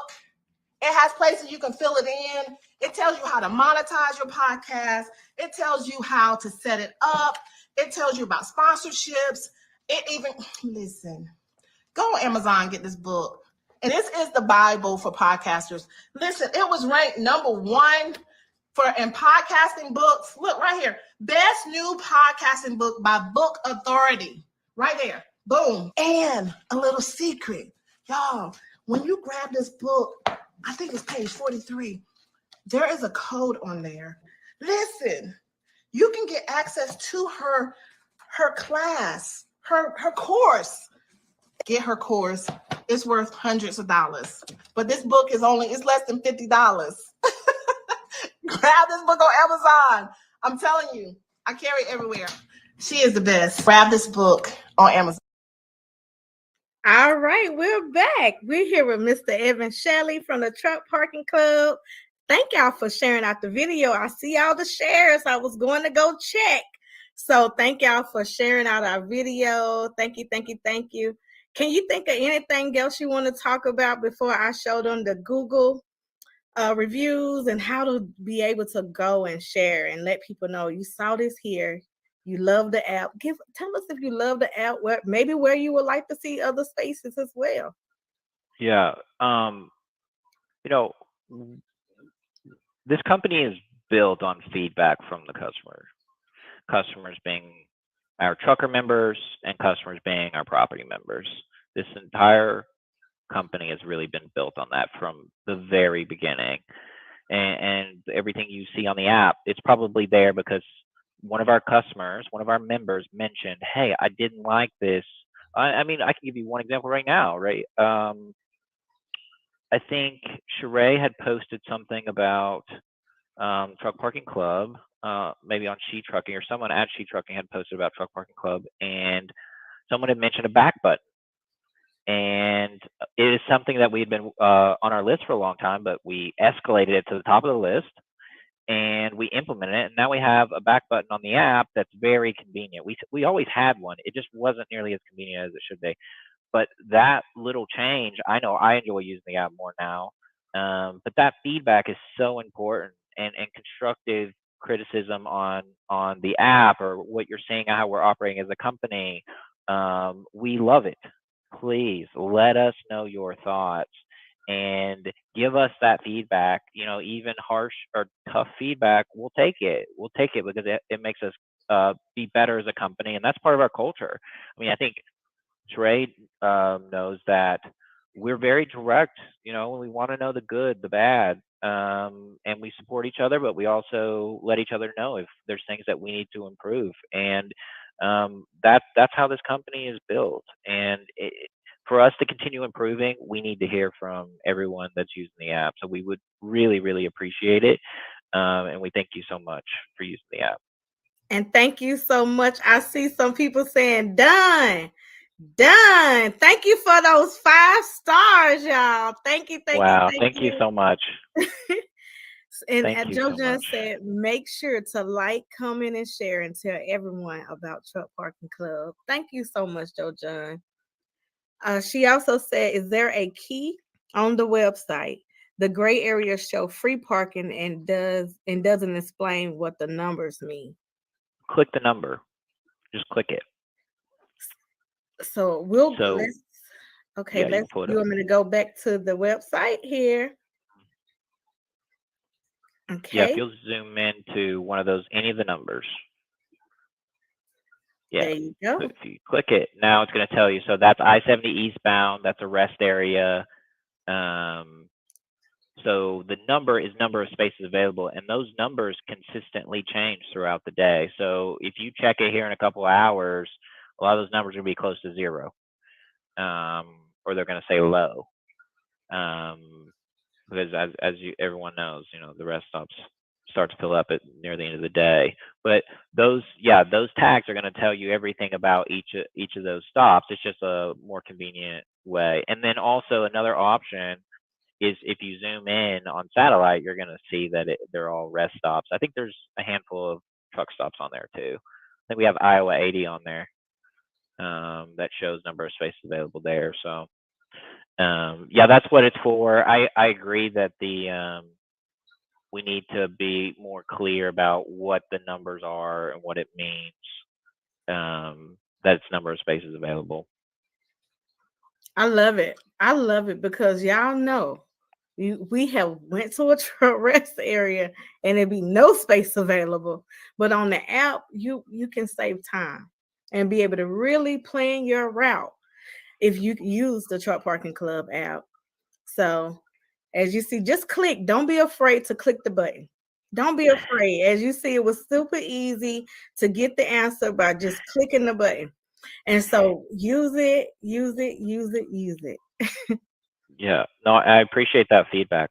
I think we should do something that mentions that its number of spaces available, that it would help be more clear.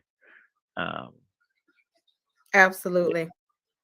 yeah, And if it's in yellow, as you see, these are one of the parking spaces as well. And what I love too is the amenities.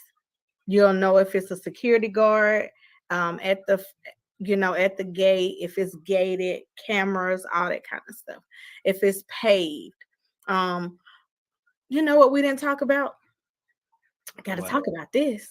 So the type of spaces they can pay for per day, they can pay for monthly. Let's get into that. Yeah. If you're going on vacation and you need to park your truck, what do you do? So the majority of our locations are going to be daily and monthly. And what you can do, let's say, like Trey mentioned, you're going on vacation. If you want to go back, just let's say you're flying out of Atlanta for vacation. So we can zoom into Atlanta near the airport. It might be easier to search it, but we've got, I don't know, what do you think, Sheree? Maybe 5 locations in and around Atlanta Airport where you can reserve parking. So if you're right there, Sheree, if you want to zoom out, or yeah, you got it. Um, so we have 5 or 10 locations within maybe 20 minutes of the airport that you can book. Let's say you're going tonight through Monday, you could book for those 3 days. Um, yeah. So as Saray is zooming in here, you can see all of our locations. So let's say you're flying out. Atlanta's of course a hub, and you're flying to, Dallas or something. Um, you would be able to book right through our app and get parked quickly, easily. You don't have to worry about it. You're going to be able to get parked by Truck Parking Club in Atlanta, no doubt, and get to the airport quickly and easily and feel good about where you're parking. And then you would book, what is that, Friday, Saturday, Sunday. So 3 days would get you through Monday. And you'd be able to book this, even if it's your first time, you're going to be able to get this booked in, I don't know, maybe 5 minutes total. And another thing I like about the app is that it's real photos where you can be able to see your parking. So as you see here, I just clicked on the photos. It's 3 here. You can be able to see what the parking space look like, how to get in and get out.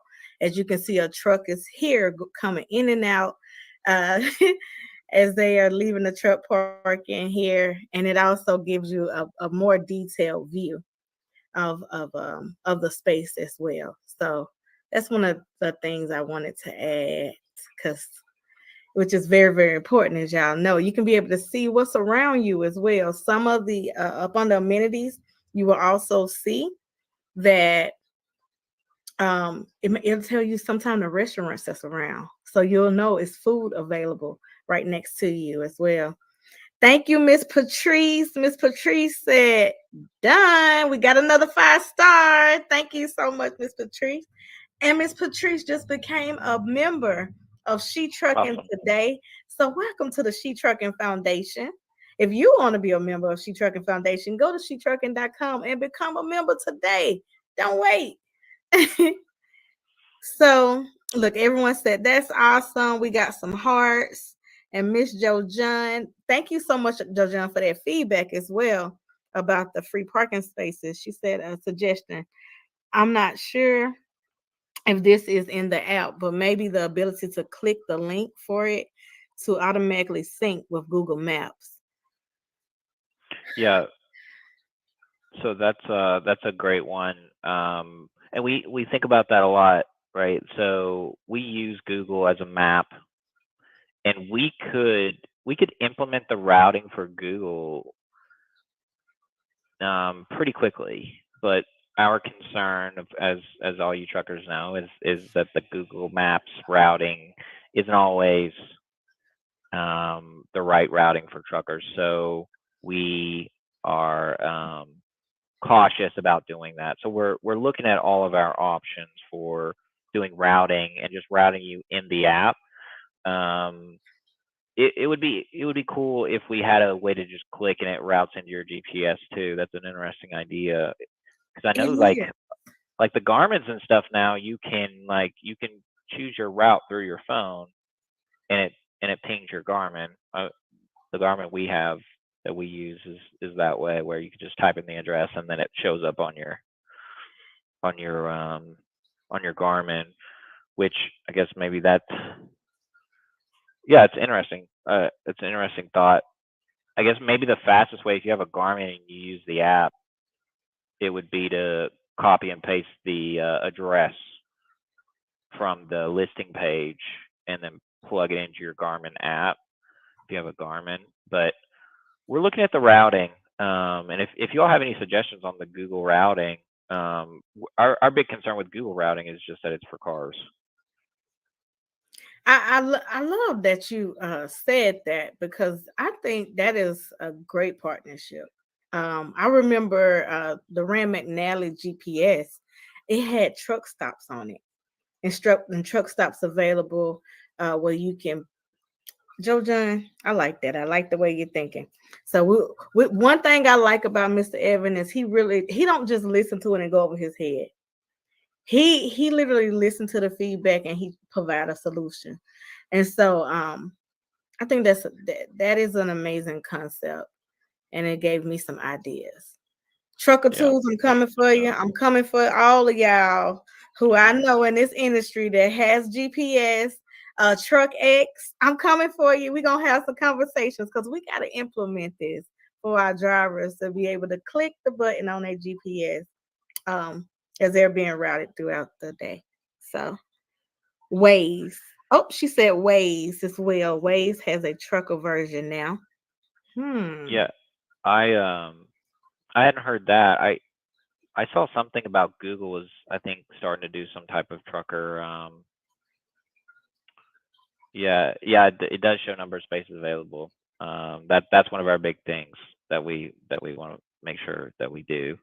I did hear that that Google's looking at truck routing, and if that's something they have soon, we would roll it out very very quickly. Um, Absolutely. I think one of the big questions we have is like, what is the majority of truckers using now? Is it a Garmin? Is it a Rand McNally? Is it Google Maps and they just make it work? Or and we can't get a clear consensus on what people use really. I think it's a little bit of everything. So in the comments, drivers, let us know. Let us know here in the comments what type of GPS are you using? How do you find truck parking spots currently? So this is the perfect time to give us the feedback that we need. Bumper sticker saying, I love Truck Parking Club. Look at that. You'll definitely get these bumper stickers to be able to put on your truck. So we Absolutely. definitely. I don't know if you mentioned it, Trey, but so the stickers that are in the will be sent in the bag is very similar to some stickers we're going to be rolling out soon, where it'll have the member number at the bottom, and you'll be able to just write in, because every single person that signs up, you get your own member number, 6-digit member number. And so on these future stickers, which they're not even out yet, but we're gonna be sending them out over the next few weeks. You'll be able to just write on the member number that you have, and then you can put it on your trailer and on your truck. So when you go to a Truck Parking Club location, they're gonna know you're a Truck Parking Club member, and be able to look you up immediately and have really no issues. So that'll be out very soon. I love it. I love it. Thank you for your feedback, everyone. They said Garmin and Google. Hammer is a good trucking app for us without buying expensive Garmin and Rand McNally. I never heard of that one. So we definitely want to make sure we referring them to truck parking apps because my dad, I would say he's a truck driver and he took out a bridge here in Chattanooga. So let me make sure I get everybody on the truck, the garments and the Ram and Nally. I don't want y'all to really use no app because my daddy used to use them. And yeah, I had to buy him a GPS.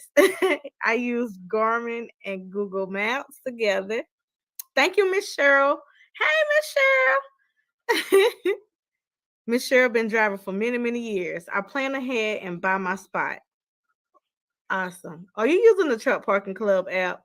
Definitely download it on your phone. We want to make sure that you are downloading it on your phone, just like it's on my phone. As you see, it is an app that you can download. Now we just got, I'm over time, y'all, so I'm gonna have to get him off. If you have any questions, make sure that you ask now, okay? And so we have some Garment, we have some Rand McNally's, Trucker, let's see, Trucker Path, have for truck parking. Garment has truck stops and small truck stops. They said you can write it off on your taxes. Absolutely. It is a complete tax write-off.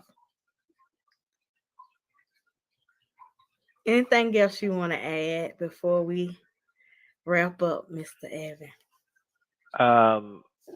No. If you have any questions at all, we have a 24/7 customer service line.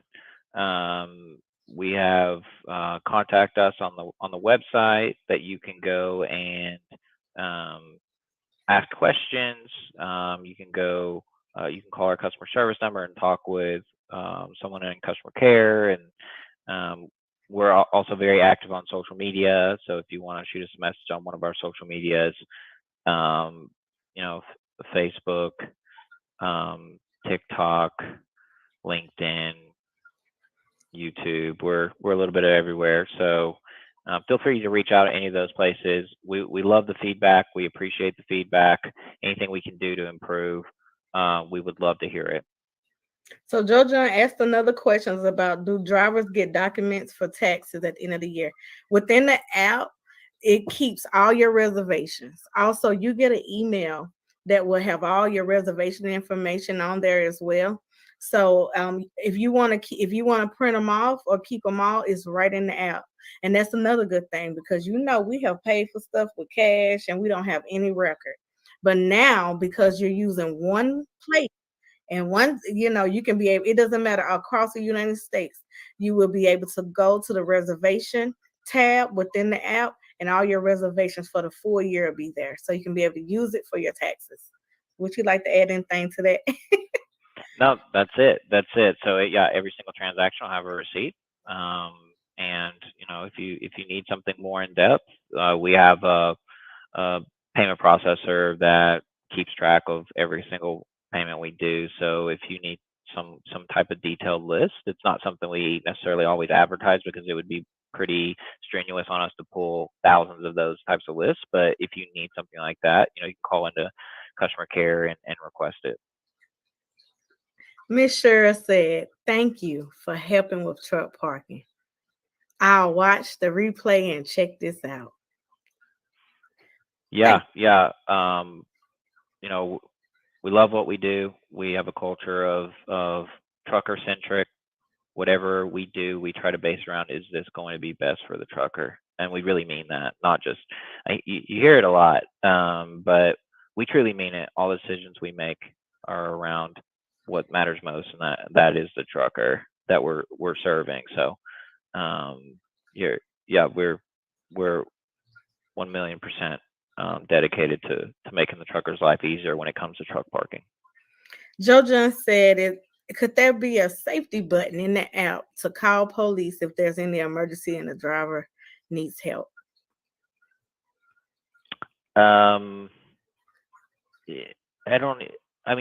Possibly, I guess. One thing is, we're here also 24 hours right now, as of right now, with customer service. We're here for 24 hours a day. That is something that he can think about later. We're not going to put him on the spot. asking him that question. But we are Yep. here 24 hours where we can, be able to assist. I If think you it go is, to, isn't it now that like 911 is dialed into local police, right? So I think that would probably be your best bet. I, Um, I was just thinking, if you have your phone in your hand, you can dial 911. So yeah, that's typically going to be your best option. I mean, we could have some type of button, and that would just probably push you to 911. I would think so. I'm not sure if we're going to be super helpful from the app for something like that. I think 911 is always going to be your best bet. yeah, I mean, if you got your phone in your hand anyway, it's 3 digits. And I think most phones you can shake it and do other things too with phones nowadays that it'll quickly get you to 911 as well.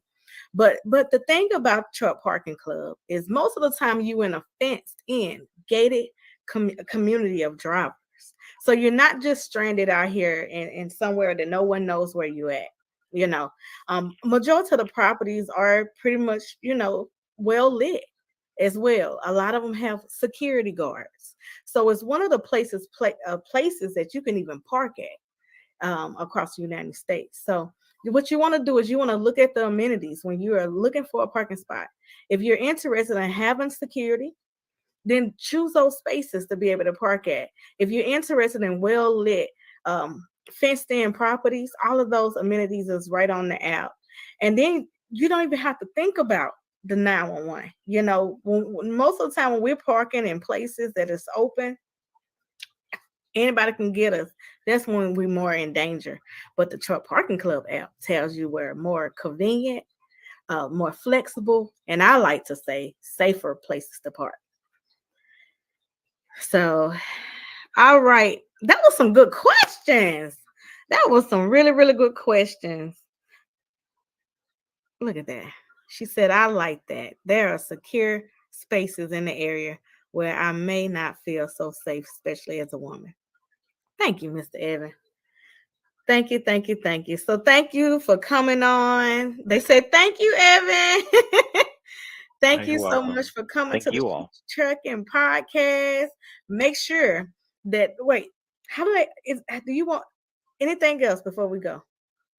No, I think you hit it. You can reach out to us on any of the social medias. You can call our customer care number. You can go to the contact us page. You can email info@truckparkingclub.com.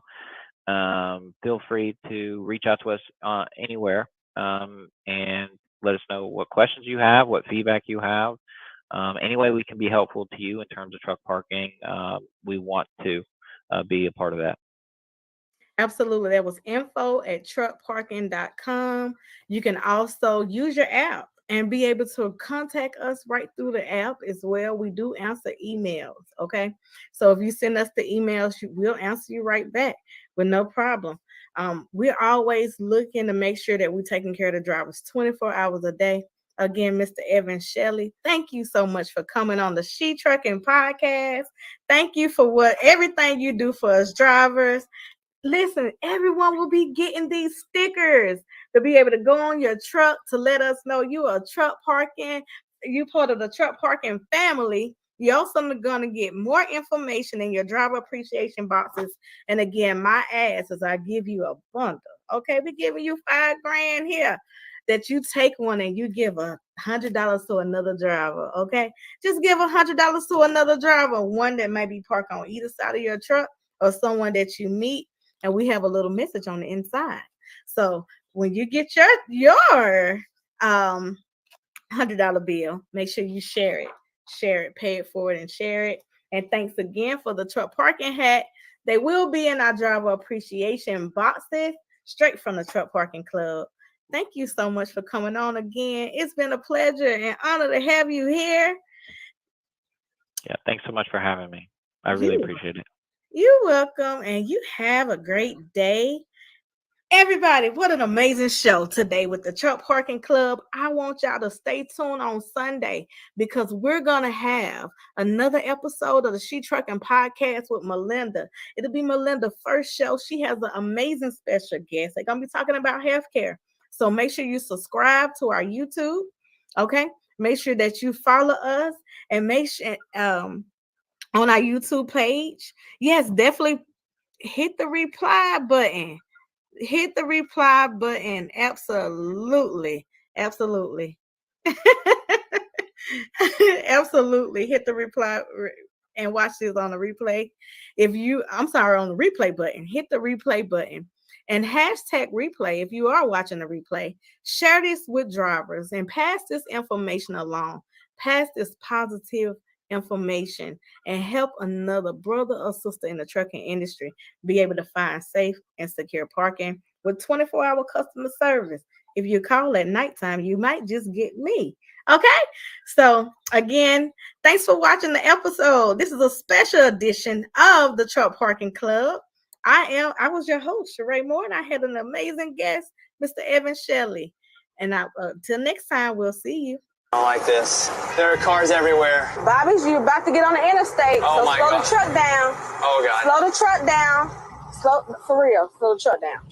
Stay over here on the left, okay? Take your high side. Go up here, okay?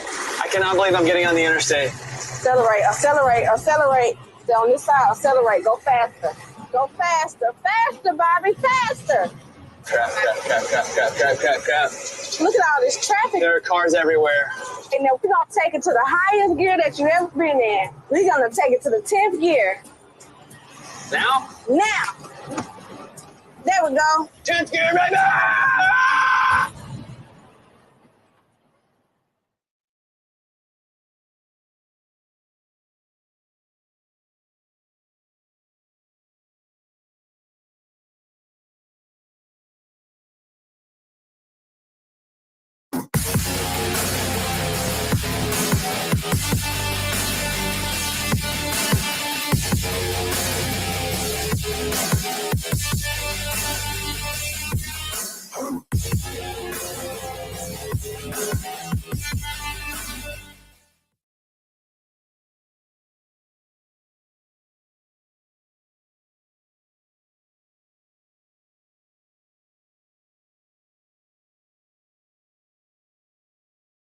Be strong.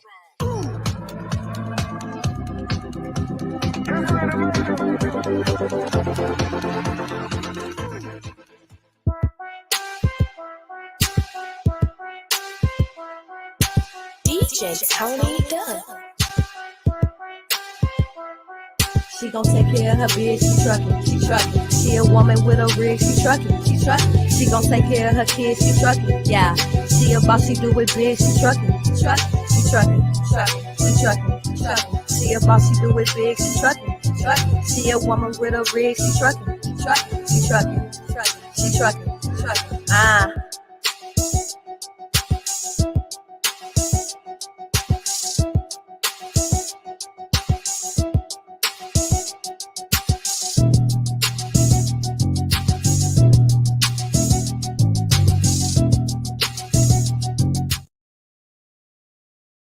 Join the She Trucking Foundation today and be a part of a supportive community of women in the trucking industry.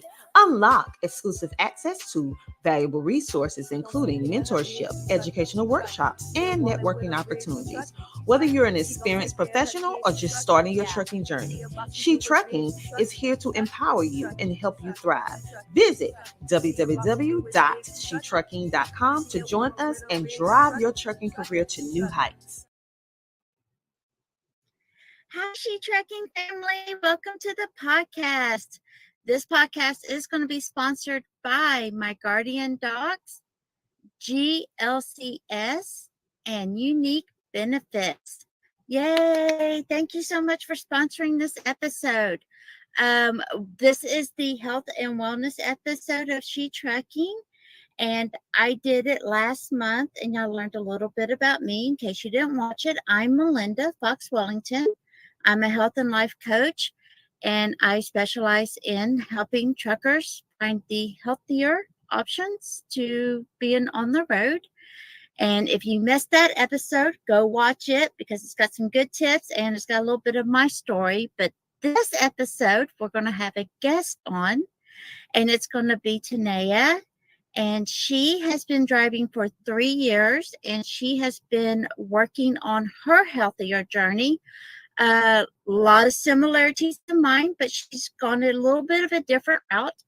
Everybody has their own journey, and you just got to find out what works for you. So let's bring her on.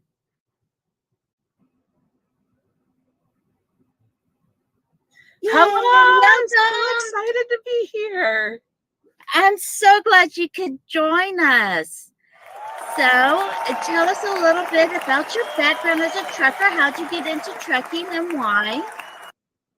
So, truck driving, actually, today is my 3rd anniversary of my very first solo run in the semi truck. Congratulations. So, thank you. The trucking career path kind of evolved really quickly. It was a pandemic solution in 2020. I was in a toxic work environment at my desk job at the DA's office, and I talked to a friend who had been traveling for about 2 or 3 years and asked him, okay, do you think that I personally could do this kind of work? And he says, Tanea, you can do anything you put your mind to. So I quit my job 4 days later and got rid of my house, sold my car, put all my things in storage, and got my permit on a Friday and started trucking school the next Monday. That was 3 years ago. Wow, that was fast. That was real fast. Yeah. So, how was the first couple of years of driving? Health-wise, mental-wise, struggle-wise, excitement-wise? The first 18 months, I had a lot of limiting beliefs about what was possible. And I dove so deeply into learning everything. Like, I'd never even seen a semi truck, like the inside of a semi truck, as an adult. I'd never backed up a pickup with a travel trailer on the back of it. So my level of expertise when I started was zero. So it took me a good 18 months to find a rhythm in my career.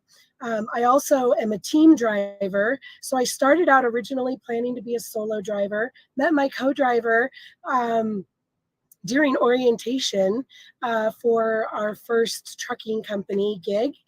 And we hit it off really quick and decided to go on the road together. So from the beginning,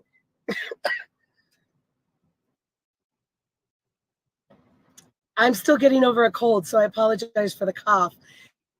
From the beginning, we were learning how to drive teams and drive 20 plus hours a day.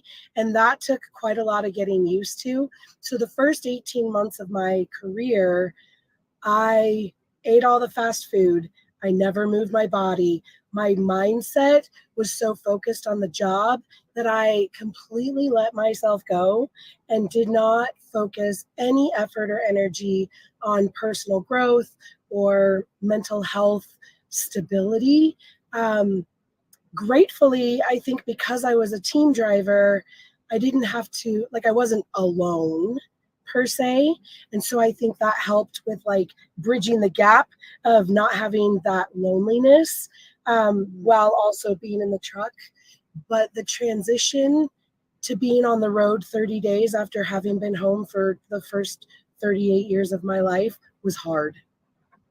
Oh, yes, it is. I frequently tell people all the time, you're not only learning a new skill, you're learning a new job, and you're also learning a complete lifestyle, which is causing an identity shift. So that's so many levels of just bam, bam, bam, bam, bam, until you can find your rhythm. So that's completely normal. What are some, if you don't mind sharing, the health issues that you started finding until you realized, oh my gosh, I got to do some changes? And how did that transition happen with you, where you were at your worst to where you realized you needed to do something? So in March so it was like around the 18-month mark, I was diagnosed with prediabetes, and I was having a really, really hard time getting in and out of the truck. My hip mobility was so severely compromised because 20 plus hours a day, I was not bearing weight on my body. And I'm already a bigger bodied human. And so the stress on my low back and my hips was pretty substantial. And the idea of walking around my truck an extra few times made me want to vomit. I just didn't want to walk in the elements, and I didn't want to the concrete jungle is a pretty rough transition from where I came from in my life. So I just got super depressed and was really sad about all of the things. And then a friend of mine had actually been talking to me for a year, telling me that she had this solution for me. I was like, I'm in a semi truck, right? Like, you're crazy. This isn't the life for me. I can barely keep my eyes open when I'm doing my 12 hours of work every day. There's no way. And so, but that transition happened. So I ordered this kit or whatever in March, did one workout and was like, oh, that hurt. I'm not doing that. This is ridiculous. And I put it away for another 6 months. And then in August, it got to the point where I was in tears driving. I couldn't get comfortable in my seat. I was struggling to get the 2 steps because my knees, my hips, my back, my shoulders, everything had seized up. And I was standing at a fuel island, actually, and I watched this older truck driver, career truck driver, get out of his truck, bent in half, literally hunched over, fueling his truck. And it brought me to tears. And I said, that is not the life I want to live. I don't want this for my future. I don't, and I'm terrified of needles, so I don't want to become diabetic and rely on medications to keep me alive. And so that was the day that I pulled out the program again and said, I know it's going to be hard. I know it's going to hurt, but if I just do a little bit, it has to get better than what I've got. So that's where it started. Yeah, I call that the trucker shuffle. When I see drivers like that. Yes. Yeah, I call it the trucker shuffle. So, speaking of trucker shuffle, perfect timing. That's so funny. So, I went more of a holistic method where I could learn how to figure, gauge, and experiment what works for me. And you mentioned a program. So how did that work for you? And what attracted you to the program compared to trying to figure it out holistically and experimenting it yourself? Yeah, so Body by Beachbody is the program that I started a little over a year ago. And really, it was the idea that it was a plug and go. It's an app on my phone.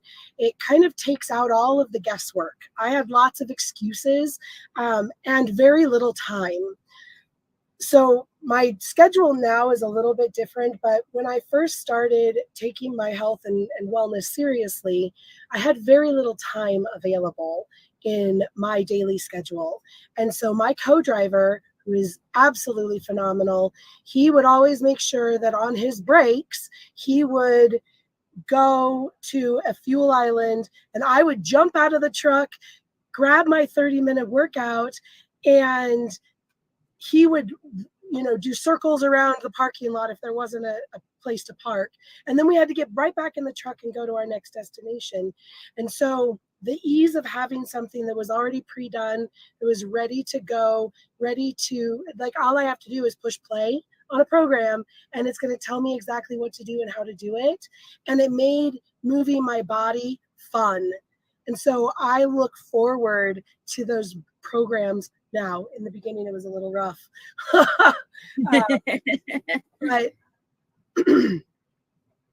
So yeah, and I've been documenting my journey since the very beginning. So my Instagram, Ever Be Rising, has a pretty great peek, a window into how I am getting to those spaces. And now I started doing them outside. And then I very quickly moved into the shower rooms to get that workout done because it's private and it allows me to do a meditation and do some other things now that I have a little bit more time in the shower rooms to get those workouts done. Yes, I remember seeing one of your posts, and it really drew me to you because I thought it was just so unique. Your superpower is shower workouts. And I just thought that was phenomenal because I never even considered doing a workout in the shower. I work out either in the truck or I go for a hike or walk around with my dog. Never considered doing one in the shower, but it is private. It's safe, especially if you're solo, by yourself. And then you can just jump in the shower right afterwards and carry on because you're just there already. So it really just like piqued my, it's like, oh, that's pretty unique. Yeah. So how did you come up with that was the best option for you?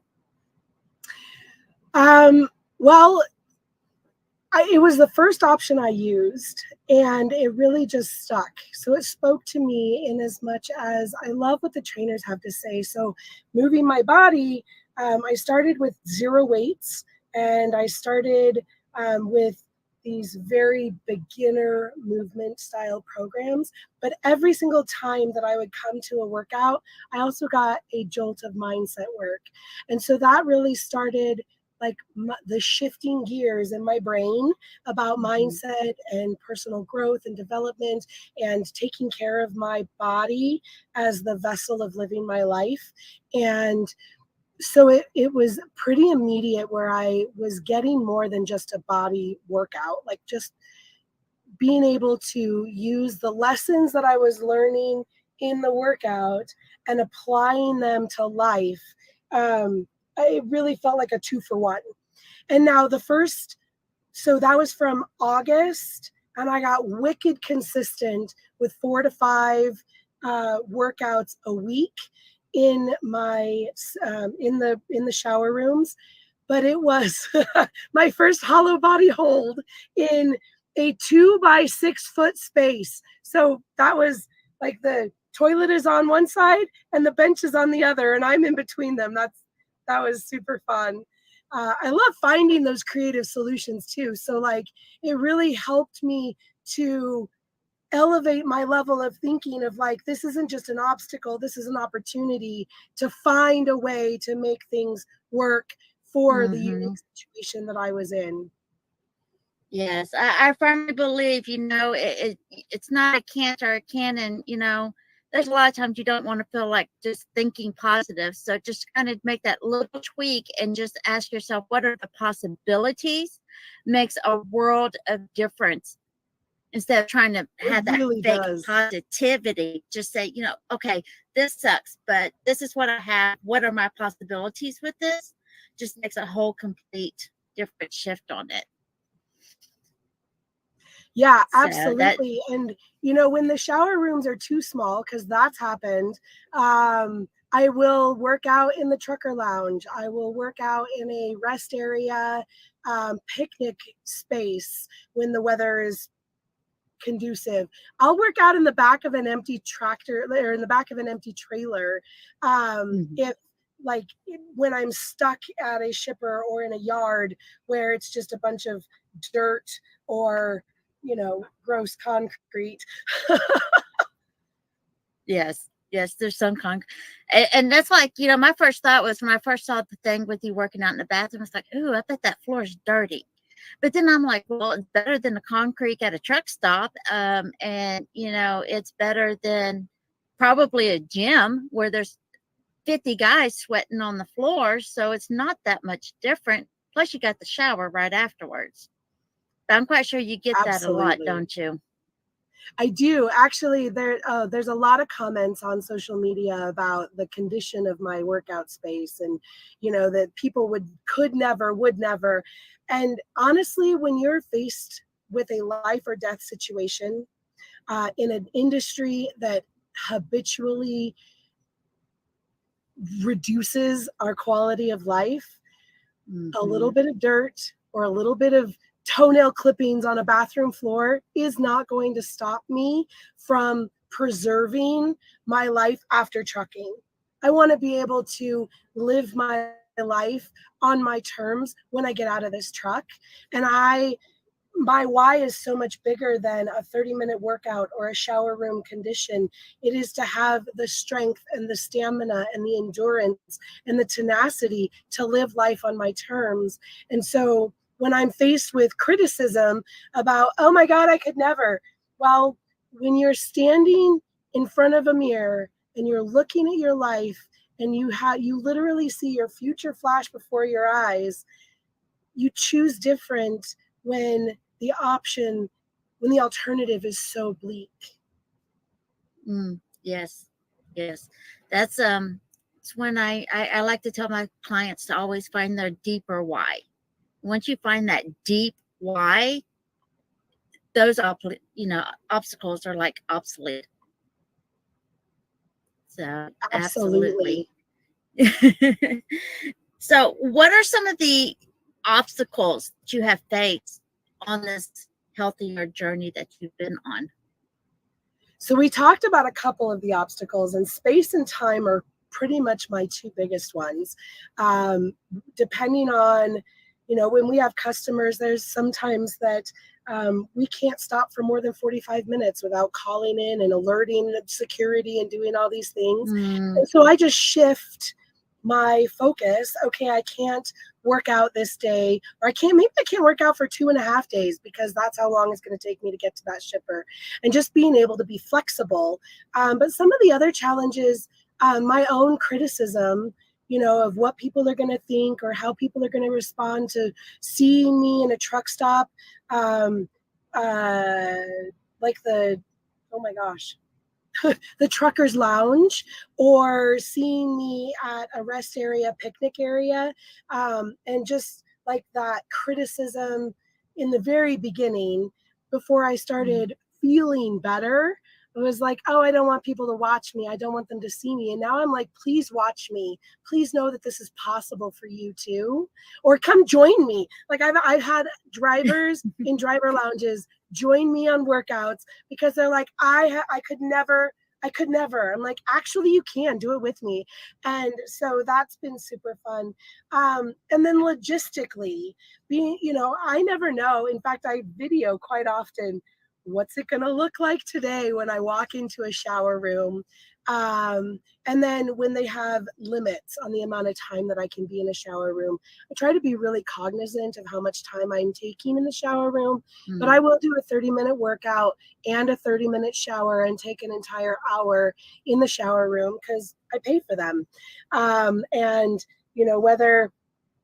But there's some areas of the country that when I have to wait, there was one time in California where we waited, there was 57 people in line for a shower in Loma Lima.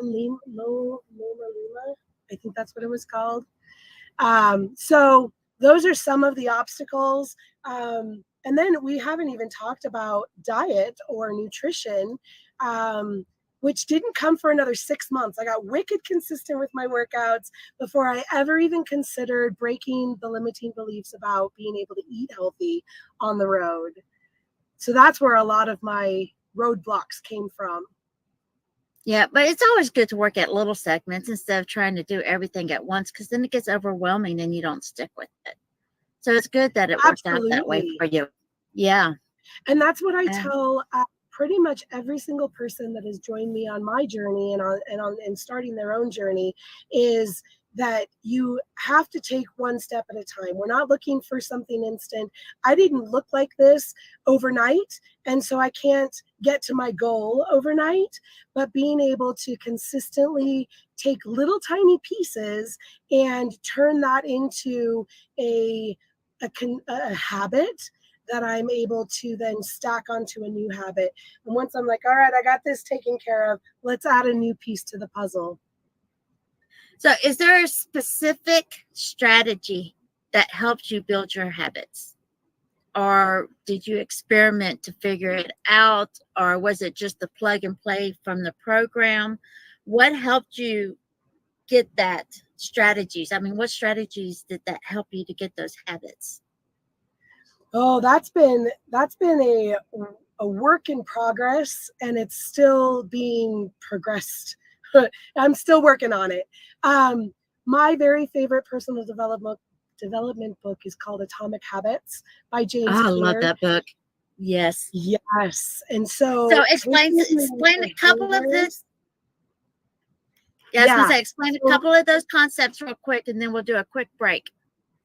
So taking one habit that you already have ingrained, and adding a new habit that you want to create, so that you create a cue in your mind that helps you remember to do it, but also creates a new routine. And so habit stacking, where it's like, I'm going to do this every day, and my new habit stack is, as soon as I then B, and then I get to C. And so, like, as soon as I get to a place, a fuel island, I am going to go onto the app, at the Pilot app, and reserve a shower. And then I'm going to, and so it was just being able to create those little tiny shifts where it's like, okay, well, I'm already going to the fuel island, so now I just need to add this new thing. And that really helped get me on track with creating those habits.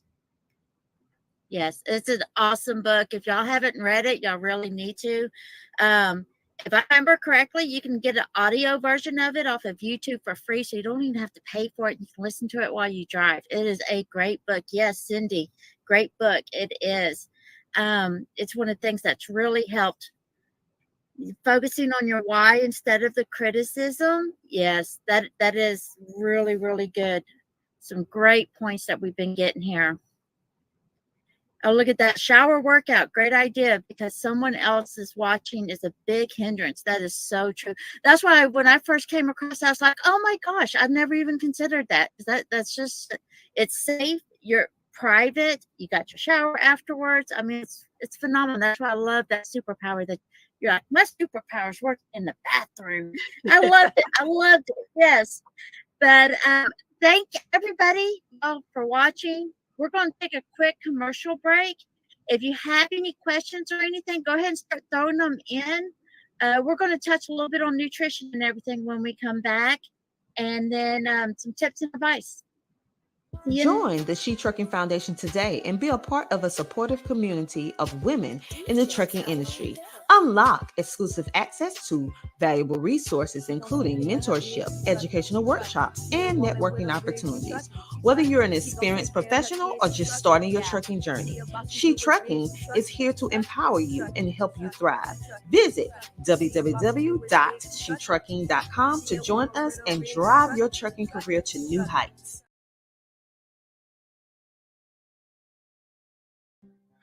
My name is Nate Johnson, and I'm the CEO and founder of GLCS.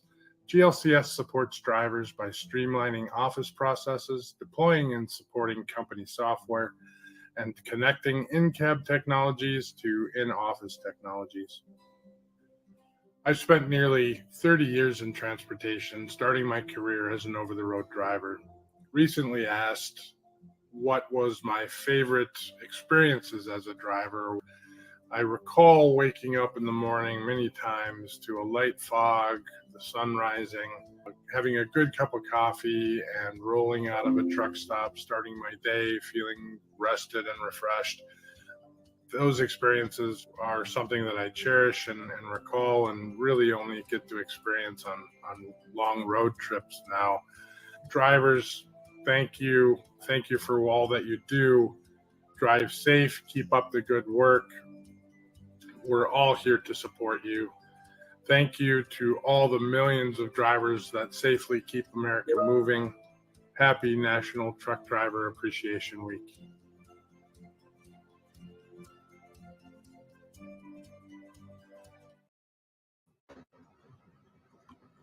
Hey, welcome back, everybody. How y'all doing? Throw some comments in if you have any questions or anything. So we left off with where you was, some strategies and things to help you get to the healthier side of things. And how long since you said it was August when you got serious? Yep. So August of last year? Or That's correct. okay. So I just want to make sure everybody's clear. This has been over a 12-month journey. So we're talking 14 months now? Yes. Okay. Now, you said that you did workouts for about 6 months before you even consider adding the nutrition. How much of a change did you notice in just the 6 months before you even focused on what you was eating? Oh, the transition for that first 6 months was really the motivation to be like, okay, it's time for me to level up because I'm loving what I'm seeing.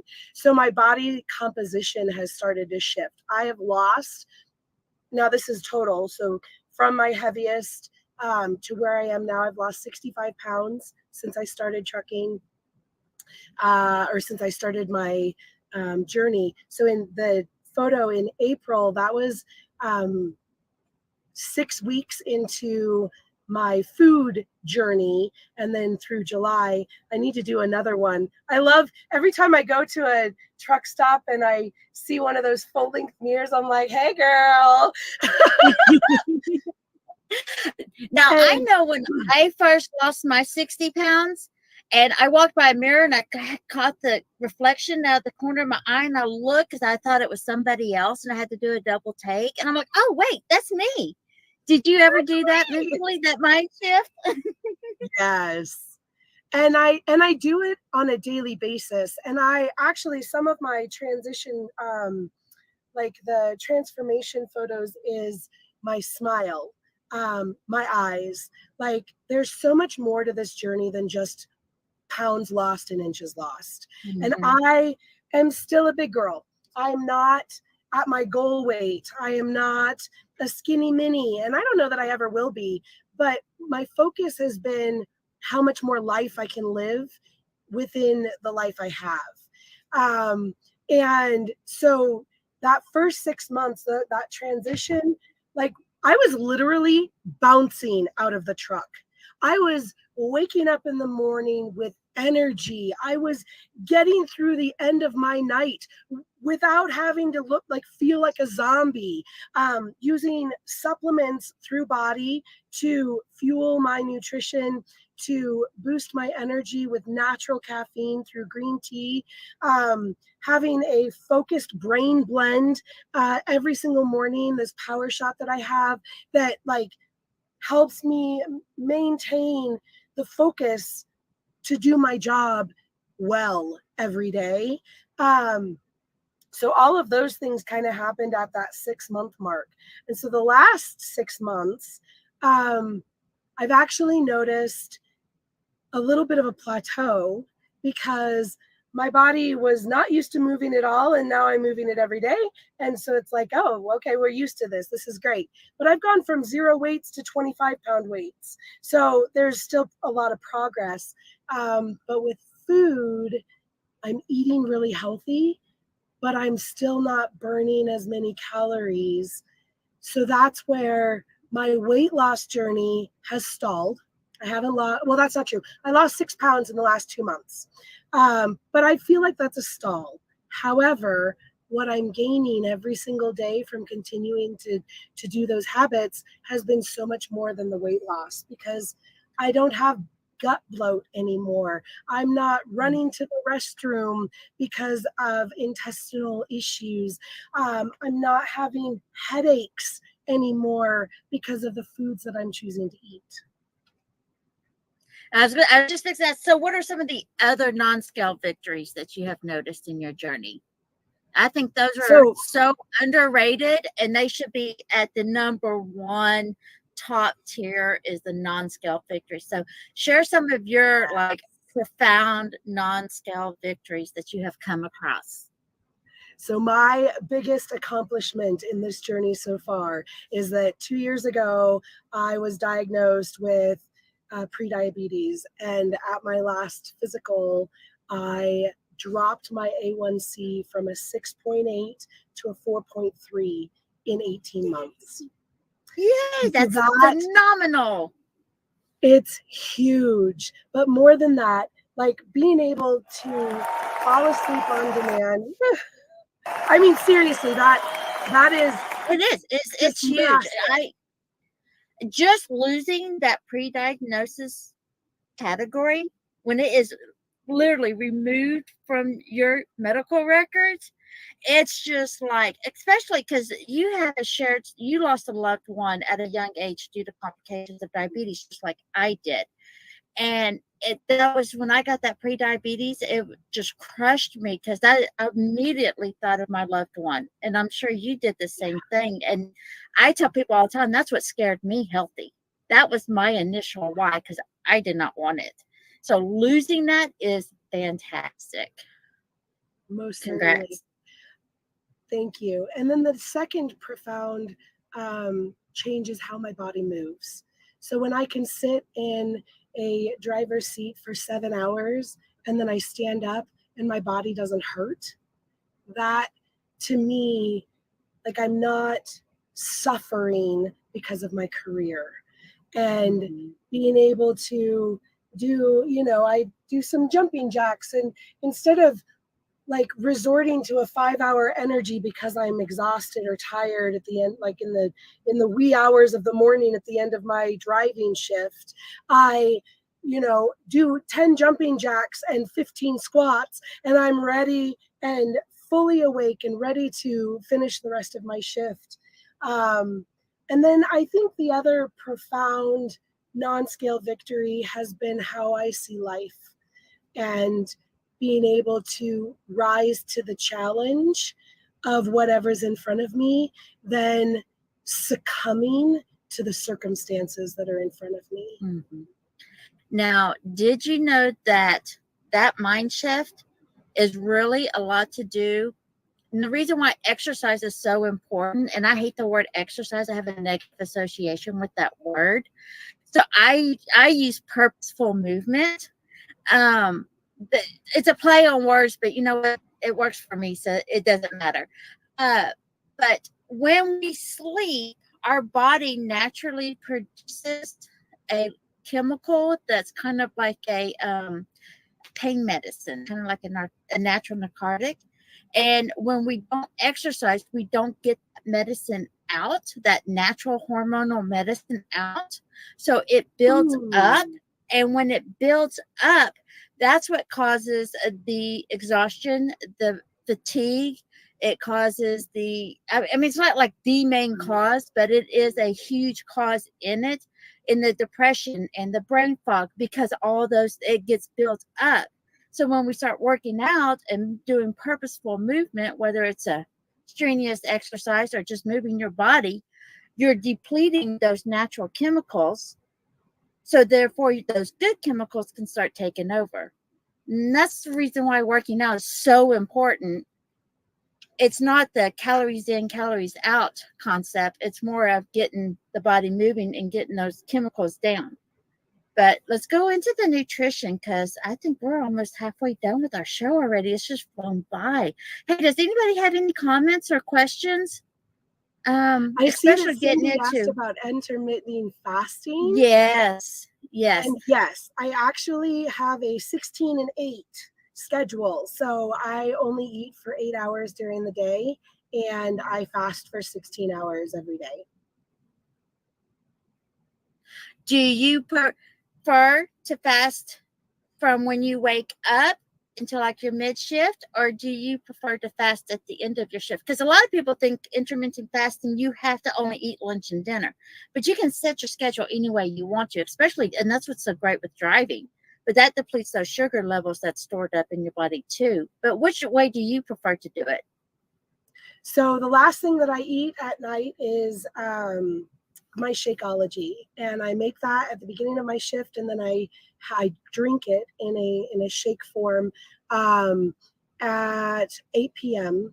home time. So I always go on Pacific Standard Time. So 8 p.m. home time is the last thing I put in my mouth, and that is my Shakeology Superfoods. That is, it bridges the gaps. It has 60 different really amazing quality ingredients that bridge nutrition gaps in my day. And I don't eat again until noon the next day. So it's kind of both. I am a habitual snacker. And when I drive, I'm either biting my fingernails or snacking. And I'm trying really hard not to bite my fingernails, but I also don't do any snacking after 8 p.m. I have gum if I need to chew on something. But not having anything to eat after 8 p.m. has really helped curb that late night snacking, mindless eating, and any kind of before I started thinking about food, I would grab a bag of chips, for example, and look down and be like, where'd the rest of my chips go? I did not just eat the whole bag, but I did. And it was mindless. So I don't put anything in my mouth after 8 p.m. I go to bed between midnight and 2 a.m., depending on my schedule, my shift. And then I do not eat first thing in the morning because I don't like to eat first thing in the morning. But breakfast is always a meal that's on the schedule, no matter what time of day or night I eat. I'm definitely a breakfast girl. Oh yeah, I take breakfast in the literal sense. It breaks your fast. It doesn't matter what time. So absolutely. What's this you're sitting right here? That looks delicious. Oh, that was, I did. So when I go home, I'm on the road for 30 days. And when I go home, I prep and plan 30 days worth of meals, 142 servings that I put in individual bags. This is not the season for me to focus on reusable. I have to throw that out of my mind. I'm definitely in a season of single use. That was actually some honey Dijon chicken breast. Oh my gosh, it's so delicious. So I have my Galan's 3-in-1 convection oven, microwave, air fryer combo that I use every single day. And I also have a Dijon hot pot that I use for cooking eggs and sauteing veggies every day. And then I also use Shipt, which is a kind of like Instacart, but they actually deliver right to my semi truck at the truck stops to do fresh fruits and veggies every week. Now, do you have a add-on freezer, or do you just use the little dorm style refrigerator combo thing? I do have a travel freezer now.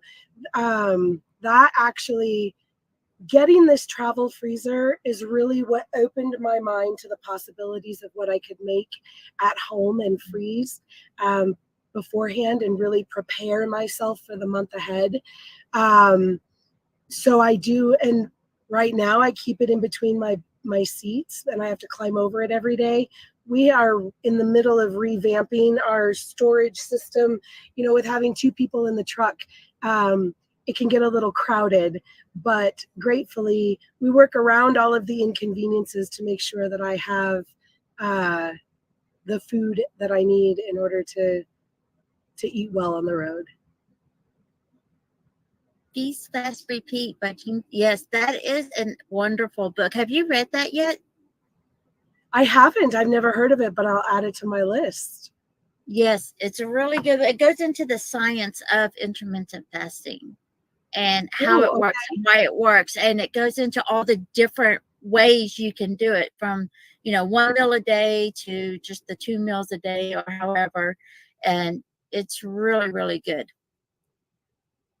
She also has, another one. I can't think of it off the top of my head. But yeah, her books are really good too. I like going into the science of it. So it just, because once I understand the why, it's easier for me to stick to it. Absolutely. I find the same truth. Yes. Yes. So the freezer, that was my first purchase when I started my healthier journey. And now I have 2 freezers in my truck. And because I usually stay out for 5 to 6 weeks. So, and there's been a few times I've stayed out 12 weeks and I have literally frozen 12 weeks worth of meals and put it in the truck. But once in a while, I like once, twice, sometimes 3 times a month, depending on just how I feel. I'll actually go out to eat. I don't just stick into my truck. It's just making choices. What have you found on that? Oh my gosh. So eating out is my very favorite thing to do. I love other people cooking for me.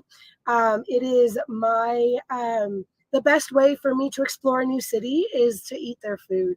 So I absolutely have chosen the most decadent and incredible places across the whole country, from Baltimore to Seattle to Los Angeles and San Diego. Reno has my favorite steakhouse in the whole country. Because when we learn how to eat intuitively, which is what the program that I use is called To Be Mindset, and it really goes into the psychology behind food and our relationship and repairing the relationship with our food, and how we think about nourishing our bodies. And so I do not restrict myself. If I want mozzarella sticks from Arby's, because they're my favorite, I'm going to have some, because living a healthier life doesn't mean living in deprivation. It doesn't mean starving. It doesn't mean only eating kale and spinach. It means listening to your body, giving it what it needs 80% of the time, and allowing yourself to have the things that serve you. So one of the things in this journey that I learned pretty quickly once I started taking my health seriously in my gut was I did gut protocol, and that's another program that Body has, and it eliminates some foods to identify sensitivities. And I have known for a lot of years that I am gluten intolerant, and I refuse to acknowledge it because I love bread. But how my body feels when I consume gluten is gross. It is so lethargic. It feels fuzzy. I have brain fog. My gut hurts. I have bloating issues, all of these different things. So I eliminated them for 30 days and I'm like, holy crap. What knowledge is only powerful if you implement it. So being able to remove dairy, gluten, and soy from my diet, all of a sudden I'm like, I feel like a whole brand new human. Oh, I can imagine if you had that sensitivity, how bad you felt. And being in the truck made it even worse.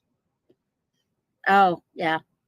Well, and plus, you know, when you're in that mindset, oh, all I have time for is a fast food. But if you really think about it, by the time you stop, you park, you walk inside, you stand in line, you order your food, you wait for your food, then you get your food, you can already fix something in the truck and save half the money. Oh, so much more money. I have saved so much money because now, like, for example, Subway is still something that I like to have every now and then, but I don't eat it every day. But the Subway sandwich that I get is $15 for one sandwich. I'm like, I can prepare that much 4 meals. Yeah, $14.49 for the sandwich, and then anywhere between 40 and 80 cents for taxes, which is just insane to me. That, you know, or even like a pizza from the oh my gosh, from the Pilot is $15 or more. And so I can make an entire sheet pan that's going to feed me 6 different meals. It's fresh ingredients, it's ready to go, and I never have to leave my truck. And it saves me time, money, effort, energy, and the bloat. So I had a question for you. When you're prepping your meals, do you cook all of them, or do you prepare some of them individually, like frozen raw, and then you cook them in your truck? I do both. Yeah. Okay. So do I. Yeah, I do both. So my absolute favorite one And hey, if anybody wants to join in the chat, because I'm always up to new recipes. But my favorite one I like to do is I will crack 4 eggs in a Ziploc bag and then throw a little bit of cheese, ham, and bacon, and then I'll freeze it. And then I cook it in I don't know if you ever heard of a Hot Logic Mini, but I can just put it in the Hot Logic Mini, dry for 2.5 hours, and I have a fresh hot omelet. Oh, that's Phenomenal. awesome. A lot of people don't know you can freeze eggs for up to 6 months raw. Yeah. I love freezing eggs if I'm going to use them in omelets, but I'm spoiled and I actually really, really, really, really love over easy eggs. And so I've perfected, while Seth is driving, I have perfected frying eggs over easy in ghee. And it's the best. That's awesome. That's really awesome. Eggs are definitely a daily staple. It sounds like, and correct me if I'm wrong, that most of your meals you have learned to have what you want, but add in what you need. Is that correct? Because that's my favorite philosophy. It has been a huge shifter for me. Last episode that I hosted last month, I was telling everybody, it's like, at the end of the day, you're tired. You want a bowl of cereal and just go to bed. And there's nothing wrong with that. But just add in a little bit of protein and add a little bit of fiber with that bowl of cereal and you'll be good to go. So it's just and the other really important thing, absolutely, what I have found is decision fatigue is a real thing. And so when I pre-plan my meals and I know exactly what I'm eating at the end of the day, I always do my most effort in the morning and my least effort at the end of my night. And so I start my morning with sauteed veggies and fried potatoes and ghee and sugar-free, nitrite-free, organic bacon and eggs. And I have this amazing, incredible bowl of deliciousness at the beginning of the day.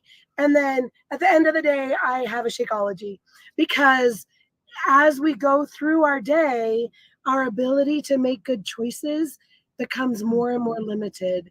And so having a plan, having my frozen foods so close and at the ready really gives me the best chance at success on a daily basis, especially when I'm tired, which is why I just chose, that was my number one reason, was because when I started identifying what I was eating and paying attention to that, no good decisions are made after 8 p.m. in my mouth. So I just make sure that I don't eat anything at all, because I was not making good choices. And that absolutely had to do with decision fatigue. Yeah, I started, one of my first one was, okay, I love to munch while I drive.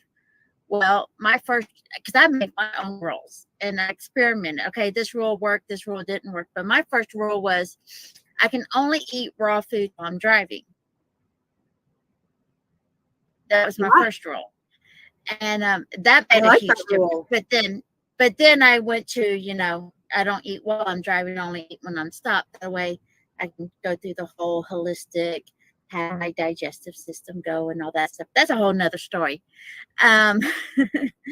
But so with your nutrition and with your purposeful movements, what would be your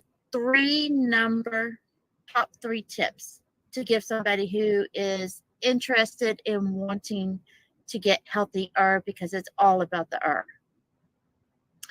Yeah, I think, and we've talked about them. So number 1 is start small. There is no such thing as a grand gesture in this journey of healthier living that's going to get you where you want to go, because you get overwhelmed or it gets hard. And so if you start small and work your way up as you get better and as you get into the routine, that is my number 1 method of creating the success that I've created, is gradually over the last 14 months. Number 2, and I think number 2 would be to find creative solutions to problems. Truck drivers don't have the same access that the general public does. And so solving problems to truck driver issues with mainstream solutions doesn't work. And so whether you find Melinda or myself or anyone that you want to align with getting healthier, finding someone who has the option to create solutions that are as unique as the circumstances that you are dealing with. It's kind of like I said, for a long time, I was trying to, plug a square into a round hole, and it never fit. It didn't work. And so finding something that allowed for flexibility and creative solutions was really powerful. And I think number 3 would be finding something that you love, that you can find consistency in. Even if you don't love working out, there is some kind of movement that you're going to feel more aligned with. And Melinda, you love to go hiking, and being out in nature is something that fuels your soul. And so it's easy for you to go out, and even when it's cold, or even when the weather or the conditions aren't ideal, to enjoy going on a hike. And for me, I enjoy weightlifting. I enjoy resistance training. I enjoy the mindset work that goes into every workout.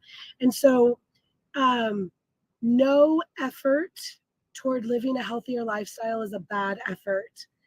But sticking with something that either doesn't feel great in your system, doesn't work for your circumstance, or something that you're not actually going to do, you can have the best laid intentions, but unless you're willing to do the work, it doesn't work. That's so true. So true. So if anybody wants to work with you, or if they have more questions and want to get more in touch, how would be the best way for them to reach out to you? Instagram is where I live. I love hanging out in my stories on Instagram.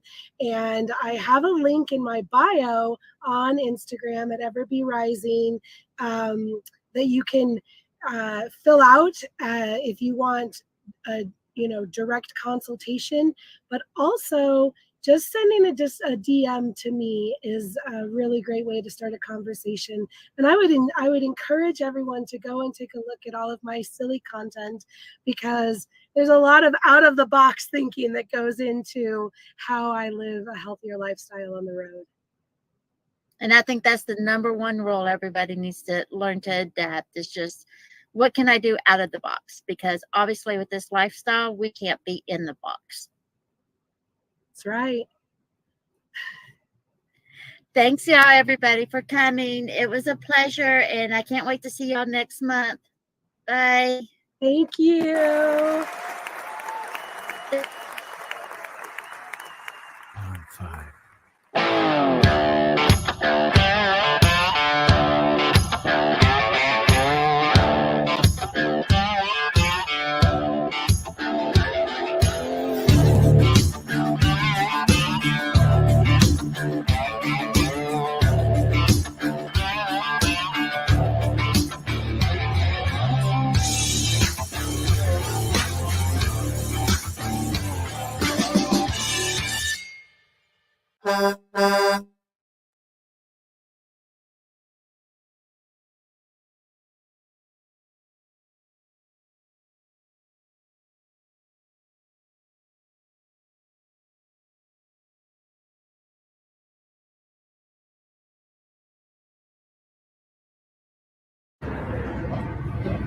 Hey, I'm Todd Spencer, president of OOIDA. We're here at the Walcott Truckers Jamboree. Want to let everybody know that OOIDA is started by truckers 50 years ago this year, started by truckers to give them a voice in Washington, D.C. and in other places as well. We have members that are drivers, members that are owner-operators, members that are small fleet truckers, and some members that are just supporters of the industry. But you're all welcome. If we work together, we can address some of the serious issues in trucking. And believe me, we have some serious issues that you know all too well. So, hey, we are stronger together. Be a part of what we do. We have an office in D.C. We know how to communicate with the lawmakers. Just need the support of you all. So join, please. CTR Media Network is now accepting new podcasters to join our growing network that's reaching 350 million global listeners. Have you heard? CTR Media Network offers podcast production, podcast training, distribution, and product placement. Book us for your next event or schedule an interview with CTR Media Network podcasters today. To learn more, go to ctrmedianetwork.com. Join the She Trucking Foundation today and be a part of a supportive community of women in the trucking industry. Unlock exclusive access to valuable resources, including mentorship, educational workshops, and networking opportunities. Whether you're an experienced professional or just starting your trucking journey, She Trucking is here to empower you and help you thrive. Visit www.shetrucking.com to join us and drive your trucking career to new heights. Anybody want to know about the world's largest customer? I can't hear you all. Anybody want to learn about the world's largest customer? Right? Anybody know who is the world's largest customer? The who? I can't hear y'all. Why? Because they spend over $7 trillion a year. My name is Hamza Sabri. I'm the CEO of Global Connects. We are the world-class government contracting consulting firm where we engage with small businesses and create a bridge for you to cross over into the government world, knowing how to do business in the public sector. Anybody want to learn how to do business in the public sector? Say, let's go. I can't hear y'all. Are we woke? All right. So, the world's largest customer spends over $7 trillion a year, and 23% of it has to be set aside for small businesses. This is a law that's mandated under the Federal Acquisition Regulations. What is the Federal Acquisition Regulations, as I like to call the FAR? My saying is, if you understand the FAR, you will go far in government contracting. The Federal Acquisition Regulations, all the laws and clauses mandated for government contracting. So that's like the Bible to government contracting. 2,038 pages. My crazy behind read and studied every last page. That's why I'm on this stage, to give you the short version. Right? So, your customer spends trillions of dollars on all different services. Of course, freight, hauling, transportation, moving, supplies, janitorial, cleaning, engineering, data analytics. The list goes on of this world's largest customer that has to spend $7 trillion plus a year. Right? 23% of it set aside for small businesses. What is small business under the FAR? Small business is having less than 49 employees and or generating under $25 million a year. In most net code industries, that's small business. Don't sound like small business to me, but if that's what the government says, I'm with it, right? So we understand that our status as small business gives us the opportunity to create opportunities for our businesses to scale, right? That's the whole purpose of government contracting, why it exists. It's to help stimulate the small businesses that reside in the United States of America. Our way of stimulating small businesses where you're scaling your business, creating more revenue that allows you to create job opportunity, job employment, right? Anybody want to create more employees? Anybody want to have more payroll, right? Anybody want to scale their business up and generate more revenue? This is how you do it with doing business with the world's largest customer. How much it costs to do business with the world's largest customer? Absolutely nothing. What I call free 99. The process is having articles of organization, whether it's the S Corp, C Corp, joint venture, LLC, partnership, however you organize your business, right? Then you have your employee identification number, EIN, Dun and Bradstreet number, business bank account. These are the most important things that you need to register your business on sam.gov. I need y'all to write this down. sam.gov, SAM.gov, System Awards Management. That's what it stands for. This is the process of you registering your business to get your cage code. Your cage code can only be issued by the government, a specific agency, actually, which is called DLA, Defense Logistics Agency. This is the agency that issues you out your cage code as a database for you to be able to do business on a federal level. Once you fill out this process, It takes about 10 business days for you to get that email saying, congratulations, you're now a federal contractor. Anybody want to get an email like that? Let me hear you say, we global. I can't hear you. All right, so fun facts and data. 93% of government contracts go to companies that are actively marketing. Do I need to say that again? I might need y'all to write this down too, please. 93% of government contracts go to companies that are actively marketing. The next question should be, well, Hamza, how do you market your business to the government? All right. Capability statement. What is a capability statement? It's a statement of your capability. You're stating what you're capable of doing with your business. You're articulating your strengths, your core competencies, your differentiators, what sets you away from the other competition, your values, your team members, your past performance, your ongoing performance, and all of your social economical status, aka certifications, such as women-owned business, veteran-owned business, minority-owned business, disadvantaged business enterprise, maybe hub-zone certification, AA certification, right? You're marketing your business all on one page, this capability statement. It should be on one page, not 2 pages, not 3 pages, not front and back. One page. That means that it needs to have micro content, right, with macro impact. Do y'all understand that? That's important to be able to articulate your business very well on one page to where that for contracting officer or government agency or procurement officers looking at your capability statement, they understand exactly what you can do. And we're not going to lead our business with certifications. We're going to lead our business with actual niche, actual service. For example, we're not coming in and saying, hey, I am a women-owned business. That is not a business. Your service, your products, your goods that you offer, that is your business. That is what you're selling. That is what you're presenting to your customer. Your certifications is like icing on the cake. It creates you more opportunities as a set aside. So you have opportunity that's set aside for only women-owned businesses, which means that government agencies can only do business with this particular contract for women-owned businesses. If it's set aside for minority-owned business, it's the same thing.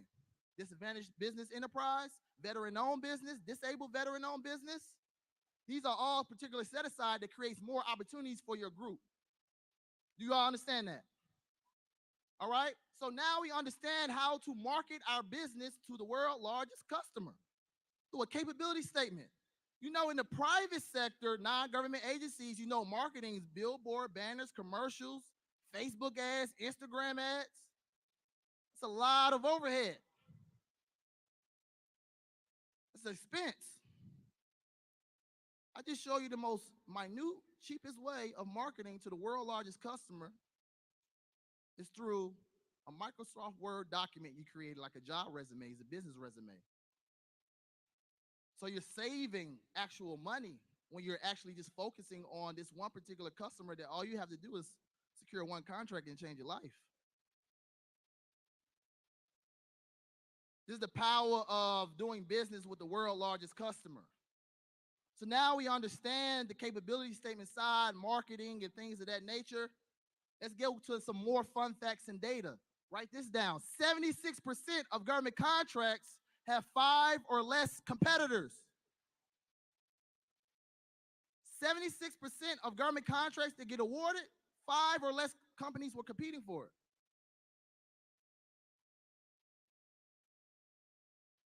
This is for people that thinking this is a competitive market. This is very competitive. Bidding. I have to submit in a bid, or I have to be the lowest price. No, your price can be so low you scared the customer away. That's not the evaluation of who's the cheapest price. It's who presents the best value to the customer. For example, I can have a 2021 Rolls-Royce Phantom, probably about $400,000 car, clean, have the title and everything. But if I pointed directly to you and said, I'll sell it to you right now for $7,500, you'll run away like, that man trying to sell me a lemon, right? So it's the best value you want to present to your customer because that's what they want to purchase off of: honesty, integrity, and smart work. That's how we operate. That's how you stay in business. That's how you get business. That's how you never go out of business when you operate off those three principles. All right? Do you all agree? Honesty, integrity, and smart work. Within the Federal Acquisition Regulation, they speak on this. Companies of good character and having integrity and having honor. Because the government don't know who you are. They just know what you submit in. So make sure your paperwork is on point. T's crossed, I's dotted. When you're doing business with the world's largest customer, we are signing those contracts, proposals with blue ink. Why?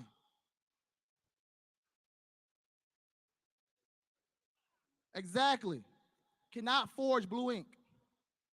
Small things like that make you stand out as a government contractor, right? Now, let's go to more fun facts and data. We said 76% of government contracts had 5 or less competitors. 36% of government contracts that get awarded only had 1 response. I don't think y'all heard me. 36% of government contracts that get awarded only had 1 response, which means only 1 company submitted in a proposal, quote, bid, or whatever it may be. I've secured government contracts not because I was the lowest accepted price. It was because I was the only price. That means it's not enough of small businesses participating and doing business transactions with the world's largest customer. Here's another fun fact and data for you. By September 30th, 2021, that's about 12 days from now, the government has to spend $1.2 trillion. The fiscal year for the government is October to October. They have to spend this money in this time frame in order to get a new budget or a new increased budget for the next fiscal year. So why not do business with someone that essentially has to do business with you? Does that make sense? Anybody want to learn more about government contracts? Let me see here say We Global. Text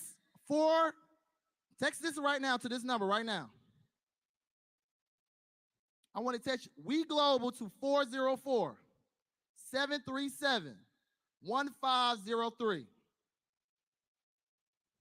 Guess what you have access to once you text that to that number?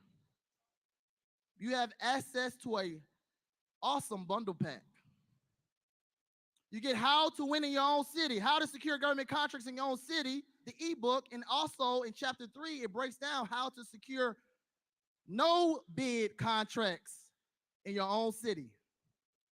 And you can actually wash, rinse, repeat the same method in any city, county, state, across this map. Also, in that ebook, you get a bonus 3-hour webinar, me breaking down the ebook to a T. Last but not least, you also get the world-class bid workbook that allows you how to dissect a contract, do bid analysis, be organized, knowing exactly how to pull all the important things out of 100, 200, 300 page solicitation. It's a lot of reading. So we use the bid workbook. You can all get that together when you text We Global to 404-737-1503. I also offer a 5-day boot camp, live training, virtual, where I teach you all the ins and outs of how to procure government contracts.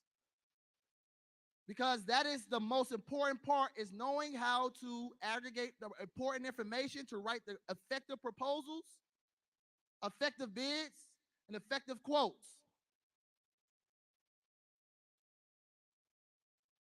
Is anybody interested to do business with the government? Let me see you say We Global. I can't hear you. I want you all to meet me in the back. I have a booth from 4 to 7. Booth 47, excuse me. Booth 47. I'm right here in the back. I'll be more happy to do more one-on-ones with y'all, break down everything within government contracting. I appreciate the opportunity for me to come on the stage. She Trucking. Trey, I appreciate you. Thank you so much for allowing me to come on your stage. Once again, my name is Hamza Sabri, CEO of Global Connects, world-class government contracting firm. Y'all have a great day.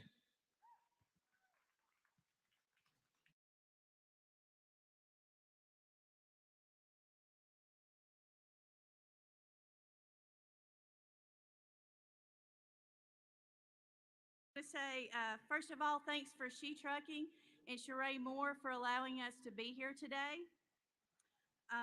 Also, everybody else here for making this event such a success. I am Donna Finney, and this is Tanner Massengill. We're with Commercial Insurance Associates here in Chattanooga, and we're here to talk about insurance. Insurance is one of the leading expenses for trucking companies today. And when it comes to insurance, it can be a little difficult to understand. During my years of working in the family trucking company, I know firsthand how confusing insurance can get. So today, we would like to review some of the most common areas of confusion. Tanner? To begin, we'd like to discuss why insurance coverage is so expensive.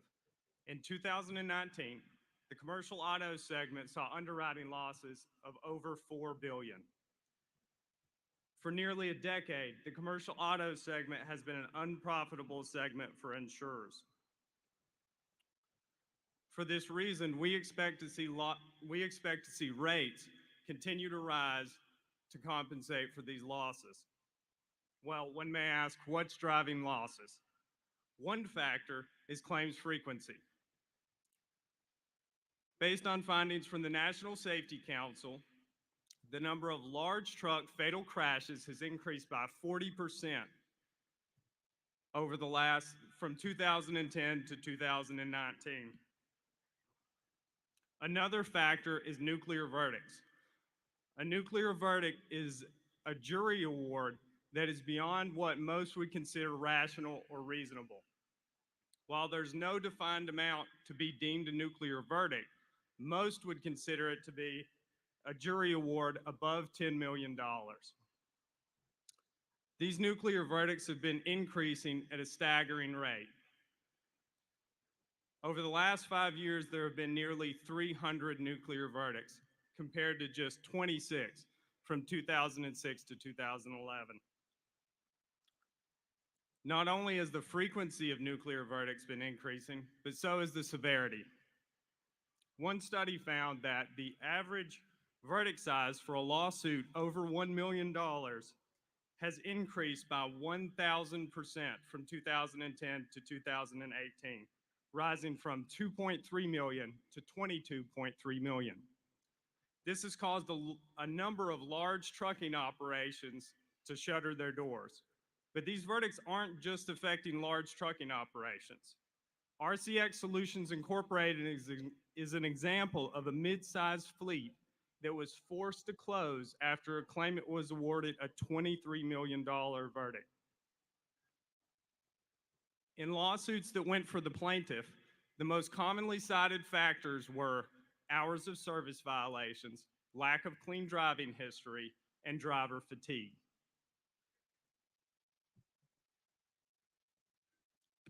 This leads us into our discussion on what insurance companies are looking at when they're quoting your insurance coverage. Behind me, you'll see the 7 most commonly used resources by underwriters. While all of these resources are important, today we're bound by limited time. So we'd like to focus our attention on a specific portion of the CAB report, because this is an area trucking companies can exert control over and see a direct reflection in their insurance premiums. First, what is a CAB report? CAB stands for Central Analysis Bureau, the name of the company that produces reports. You can think of a CAB report as essentially a credit report for a trucking company. These reports include comprehensive, up-to-date information on any motor carrier and their safety, finances, and overall operation. Some of the most important information that's found within these reports is taken directly from the FMCSA, and it includes calculations similar to your CSA score and the same 7 basic categories. Underwriters take violations in these basic categories very seriously. For some insurers, if you have more than 2 alerts, They will not consider quoting your company. For them, it's an automatic decline. While it's certainly debatable whether a cab alert actually deems the trucking company unsafe, it's not debatable that a plaintiff's attorney could attempt to use this against you in court. An attorney could attempt to convince a jury that a cab alert is the federal government certifying that your trucking operation is unsafe. The plaintiff's attorney could attempt to use every violation that your company has received in an attempt to elicit an emotional response from the jury. This is known as reptile theory. Reptile tactics are also a reason that we see so many nuclear verdicts today. Insurance companies take violations so seriously because it makes it difficult to defend your company in court, often resulting in higher payouts even when the verdict doesn't reach nuclear status. Unfortunately, this disproportionately affects small trucking operations more than any other category. Large trucking companies tend to be inspected often enough for good inspections to compensate for poor ones. And they also tend to have the financial resources to more regularly maintain and replace their equipment. For this reason, it's imperative that trucking companies keep a watchful eye on their violations and alerts. Every penny spent preventing violations through properly maintaining equipment, training drivers, and challenging inaccurate violations via the data queue system can reap major benefits on your insurance renewal. Like all commodities, insurance is heavily dictated by supply and demand. By getting preventable violations, you are reducing the number of insurers that are willing to look at your insurance coverage, reducing the supply of insurance that's available to you, and increasing your prices.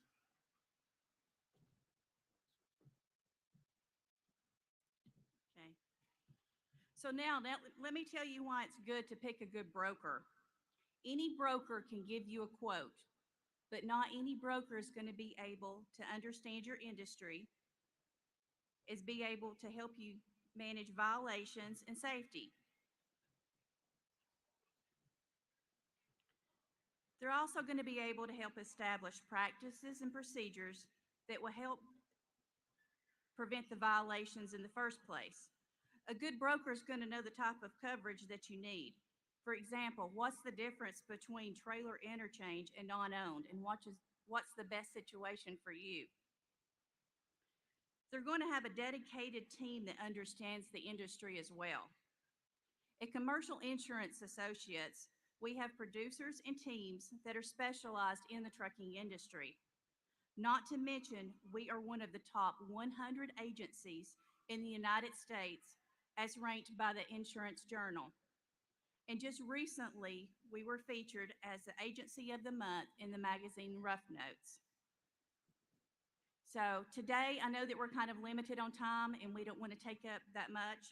So we have probably just enough for one or two questions if somebody wants to ask any. Otherwise, if you would like to come to our booth, we're at booth 44 and we'll be more than happy to discuss insurance with you at that time.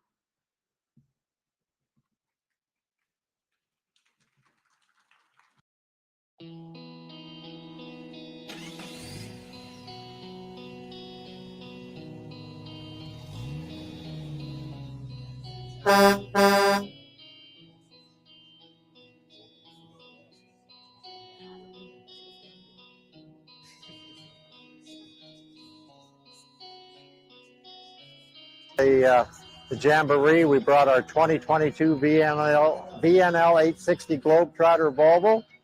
It's the downsped technology with the higher gear ratio and the 14-speed transmission.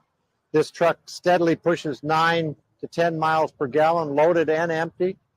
It's pulling a 2023 Great Dane Champion SE dry van that my wife and I spec'd out as well to make the combination work a little better together. We have personally, I started when I was 18 and a half years old in 1975. I turned 68 years old July 20th. My wife and I have been together 39 years. She's ridden with me for the last 20 years. And this is what we do. We run the highways and the byways of America, delivering the goods and services that folks in the country need.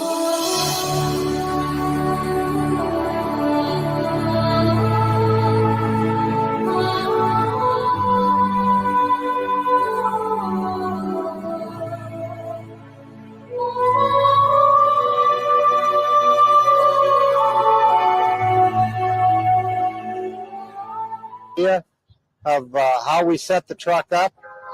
It's all the latest Volvo technology. We ordered the truck. It took a year and 4 months to get it. It was ordered, I apologize for the greeting from Interstate 80, but that's the Truckers Jamboree. So it took a year and 4 months to get the truck.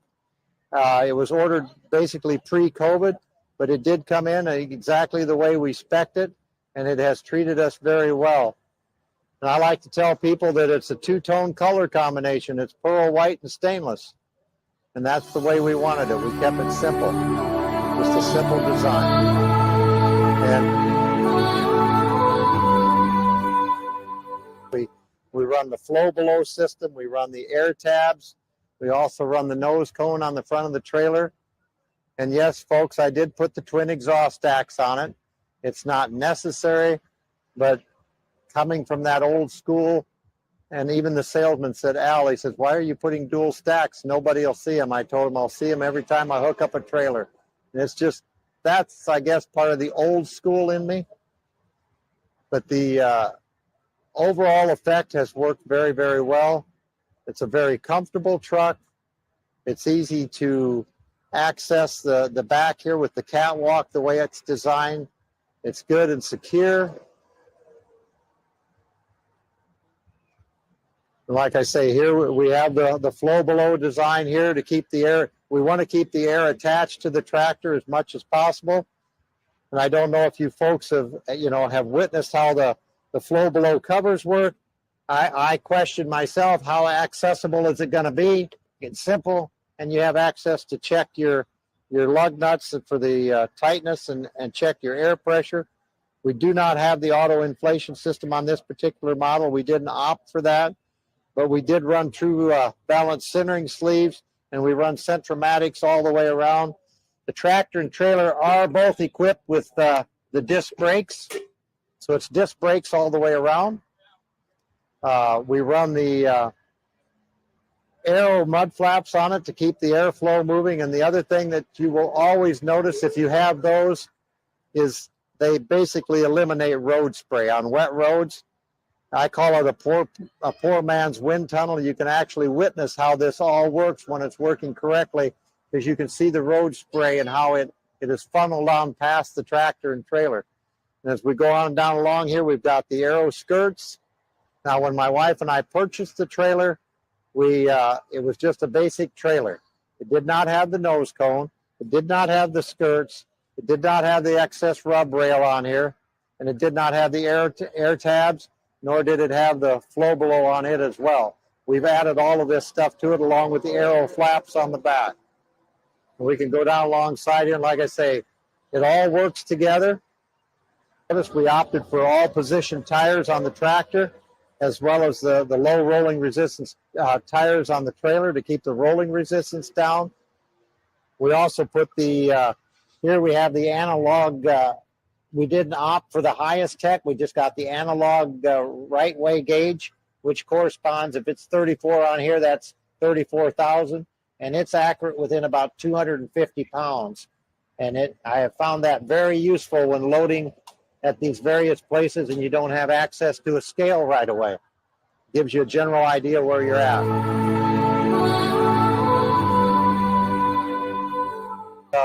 4 LED lights in here to light this up.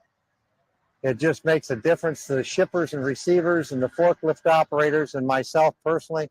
I love that. It works well. And one thing I do like about a Great Dane trailer, they run a good secure ICC bumper on them.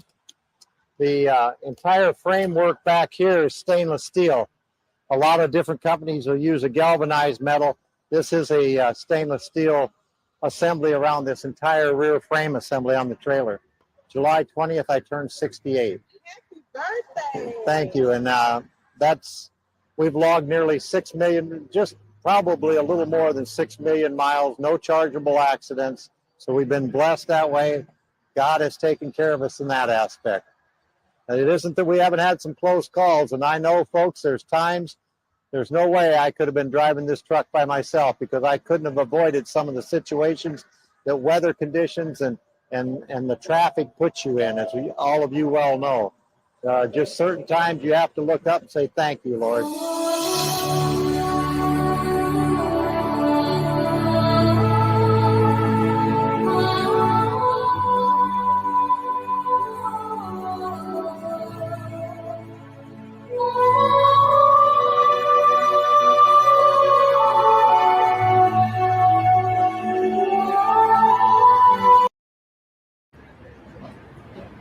Hey, I'm Todd Spencer, president of OOIDA.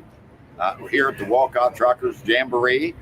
Want to let everybody know that OOIDA is started by truckers 50 years ago this year, started by truckers to give them a voice in Washington, D.C.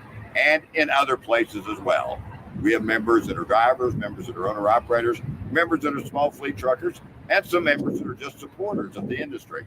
But you're all welcome. If we work together, we can address some of the serious issues in trucking. And believe me, we have some serious issues that you know all too well. So, hey, we are stronger together. Be a part of what we do. We have an office in D.C. We know how to communicate with the lawmakers. Just need the support of you all. So join, please.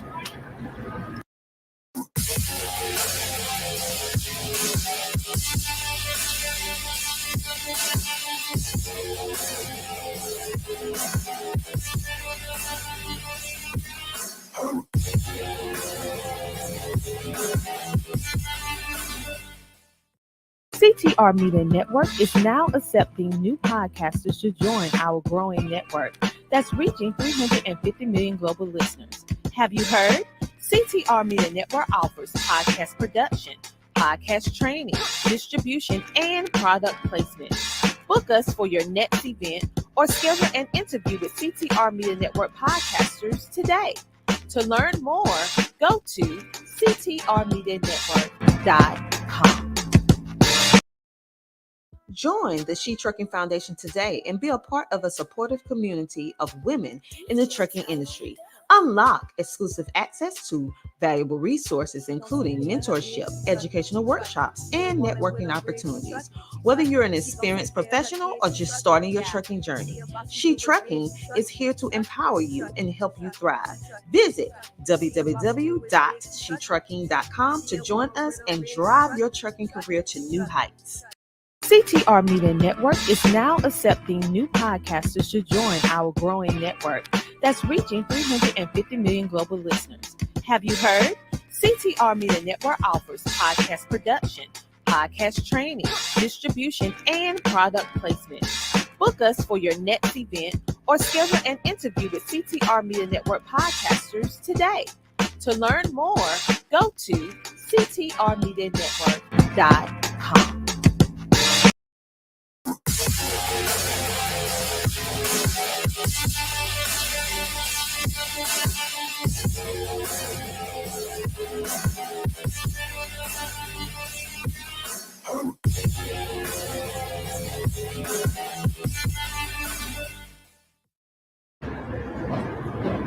Hey, I'm Todd Spencer, president.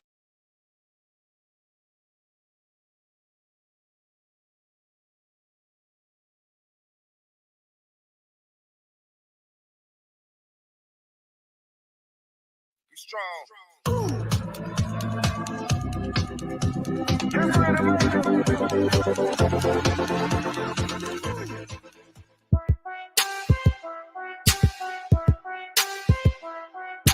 DJ Tony Dunn. She gon' take care of her bitch, she truckin', she truckin'. She a woman with a rig, she truckin', she truckin'. She gon' take care of her kids, she truckin', yeah. She a boss, she do it big, she truckin', she truckin', she truckin', she truckin', she truckin', she truckin'. She a boss, she do it big, she trucking, trucking. She a woman with a rig, she trucking, trucking, she trucking, trucking, she trucking, trucking. Ah.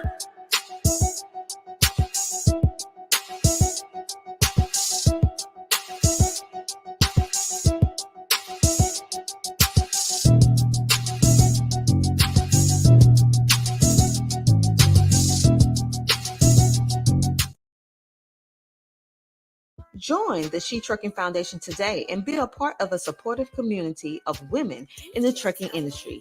Unlock exclusive access to valuable resources, including mentorship, educational workshops, and networking opportunities. Whether you're an experienced professional or just starting your trucking journey, She Trucking is here to empower you and help you thrive. Visit www.shetrucking.com to join us and drive your trucking career to new heights. Hi, She Trekking family. Welcome to the podcast. This podcast is going to be sponsored by My Guardian Dogs, GLCS, and Unique Benefits. Yay! Thank you so much for sponsoring this episode. This is the health and wellness episode of She Trekking. And I did it last month, and y'all learned a little bit about me. In case you didn't watch it, I'm Melinda Fox Wellington. I'm a health and life coach, and I specialize in helping truckers find the healthier options to being on the road. And if you missed that episode, go watch it because it's got some good tips and it's got a little bit of my story. But this episode, we're going to have a guest on, and it's going to be Tanea. And she has been driving for 3 years, and she has been working on her healthier journey. A lot of similarities to mine, but she's gone a little bit of a different route. Everybody has their own journey, and you just got to find out what works for you. So let's bring her on.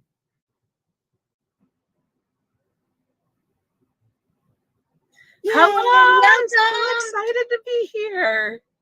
I'm so glad you could join us. So tell us a little bit about your background as a trucker. How'd you get into trucking and why? So truck driving, actually today is my 3rd anniversary of my very first solo run in the semi-truck. Congratulations. So, thank you. The trucking career path kind of evolved really quickly. It was a pandemic solution in 2020. I was in a toxic work environment at my desk job at the DA's office, and I talked to a friend who had been traveling for about 2 or 3 years and asked him, okay, do you think that I personally could do this kind of work? And he says, Tanea, you can do anything you put your mind to. So I quit my job 4 days later and got rid of my house, sold my car, put all my things in storage, and got my permit on a Friday and started trucking school the next Monday. That was 3 years ago. Wow, that was fast. That was real fast. Yeah. So how was the first couple of years of driving? Health-wise, mental-wise, struggle-wise, excitement-wise? The first 18 months, I had a lot of limiting beliefs about what was possible. And I dove so deeply into learning everything. Like I'd never even seen a semi-truck, like the inside of a semi-truck as an adult. I'd never backed up a pickup with a travel trailer on the back of it. So my level of expertise when I started was 0. So it took me a good 18 months to find a rhythm in my career. I also am a team driver. So I started out originally planning to be a solo driver, met my co-driver during orientation for our first trucking company gig. And we hit it off really quick and decided to go on the road together. So from the beginning,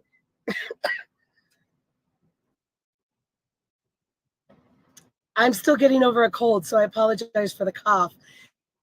From the beginning, we were learning how to drive teams and drive 20 plus hours a day. And that took quite a lot of getting used to. So the first 18 months of my career, I ate all the fast food. I never moved my body. My mindset was so focused on the job that I completely let myself go and did not focus any effort or energy on personal growth or mental health stability. Gratefully, I think because I was a team driver, I didn't have to, like, I wasn't alone per se. And so I think that helped with like bridging the gap of not having that loneliness while also being in the truck. But the transition to being on the road 30 days after having been home for the first 38 years of my life was hard. Oh, yes, it is. I frequently tell people all the time, you know, you're not only learning a new skill, you're learning a new job, and you're also learning a complete lifestyle, which is causing an identity shift. So that's so many levels of just bam, bam, bam, bam, bam, until you can find your rhythm. So that's completely normal. What are some, if you don't mind sharing, the health issues that you started finding until you realized, oh my gosh, I got to do some changes? And how did that transition happen with you, where you were at your worst to where you realized you needed to do something?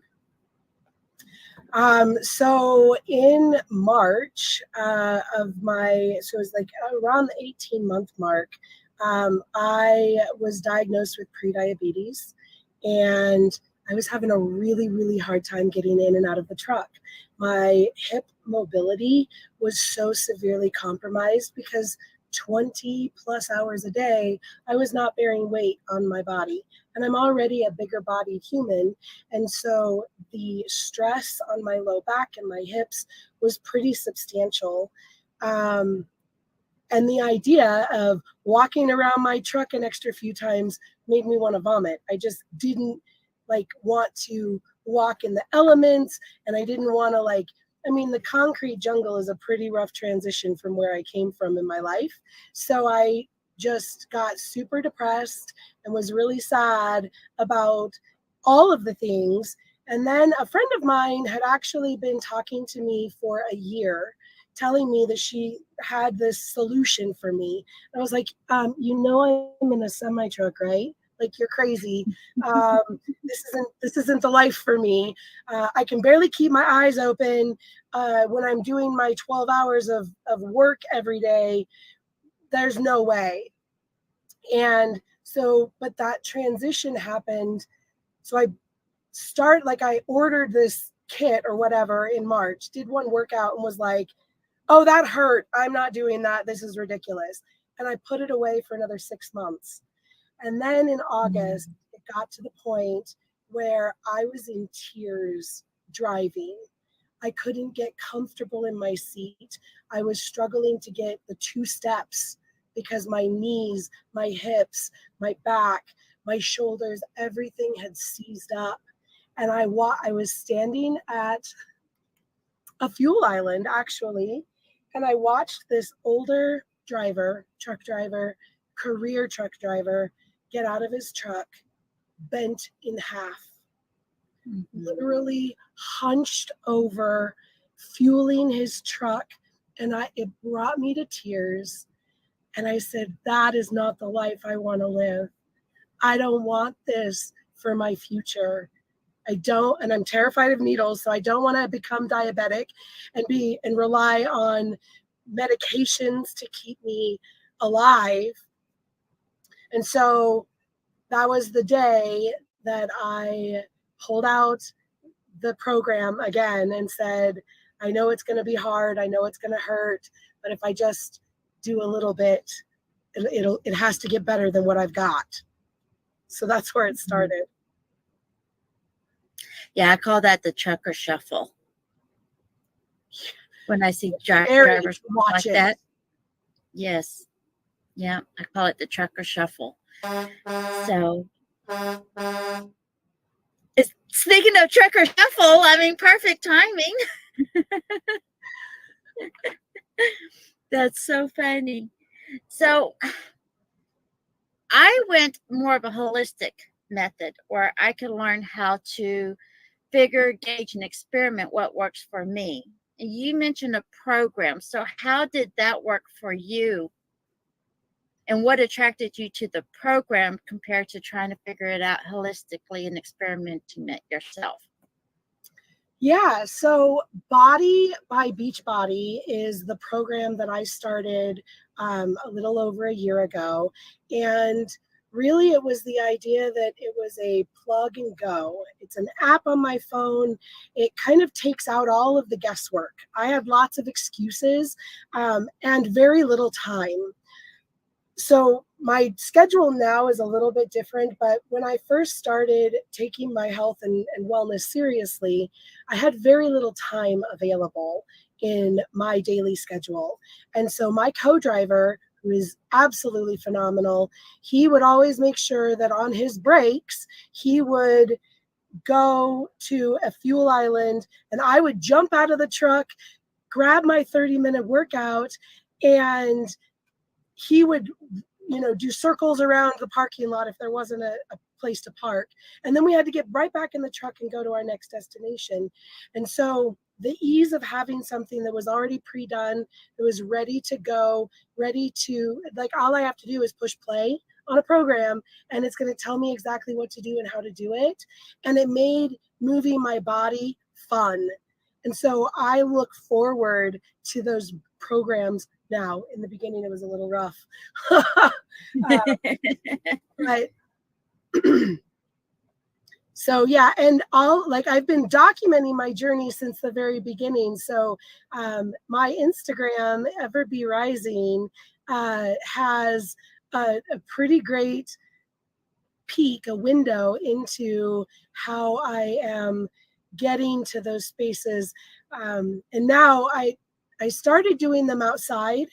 And then I very quickly moved into the shower rooms to get that workout done because it's private and it allows me to do a meditation and do some other things now that I have a little bit more time in the shower rooms to get those workouts done. Yes, I remember seeing one of your posts, and it really drew me to you because I thought it was just so unique. Your superpower is shower workouts. And I just thought that was phenomenal because I never even considered doing a workout in the shower. I work out either in the truck or I go for a hike or walk around with my dog. Never considered doing one in the shower, but it is private. It's safe, especially if you're solo, by yourself. And then you can just jump in the shower right afterwards and carry on because you're just there already. So it really just like piqued my, it's like, oh, that's pretty unique. Yeah. So how did you come up with that was the best option for you? Well, it was the first option I used, and it really just stuck. So it spoke to me in as much as I love what the trainers have to say. So moving my body, I started with 0 weights, and I started with these very beginner movement style programs. But every single time that I would come to a workout, I also got a jolt of mindset work. And so that really started like the shifting gears in my brain about mindset and personal growth and development and taking care of my body as the vessel of living my life. And so it was pretty immediate where I was getting more than just a body workout, like just being able to use the lessons that I was learning in the workout and applying them to life. It really felt like a 2-for-1. And now so that was from August, and I got wicked consistent with 4 to 5 workouts a week in my in the shower rooms. But it was my first hollow body hold in a 2 by 6 foot space. So that was like the toilet is on one side and the bench is on the other, and I'm in between them. That was super fun. I love finding those creative solutions too. So like it really helped me to elevate my level of thinking of like, this isn't just an obstacle, this is an opportunity to find a way to make things work for the unique situation that I was in.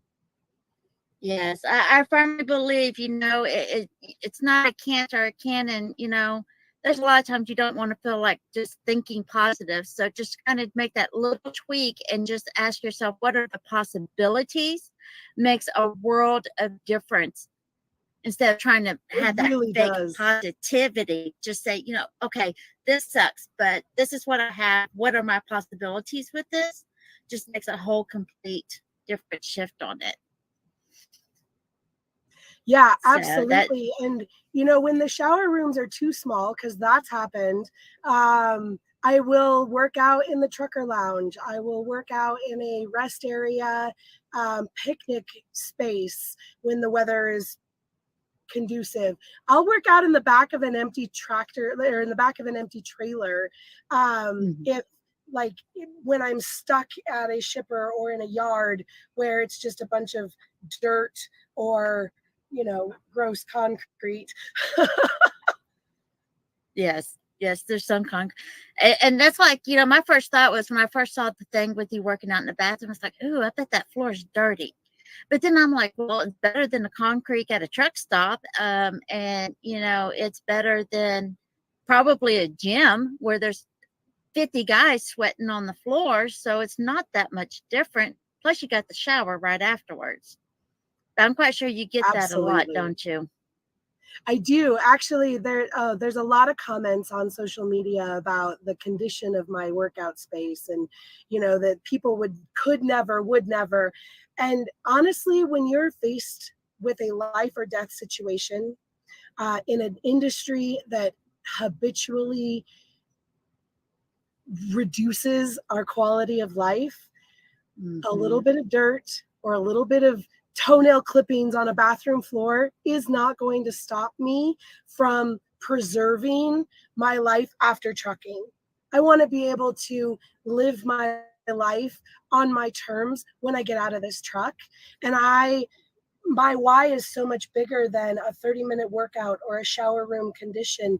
It is to have the strength and the stamina and the endurance and the tenacity to live life on my terms. And so when I'm faced with criticism about, oh my God, I could never.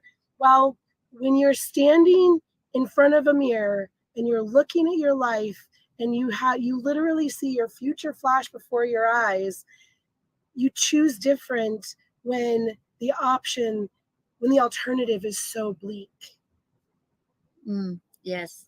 That's it's when I like to tell my clients to always find their deeper why. Once you find that deep why, those obstacles are like obsolete. So absolutely. So what are some of the obstacles that you have faced on this healthier journey that you've been on? So we talked about a couple of the obstacles, and space and time are pretty much my two biggest ones. Depending on, when we have customers, there's sometimes that we can't stop for more than 45 minutes without calling in and alerting security and doing all these things. And so I just shift my focus. Okay, I can't work out this day, or maybe I can't work out for 2.5 days because that's how long it's going to take me to get to that shipper, and just being able to be flexible. But some of the other challenges, my own criticism, of what people are going to think or how people are going to respond to seeing me in a truck stop, oh my gosh, the truckers lounge, or seeing me at a rest area, picnic area, and just like that criticism in the very beginning before I started feeling better. It was like, oh, I don't want people to watch me. I don't want them to see me. And now I'm like, please watch me. Please know that this is possible for you too. Or come join me. Like I've had drivers in driver lounges join me on workouts because they're like, I could never. I'm like, actually, you can do it with me. And so that's been super fun. And then logistically, I never know. In fact, I video quite often what's it going to look like today when I walk into a shower room? And then when they have limits on the amount of time that I can be in a shower room, I try to be really cognizant of how much time I'm taking in the shower room. But I will do a 30-minute workout and a 30-minute shower and take an entire hour in the shower room because I pay for them. And, you know, but there's some areas of the country that when I have to wait, there was one time in California where we waited, there was 57 people in line for a shower in Loma Lima. I think that's what it was called. So those are some of the obstacles. And then we haven't even talked about diet or nutrition, which didn't come for another 6 months. I got wicked consistent with my workouts before I ever even considered breaking the limiting beliefs about being able to eat healthy on the road. So that's where a lot of my roadblocks came from. Yeah, but it's always good to work at little segments instead of trying to do everything at once, because then it gets overwhelming and you don't stick with it. So it's good that it worked out that way for you. Yeah. And that's what I tell pretty much every single person that has joined me on my journey and starting their own journey, is that you have to take one step at a time. We're not looking for something instant. I didn't look like this overnight, and so I can't get to my goal overnight, but being able to consistently take little tiny pieces and turn that into a habit that I'm able to then stack onto a new habit. And once I'm like, all right, I got this taken care of, let's add a new piece to the puzzle. So is there a specific strategy that helps you build your habits? Or did you experiment to figure it out? Or was it just the plug and play from the program? What helped you get that strategies? I mean, what strategies did that help you to get those habits? Oh, that's been a work in progress, and it's still being progressed. I'm still working on it. My very favorite personal development book is called Atomic Habits by James Clear. I love that book. Yes. Yes. And so explain a couple of this. Yeah, I was gonna say, explain a couple of those concepts real quick, and then we'll do a quick break. So taking one habit that you already have ingrained, and adding a new habit that you want to create, so that you create a cue in your mind that helps you remember to do it, but also creates a new routine. And so habit stacking, where it's like, I'm going to do this every day, and my new habit stack is, as soon as I then B, and then I get to C. And so, like, as soon as I get to a place, a fuel island, I am going to go onto the app, at the Pilot app, and reserve a shower. And then I'm going to, and so it was just being able to create those little tiny shifts where it's like, okay, well, I'm already going to the fuel island, so now I just need to add this new thing. And that really helped get me on track with creating those habits.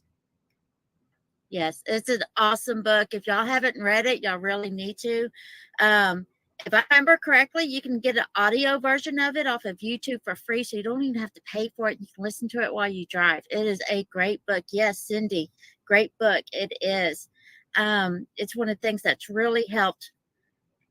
Focusing on your why instead of the criticism. Yes, that is really, really good. Some great points that we've been getting here. Oh, look at that shower workout. Great idea, because someone else is watching is a big hindrance. That is so true. That's why when I first came across, I was like, oh my gosh, I've never even considered that. That's just, it's safe. You're private. You got your shower afterwards. I mean, it's phenomenal. That's why I love that superpower, that you're like, my superpowers work in the bathroom. I loved it. I loved it. Yes. But thank everybody for watching. We're going to take a quick commercial break. If you have any questions or anything, go ahead and start throwing them in. We're going to touch a little bit on nutrition and everything when we come back. and then some tips and advice. Join the She Trucking Foundation today and be a part of a supportive community of women in the trucking industry. Unlock exclusive access to valuable resources, including mentorship, educational workshops, and networking opportunities. Whether you're an experienced professional or just starting your trucking journey, She Trucking is here to empower you and help you thrive. Visit www.shetrucking.com to join us and drive your trucking career to new heights.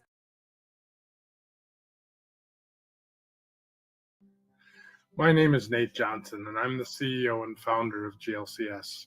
GLCS supports drivers by streamlining office processes, deploying and supporting company software, and connecting in-cab technologies to in-office technologies. I've spent nearly 30 years in transportation, starting my career as an over-the-road driver. Recently asked what was my favorite experiences as a driver.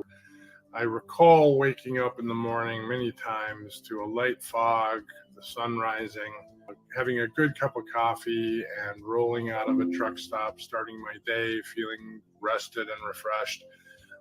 Those experiences are something that I cherish and recall, and really only get to experience on long road trips now. Drivers, thank you. Thank you for all that you do. Drive safe, keep up the good work. We're all here to support you. Thank you to all the millions of drivers that safely keep America moving. Happy National Truck Driver Appreciation Week.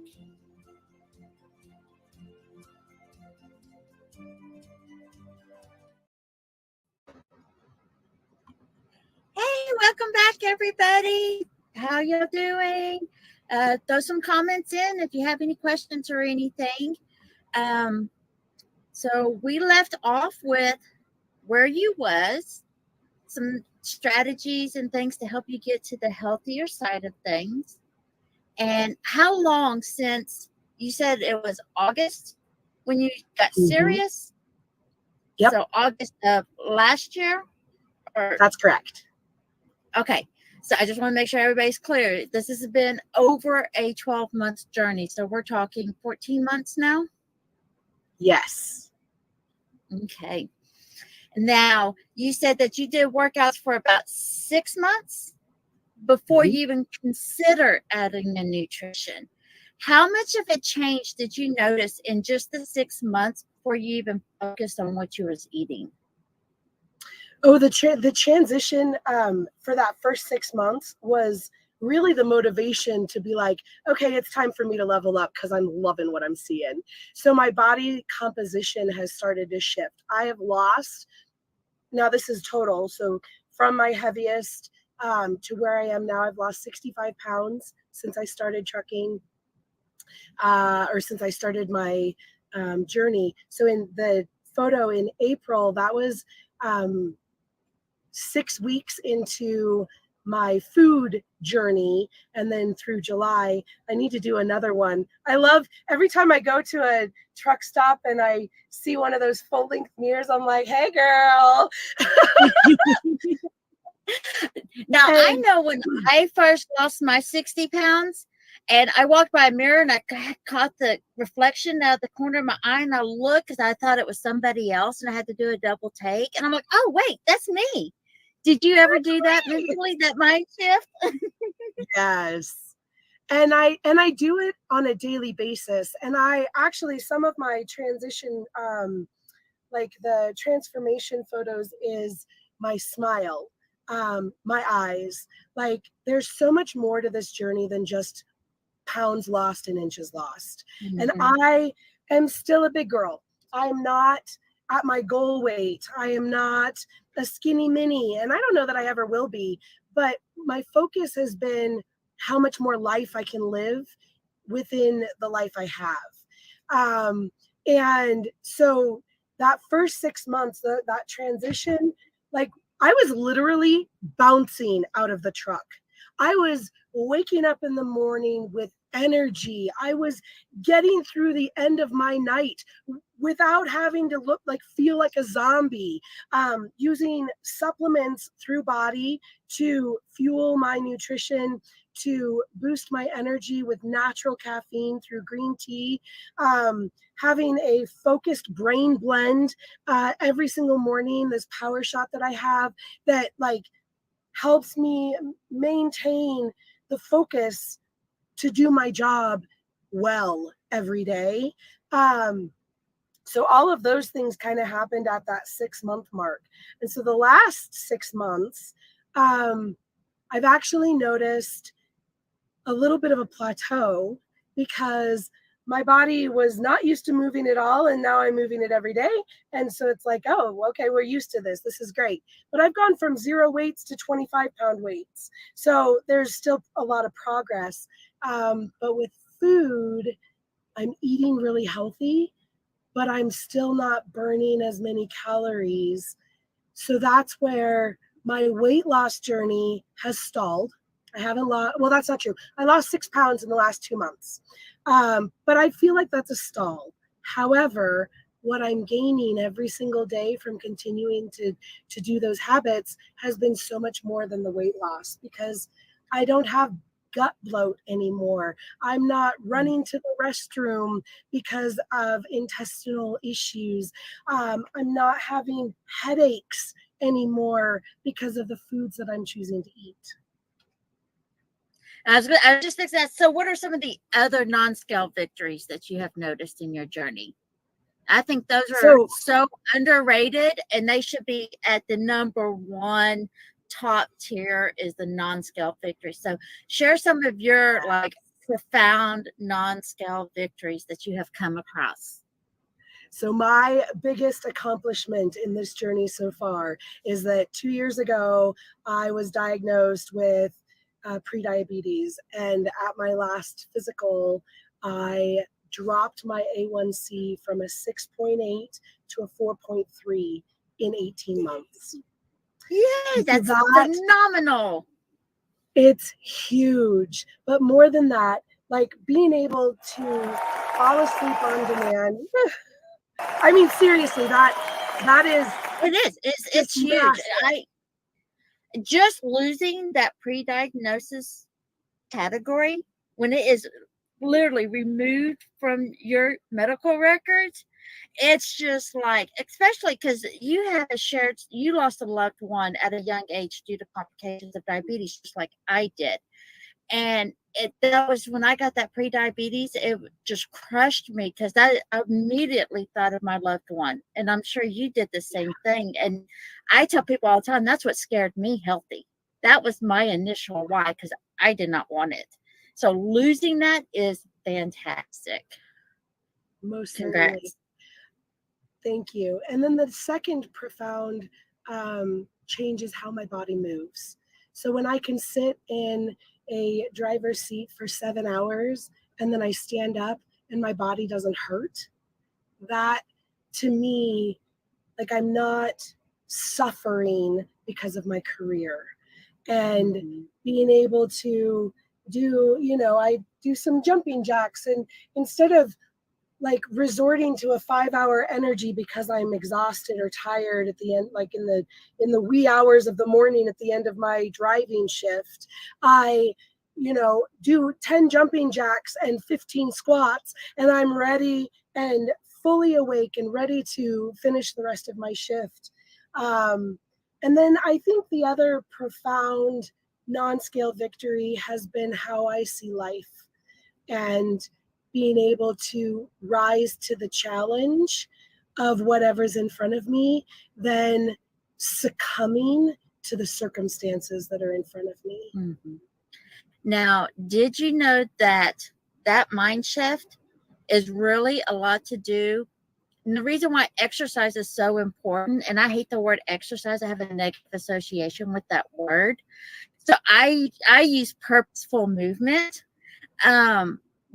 It's a play on words, but you know what? It works for me, so it doesn't matter. But when we sleep, our body naturally produces a chemical that's kind of like a pain medicine, kind of like a natural narcotic.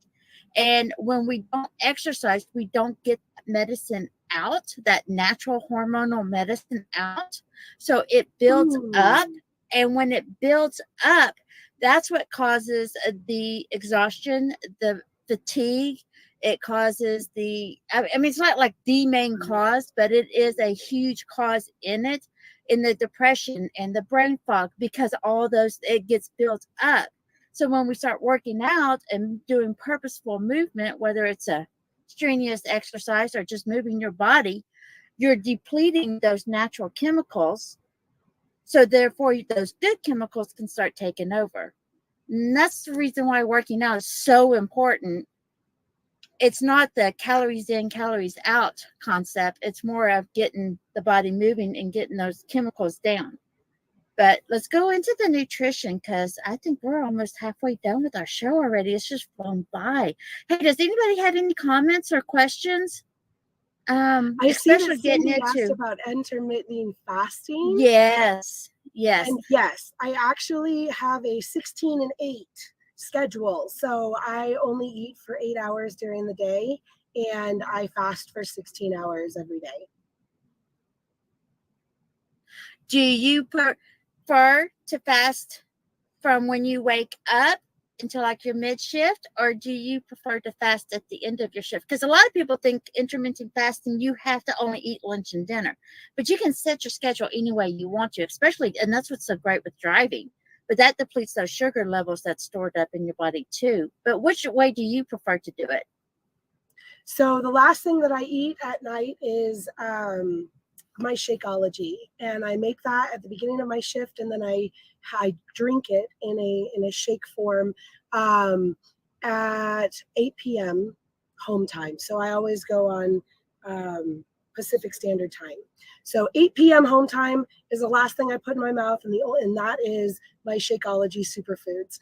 That is, it bridges the gaps. It has 60 different really amazing quality ingredients that bridge nutrition gaps in my day. And I don't eat again until noon the next day. So it's kind of both. I am a habitual snacker. And when I drive, I'm either biting my fingernails or snacking. And I'm trying really hard not to bite my fingernails, but I also don't do any snacking after 8 p.m. I have gum if I need to chew on something. But not having anything to eat after 8 p.m. has really helped curb that late night snacking, mindless eating, and any kind of before I started thinking about food, I would grab a bag of chips, for example, and look down and be like, where'd the rest of my chips go? I did not just eat the whole bag, but I did. Mm-hmm. And it was mindless. So I don't put Yes. anything in my mouth after 8 p.m. I go to bed between midnight and 2 a.m., depending on my schedule, my shift. And then I do not eat first thing in the morning because I don't like to eat first thing in the morning. But breakfast is always a meal that's on the schedule, no matter what time of day or night I eat. I'm definitely a breakfast girl. Oh yeah, I take breakfast in the literal sense. It breaks your fast. It doesn't matter what time. So, absolutely. What's this you're sitting right here? That looks delicious. Oh, that was, I did. So when I go home, I'm on the road for 30 days. And when I go home, I prep and plan 30 days worth of meals, 142 servings that I put in individual bags. This is not the season for me to focus on reusable. I have to throw that out of my mind. I'm definitely in a season of single use. That was actually some honey Dijon chicken breast. Oh my gosh, it's so delicious. So I have my Galan's 3-in-1 convection oven, microwave, air fryer combo that I use every single day.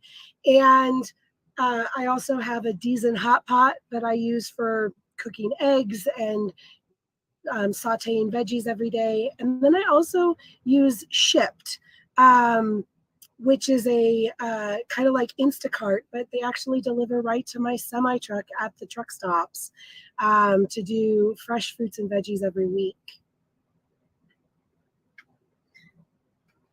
Now, do you have a add-on freezer, or do you just use the little dorm style refrigerator combo thing? I do have a travel freezer now. That actually, getting this travel freezer is really what opened my mind to the possibilities of what I could make at home and freeze beforehand and really prepare myself for the month ahead. So I do, and right now I keep it in between my seats, and I have to climb over it every day. We are in the middle of revamping our storage system. You know, with having 2 people in the truck, it can get a little crowded, but gratefully we work around all of the inconveniences to make sure that I have the food that I need in order to eat well on the road. Feast, Fast, Repeat by Jean. Yes, that is a wonderful book. Have you read that yet? I haven't. I've never heard of it, but I'll add it to my list. Yes, it's a really good. It goes into the science of intermittent fasting and how it works and why it works, and it goes into all the different ways you can do it, from 1 meal a day to just the 2 meals a day or however, and it's really, really good. She also has another one. I can't think of it off the top of my head, but yeah, her books are really good too. I like going into the science of it. So it just, because once I understand the why, it's easier for me to stick to it. Absolutely. I find the same truth. Yes. Yes. So the freezer, that was my first purchase when I started my healthier journey. And now I have 2 freezers in my truck. And because I usually stay out for 5 to 6 weeks. So, and there's been a few times I've stayed out 12 weeks, and I have literally frozen 12 weeks worth of meals and put it in the truck. But once in a while, I like lunch twice, sometimes 3 times a month, depending on just how I feel. I'll actually go out to eat. I don't just stick into my truck. It's just making choices. What have you found on that? Oh my gosh. So eating out is my very favorite thing to do. I love other people cooking for me. It is my, the best way for me to explore a new city is to eat their food. So I absolutely have chosen the most decadent and incredible places across the whole country, from Baltimore to Seattle to Los Angeles and San Diego. Reno has my favorite steakhouse in the whole country. Because when we learn how to eat intuitively, which is what the program that I use is called To Be Mindset, and it really goes into the psychology behind food and our relationship and repairing the relationship with our food, and how we think about nourishing our bodies. And so I do not restrict myself. If I want mozzarella sticks from Arby's, because they're my favorite, I'm going to have some, because living a healthier life doesn't mean living in deprivation. It doesn't mean starving. It doesn't mean only eating kale and spinach. It means listening to your body, giving it what it needs 80% of the time, and allowing yourself to have the things that serve you. So one of the things in this journey that I learned pretty quickly once I started taking my health seriously in my gut was I did gut protocol, and that's another program that Body has, and it eliminates some foods to identify sensitivities. And I have known for a lot of years that I am gluten intolerant, and I refuse to acknowledge it because I love bread. But how my body feels when I consume gluten is gross. It is so lethargic. It feels fuzzy. I have brain fog. My gut hurts. I have bloating issues, all of these different things. So I eliminated them for 30 days, and I'm like, holy crap. What knowledge is only powerful if you implement it. So being able to remove dairy, gluten, and soy from my diet, all of a sudden I'm like, I feel like a whole brand new human.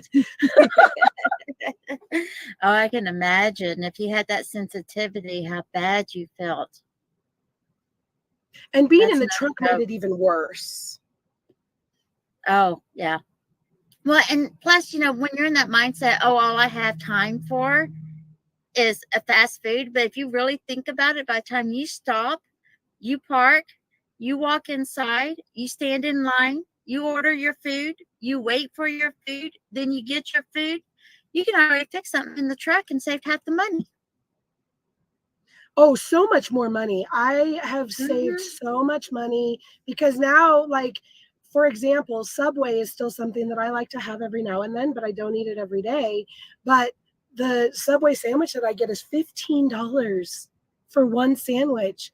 I'm like, I can It's not prepare that much. 4 meals. Yeah, $14.49 for the sandwich, and then anywhere between 40 and 80 cents for taxes, which is just insane to me. That, or even like a pizza from the oh my gosh, from the Pilot is $15 or more. And so I can make an entire sheet pan that's going to feed me 6 different meals. It's fresh ingredients, it's ready to go, and I never have to leave my truck. And it saves me time, money, effort, energy, and the bloat. So I had a question for you. When you're prepping your meals, do you cook all of them, or do you prepare some of them individually, like frozen raw, and then you cook them in your truck? I do both. Yeah. Okay. So do I. Yeah, I do both.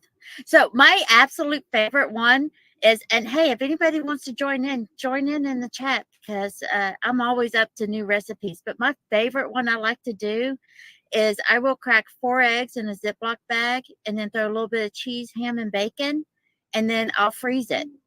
And then I cook it in I don't know if you ever heard of a Hot Logic Mini, but I can just put it in the Hot Logic Mini, dry for 2.5 hours, and I have a fresh hot omelet. Oh, that's awesome. A lot of people don't know you can freeze eggs for up to 6 months raw. Yeah. I love freezing eggs if I'm going to use them in omelets, but I'm spoiled and I actually really, really, really, really love over easy eggs. And so I've perfected, while Seth is driving, I have perfected frying eggs over easy in ghee, and it's the best. That's awesome. That's really awesome. Eggs are definitely a daily staple. It sounds like, and correct me if I'm wrong, that most of your meals you have learned to have what you want, but add in what you need. Is that correct? Because that's my favorite philosophy. It has been a huge shifter for me. Last episode that I hosted last month, I was telling everybody, it's like, at the end of the day, you're tired. You want a bowl of cereal and just go to bed. And there's nothing wrong with that. But just add in a little bit of protein and add a little bit of fiber with that bowl of cereal, and you'll be good to go. So it's just and the other really important thing, absolutely, what I have found is decision fatigue is a real thing. And so when I pre-plan my meals and I know exactly what I'm eating at the end of the day, I always do my most effort in the morning and my least effort at the end of my night. And so I start my morning with sauteed veggies and fried potatoes and ghee and sugar-free, nitrite-free, organic bacon and eggs. And I have this amazing, incredible bowl of deliciousness at the beginning of the day. And then at the end of the day, I have a Shakeology, because as we go through our day, our ability to make good choices becomes more and more limited. And so having a plan, having my frozen foods so close and at the ready, really gives me the best chance at success on a daily basis, especially when I'm tired, which is why I just chose, that was my number one reason, was because when I started identifying what I was eating and paying attention to that, no good decisions are made after 8 p.m. in my mouth. So I just make sure that I don't eat anything at all, because I was not making good choices. And that absolutely had to do with decision fatigue. Yeah, I started, one of my first one was, okay, I love, like you, I love to munch while I drive. Well, my first, because I make my own rules and I experimented. Okay, this rule worked, this rule didn't work. But my first rule was I can only eat raw food while I'm driving. That was my first rule. And that made a huge difference.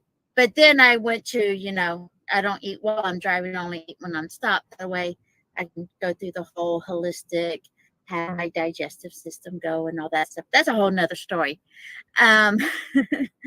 But so with your nutrition and with your purposeful movements, what would be your top three tips to give somebody who is interested in wanting to get healthier, because it's all about the herb? Yeah, I think, and we've talked about them. So number one is start small. There is no such thing as a grand gesture in this journey of healthier living that's going to get you where you want to go, because you get overwhelmed or it gets hard. And so if you start small and work your way up as you get better and as you get into the routine, that is my number one method of creating the success that I've created, is gradually over the last 14 months. Number two, and I think number two would be to find creative solutions to problems. You know, truck drivers don't have the same access that the general public does. And so solving problems to truck driver issues with mainstream solutions doesn't work. And so whether you find Melinda or myself or anyone that you want to align with getting healthier, finding someone who has the option to create solutions that are as unique as the circumstances that you are dealing with. It's kind of like I said, for a long time, I was trying to, plug a square into a round hole, and it never fit. It didn't work. And so finding something that allowed for flexibility and creative solutions was really powerful. And I think number three would be finding something that you love, that you can find consistency in. Even if you don't love working out, there is some kind of movement that you're going to feel more aligned with. And Melinda, you love to go hiking, and being out in nature is something that fuels your soul. And so it's easy for you to go out, and even when it's cold or even when the weather or the conditions aren't ideal, to enjoy going on a hike. And for me, I enjoy weightlifting. I enjoy resistance training. I enjoy the mindset work that goes into every workout.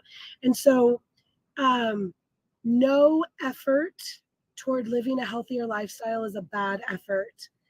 But sticking with something that either doesn't feel great in your system, doesn't work for your circumstance, or something that you're not actually going to do, you can have the best laid intentions, but unless you're willing to do the work, it doesn't work. That's so true. So true. So if anybody wants to work with you, or if they have more questions and want to get more in touch, how would be the best way for them to reach out to you? Instagram is where I live. I love hanging out in my stories on Instagram. And I have a link in my bio on Instagram at Ever Be Rising that you can fill out if you want a direct consultation. But also, just sending a DM to me is a really great way to start a conversation. And I would encourage everyone to go and take a look at all of my silly content, because there's a lot of out of the box thinking that goes into how I live a healthier lifestyle on the road. And I think that's the number one rule everybody needs to learn to adapt, is just, what can I do out of the box? Because obviously with this lifestyle, we can't be in the box. That's right. Thanks, y'all, everybody, for coming. It was a pleasure, and I can't wait to see y'all next month. Bye. Thank you.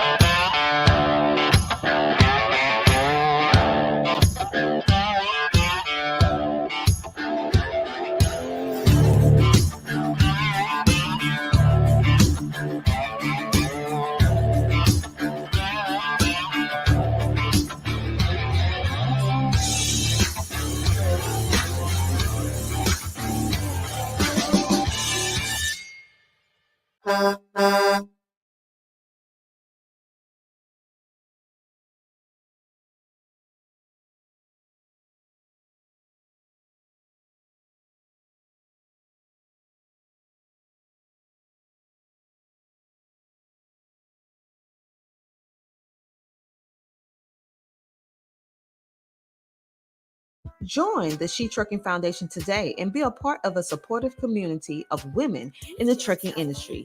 Unlock exclusive access to valuable resources, including mentorship, educational workshops, and networking opportunities. Whether you're an experienced professional or just starting your trucking journey, She Trucking is here to empower you and help you thrive. Visit www.shetrucking.com to join us and drive your trucking career to new heights.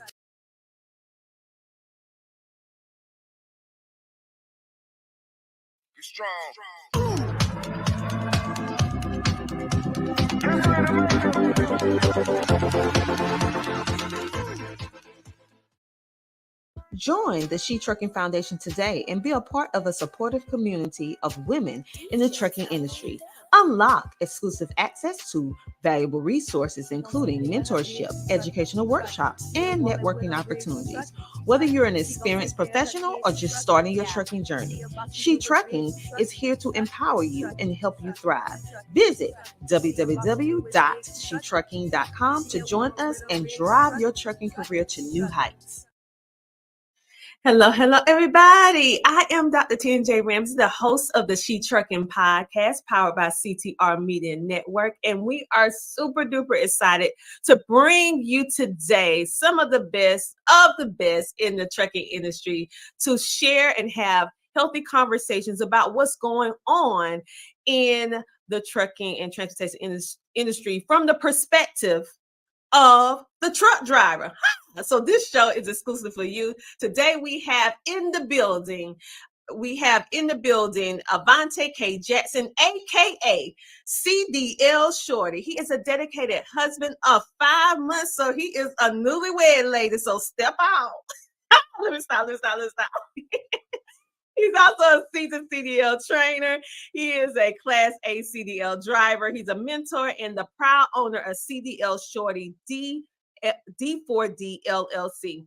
With all the experience that he have and how passionate he is working and being within the trucking industry, we had to bring him on the She Trucking podcast and also tell you a little bit something more about him as our interview go on. So without further ado, let's bring on Avante K. Jackson, aka CDL Shorty, in the building. Just bring him on. Hello. How are you? I'm good. That was an amazing introduction, by the way. You gave me, it's like this. I can't work with if you're not doing the stuff. You're doing the stuff, so I have something to work with. So it's a pleasure having you on the show today, and I can't wait until we be able to jump into this conversation, especially because you're a trucker. You're also a trainer, and you hear and see the things that's going on. I like to say behind the scenes, because you literally go to the trucking stations and all that trucking stops, and you talk with the truckers. So with that being said, what made you decide to go into the trucking industry yourself? Because we have many people that support, but what made you say, I'm going to be a part of this industry, and I'm also going to help share the voices of truckers? Well, that's a great question.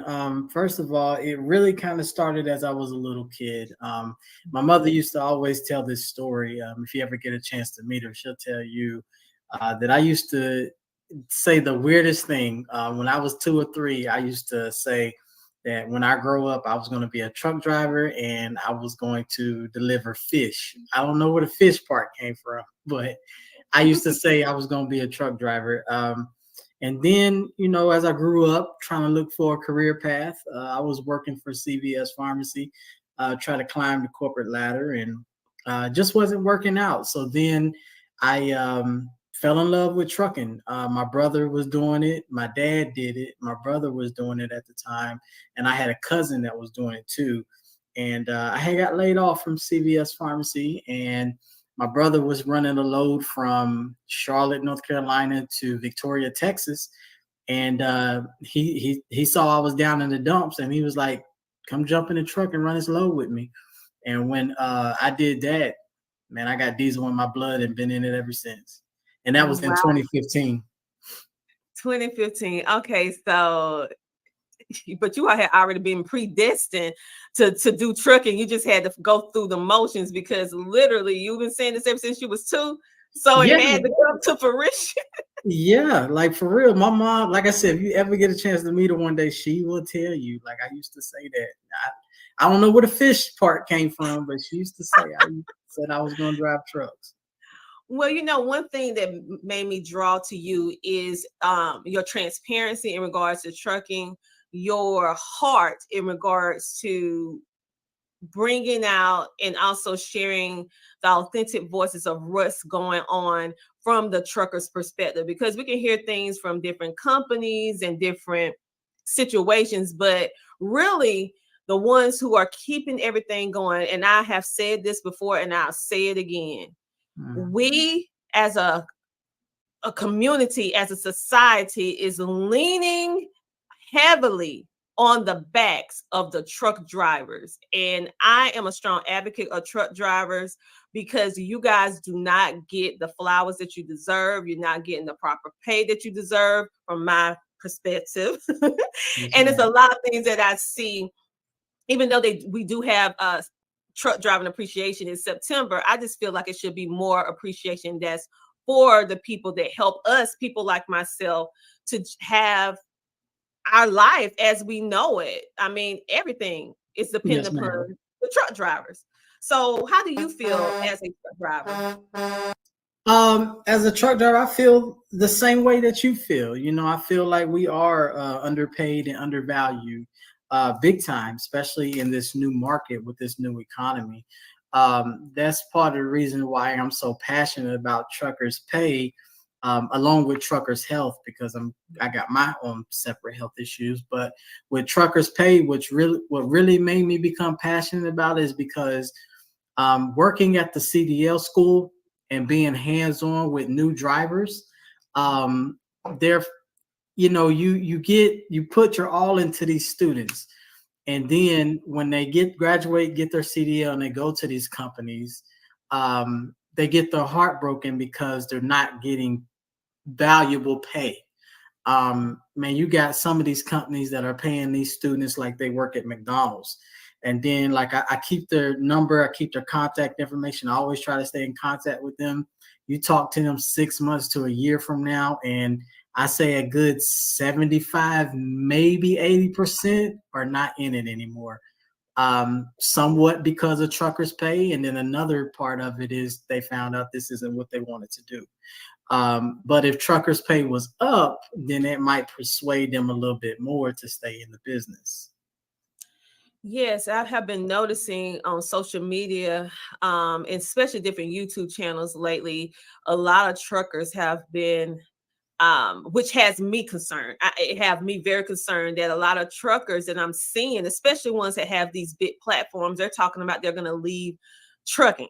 And so I feel that now we should have this conversation, because we as a economy, as the United States in just general, we need the truckers. We also need a new generation to go into trucking, because what we're finding is that a lot of the truckers are now aging out, because you have ones that have been in the business for 20, 30 years, and now they're getting ready to retire. And so what people don't realize is that when we don't have anyone trucking, the life that we enjoy, the comforts that we enjoy, is going to cease to exist if it's not someone hauling this stuff.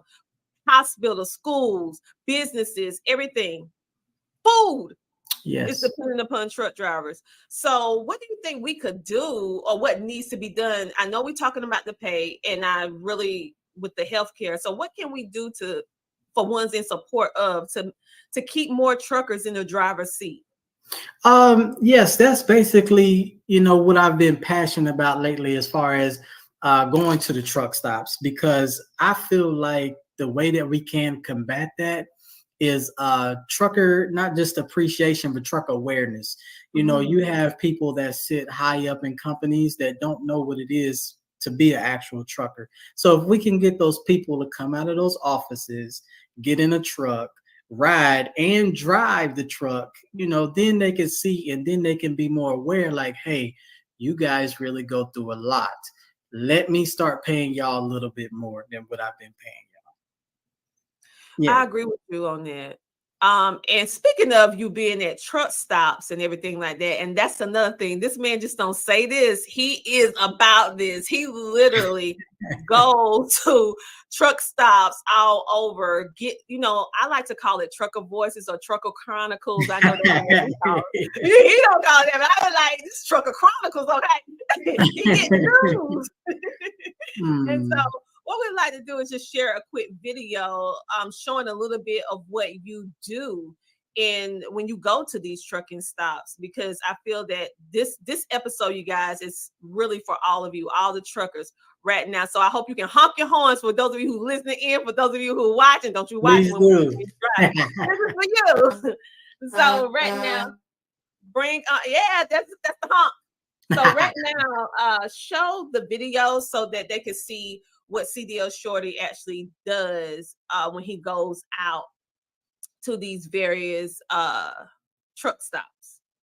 What's going on? It's your boy CDL Shorty. So I'm up here at the truck stop, just chilling, about to make a video, and ran into one of my students, man. Well, he wasn't really my student, but he went to the school that I was training at, and I just was talking to him when we met. But tell the people what you was telling me. No, like, this man right here is the man. Like, we're just there chilling, having a great time. I was having a hard time doing my straight back. And this gentleman right here told me one thing. He said, chase the tire. Wherever you see that trailer swinging to, that's where you turn your steering. There's a learning to drive truck, man. Like, once he told me that, it sticks, and that's it, man. So from then, that's it. Yeah. I appreciate you, man. No, I appreciate you. Good to see you too, man. Very good. It was good to see him. We just noticed each other. He just ran up on me and was like, hey, I remember you. So, hey, always make a difference in somebody's life, all right? Absolutely. And speaking of you making a difference, we want to formally announce that Avante K. Jackson, but we call him CDL Shorty over here, represent for the trucking industry.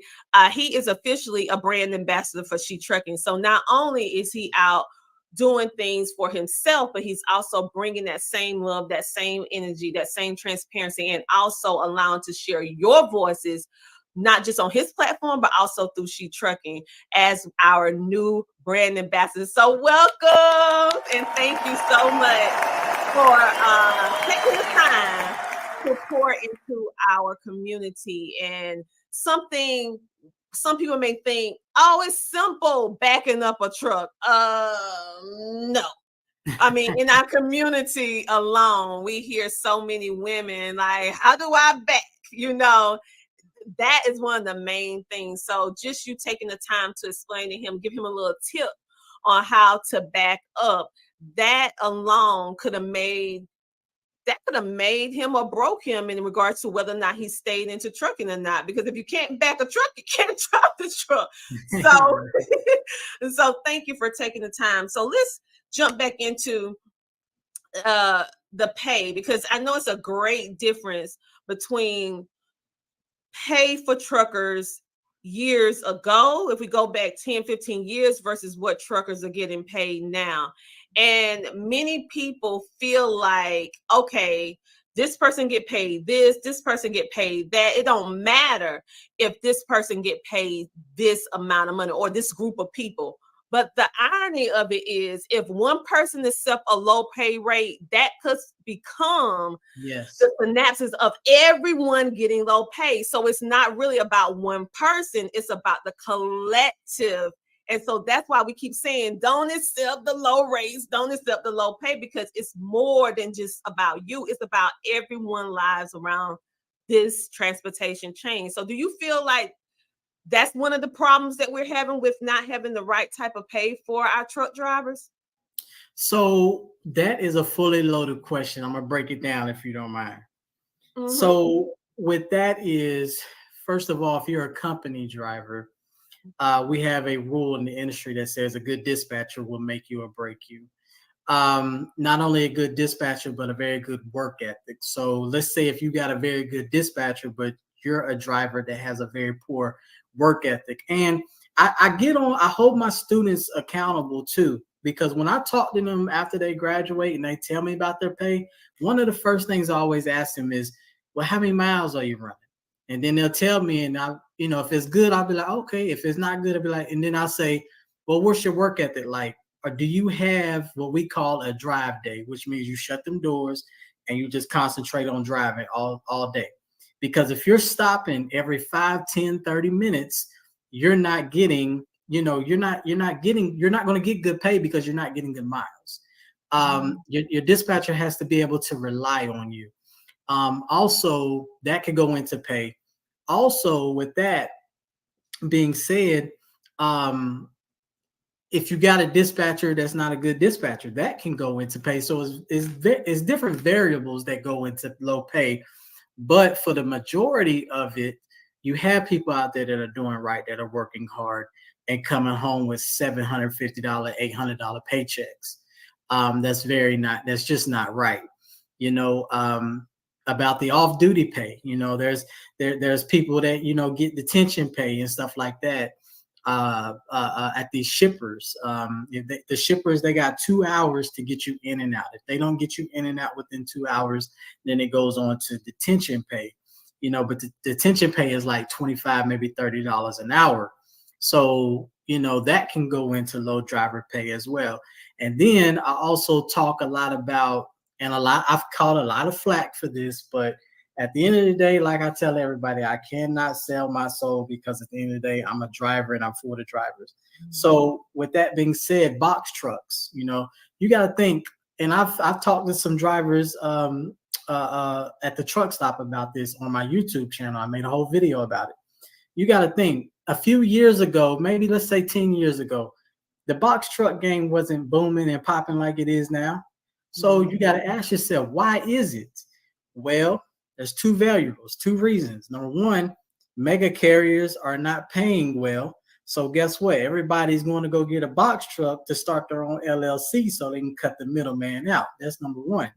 Then number two, you have these shippers that are mad at the truckers and don't want to pay us. So they'll take that full load that's supposed to go on the 18-wheeler and they'll chop it in half and they'll give it to the box trucks. And the box trucks think that they're actually making good money because they spend less fuel. But when you actually look at it, they're not making good money. So they actually drive the 18-wheeler rates down. So, I just try to bring more transparency. And there's a lot of truck drivers out there that feel, how I feel. I just like to bring it to the forefront because that is part of the reason why we keep getting cheap freight, as well as brokers. Brokers are taking 40% off the top for doing nothing. But you have us truckers out there that will accept it. Like for years, orange juice coming out of Florida has been cheap for years. And we keep taking it, and the brokers keep giving it to us because they know that we'll take the orange juice just to get out of Florida for the fuel. We need to stop that. You're right. That's a loaded question in two parts. So I thank you for taking the time to break that down, because it's more than one side, or it's like it's two sides to a coin. It's two sides to the story. But breaking it down now, I understand it a whole lot better. Because if you constantly stopping, then the miles is going to be looking funny. And so that's why your money looking funny, because your miles look funny. So we had to take into all those variables. But with that being said, I just saw where the comment popped up from one of our supporters and sponsors, which is Nate Johnson. So thank you, Nate, for tuning in today. He actually supports She Trucking in so many ways as an advisor, and gives so much valuable insight. Make sure to check out his show, Driving Forward Podcast. Yes, and yes. go ahead and listen to that. That's another great place to get some good trucking, transportation news, what's going on within the industry. Yes, it is. Not to cut you off, but Mr. Johnson is a very, very humble, loving guy. I love his channel, his podcast. And you know, with my health situation, he takes it upon himself to go out of his way he'll call me and text me and check on me. So Mr. Johnson, thank you so much. Yes, he's so sweet because he is like an avid supporter of She Trucking. And so we're so, so grateful for his support.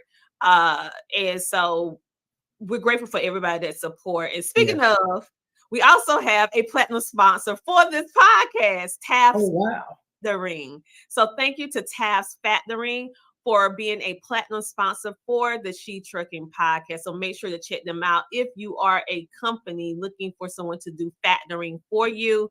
So thank you. Make sure to check them out at www.tafs, that's TAFS.com. And so now we're going to get back into the conversation in regards to the truck. We was talking about the pay.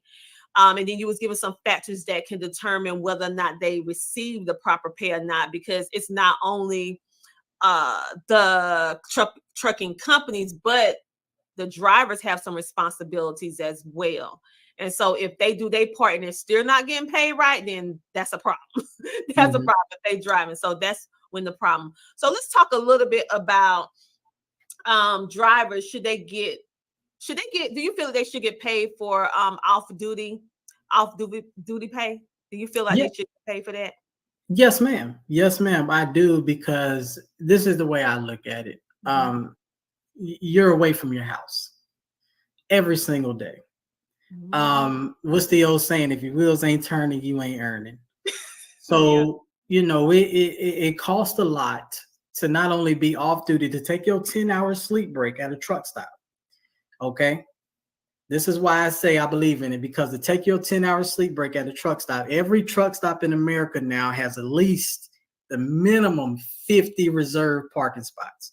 Would cost between $15 to $20 to park there for one night. So let's say if you spend on your 10-hour break, let's say if you spend $15 for a reserved parking spot, you out 15. Then you spend another $10 to go eat. Then let's say if you don't have any shower credits on your card, now you spend another $17 for a shower. Then you got to do laundry. Now you spent another $10. By the time you wake up the next morning and you just spent one night at a truck stop, you already spent almost $40 to $50. And you're off duty the whole time. So yes. And then another reason why truckers' health is down is because a bag of candy will cost $2.99 in a truck stop, but a bag of fruit will cost $7.99. So that's why I believe, yes, we should get paid for off-duty time. That whole time we're out on the road, we should get paid. I agree with you. And when you break it down like that, you can see why. And the price of health. Because when you think about it's $2.99, if you're already not getting paid properly, he said, always, brother. So when you think about not getting proper pay, and then then maybe you have a family that you have to take care of. And even if, say for example, even if you don't have a family, any children or a significant other, you still have to take care of yourself. So you have bills and different things that you have to pay.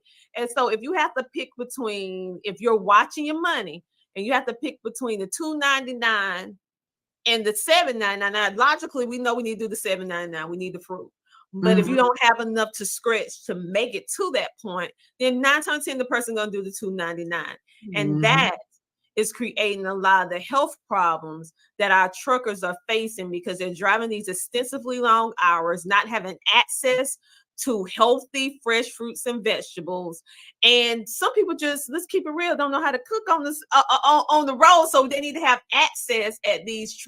Now, I must admit, trucking stops have some of the best pizza I have ever tasted the best hot dogs I have ever tasted in my life. When I go out and travel, I look for a truck stop if I'm, to go get some food.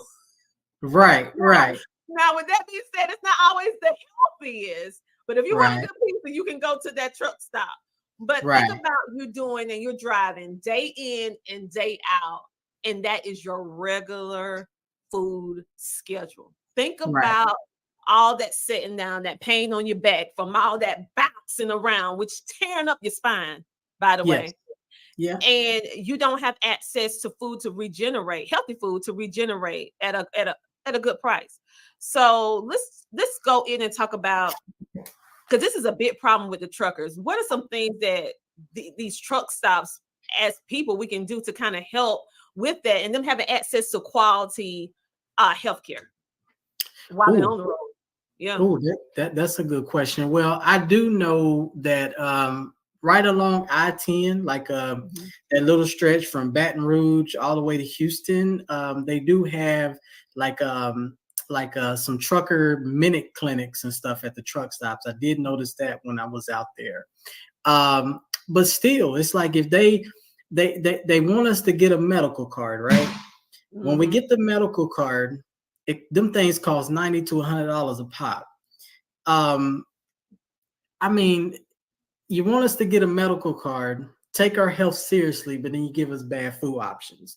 So with that being said, I think that we need to get together with the FDA, Food and Drug Administration, and like see who's putting these McDonald's and Subways and all these restaurants in here, and see if we can get some healthy restaurants in there. Yeah, I agree with you.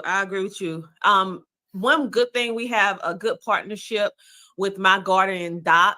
They actually have access to telehealth telehealth, which Yeah. means that a trucker can actually go in and call, and it's like $27 a month. For those of you who want to know more about it, you just go to shetrucking.com and click the business advisory. You'll be able to get prescriptions. You can be able to check in. You do not have to drive being sick anymore, and that is $27 per month. That includes your entire household. So make sure to go check out My Guardian Doc today.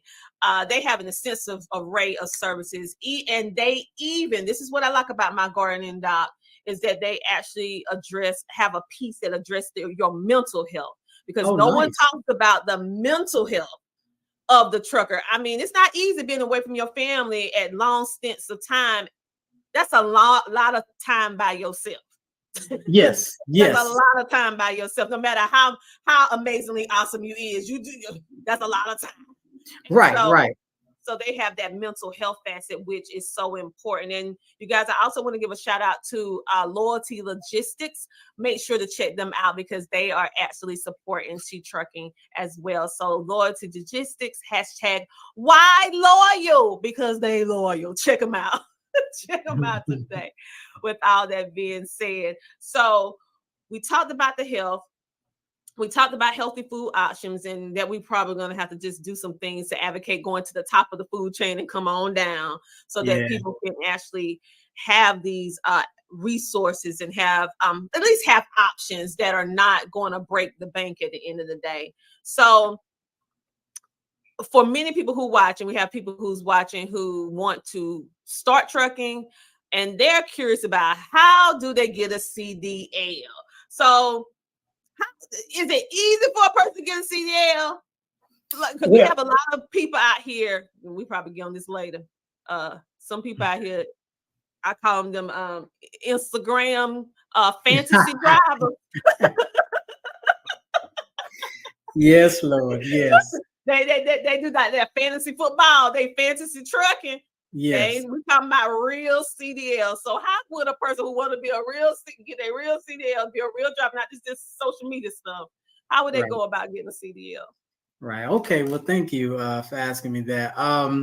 Well, there's a couple of ways. Number one, and first and foremost, you have to have not a clean driving record, but you can't have any tickets or anything on your regular license when you first start off. Then after that, you can either call a major carrier like Swift, Snyder, people like that, Stevens. That's how I got into trucking. I called Swift, and they paid for me back in 2015 to get into trucking. But you can call them, sign a contract, they'll pay for it, all of that. Only thing is you have to say that you'll work for them for 2 years to pay that contract off.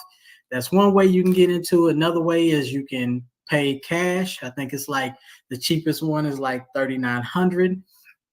You can pay cash, or you can finance. You can finance through a credit union, or if that school has financing, you can finance through them. Or your state, whichever state you live in, you have WIOA programs. You have NC Works, which is in North Carolina, which is a workforce program, unemployment. And also a lot of people don't know, which I wish they would advertise more of this too, but Goodwill will actually pay for a lot of people to get their CDLs as well through their career center. So there are many different avenues that a person can take to get a CDL. And once you take one of those avenues, make sure you do your research and pick the right trucking school for you, because most of them, if not the majority of them, are nasty. They don't have the proper equipment. They want you to do pre-trips on crappy equipment that wouldn't even pass a pre-trip. If you sign up and pay extra for the manual, 9 times out of 10, that manual will break down on you while you're in school, and then they'll throw you in the automatic. And then if you graduate with the automatic, then you have an automatic restriction on your license, which then would say that you can only drive automatic trucks. So if you spend extra money, you want to go to a school that's actually going to take you seriously, and that's not going to play with your time and play with your money. We have a question. How do you get Goodwill to help out? Just go to the career center. You go to the career center, and you will sign up for different careers and ask them about a CDL program. And 9 times out of 10, they have that. They don't advertise it, which I don't know why, but they have that because Goodwill has their own trucks, their own 18-wheelers that they ship stuff from distribution to distribution. I just don't know why they don't do more advertisement on that, but they definitely have it. So all you got to do is just ask them. What about the WIOA program? WIOA is like workforce. It's like workforce / unemployment. So with them, a lot of people, if you go between January and March of every year, that's when the government gives them free money, and you'll go to them, you'll get a free voucher. Now with that, you have to say that you're either unemployed or you make under a certain amount of money. And then once they run your background and everything, and if you meet their qualifications, they'll give you a free voucher to go to CDL school. See, you guys, you learn something new every day if you didn't already know that. So thank you so much for sharing. And you know what? I see Goodwill trucks on the road all the time. I never even really thought about it. I never even really thought about it. It seems like they should have a little commercial somewhere, but they don't. Right, they don't. That's why we have CDL Shorty. I told you he the Trucker Chronicles. He had to move.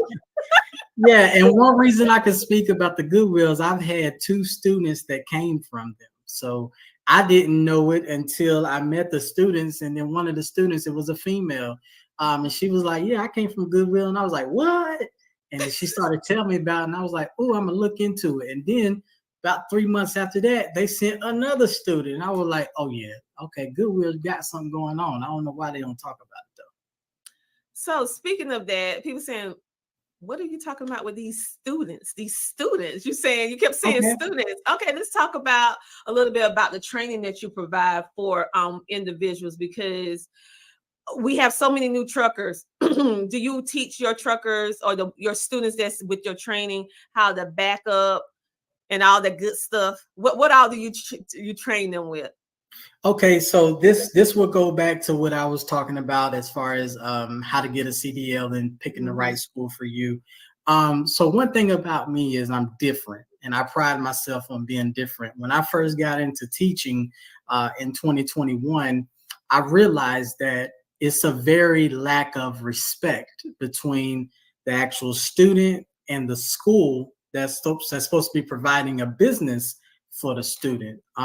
Some of the trucking schools I've been at has really been a very lack of respect. So what I've done was I went ahead and took it upon myself to go above and beyond. I treat the students like they're adults. You know, sometimes you go to a trucking school and they don't treat the students like they're adults. They treat them like they're little kids, little babies, and I don't like that.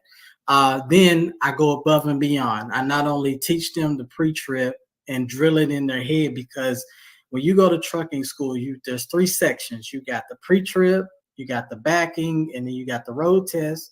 After that, you get your CDL and you're on your road to success. But within those 3, they don't teach you anything else. So I teach the students how to fill up the truck. You know, a lot of students will come to CDL school and they don't know that a truck has 2 tanks on it. So I teach them how to fill up the truck.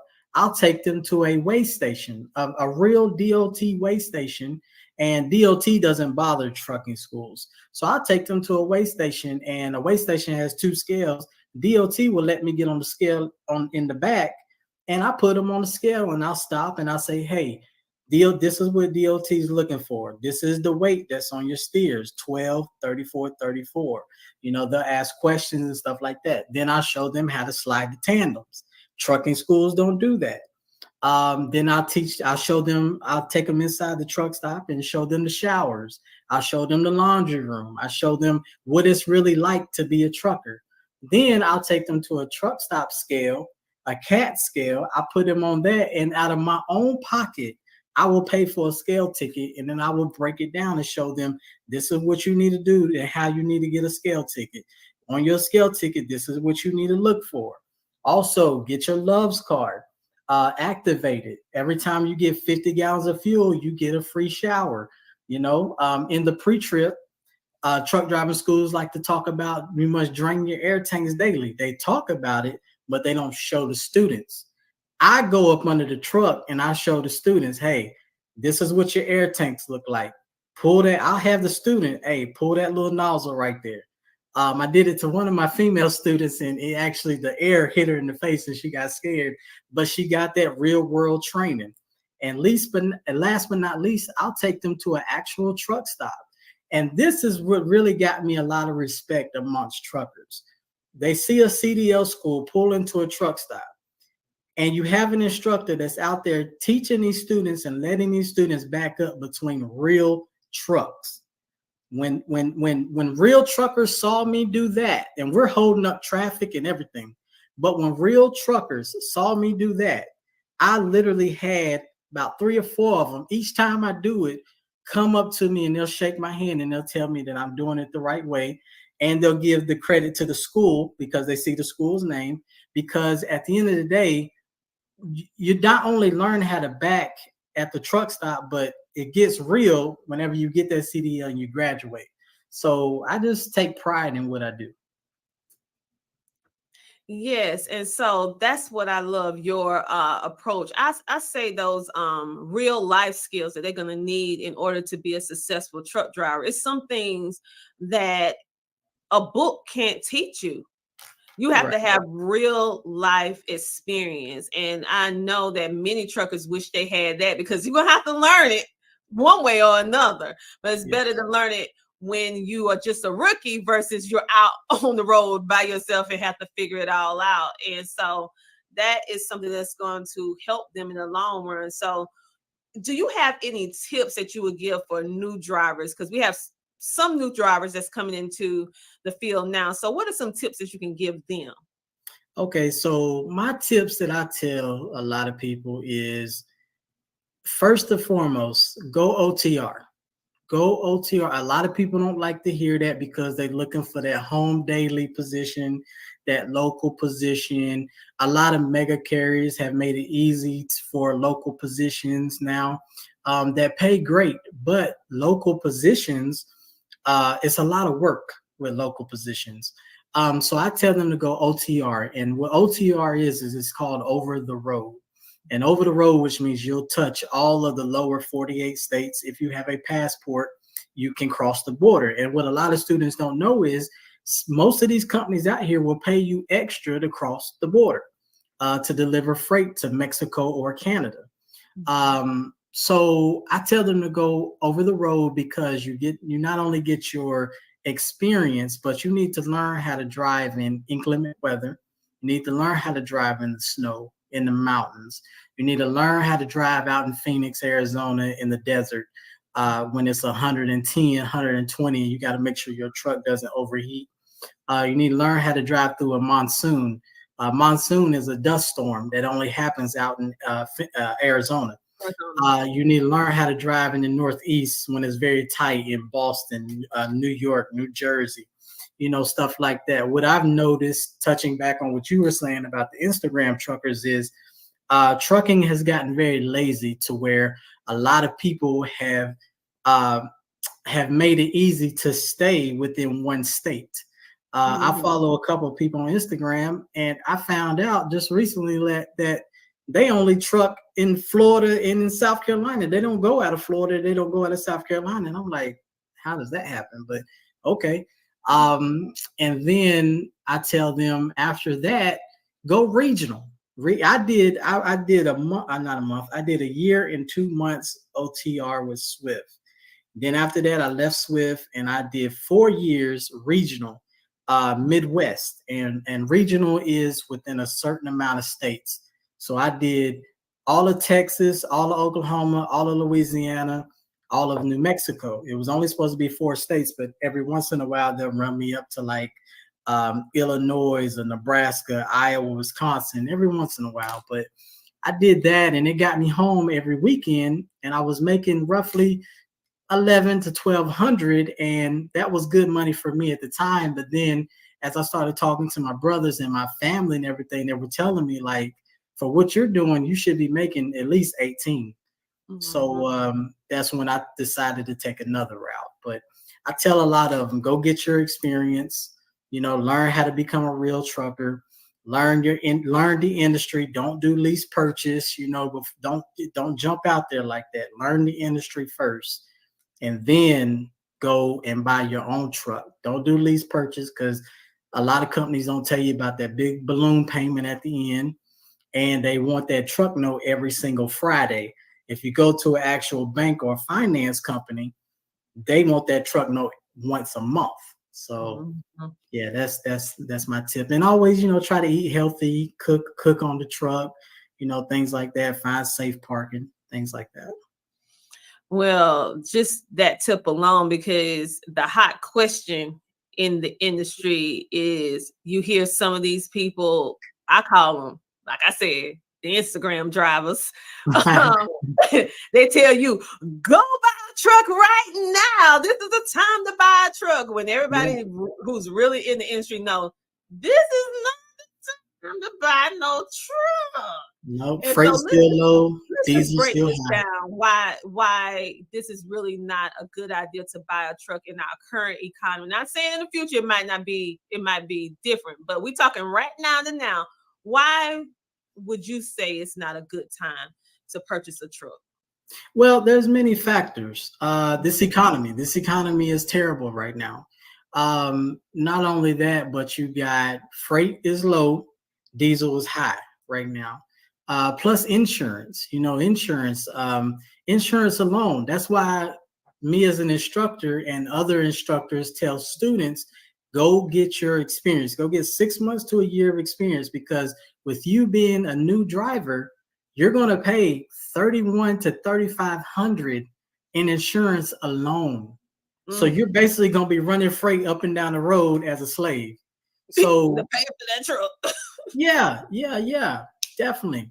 So you want to have a CDL before getting insurance. You want to have that experience under your belt before getting the insurance. So those are my tips, because it's just not a good time, because unless you can find dedicated freight or military freight, it's not really going to be a lot of money out here right now. And plus a little bit of money that you might get, guess what? You got brokers out here now that you got to look out for, because they're taking 40% off the top for doing nothing, for finding you a load. They're taking 40. Wow. And so for everyone who's been asking that question, he is a real truck driver. He's out speaking. He's not only a truck driver, but he also is a trucker instructor. He goes out in the field on a regular basis, so he knows what he's talking about. I know many times we can get so caught up in what we see on social media, and you feel like because you have this vision, this dream to do XYZ, understand that, because we all do. We have these aspirations, but you want to be wise with your money right now. So for those that really want to make an impact and also be wise with your money, this is not the time to purchase a truck. It may change in the future, but hey, follow CDL Shorty and look at his videos on YouTube. He the chronicles for the truck. He the chronicles. And I want to give a shout out to all the real CDL instructors and trainers and all the CDL schools who are really working hard to try to combat all of this misinformation and misknowledge that's going out today, because social media can be good, but also it can be a two-edged sword, because you have people who are really giving how it is, and that's why I back and pull for She Trucking. Give it to you like it is. But then you also have the other side that you need more information. They give you bits and pieces, so you can never get a full story on how to do X, Y, and Z, or they're not being totally transparent on how they really make their money. Yes. And so many people I have heard losing their homes because they put a second mortgage out in order to do this and that, and Yes. they're homeless for reasons that they shouldn't be. So I want you to do you have, because I really think highly of your recommendations, make sure you tell everybody about what you do, your school, with your training. But do you have any other CDL schools that you would like to mention that's really, up to par, where people can go to and get an education? Because I know they can get it from you. But is there any more?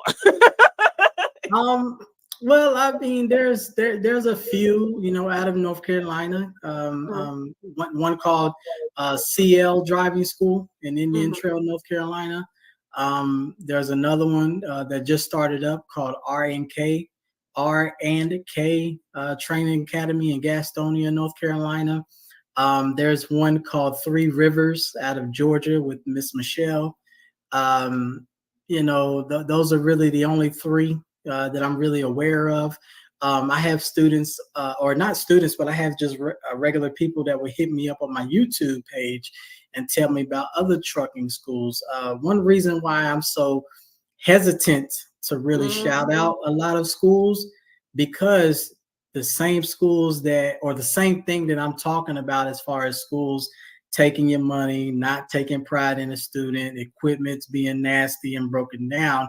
So I've noticed that there's a lot of them out there. So that's why I don't really shout out a lot of schools, because I just want people to do their research. And I tell everybody, if those schools, if the equipment is nasty, if they're not going to take time, to teach you extra things, if they're if the instructors are always bragging about going home early and all that stuff, I tell students stay away from. You don't have to spend your money with that school, because for years these schools have been getting away with bad practices, bad training. V Lee on YouTube, she put a trucking school out, and it's in Austell, Georgia. I'm not gonna say the name, but she put them on blast because she went back to get her manuals and she opened the truck door and the truck door almost fell apart. It was nasty. It was held on by duct tape, and then the whole stick shift that you're supposed to learn how to shift on, the top of it was broken. So it's literally just a stick right there. And I'm like, this is a top trucking school in Atlanta. Like, they got a 5-star review, and I'm just like, how? And one of the things I've learned with these 5-star reviews is there are people that's out there that will pay a company for fake reviews. So you have to be aware of that too. Yeah, fake reviews. Yeah, it's a thing. Look it up. It's a thing. No, I believe you, but dog, Like, really, people, we're talking, this is like serious business. I mean, yes, being on the road, being a truck driver is not something that should ever be faked, because people's lives are at jeopardy every time a truck come on the road, and vice versa. Every time a truck driver go on the road, they have to watch out for all the pedestrians who like to get in front of. Let me just say this right here real quick. Please, people, if you're driving a regular vehicle, stop getting in front of trucks, driving slow and stopping on your brakes. Yeah, it takes a football field to stop that truck. Yes. So listen, they can't stop on the dime like we can do with a regular Jeep or truck, or I mean a regular truck, or, a regular people truck, not the old 18-wheeler Yes. or a car. So make sure that you give them the respect, the truck drivers, the respect on the road, because they're doing their job. Let them do their job without us getting all in. So if you see an 18-wheeler, respect them, give them enough room. You see them trying to turn in on the street, back up. Let them get in. Like, don't sit there and say, I wish they would hit me. No, bag up your car and let them get in, because they can be holding some life-saving equipment, food, or whatever. And due to you not want to back up can cause a holdup, because trust and believe, if your family member needs something, life and death, and it's on the back of a truck, you will want to move out the way. You know, Miss Tina, I'm glad that you said that, because I would like to capitalize on that. You know, we don't go out of our way to be bad people. You know, us as truckers, we're the same people like you. We go home to our families. We like to tuck our kids in bed at night and stuff like that. So we don't go out of our way to be bad people, but society has made us look like we're bad people. And let me expand on that. I used to run the I-10 corridor a lot down in Louisiana and Texas. And if you're on the I-10 corridor, man, you'll look up and you'll see big billboards of insurance companies advertising, hey, if you've been hit by a truck, call us. We'll get you the biggest payday, blah, blah, blah. And it's this one guy called the Texas Hammer, and he's been killing truck drivers for years. And that's actually his brand. They go out of their way to look for truck drivers as doing bad. So that's another reason why I took it upon myself, and God gave me this blessing to fight for actual truckers, because every which way you look, we don't get enough credit. We're always blamed for stuff, and it's just not right, and it's not fair. No, it's not fair. And that's why we put it on blast today. You don't got to say it. I'm going to say it, because I'm sick and tired. Yeah.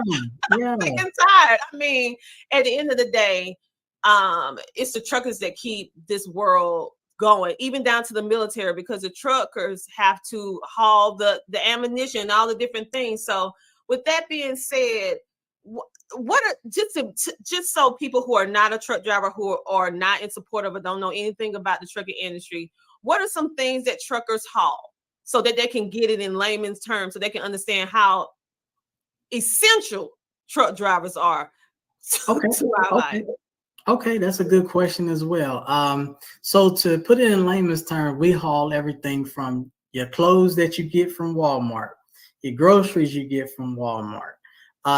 Man, the weirdest load I've ever picked up was my rookie year when I was working for Swift, and they sent me a load and just sent me directions. They didn't send me anything else. They sent me coordinates. I put my coordinates on my GPS, and it was out in the middle of a field in Arizona. And I had a drive-in trailer at the time, and they packed that drive-in trailer with hay that you put on the ground, hay that horses eat. And it was actually going to a distribution center. They was actually going to measure it out, put it in bales, and they was going to ship it out to the local Home Depots. So we carry everything from hay, your grass products, your field products, your housing products, your cleaning products, clothes that you got on your back, everything from food, nutrition, hospital equipment, everything.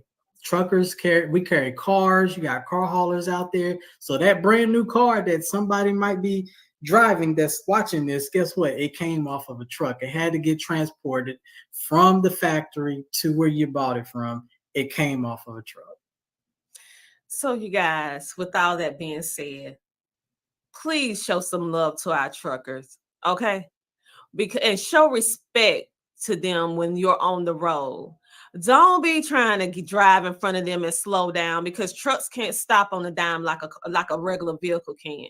If you see that they need to come into a park and they turning, you know they have to go out. Make sure you back up. If you can back up, show some respect, because literally everything that we have, from our food to our equipment to businesses that we run to educational books to medical supplies to animal things, because I always got these fur babies now.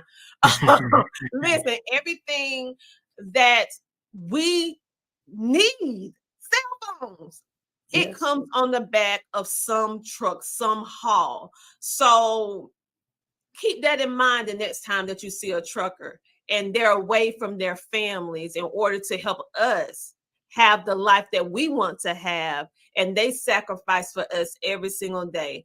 We thank our military for everything that they're doing, but we need to make sure that we give the same respect that we give for our men in uniforms.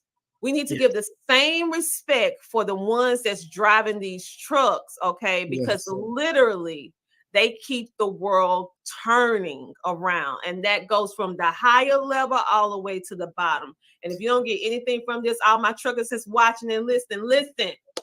We appreciate you. We thank you for everything that you're doing, the sacrifices that you make on a day-to-day basis, the choices that you have to make.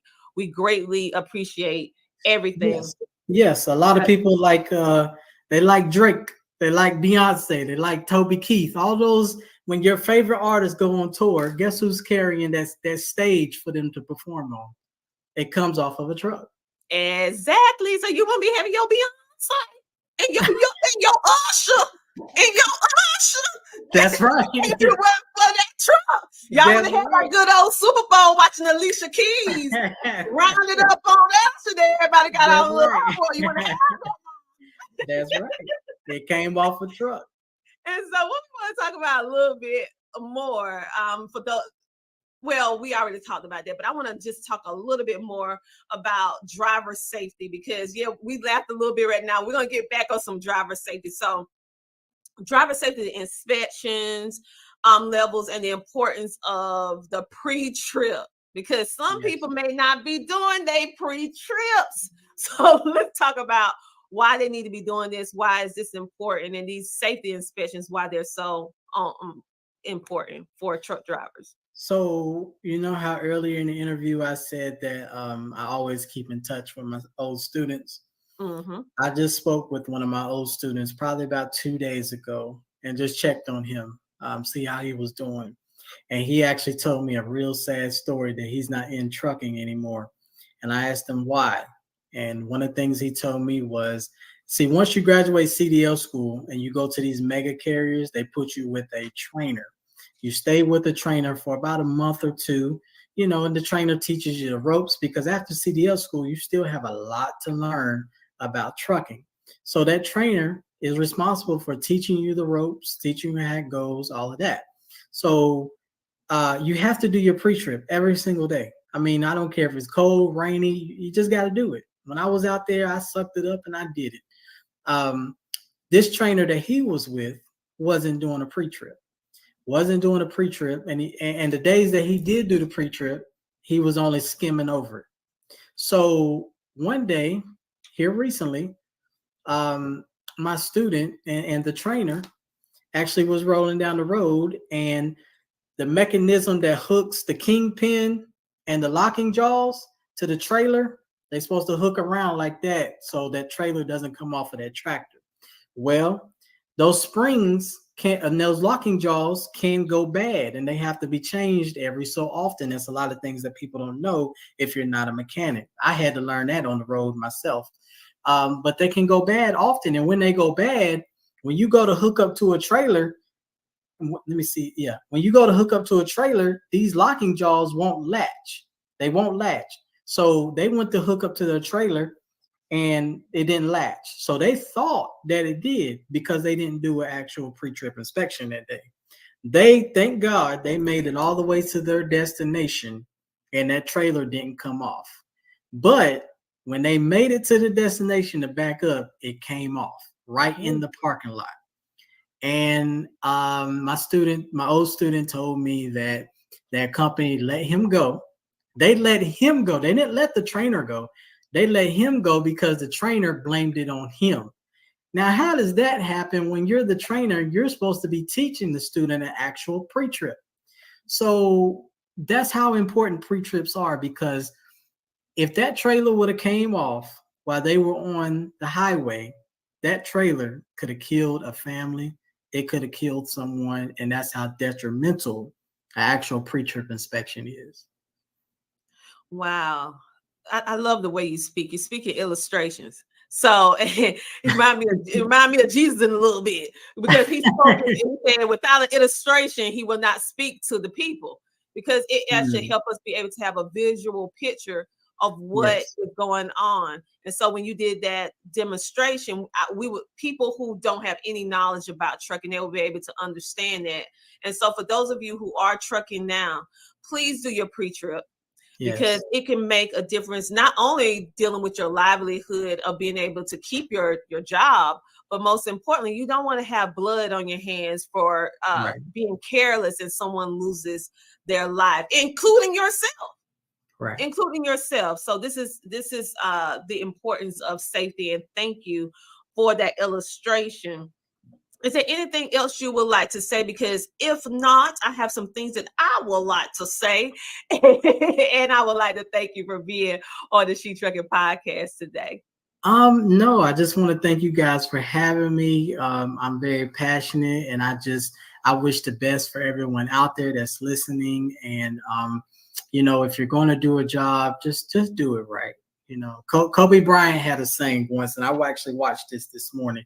He said one of the reasons why he was so great, and a lot of people thought that he was closed off and everything, is because he didn't like to work with a lot of lazy people. And he saw people that were on his team that were coming to the gym late and they would leave early. And then a lot of people would say, well, why you don't pass us the ball? And Kobe was like, nah, bro, I seen you. I just witnessed you coming to the gym yesterday late as hell, and you left early. And you think I'm going to trust you with a last second shot? So your work ethic is everything in life. If you don't take pride in something, get out of that industry and find something that you take pride in and that you love. Wow. That's some great. So thank you, CDL Shorty, for allowing us some time, and also giving so many great tips for the rookie driver ones who's just beginning, and even for ones who maybe been in the game a long time, but they just got lackadaisious. Maybe they're saying, oh, I've been doing this for 10, 20 years. I already know I don't need to do a pre-check into so many miles. No, you need to be doing it on the regular. Yes, ma'am. So thank you for sharing all the information. Thank you for also being so hands-on as a CDL trainer, taking your students out with that real life application, letting them see, letting them do, letting them feel, so that they can be better, effective drivers on the road. And that goes along with making sure that the safety is good, because if you have a driver that is well equipped, they will be safe.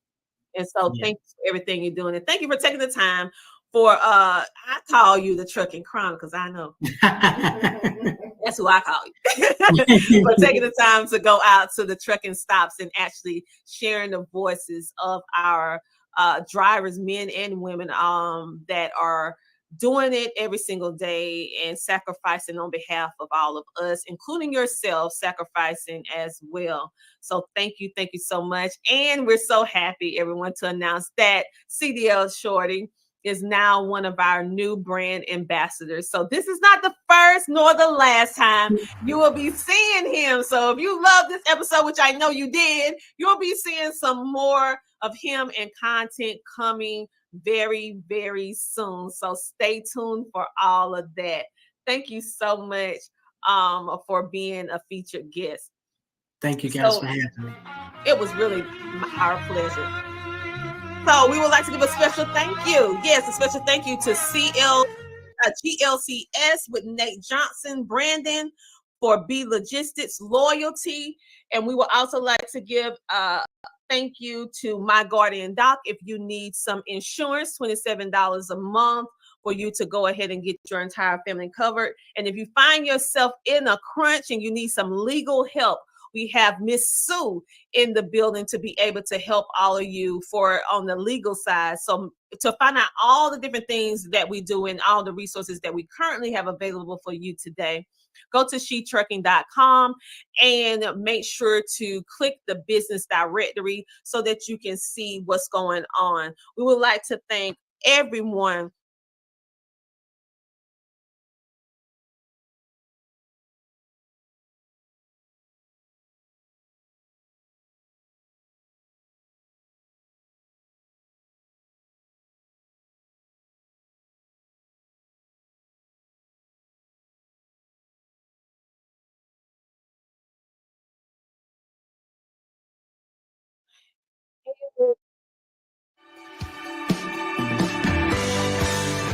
While we lean on our decades of proven industry knowledge and expertise, Canal is continually moving forward as a disruptor and innovator in the marketplace.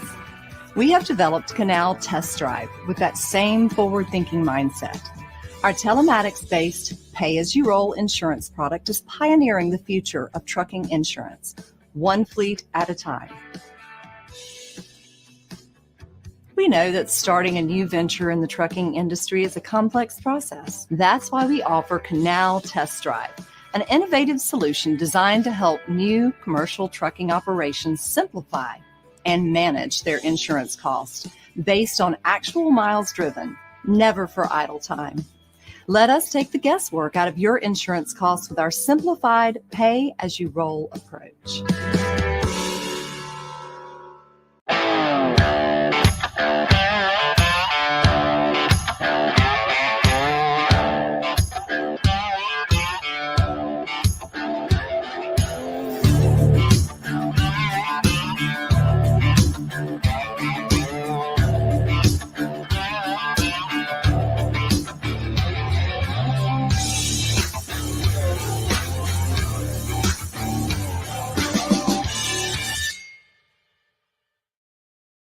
All right, and we are back. Make sure to check us out on Match and register so that we can see you guys at Match. We for the 21st, March 21st to the 23rd in Louisville, Kentucky.